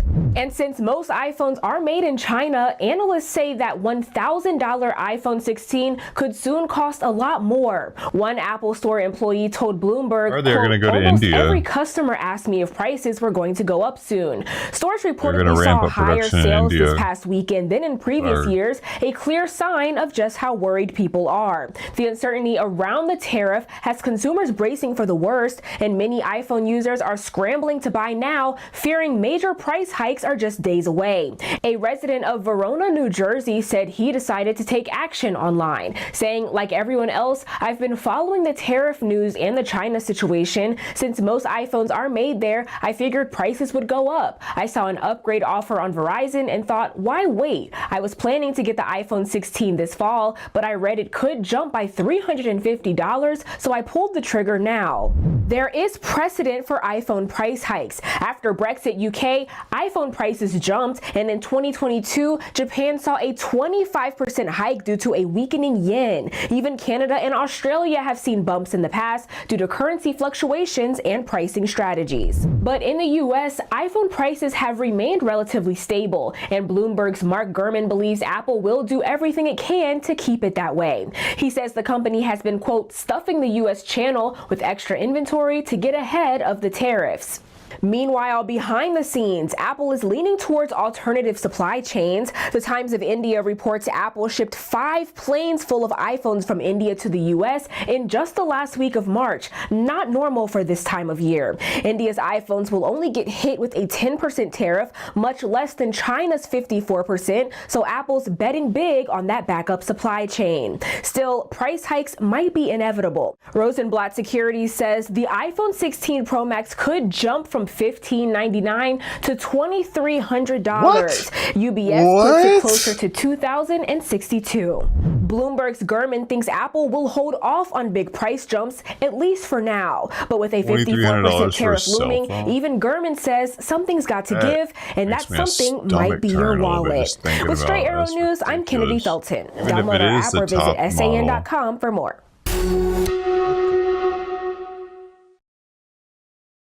How that happened fast? It wasn't that long ago. You could get the best phone for like $300, $400.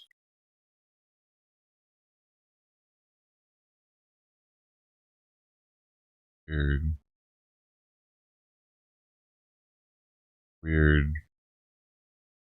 Yeah, they could do a lot more, but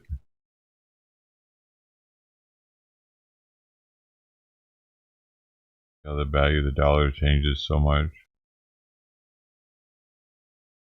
I mean, I think you could still buy a car for that much, probably.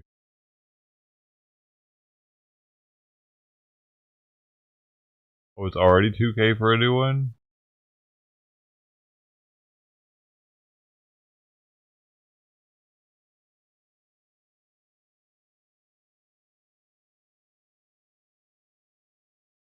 I didn't know that. Yo, I haven't bought a new phone. I think I've had this one since 2020. And maybe it works pretty good. Now, sometimes the internet's kind of slow, but I think it's just, I don't know, whatever. They are doing that on purpose.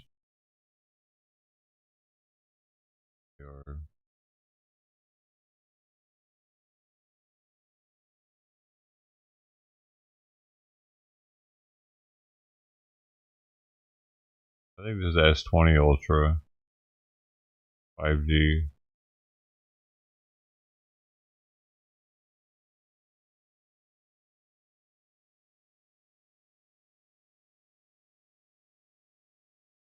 For the more than 900.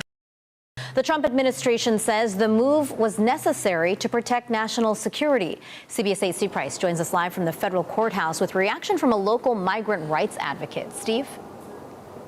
Yeah, Marcella, we're talking about hundreds of thousands of migrants who thought they were doing everything by the book, now being told they have to leave the country. Advocates say this is causing fear and chaos. The federal government's CBP One app was, for 2 years, a legal way to seek asylum in the U.S. But today, the Department of Homeland Security terminated parole protections for the more than 900,000 migrants who entered the country through this system. It's really frustrating to many people who are in a vulnerable situation. Pedro Rios with American Friends Service Committee says it's put hundreds of thousands of people who followed the rules in a state of limbo. Do they leave? Do they not?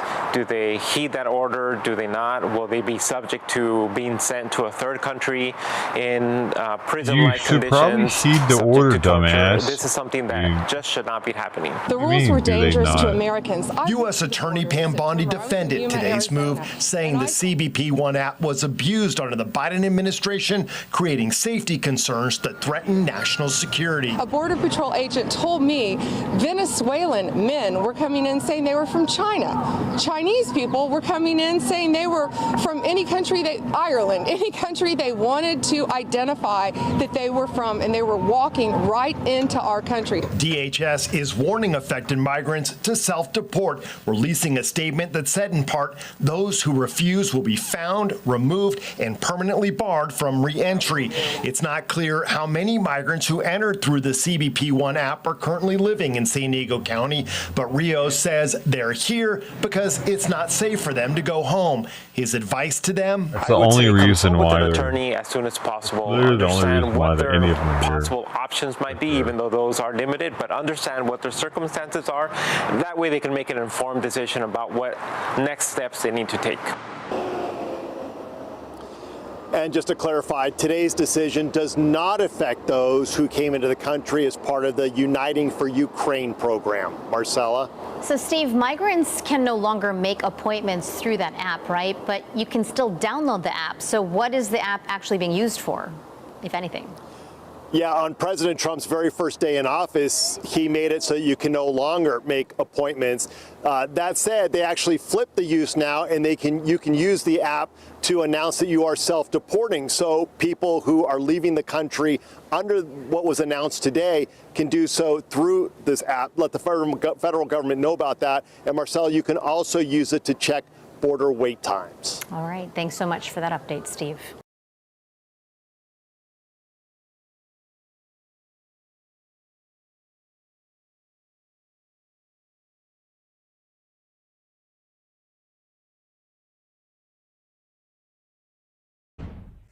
Thanks for staying with us here on Live Now from Fox. I'm your host, Christina Evans. We do have some breaking news that we do have to get to here on Live Now. I want to put this up on your screen. We've been following this development coming out of Virginia. We do know, thanks to our partners there at Fox 5 in Washington, D.C., that the sheriff's office there in Spotsylvania County, Virginia, says that 6 press conferences Greenwich Circle there in Spotsylvania. Victims.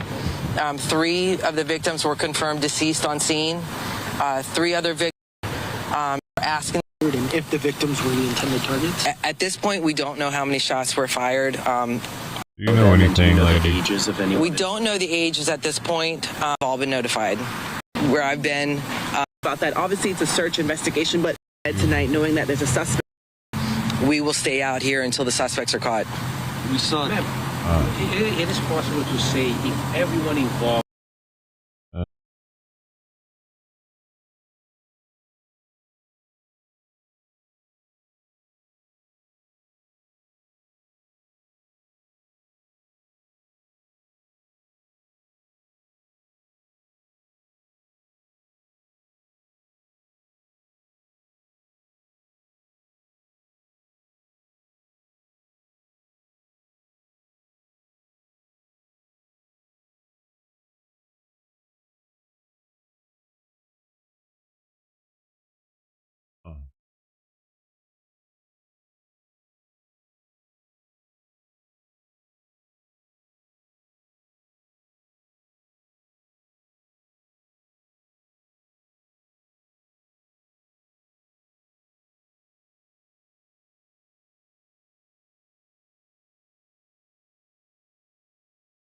This woman ruined her life over some McDonald's hash browns. So meet Samantha Anthony. She was upset that a McDonald's employee messed up her order.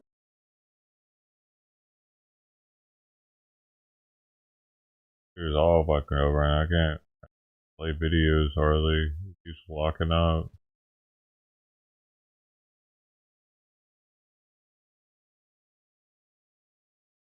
Dude. Play it. Tired of doing stuff.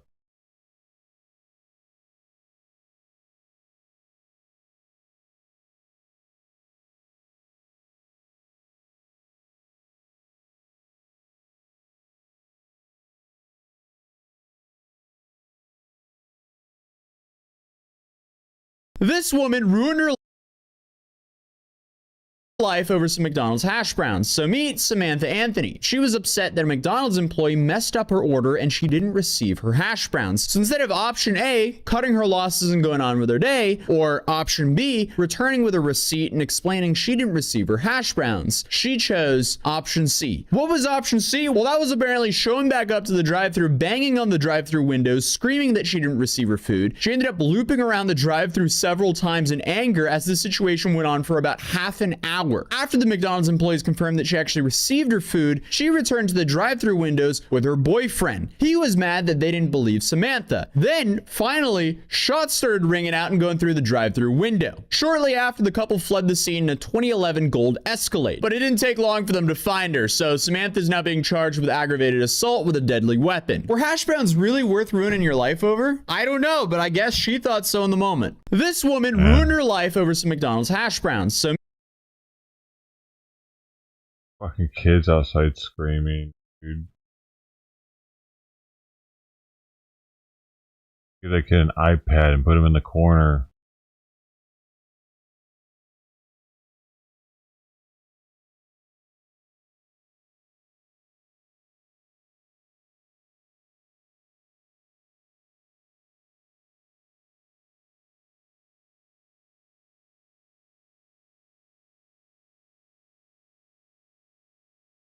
Rainbow flames. This is Colorful Flames, a product that turns a normal fire into a party. How's this possible? Well, inside each packet is silicon dioxide mixed with tartrazine. All you need to start is a couple boxes, some wood, and a pillow. You don't actually need a pillow, but I thought it'd help get the fire started. Now, once you actually have an ongoing fire, you should just have to throw 1 or 2 packets onto the open flame to see the flames change color. But for how hot this fire was, I don't think 1 packet was cutting it, so I decided to throw the whole bag in. I did mess up my toss just a smidge, but nothing too crazy. Unfortunately, though, I sat there and watched my bag of colorful flames get engulfed and didn't see any crazy changes besides a stray blue flame here and there, so I put the fire out and left disappointed. This is Colorful Flames, a product that turns a normal fire into a party. How's this possible? Well, inside each packet is silicon dioxide mixed with tartrazine. All you need to start is a couple boxes, some wood. What? That's the second one of these videos I've watched where it was fucking, the shit didn't even do anything, like.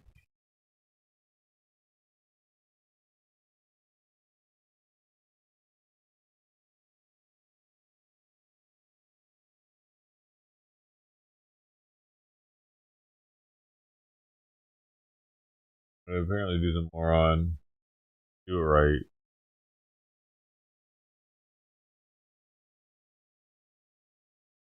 Probably not a good spot to start fire either, you're right. Definitely doesn't look like. Leno's Law, smog exemption for classic cars in California. Oh, yeah, that's cool. That'd be cool, maybe that'll happen. This video went viral when this guy discovered one of the strangest vending machines that I've ever seen. He inserted a $1 bill only for the machine to dispense another dollar bill, leaving people to question why the vending machine was even there to begin with. This video went viral when this guy discovered one of the strangest vending machines that I've ever seen. He inserted a $1 bill only for the machine to dispense another.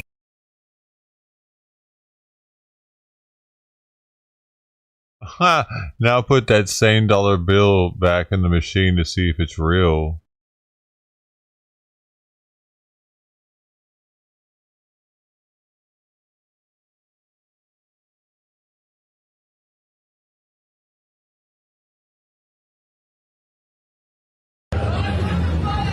I wonder. Bro. This video went viral. Why were there nuts in the middle?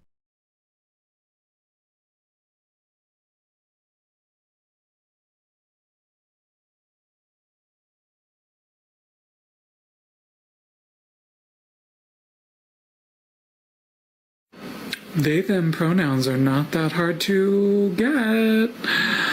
You realize you say them when you gossip all the time. And almost all people gossip. you know, so-and-so came into the office today. You don't want to reveal too much, and you're being gossipy, and you're like, I had this client today, and they were so terrible. They just yelled at me.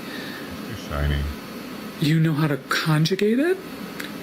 You know how to use it in a sentence. You know how to follow a story that someone else is telling about a they, using context clues, and everyone knows who they're talking about. I bring this up to say that it's a matter of respect. If you find that you just can't use they for one person, what you really mean is you just can't use they for trans people. And we have a word for that: discrimination. And I know you'd rather not think of yourself as somebody who discriminates, someone who's prone to bigotry, but you may be. We're asking for your respect and for you to see us as full human beings and treat us with dignity. And it seems like using they for anonymous people that you're gossiping about, just making the step to using that for trans people is not that hard of an ask. Tell me what you think. Personally, I think you're a fucking idiot. Now, I said this in a video a few days ago when I played a different clip of Jeffrey, but if people like him are calling you a bigot, maybe it's time to start wearing that label like a badge of honor. Anyway, welcome back. Thank you guys so much for joining me. So I have a fairly quick and very crazy Clown World update for you guys today, and as usual, we have no time to waste, so let's get into it. Now, if you place your attention on the screen for a moment. Now, I don't know who this fella is or what he identifies as, but just going off of this picture here, this looks more like a fetish than anything else, right? Am I right?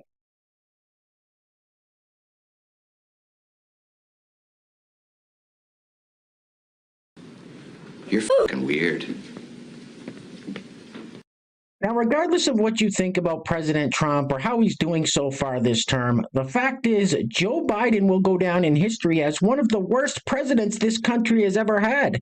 So we're going to keep it moving with this fellow who says he misses Joe Biden. Roll it. President Biden, I miss you, man. I'm telling you, I miss you. Sleepy Joe, I miss you, buddy. I just miss your boring ass when you just went in there and did your job. Nothing crazy was going on. The stock market wasn't crashing, and allies didn't hate us, and all the crazy shit that's happened. I just wanted to tell you, Mr. Biden, I miss you.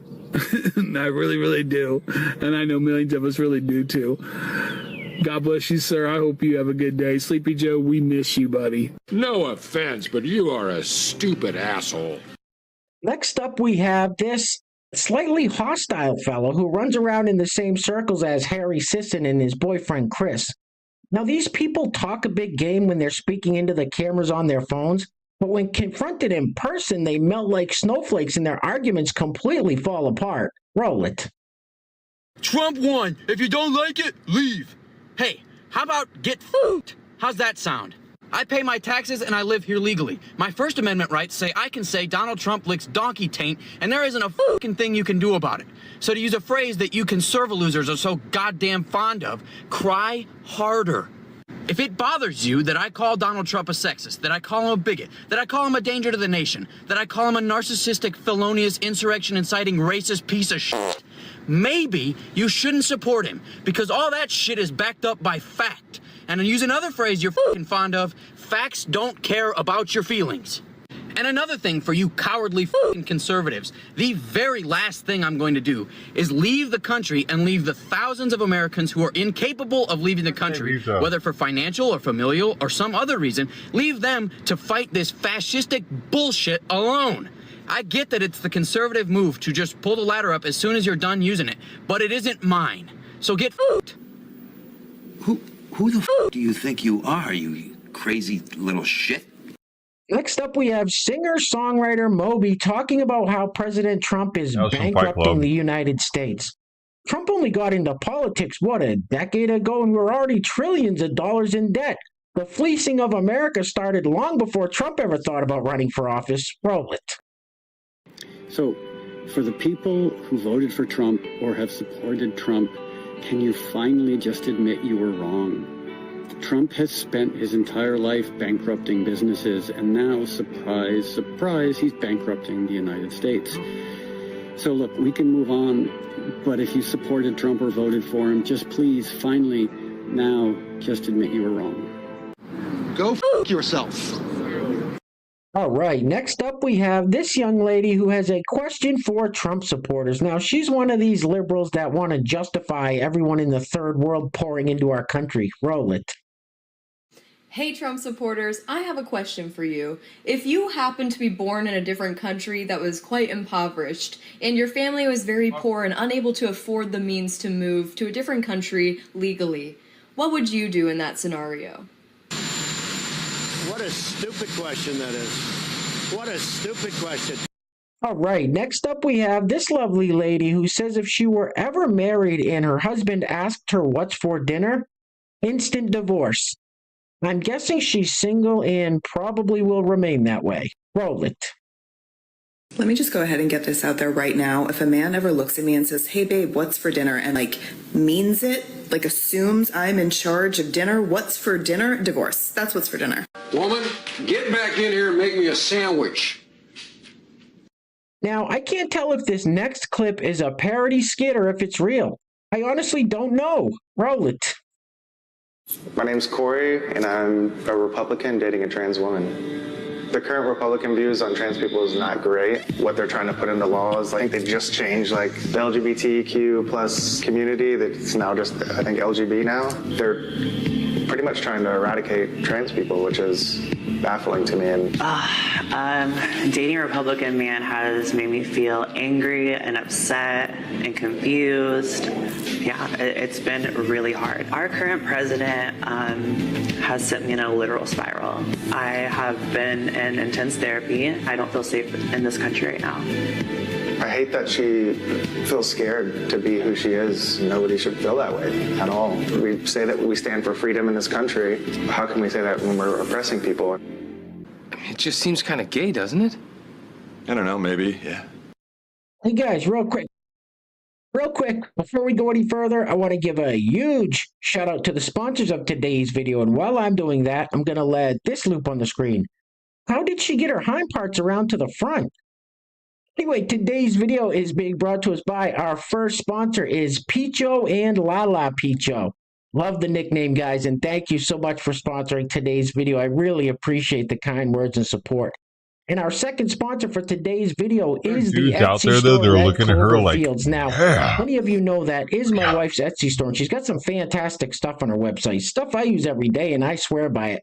So if you're looking to take control of your health and maybe get away from some big pharma products, definitely go peruse her store. I will put a link to that in the description box below. And I want to give a big shout out to today's honorable mention, Michelle's in Wonderland, for leaving a super thanks on the last video. So Michelle, thank you so much. I really appreciate it.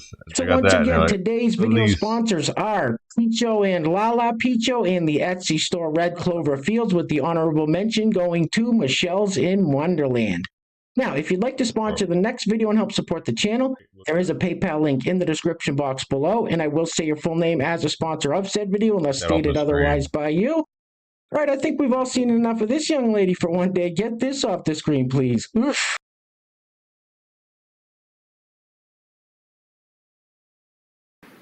And as you can see, the ass is on the front. Front butt. So this next clip leaves me somewhat baffled. This fellow, who is in fantastic shape and obviously works out, probably on some kind of testosterone supplement, walks around and dresses in high heels. How the hell does that happen? Roll. So, I thought this would make a better video. I was just going to take a picture. But, I then couldn't decide whether I was going to take two pictures, or I probably still going to take pictures anyway. But I was just going to take a picture of this dress. I am fascinated with racerbacks now. Halters are cool as well, but racerbacks are also cool. And so then I couldn't decide photograph barefoot or with these shoes that I just got. So I knew that I could make all of that happen in a single video. So these are, I can't believe it, I'm saying this, loafer style heels, but it's got an enormous, at least a 5-inch heel. And these have to be the most comfortable, high heel shoes that I have purchased thus far. I mean, I can't tell you, how many pairs, like this, dozens. But you've got 24 pairs of high heels. My foot just slips right into this. It is amazing, and it stays on when you're walking around. So cool. So anyway, I just wanted to show off this awesome dress, which I finally wore out in public. You must wear a wig with it. And then model it, I guess, with with these new shoes I got. So there you go. Stop being a girly man and work out. And next up, we have a great example as to why DEI or affirmative action in college admissions is a terrible idea. We're going to see some college students here on the game show Wheel of Fortune. Roll it.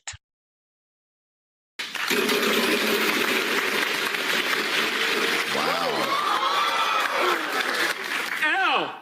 Yeah, 4 L's. Pick that up, turn it over. Lay it down right over that London trip down there. 650. Y! There's a Logical Y. hero, Achilles. I'm a winner. 500. G!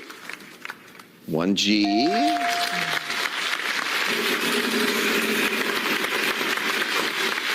700. C! Well. Wow.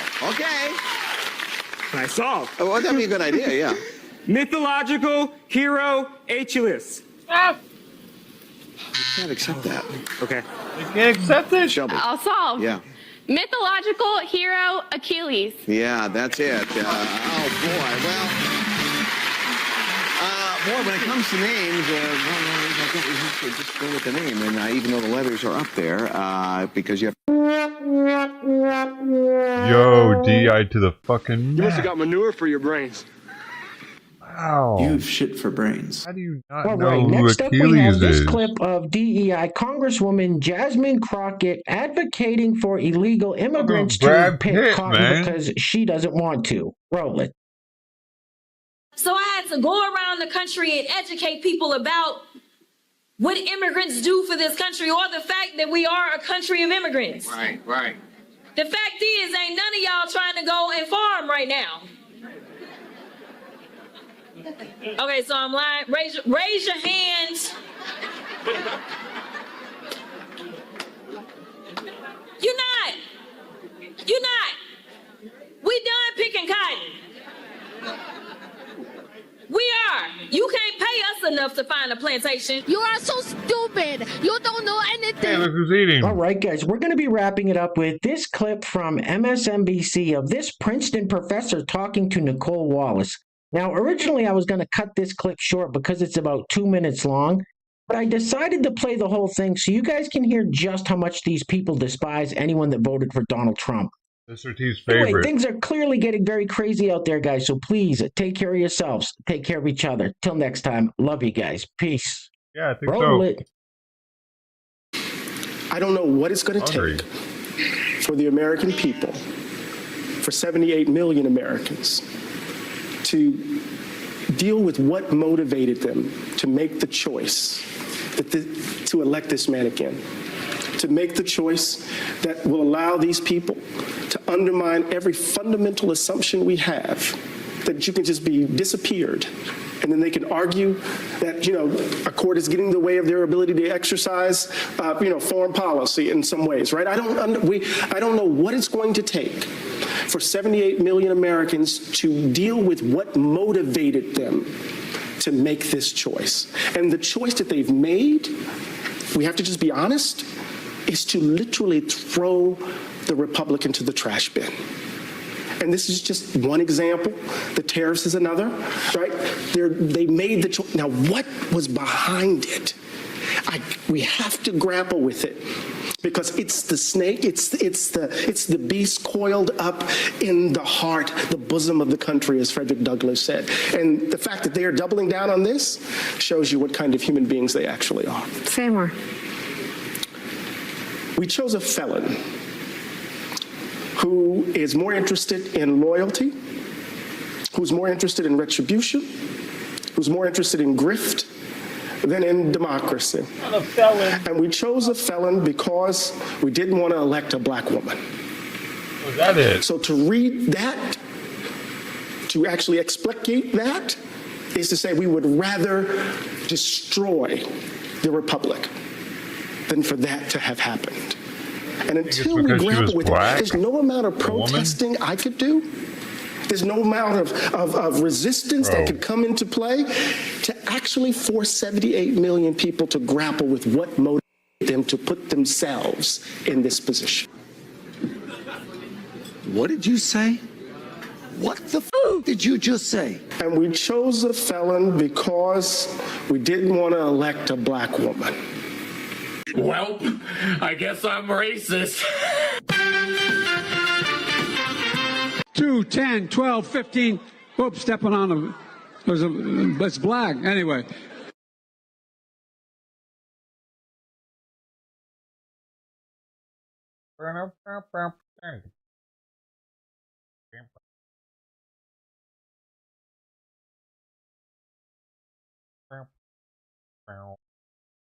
I didn't see this one. It happened yet again. Wait. There is a growing memorial.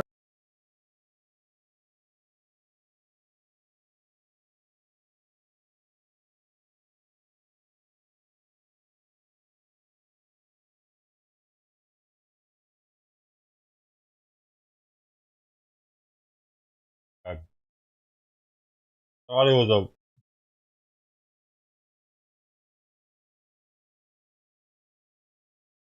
It happened yet again. There is a growing memorial on USC's downtown Columbia campus for 21-year-old Nate Baker. Police say the student was killed Thursday morning in a hit-and-run collision by an illegal alien. Two communities are sharing in their grief over the death of 21-year-old Nathaniel Nate Baker. In what Columbia police say was a hit and run. Baker was riding his motorcycle when he was struck by a pickup truck near the intersection of Assembly and Blossom Streets. He was taken to the hospital where he later died. Police say the driver of the truck did not stop at the scene.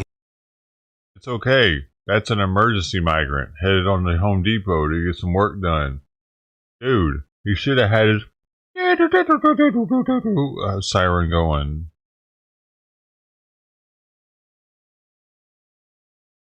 But was soon located near Green Street. That driver has been identified by police as 24-year-old Rosali Fernandez Cruz. An illegal alien. Rosali Fernandez Cruz, charging him with hit and run resulting in death, failure to render aid, and driving without a license. Discovering after his arrest that Fernandez Cruz is wanted by the Bureau of Immigration and Customs Enforcement. He's definitely in some construction fucking worker attire also. This bright green ass shirt right here, this is some shit that you found on a construction site just so that you could be visible. CPD officers that arrested Fernandez Cruz also spoke to the judge, alleging that the suspect tried to evade law enforcement by changing his clothes. I think we all know exactly what to do with Mr. Fernandez Cruz, don't we? Ever since the death of Kate Steinle, it seems this just happens non-stop. So much so, a term for the families of these victims was coined: angel families. This angel mom said this during Biden's presidency. It's not something that goes away. It's something that we live with. This is our reality, and America needs to know that we're real families. This is happening more and more often because of who is sitting in that White House and because of open borders. I would ask, when is enough going to be enough? But I think we already know the answer to that question. We are now projecting that the next president of the United States is Donald Trump. The people have spoken, and now it's a matter of time before this problem is solved. When you hear the left yammer on and on about family separation, remember the seemingly endless American families who've been separated. Is there a way to carry out mass deportation without separating families? Is there a way to carry out mass deportation without separating families? Of course there is. Families can be deported together.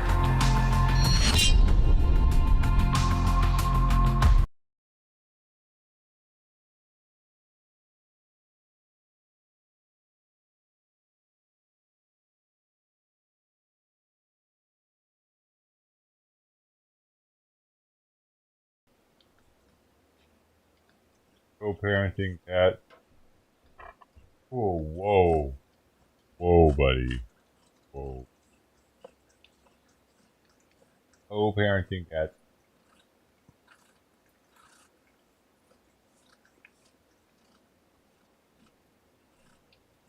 Oh, wow. I never see that. A mama cat being licked and loved on, and the kittens being licked and loved on while nursing.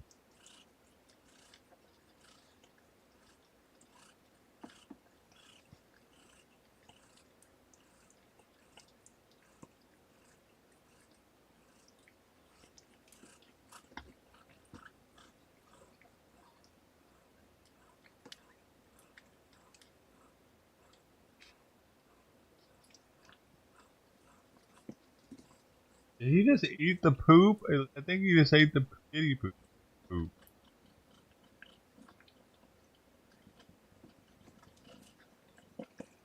Oh yeah, he's licking the butt.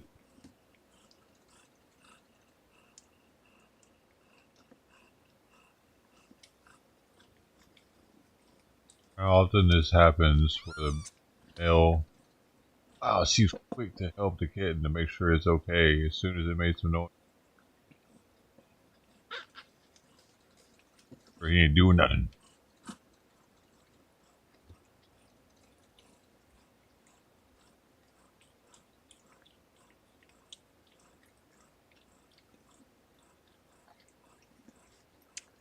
That poop actually tastes good.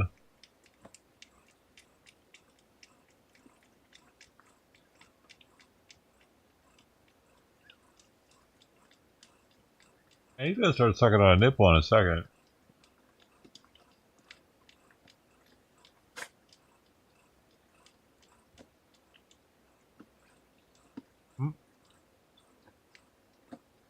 Big kitten. See, there's runts, and then there's the opposite of a runt. That's what this one is.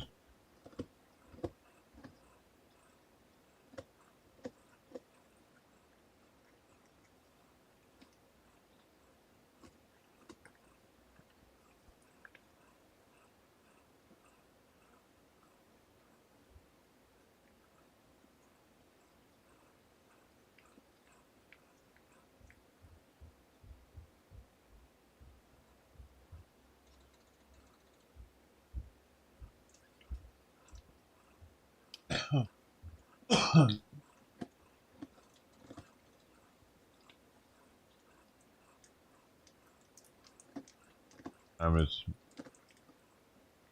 thyroid medicine. Here he is.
eating right when I went out there.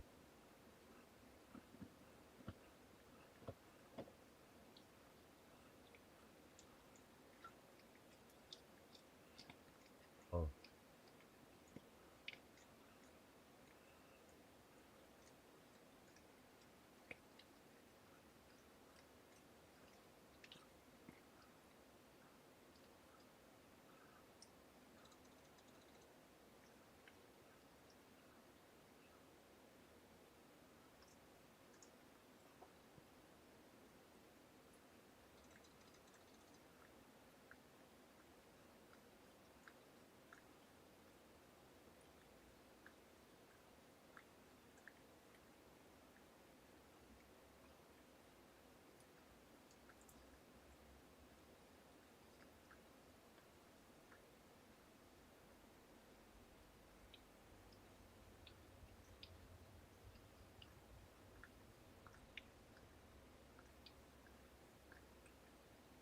I don't know, man. Looks like it.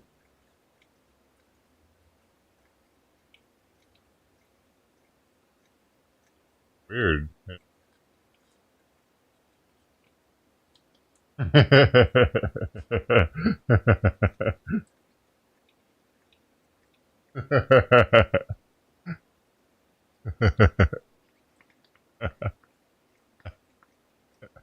It's erotic. Cat on cat.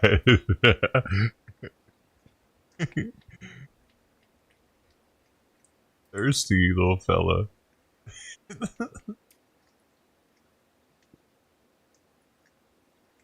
No, I think he was looking at a kitten. I don't know. No, I can't tell. It looks like it could be a nipple or a kitten.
Uh-oh.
How's it going?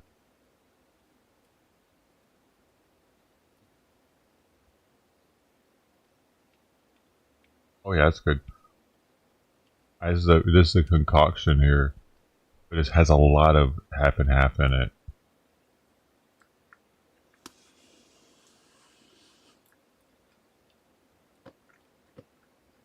I'm gonna start drinking. I'm just gonna start brewing my tea in the half and half.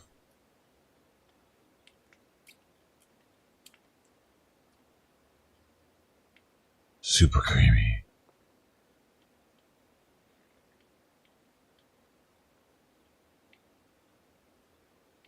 No.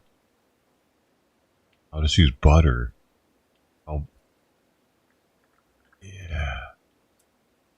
I'll steep it in butter. Drink that. Now that sounds creamy.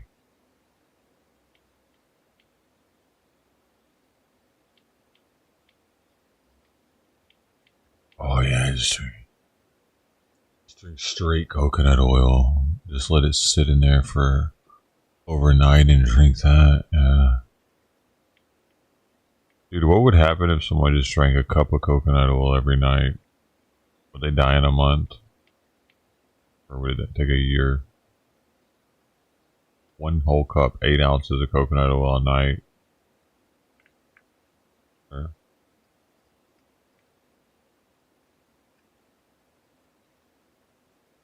When I was a kid, I had to drink mineral oil to help clear me out. That was fucking weird. It tastes like nothing, but it's so thick. I remembered. Taste. Nothing, but it's still weird. What makes you shit badly?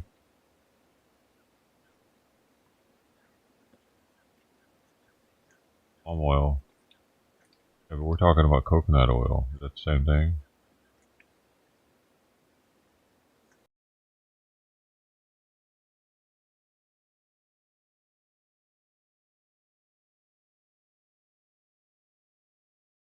Push Pop Gummies. This is Push Pop Gummies, not to be mistaken for the original Push Pop, in which there's a spring-loaded popsicle that tastes like a 6 out of 10, but has a convenience factor of 9 out of 10 due to its shape and design. Now, as for the Push Pop Gummies, the packaging is amazing with 4 different flavors to choose from, and here's how you actually gain access to the gummies. You have to pop the top and then pull this ring to expose a trap door. You then just pull up and push down to reveal a gummy one by one from the bottom chamber, and here's what the gummies look like, and here's what the gummies taste like.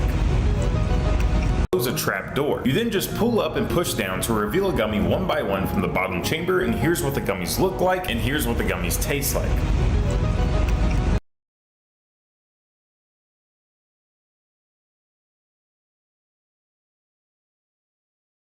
Give me more candy.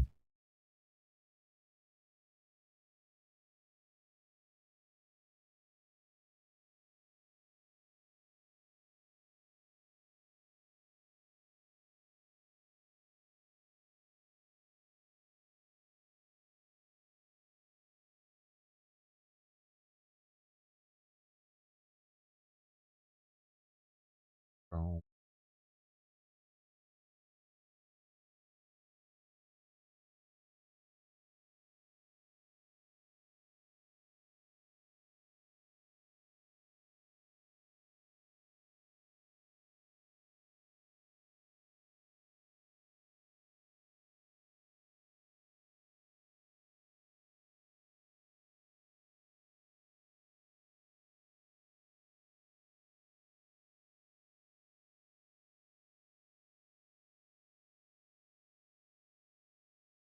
Oh, Google.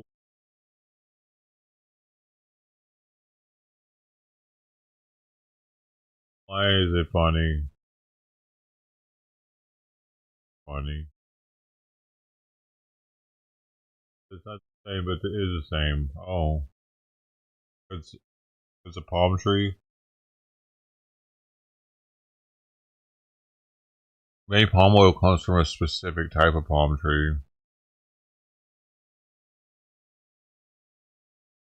I think it comes from the smaller palm nut. Not the cocoa nut.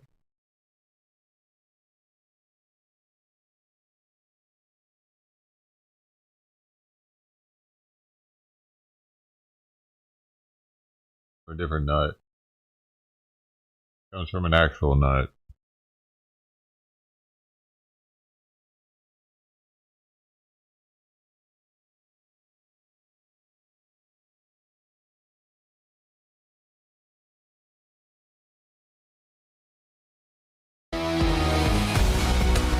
America's last alumina processing plant in just about an hour outside New Orleans. It's located in Gramercy on the river in St. James Parish. And with tariffs top of mind for some, we wanted to know, how will this plant and surrounding community be affected? WDSU anchor Travers Mackle went to the tiny town on the mighty Mississippi to find out. Here's our story in partnership with NBC News.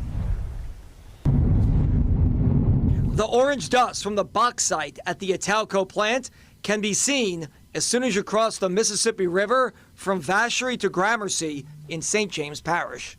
A byproduct of this massive facility where the compound, bauxite, is turned into alumina. And while you can see it from a country mile, yes, it is very frustrating. I'm ready to move. People living nearby can feel it up close and personal. It'd be a good thing to go out of business. Barbara Dumas has lived across the river from the plant for 15 years. Like many residents, she's against the area's industrial pollution and believes her community would be better without this refinery. It may hurt the people that's working there, but at least people around here can live more safer. Atlantic Aluminum, More than just the people that work there, you dumb lady. became the last U.S. refinery of its kind after another one nearby closed 5 years ago. Located less than an hour from downtown New Orleans, Italco's 500-plus workers crush, wash, and heat a rust-colored rock called bauxite in a series of solutions. The end result, aluminum oxide, a compound commonly known as alumina. The powder is sold to smelters to turn into primary aluminum, which they in turn sell to manufacturers of everything from beer cans to plumbing parts. The Italco plant single-handedly supplies about 40% of the alumina used in the United States. Mark Hansen, CEO of Concord Resources, which owns Atlantic Alumina, telling us it's been a very difficult operation. The complex first opened up back in 1957, but has been pummeled recently by hurricanes and inflation. But Hansen said it's important to keep the site running for national security, adding, "We've seen a dramatic decline in the aluminum industry in the last 2 decades, but adds, if our company closed, we would be the only point of failure for that entire industry in the United States." So the big question right now, how will tariffs impact this facility? Charles Johnson, the CEO of the Aluminum Association, says, "We are very encouraged by the actions that President Trump is taking as he has entered office." That's because jobs in the primary aluminum industry have plummeted nearly 70% since 2013. That's according to the Aluminum Association. Some believe tariffs could lead to more jobs in the country and possibly right here in Louisiana. Look, the United States can outcompete anybody. State Treasurer John Fleming, a staunch Republican who served in Congress and worked at the White House during President Trump's first administration, believes tariffs will help Italco. Free trade did not work out well for us because it wasn't fair trade. In this case, we're returning to a fair trade. But more jobs and production could pose pollution and health risk. I wouldn't be breathing this too much if I was you. Not around That was here. one last part for you, Brett. Willie Youngblood has lived across from the In case you don't Italco get to plant hear the for next several one. years. He feels additional work could be hazardous, and he's not alone. The nonprofit organization, the Bucket Brigade, critical of refineries and the health impact, agrees with Youngblood. What does it do to Louisiana that more of us are going to be breathing more of this in? It isn't good. It's dangerous.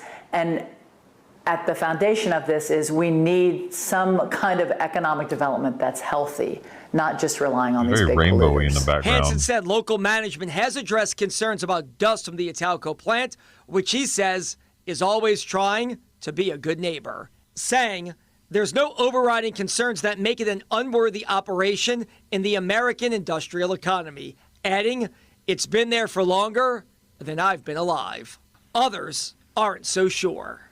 I'm ready to move back home to some fresh air. Reporting in Gramercy with think they NBC care. News, I'm Travers Mackle, WDSU I really News. don't think that they So care. They WDSU could partnered probably with buy your NBC on house this and- report to read much more about this topic. You can log on.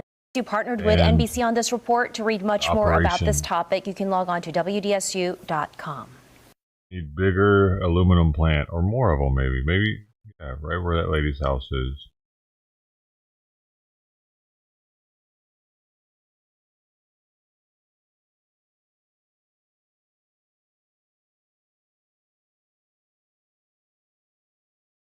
Dooby dooby doo, dude. Computer's losing it on too much today.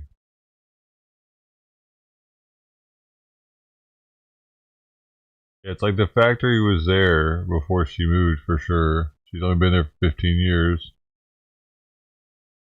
It'd be one thing if that house was like passed down generation to generation for like hundreds of years and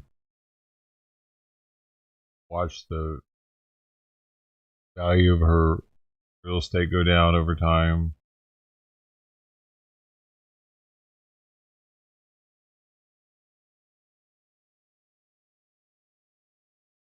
She doesn't want to move because her grandpappy, great grandpappy built that house. Trump admin cancels immigration paroles. Same thing earlier, right? C-130, CP.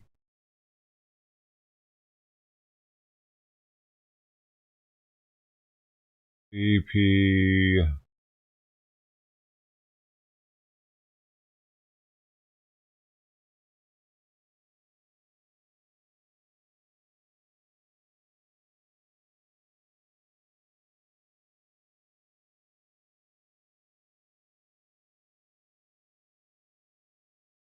They asked you to leave? What? They asked you to leave over there? Yeah. But did they ask you to leave? She told me my partner's picking me up. Where's your partner at? We literally had a conversation. Yeah. Back to a conversation. But did they ask you to leave? Yeah, absolutely. Yeah. Are you have the same conversation? He's picking me up. Picking me up. Do you want me to call? Said that, hey, this person was rowdy. Yeah. We picked them out. They were being rude. Do you want me to call again? Yeah, I do the same thing. My employee came out, asked them to I'm waiting for a pickup, yeah? please not be out on our patio smoking. You've been very nice. Says it, Allowing no me here. smoking here. Yeah. Asked her to leave, go across the street. When I pulled up, because they called me from home, she was pulling out another cigarette and was going to smoke on the porch. At which time I did say, She was right. I should not go. and you cannot smoke on my patio, but she's very escalated. Her tone is You want to trespass off the property? like her. Do you have your ID? Absolutely. Let me know if you guys need me out here. But, my bride is here. Okay, do you have your ID? Yeah, absolutely. All right, let me have your ID. Hey! Mom? I know, it's for your ID. Now. It's called the cops. I mean, and I guess... I don't think she has to give an ID. She can be like, no, I'm leaving now. Thank you. I'm not breaking any laws. I'm going to leave now. Take it, okay? They want you to trespass off the property, so... She doesn't have to get a Are they here now? written She trespass. said you got caught in the rainstorm. Okay, just give me a second. All right. Here. You're going to be trespassed. She's going to be, Mom's going to be in minute. She's coming from South 98. She's been waiting. She's been trying. They don't want you on the property? I understand. I did not know this property. She's been gracious as hell. Yeah. It was the whole property. That's fine. Well, what happened over there? That female cop. Heck yeah. They do not like Air Force. They call it Sheriff Force, and I will Sheriff Force. I don't know what I never did, but I never fought anybody. But they think we're after trash. So, and that is why I went over here. They told me to get off the property because that fucking stupid shit. Hey, watch your mouth. Watch your mouth. What she said? It said watch your mouth. Watch your mouth. And I walked right over here, where it sent me to. And all of a sudden, I was on the bottom. But I am not going to drive drunk. I would never drive drunk. Where's your vehicle? Huh? Where's your vehicle? At home. Like, how did you get here? Uber. Because responsibility. I'm good with that. I'm good with that. So they didn't want, she didn't want you out here smoking. I didn't even do it. I didn't even have to look at it. I didn't even do it. I literally walked back. Is that your lighter? The argument about smoke and cigarette, that's what she's mad at. She's like, why are you fucking trash? That's the cigarette she claimed I was lighting. I don't even have cigarettes. That's the point. I never even had one. That's not yours? Well, what do you have then? Yes, it's empty. Fully empty. Well, go throw it in the trash. I never had one. I never had any. Look underneath. Alright, my point is go throw it in the trash. Don't leave trash laying around. Is that your lighter? That's mine. Then put it in your bag. You want me to put that in trash? Put your lighter. That's not even my pack. Listen, put your lighter in your bag and put that pack in the trash. We're not going to leave things messy, okay? Leave it how you found it. That's how I found it. That's not even my cigarette. You just said it was yours. Gold. I spoke gold. Okay, then go throw it in the trash for them. Get your lighter and put it in your bag. Or I'll throw it all in the trash. It's not yours? Okay, cool. Sounds good.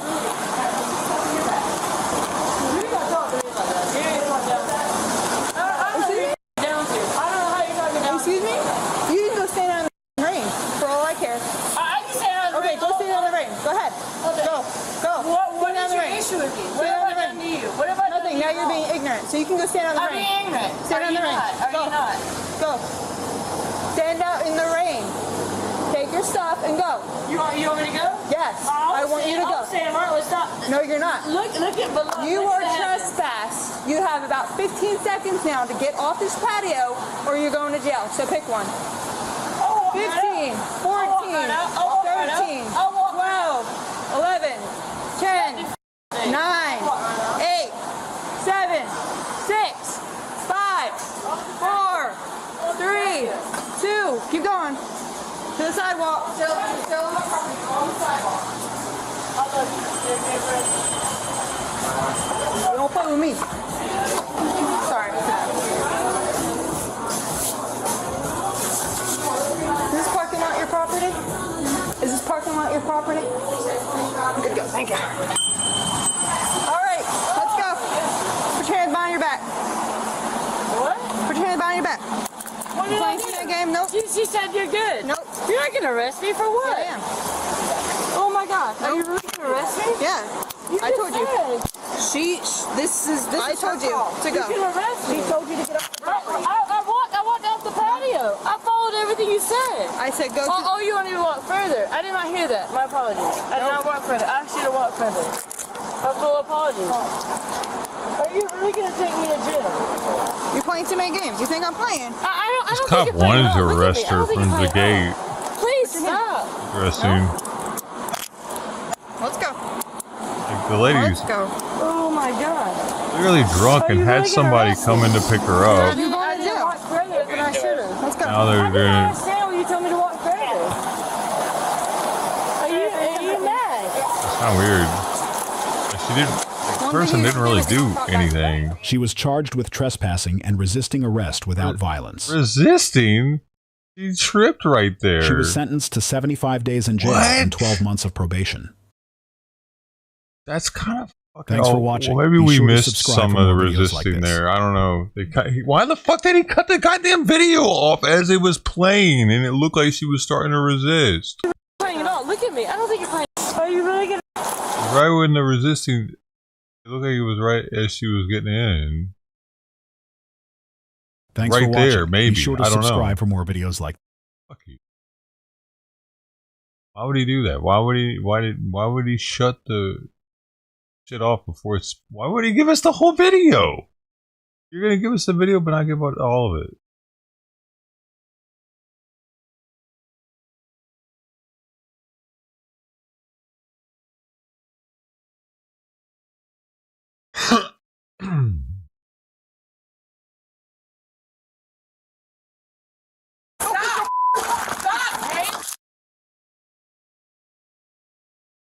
Dude, he was behind on that one. Olympic star thinks he's above the law. That's old. Who's newest one?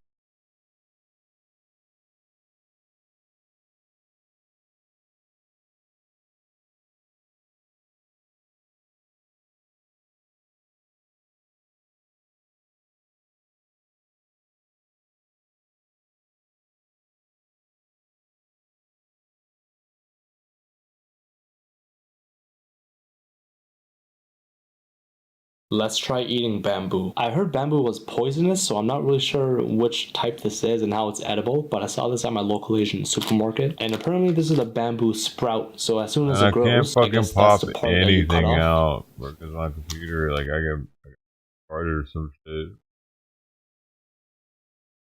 I'm gonna go ahead and end it, y'all, because it's making it hard to even watch anything. I'm acting all fucked up. I need to restart the phone. Figure that out too. It's cutting off. Yeah, I'm gonna do that. Thanks for hanging out. See you later, everybody. Everybody was here. Everybody was here on YouTube. Sister T, Brody YYC, El Barto, Electric Lou, Les Paul Jr., Mark Bass, Mark Harwell, Mark Hopper, Miss Bungle, Ted Thomas, Irene Uzbzimski. Yo, everybody else, wherever you're at, if you're somewhere else, hanging out there. See you on the next one. Hope to see you in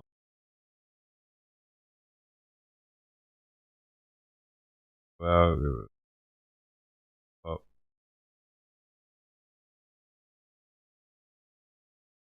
Meow, meow, meow, meow, meow, meow. Another one. You, Miss Bungle. Work.